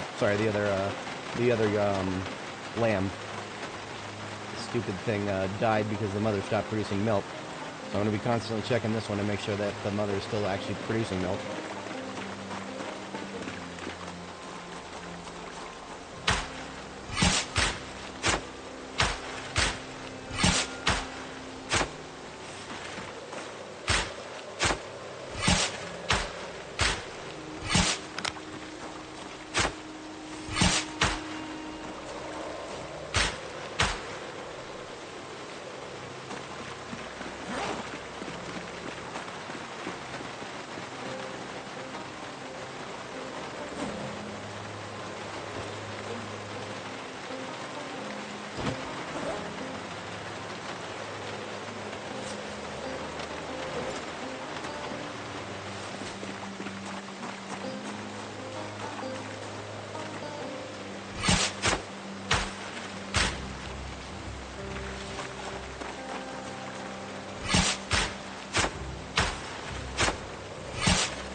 I have another military backpack I almost forgot about.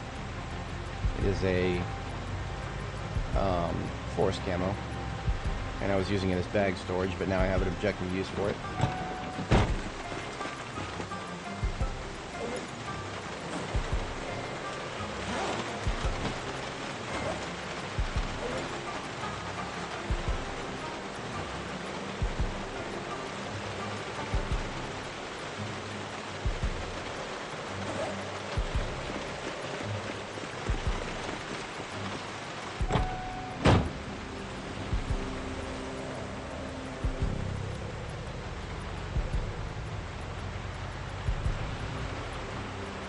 I think we're also almost set for another 18 sacks. Yeah, there's 17 over here.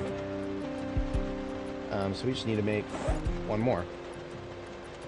We should have all the materials to make one more right here. And we won't be missing out on any experience because we have read the tailoring book.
There's another full military backpack of gravel. Into the trunk that one goes.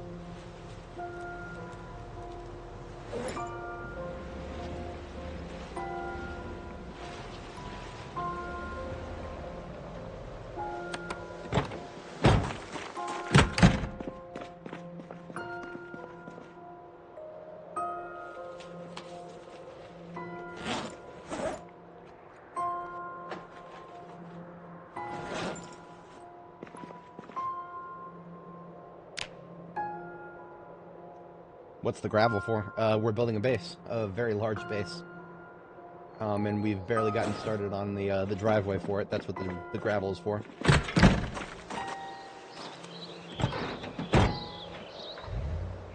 So we're gonna have like 3 tiles left on this side. Yeah, okay.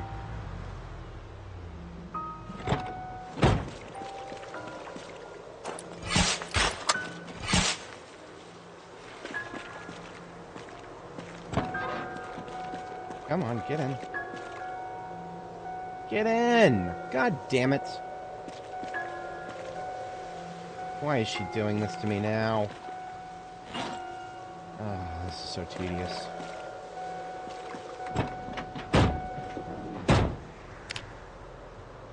I don't know if she didn't want to get in the driver's seat for some reason. Okay. Passenger seat it is.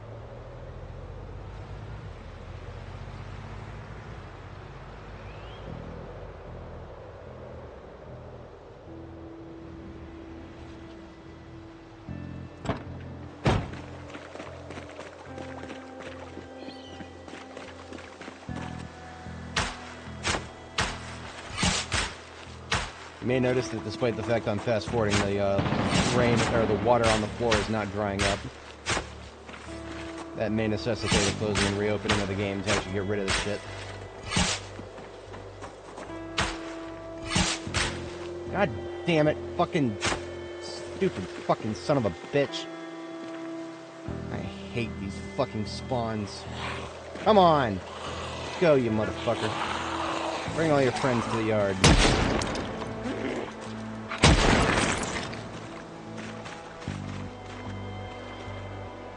Asshole to the south is busy with my generator. Go kill his ass.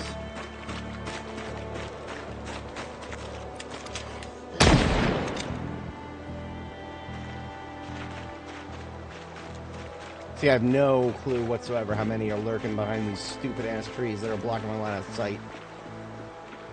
So I'm just gonna have to run in here blind and start shooting. So anyways, I started blasting.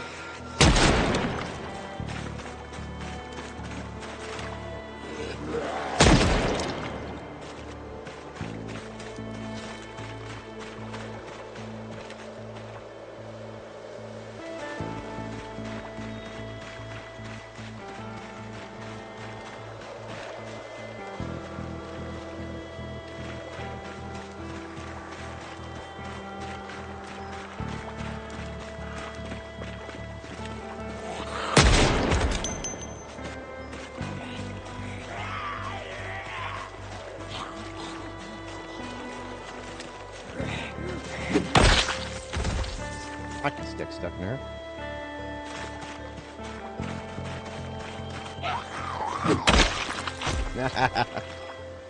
Not wrong.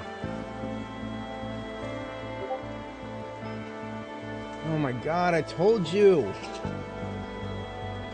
No, I don't know yet. Okay, I don't react very well to unsolicited messages on Discord. It's half of the reason I don't even have a community server yet, but stand by it.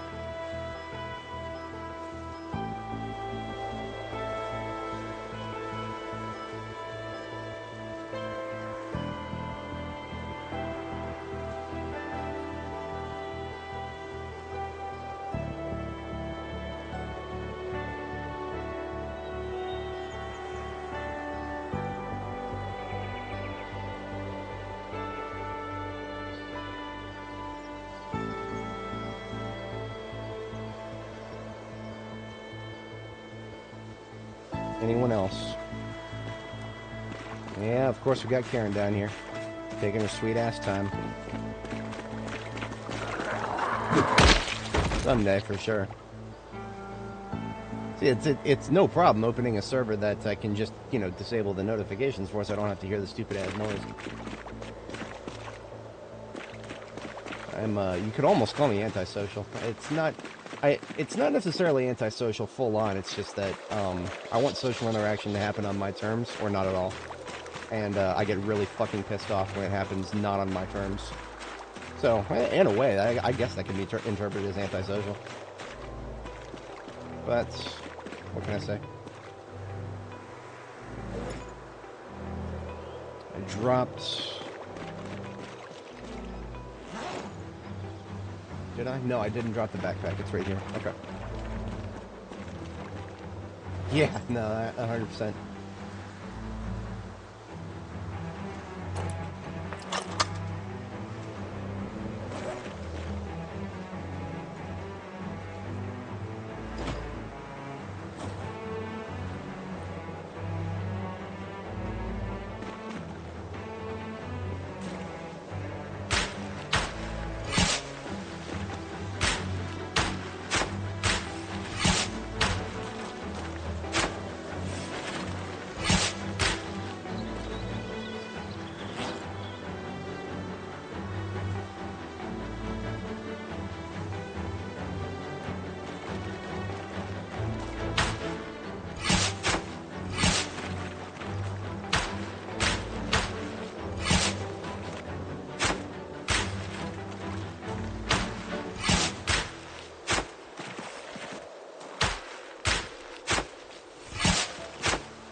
Alright, that's all the sacks that I have available to me have been completely filled with gravel.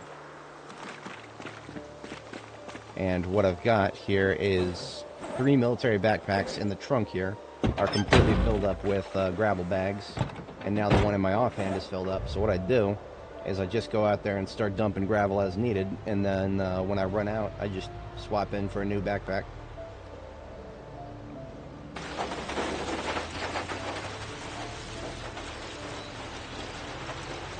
I'm in not as big of a rush to get the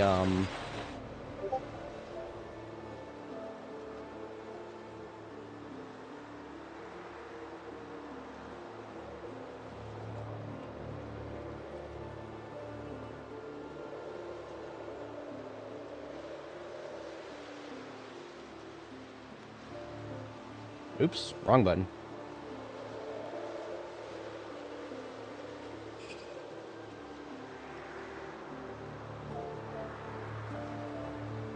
Hopefully that didn't interrupt the broadcast feed. Looks like we're still on.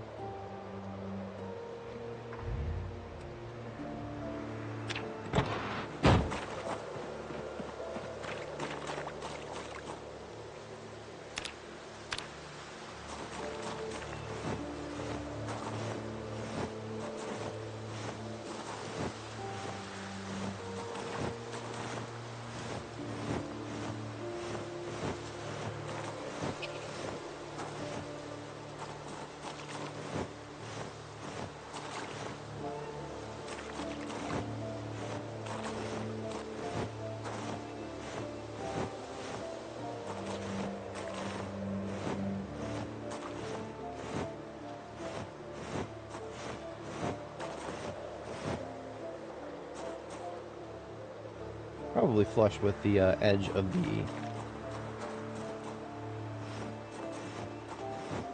the garden here, if that makes sense to me.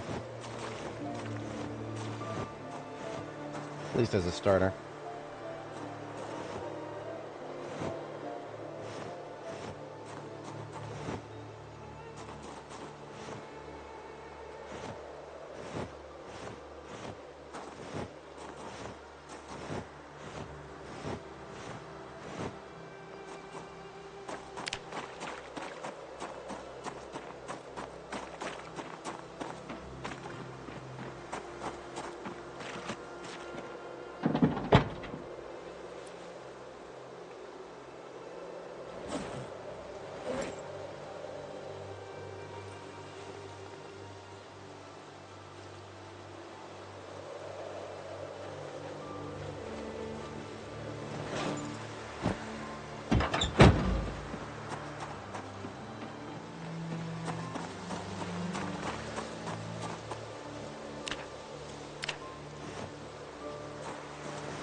3, 4, 5, 6, 7, 8, 9. I feel morally obligated to make that 10, even if I'm not going to plant them immediately. So we're going to briefly switch from whatchamacallit.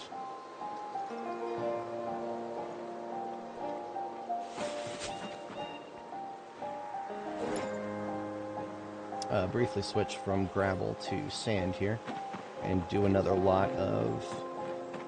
This will bring my total number of potential crop plots on this side to 100.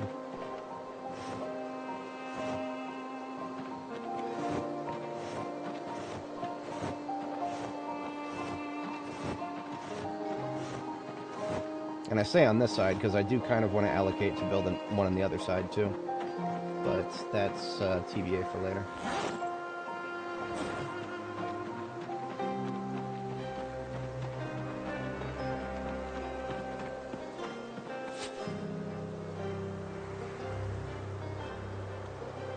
Let's see, that's 15, so I need 16, 17, 18.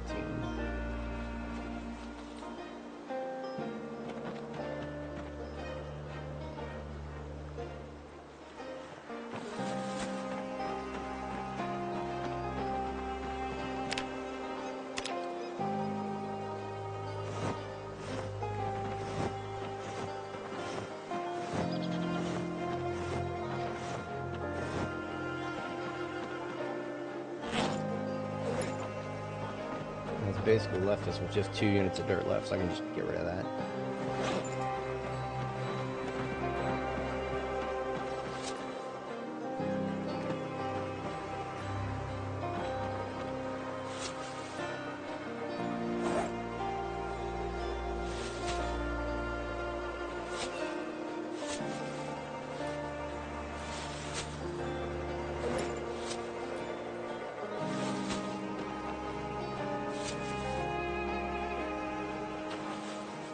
So short of you.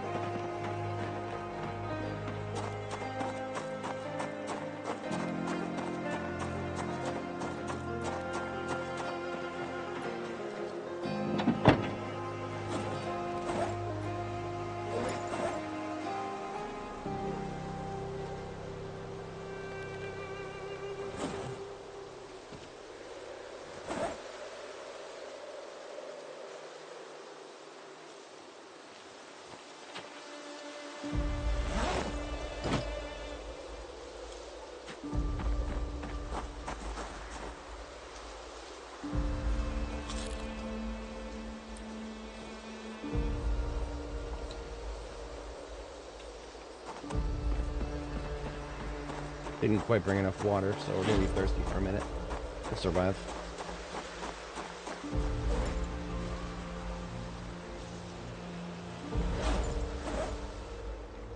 Seven and 5 is 12. 13, 14, 15, 16, 17, 18. There.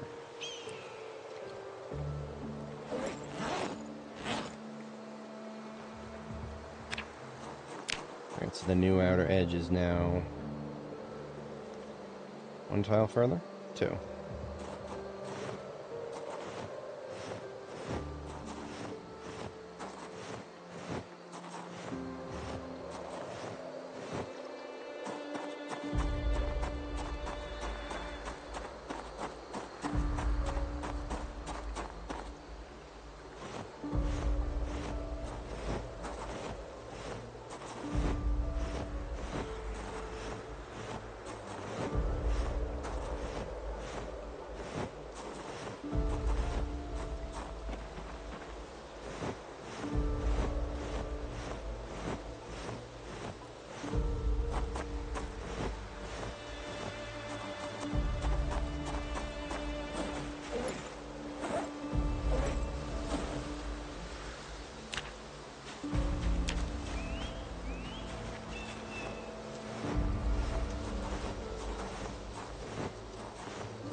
Was I off by 1?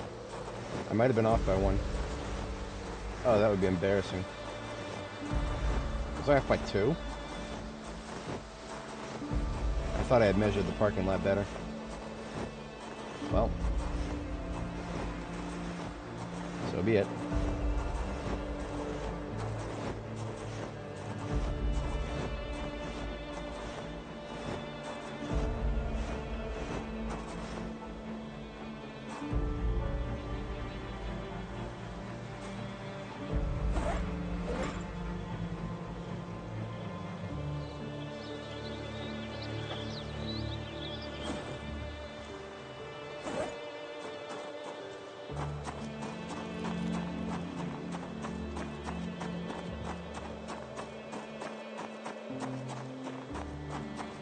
Make this driveway too long. 2, 3, 4, 5, 6, 7, 8. Yeah, I did make the width over here a little too long.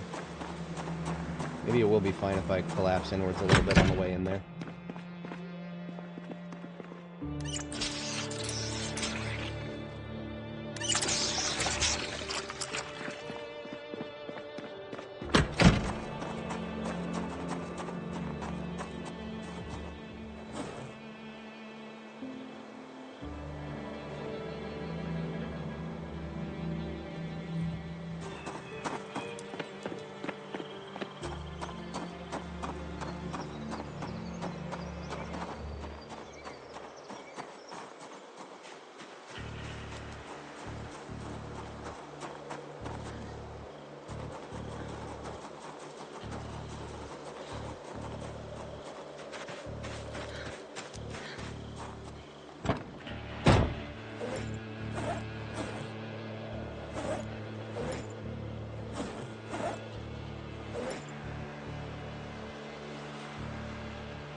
And we got a guest. Might as well deal with them first.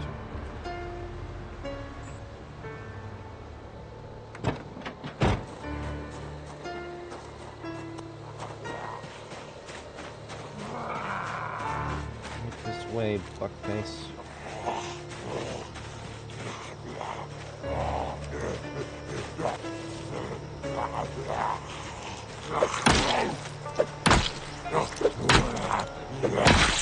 Bonked on the noggin.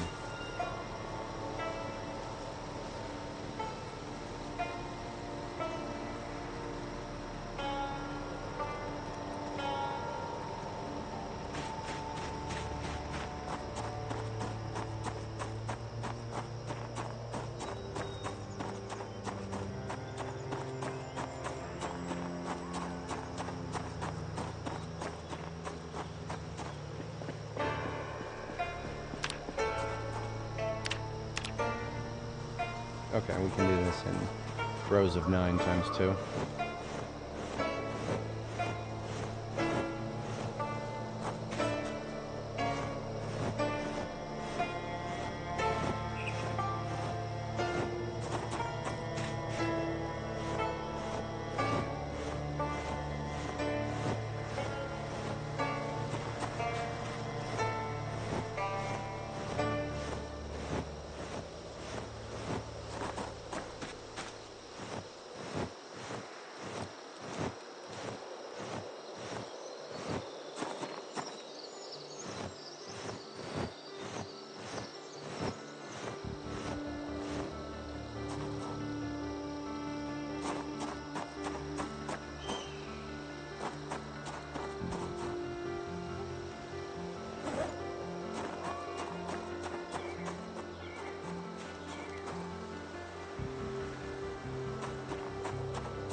6, because I want to, if I am going to do the corner thing, then it's got to be a very gradual gradient. It can't just be a cutoff.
I think this is probably most definitely going to be the biggest driveway I've ever attempted.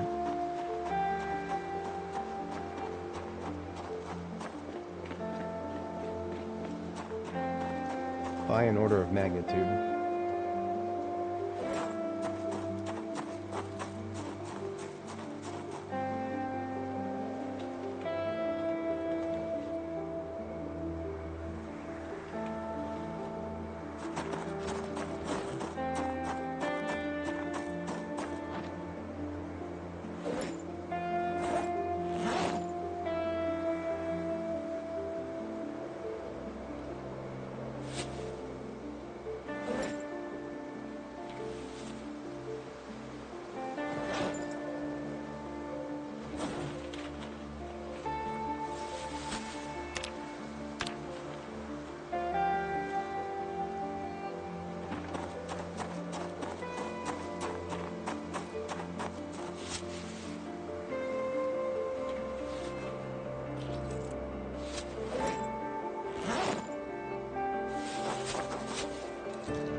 A little bit of time left. I'll dismantle some electricals here.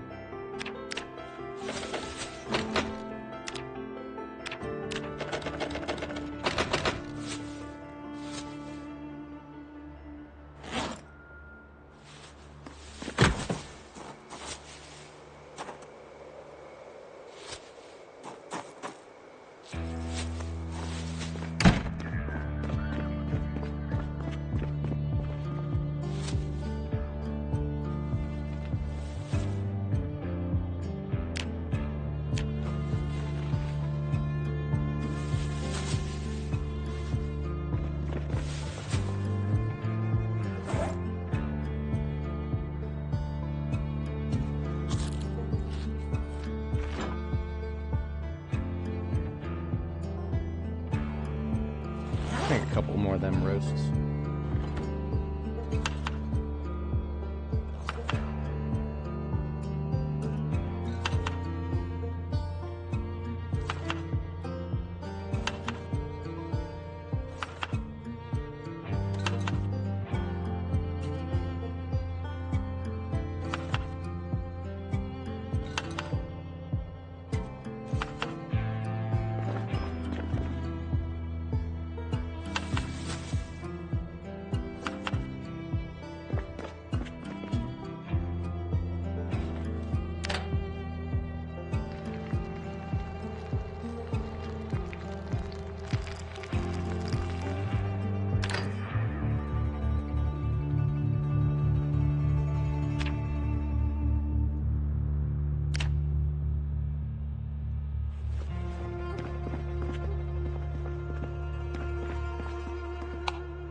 Coming up on 9-hour mark.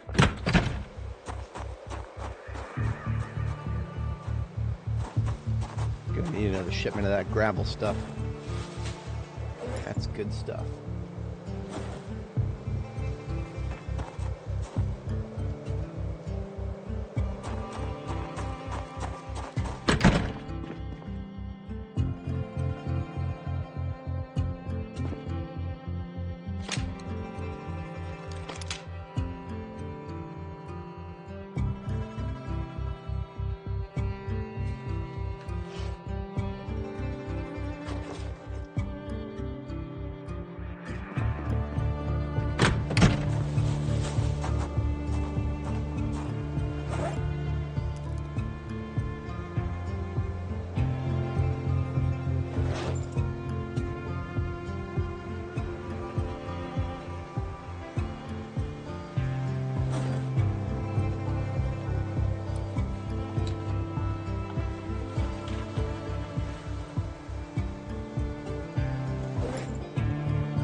I have too much sand here, but I do want to get rid of it.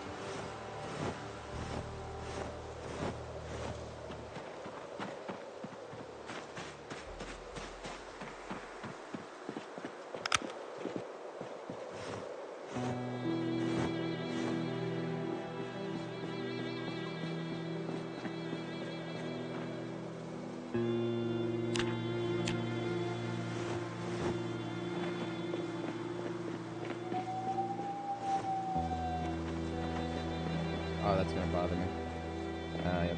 Too late.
Alrighty.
What did you say to me?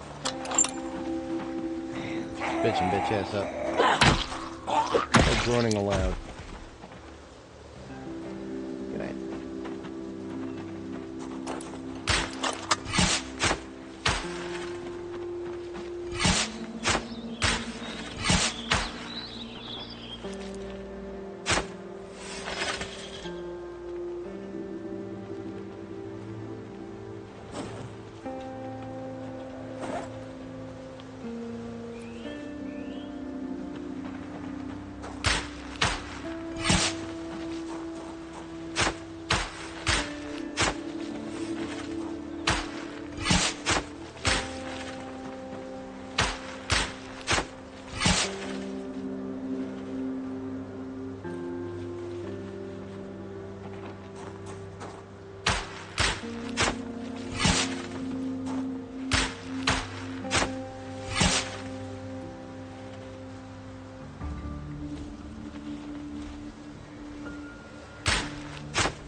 I have not cleared in that direction yet. May not be the best idea to start moving in that direction and pick gravel.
We actually don't have enough room in here to grab the next.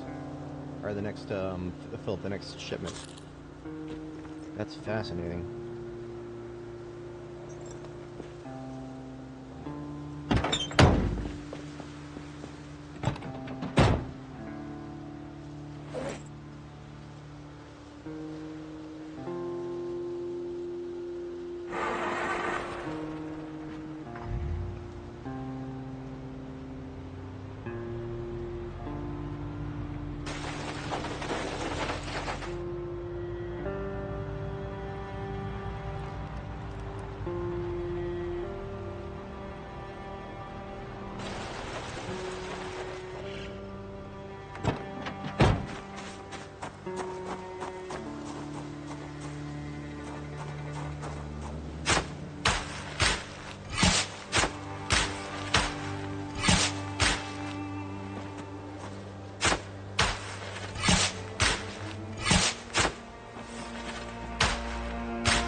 If we use the passenger seat, it's fine.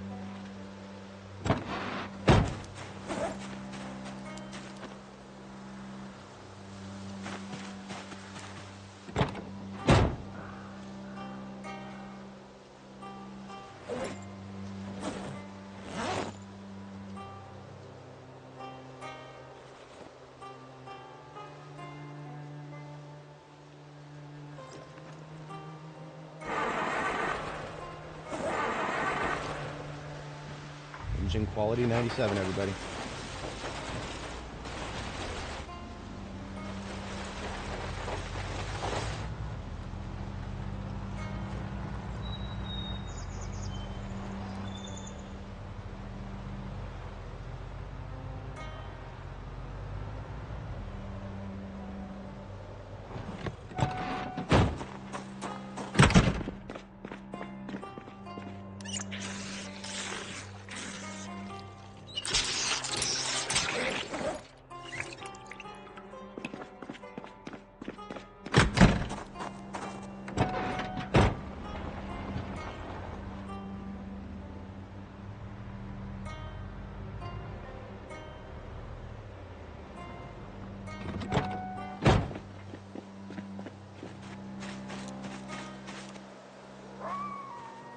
Bitch. Did you ignore me?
Some of this is actually going to go back down to create a road through here. It's part of my patrol route. So I need to keep the gas station secure. So we actually are going to have a patrol route going this way. I'm just going to connect this to that driveway.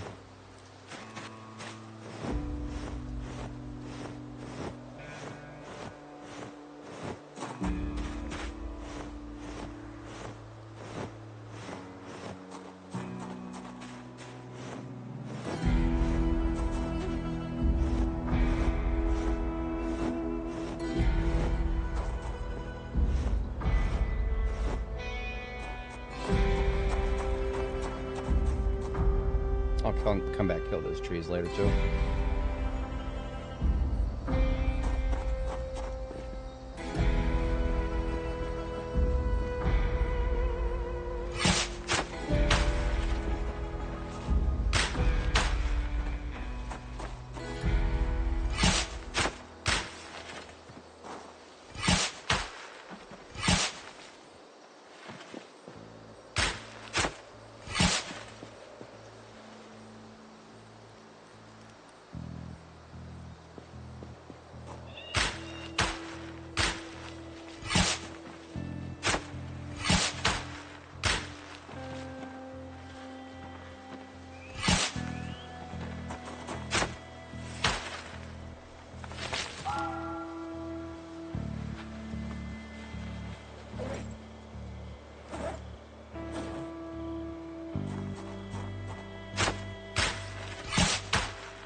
Probably shouldn't have left the vehicle running. Wasn't sure quite how far in that direction I was going to end up going.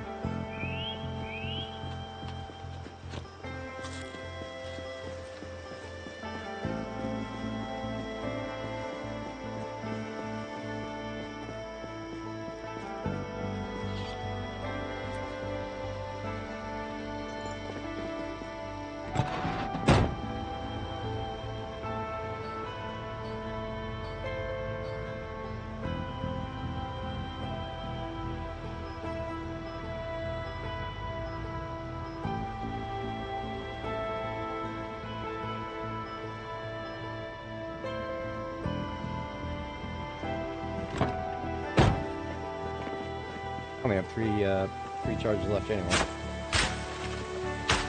And then I'm kind of okay. Never mind. Sorry.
drain the rest of this battery. I'll leave the flashlight running all night.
Sad time to run out of gravel, but that's all right.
Alright, late getting to bed, but we're good.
Two,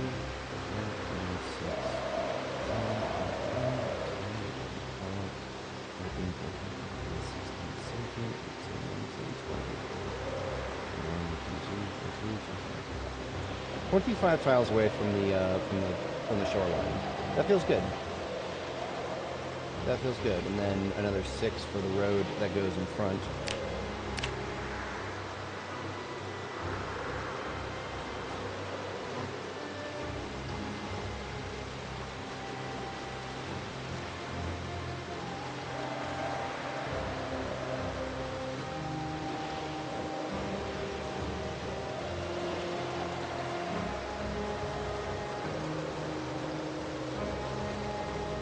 Alright, we've identified the actual corner of our base, finally. Took a little longer than I would have liked, but we're there. It's a milestone of some sort.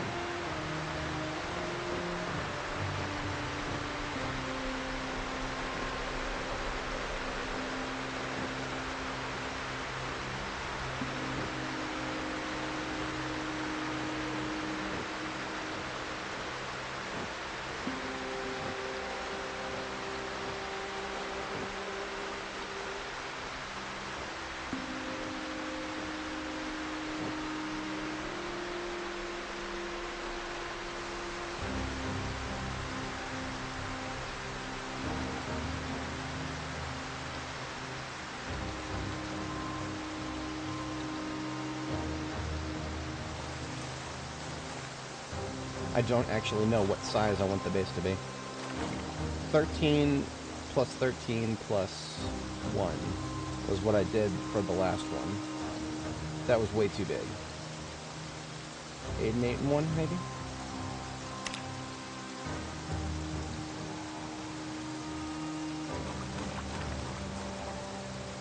That's probably a minimum. So if here's 1, 2, 3, 4, 5, 6, 7, and 8. If that's the midpoint, then here's 1, 2, 3, 4, 5, 6, 7, and 8.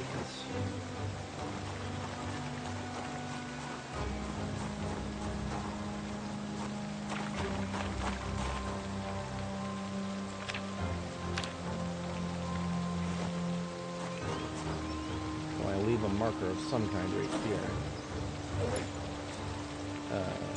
If I have a marker of any kind, I guess. I usually carry around garbage bags or some shit. I'll use a garbage bag here. That's 1, 2, 3, 4, 5, 6, 7, 8 there. 1, 2, 3, 4, 5, 6, 7, 8 here. So one more, and then that's the midpoint on this side. That feels like it's not big enough. But if I do...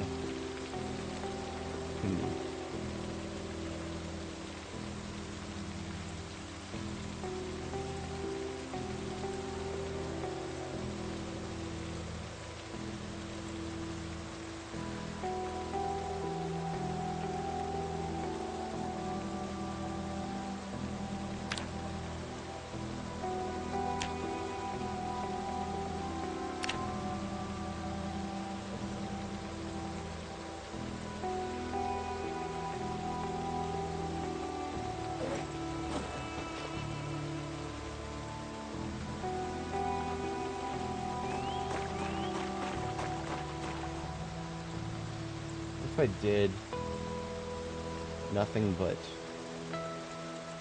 open gates, that would be 8 plus 4 plus 8. That'd be 20 on each side. That's not bad. That's not too awful bad.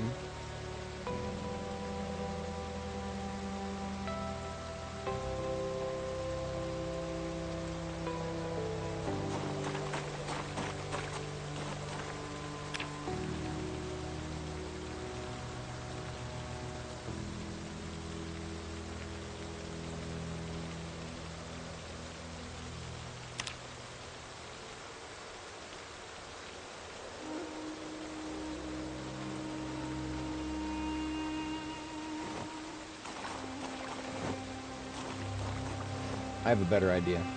Or, a better idea of how to mark this.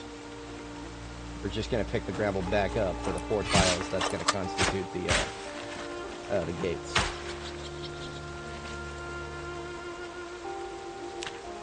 So there's 1, 2, 3, 4, 5, 6, 7, 8 on that side, and now 8 on this side.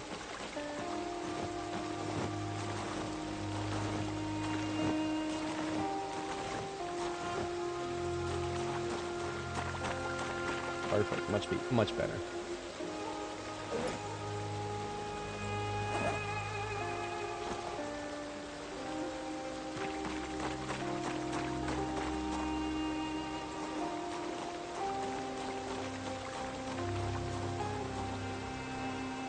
Put down 3 and then pick up 4.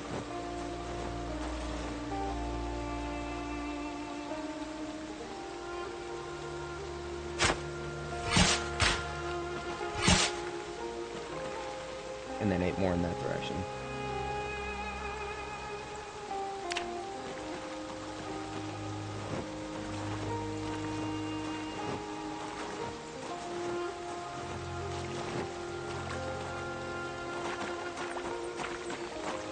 This stupid fucking rain is making this hard to see. 1,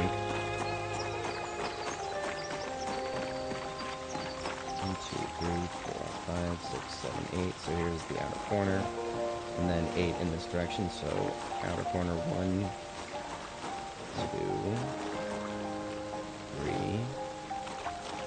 4, 5, 6, 7, and 8.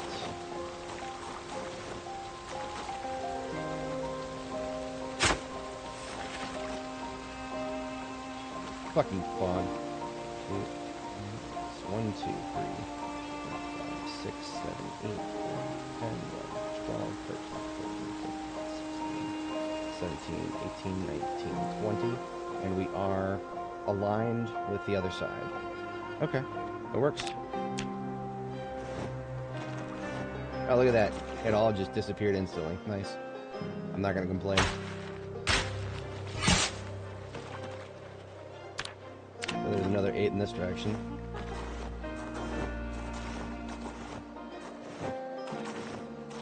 The outer corner, followed by 1, 2, 3, 4, 5, 6, 7, and 8.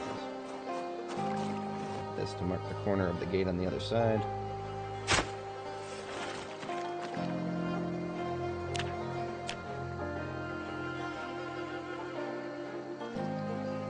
Still lined up.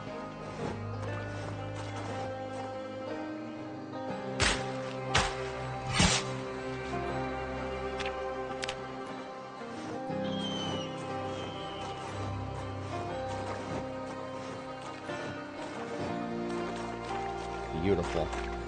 Alright, that's the outer edge of my base right there.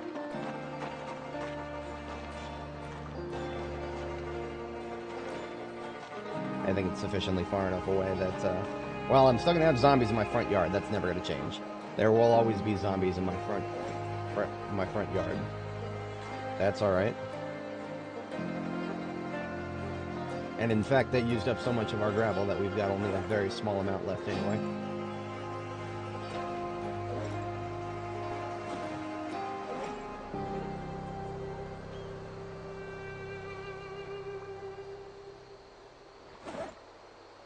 Yeah, we've only got about 5 tiles left. That's okay.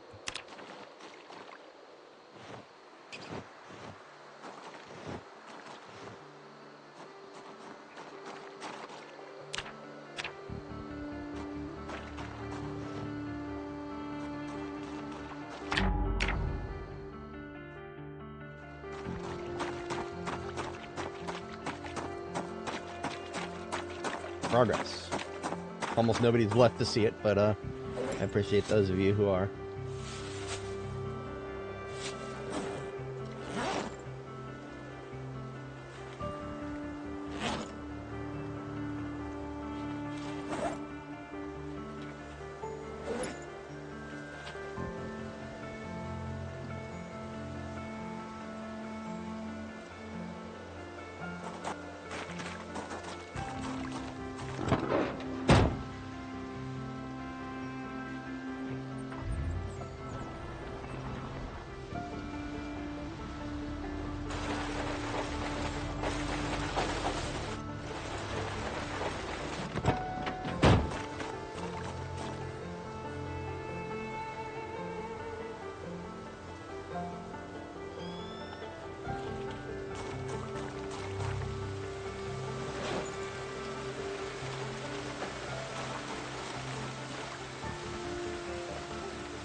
Okay, we have about an hour left, hour and a half or so left to work with today. I'm going to go ahead and I got to take a quick break here.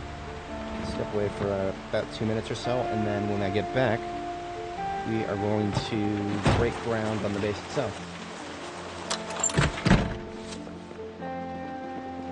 Here's a fundamental question. Am I high enough level welding to do a double tall? I am. I can do a double tall fence gate. This is what we've been working towards. Welding 5, and we've got double tall wire fences. I have wanted to integrate that into my base design ever since I started doing Louisville on back on Annie Mae.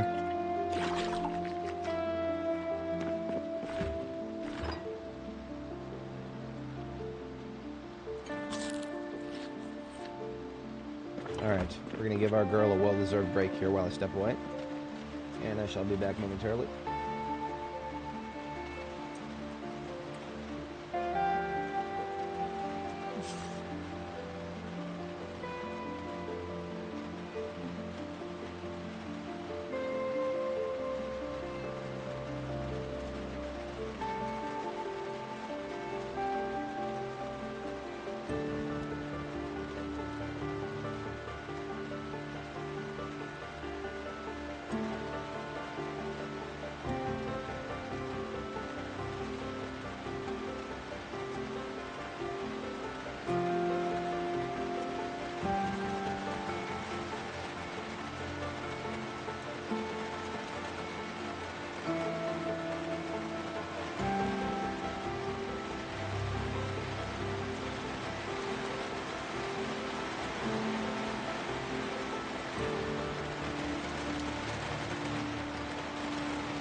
Alright, we back.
A little early for bed, but I'm gonna go ahead and sleep now.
"27 tree branches and 6 large branches." That's a full burn of charcoal right there.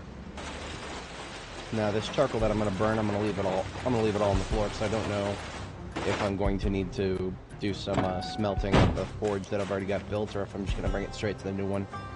So I'll get it taken care of here, but I will then just leave it on the floor.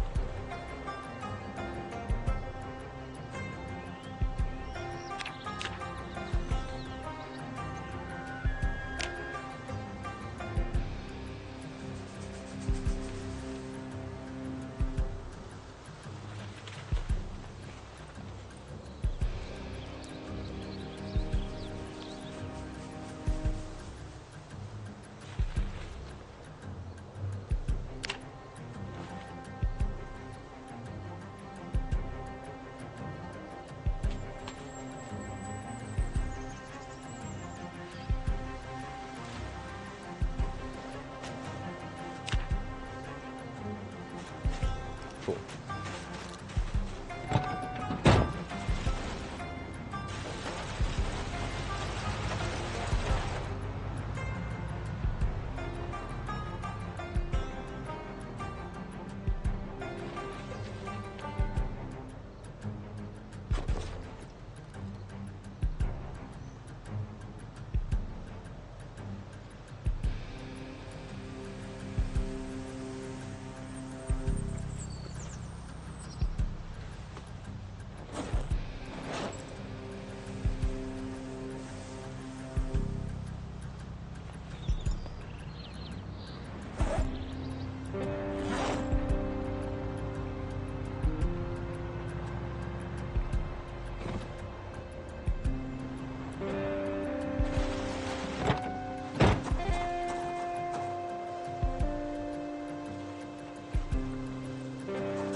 We'll probably need these stones for putting together the new forge and furnace. Leave them on the floor.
And now we do some log sawing.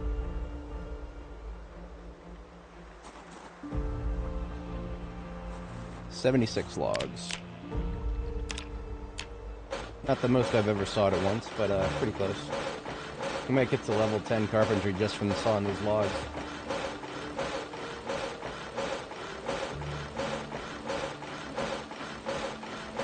Yep, definitely gonna get there.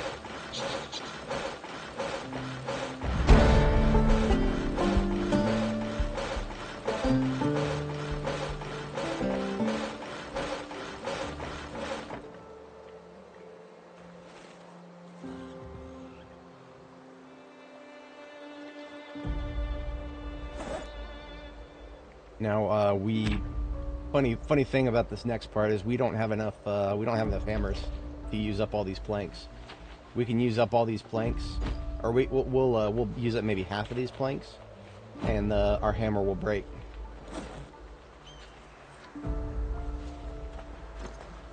So we'll see how that plays out, I guess.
How's the hammer holding up?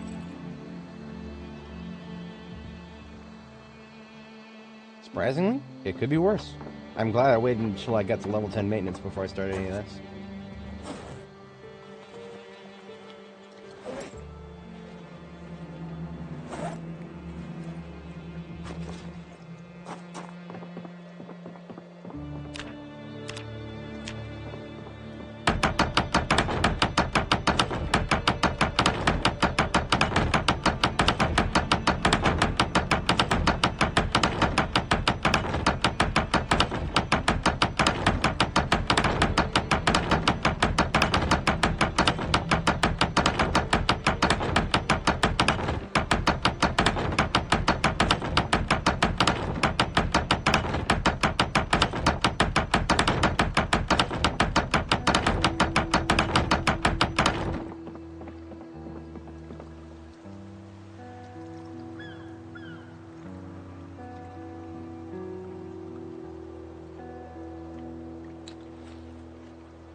always like to leave a couple of river tiles exposed somewhere. I think this time I'm going to do it on the upper right side there.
Right.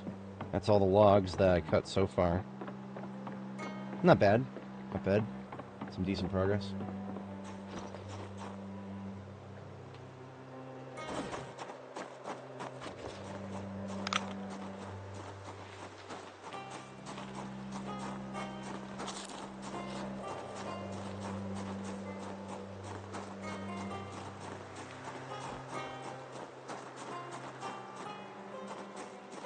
Curious if I did leave my, I don't think I left my, medical bed up here anywhere. So if I did, should see it in one of these bags somewhere.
I think I'm going to try to get the floor finished.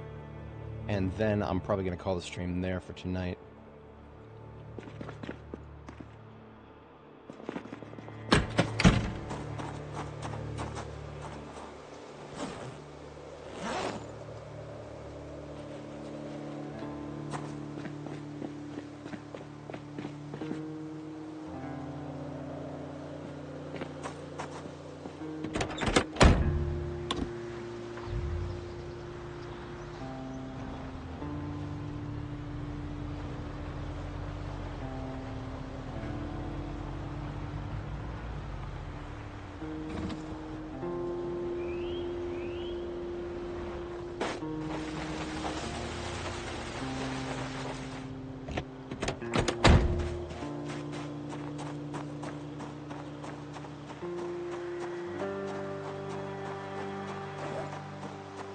15 planks to get spit out here.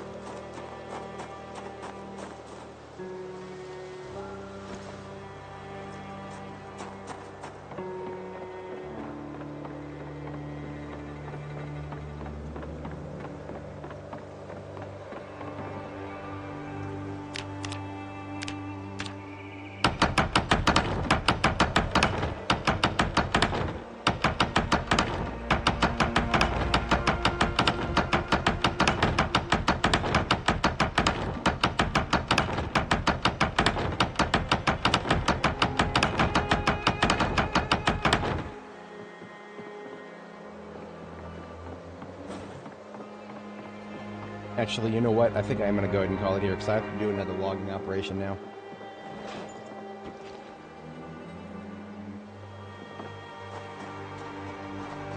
We made good progress, though. I would say we've made fantastic progress.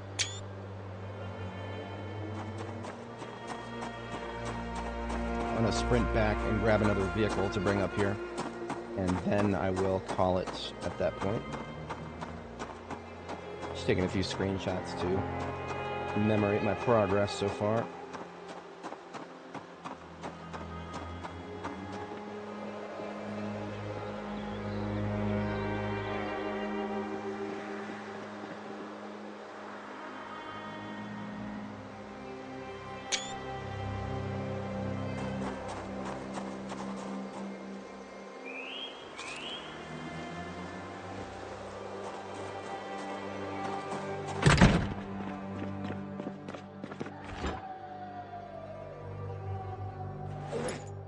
Perhaps before I call it, I'll whip together some food.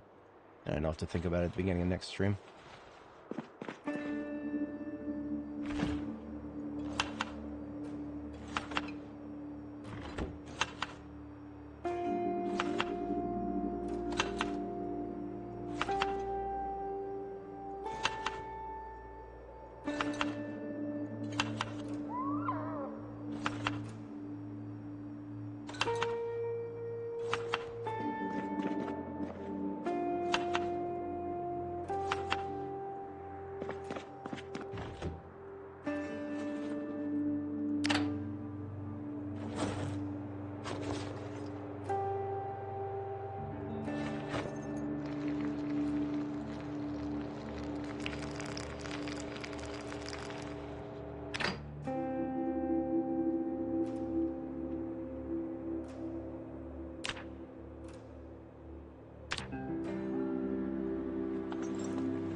We're going to get a water dispenser up there, too.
Every good construction site needs to have a water dispenser for someone to drink out of.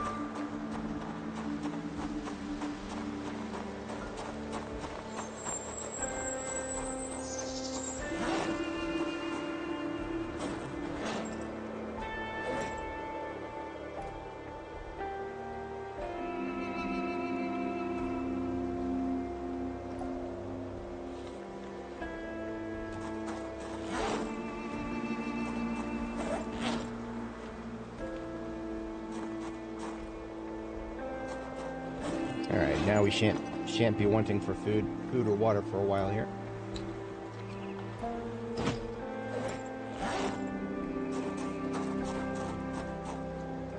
Alright, folks, it's been a good one.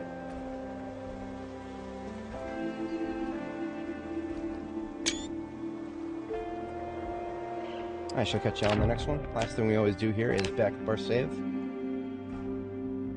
So here is my Zomboid saves Apocalypse, most recent one, sorted by date modified. Control C. Go back up a couple levels here to my backups, one with the same name, and this is part 8 of Nora Robles' journey through B42. And we Control V, paste that whole folder. I shall catch you guys in the next one. Y'all have a great day now.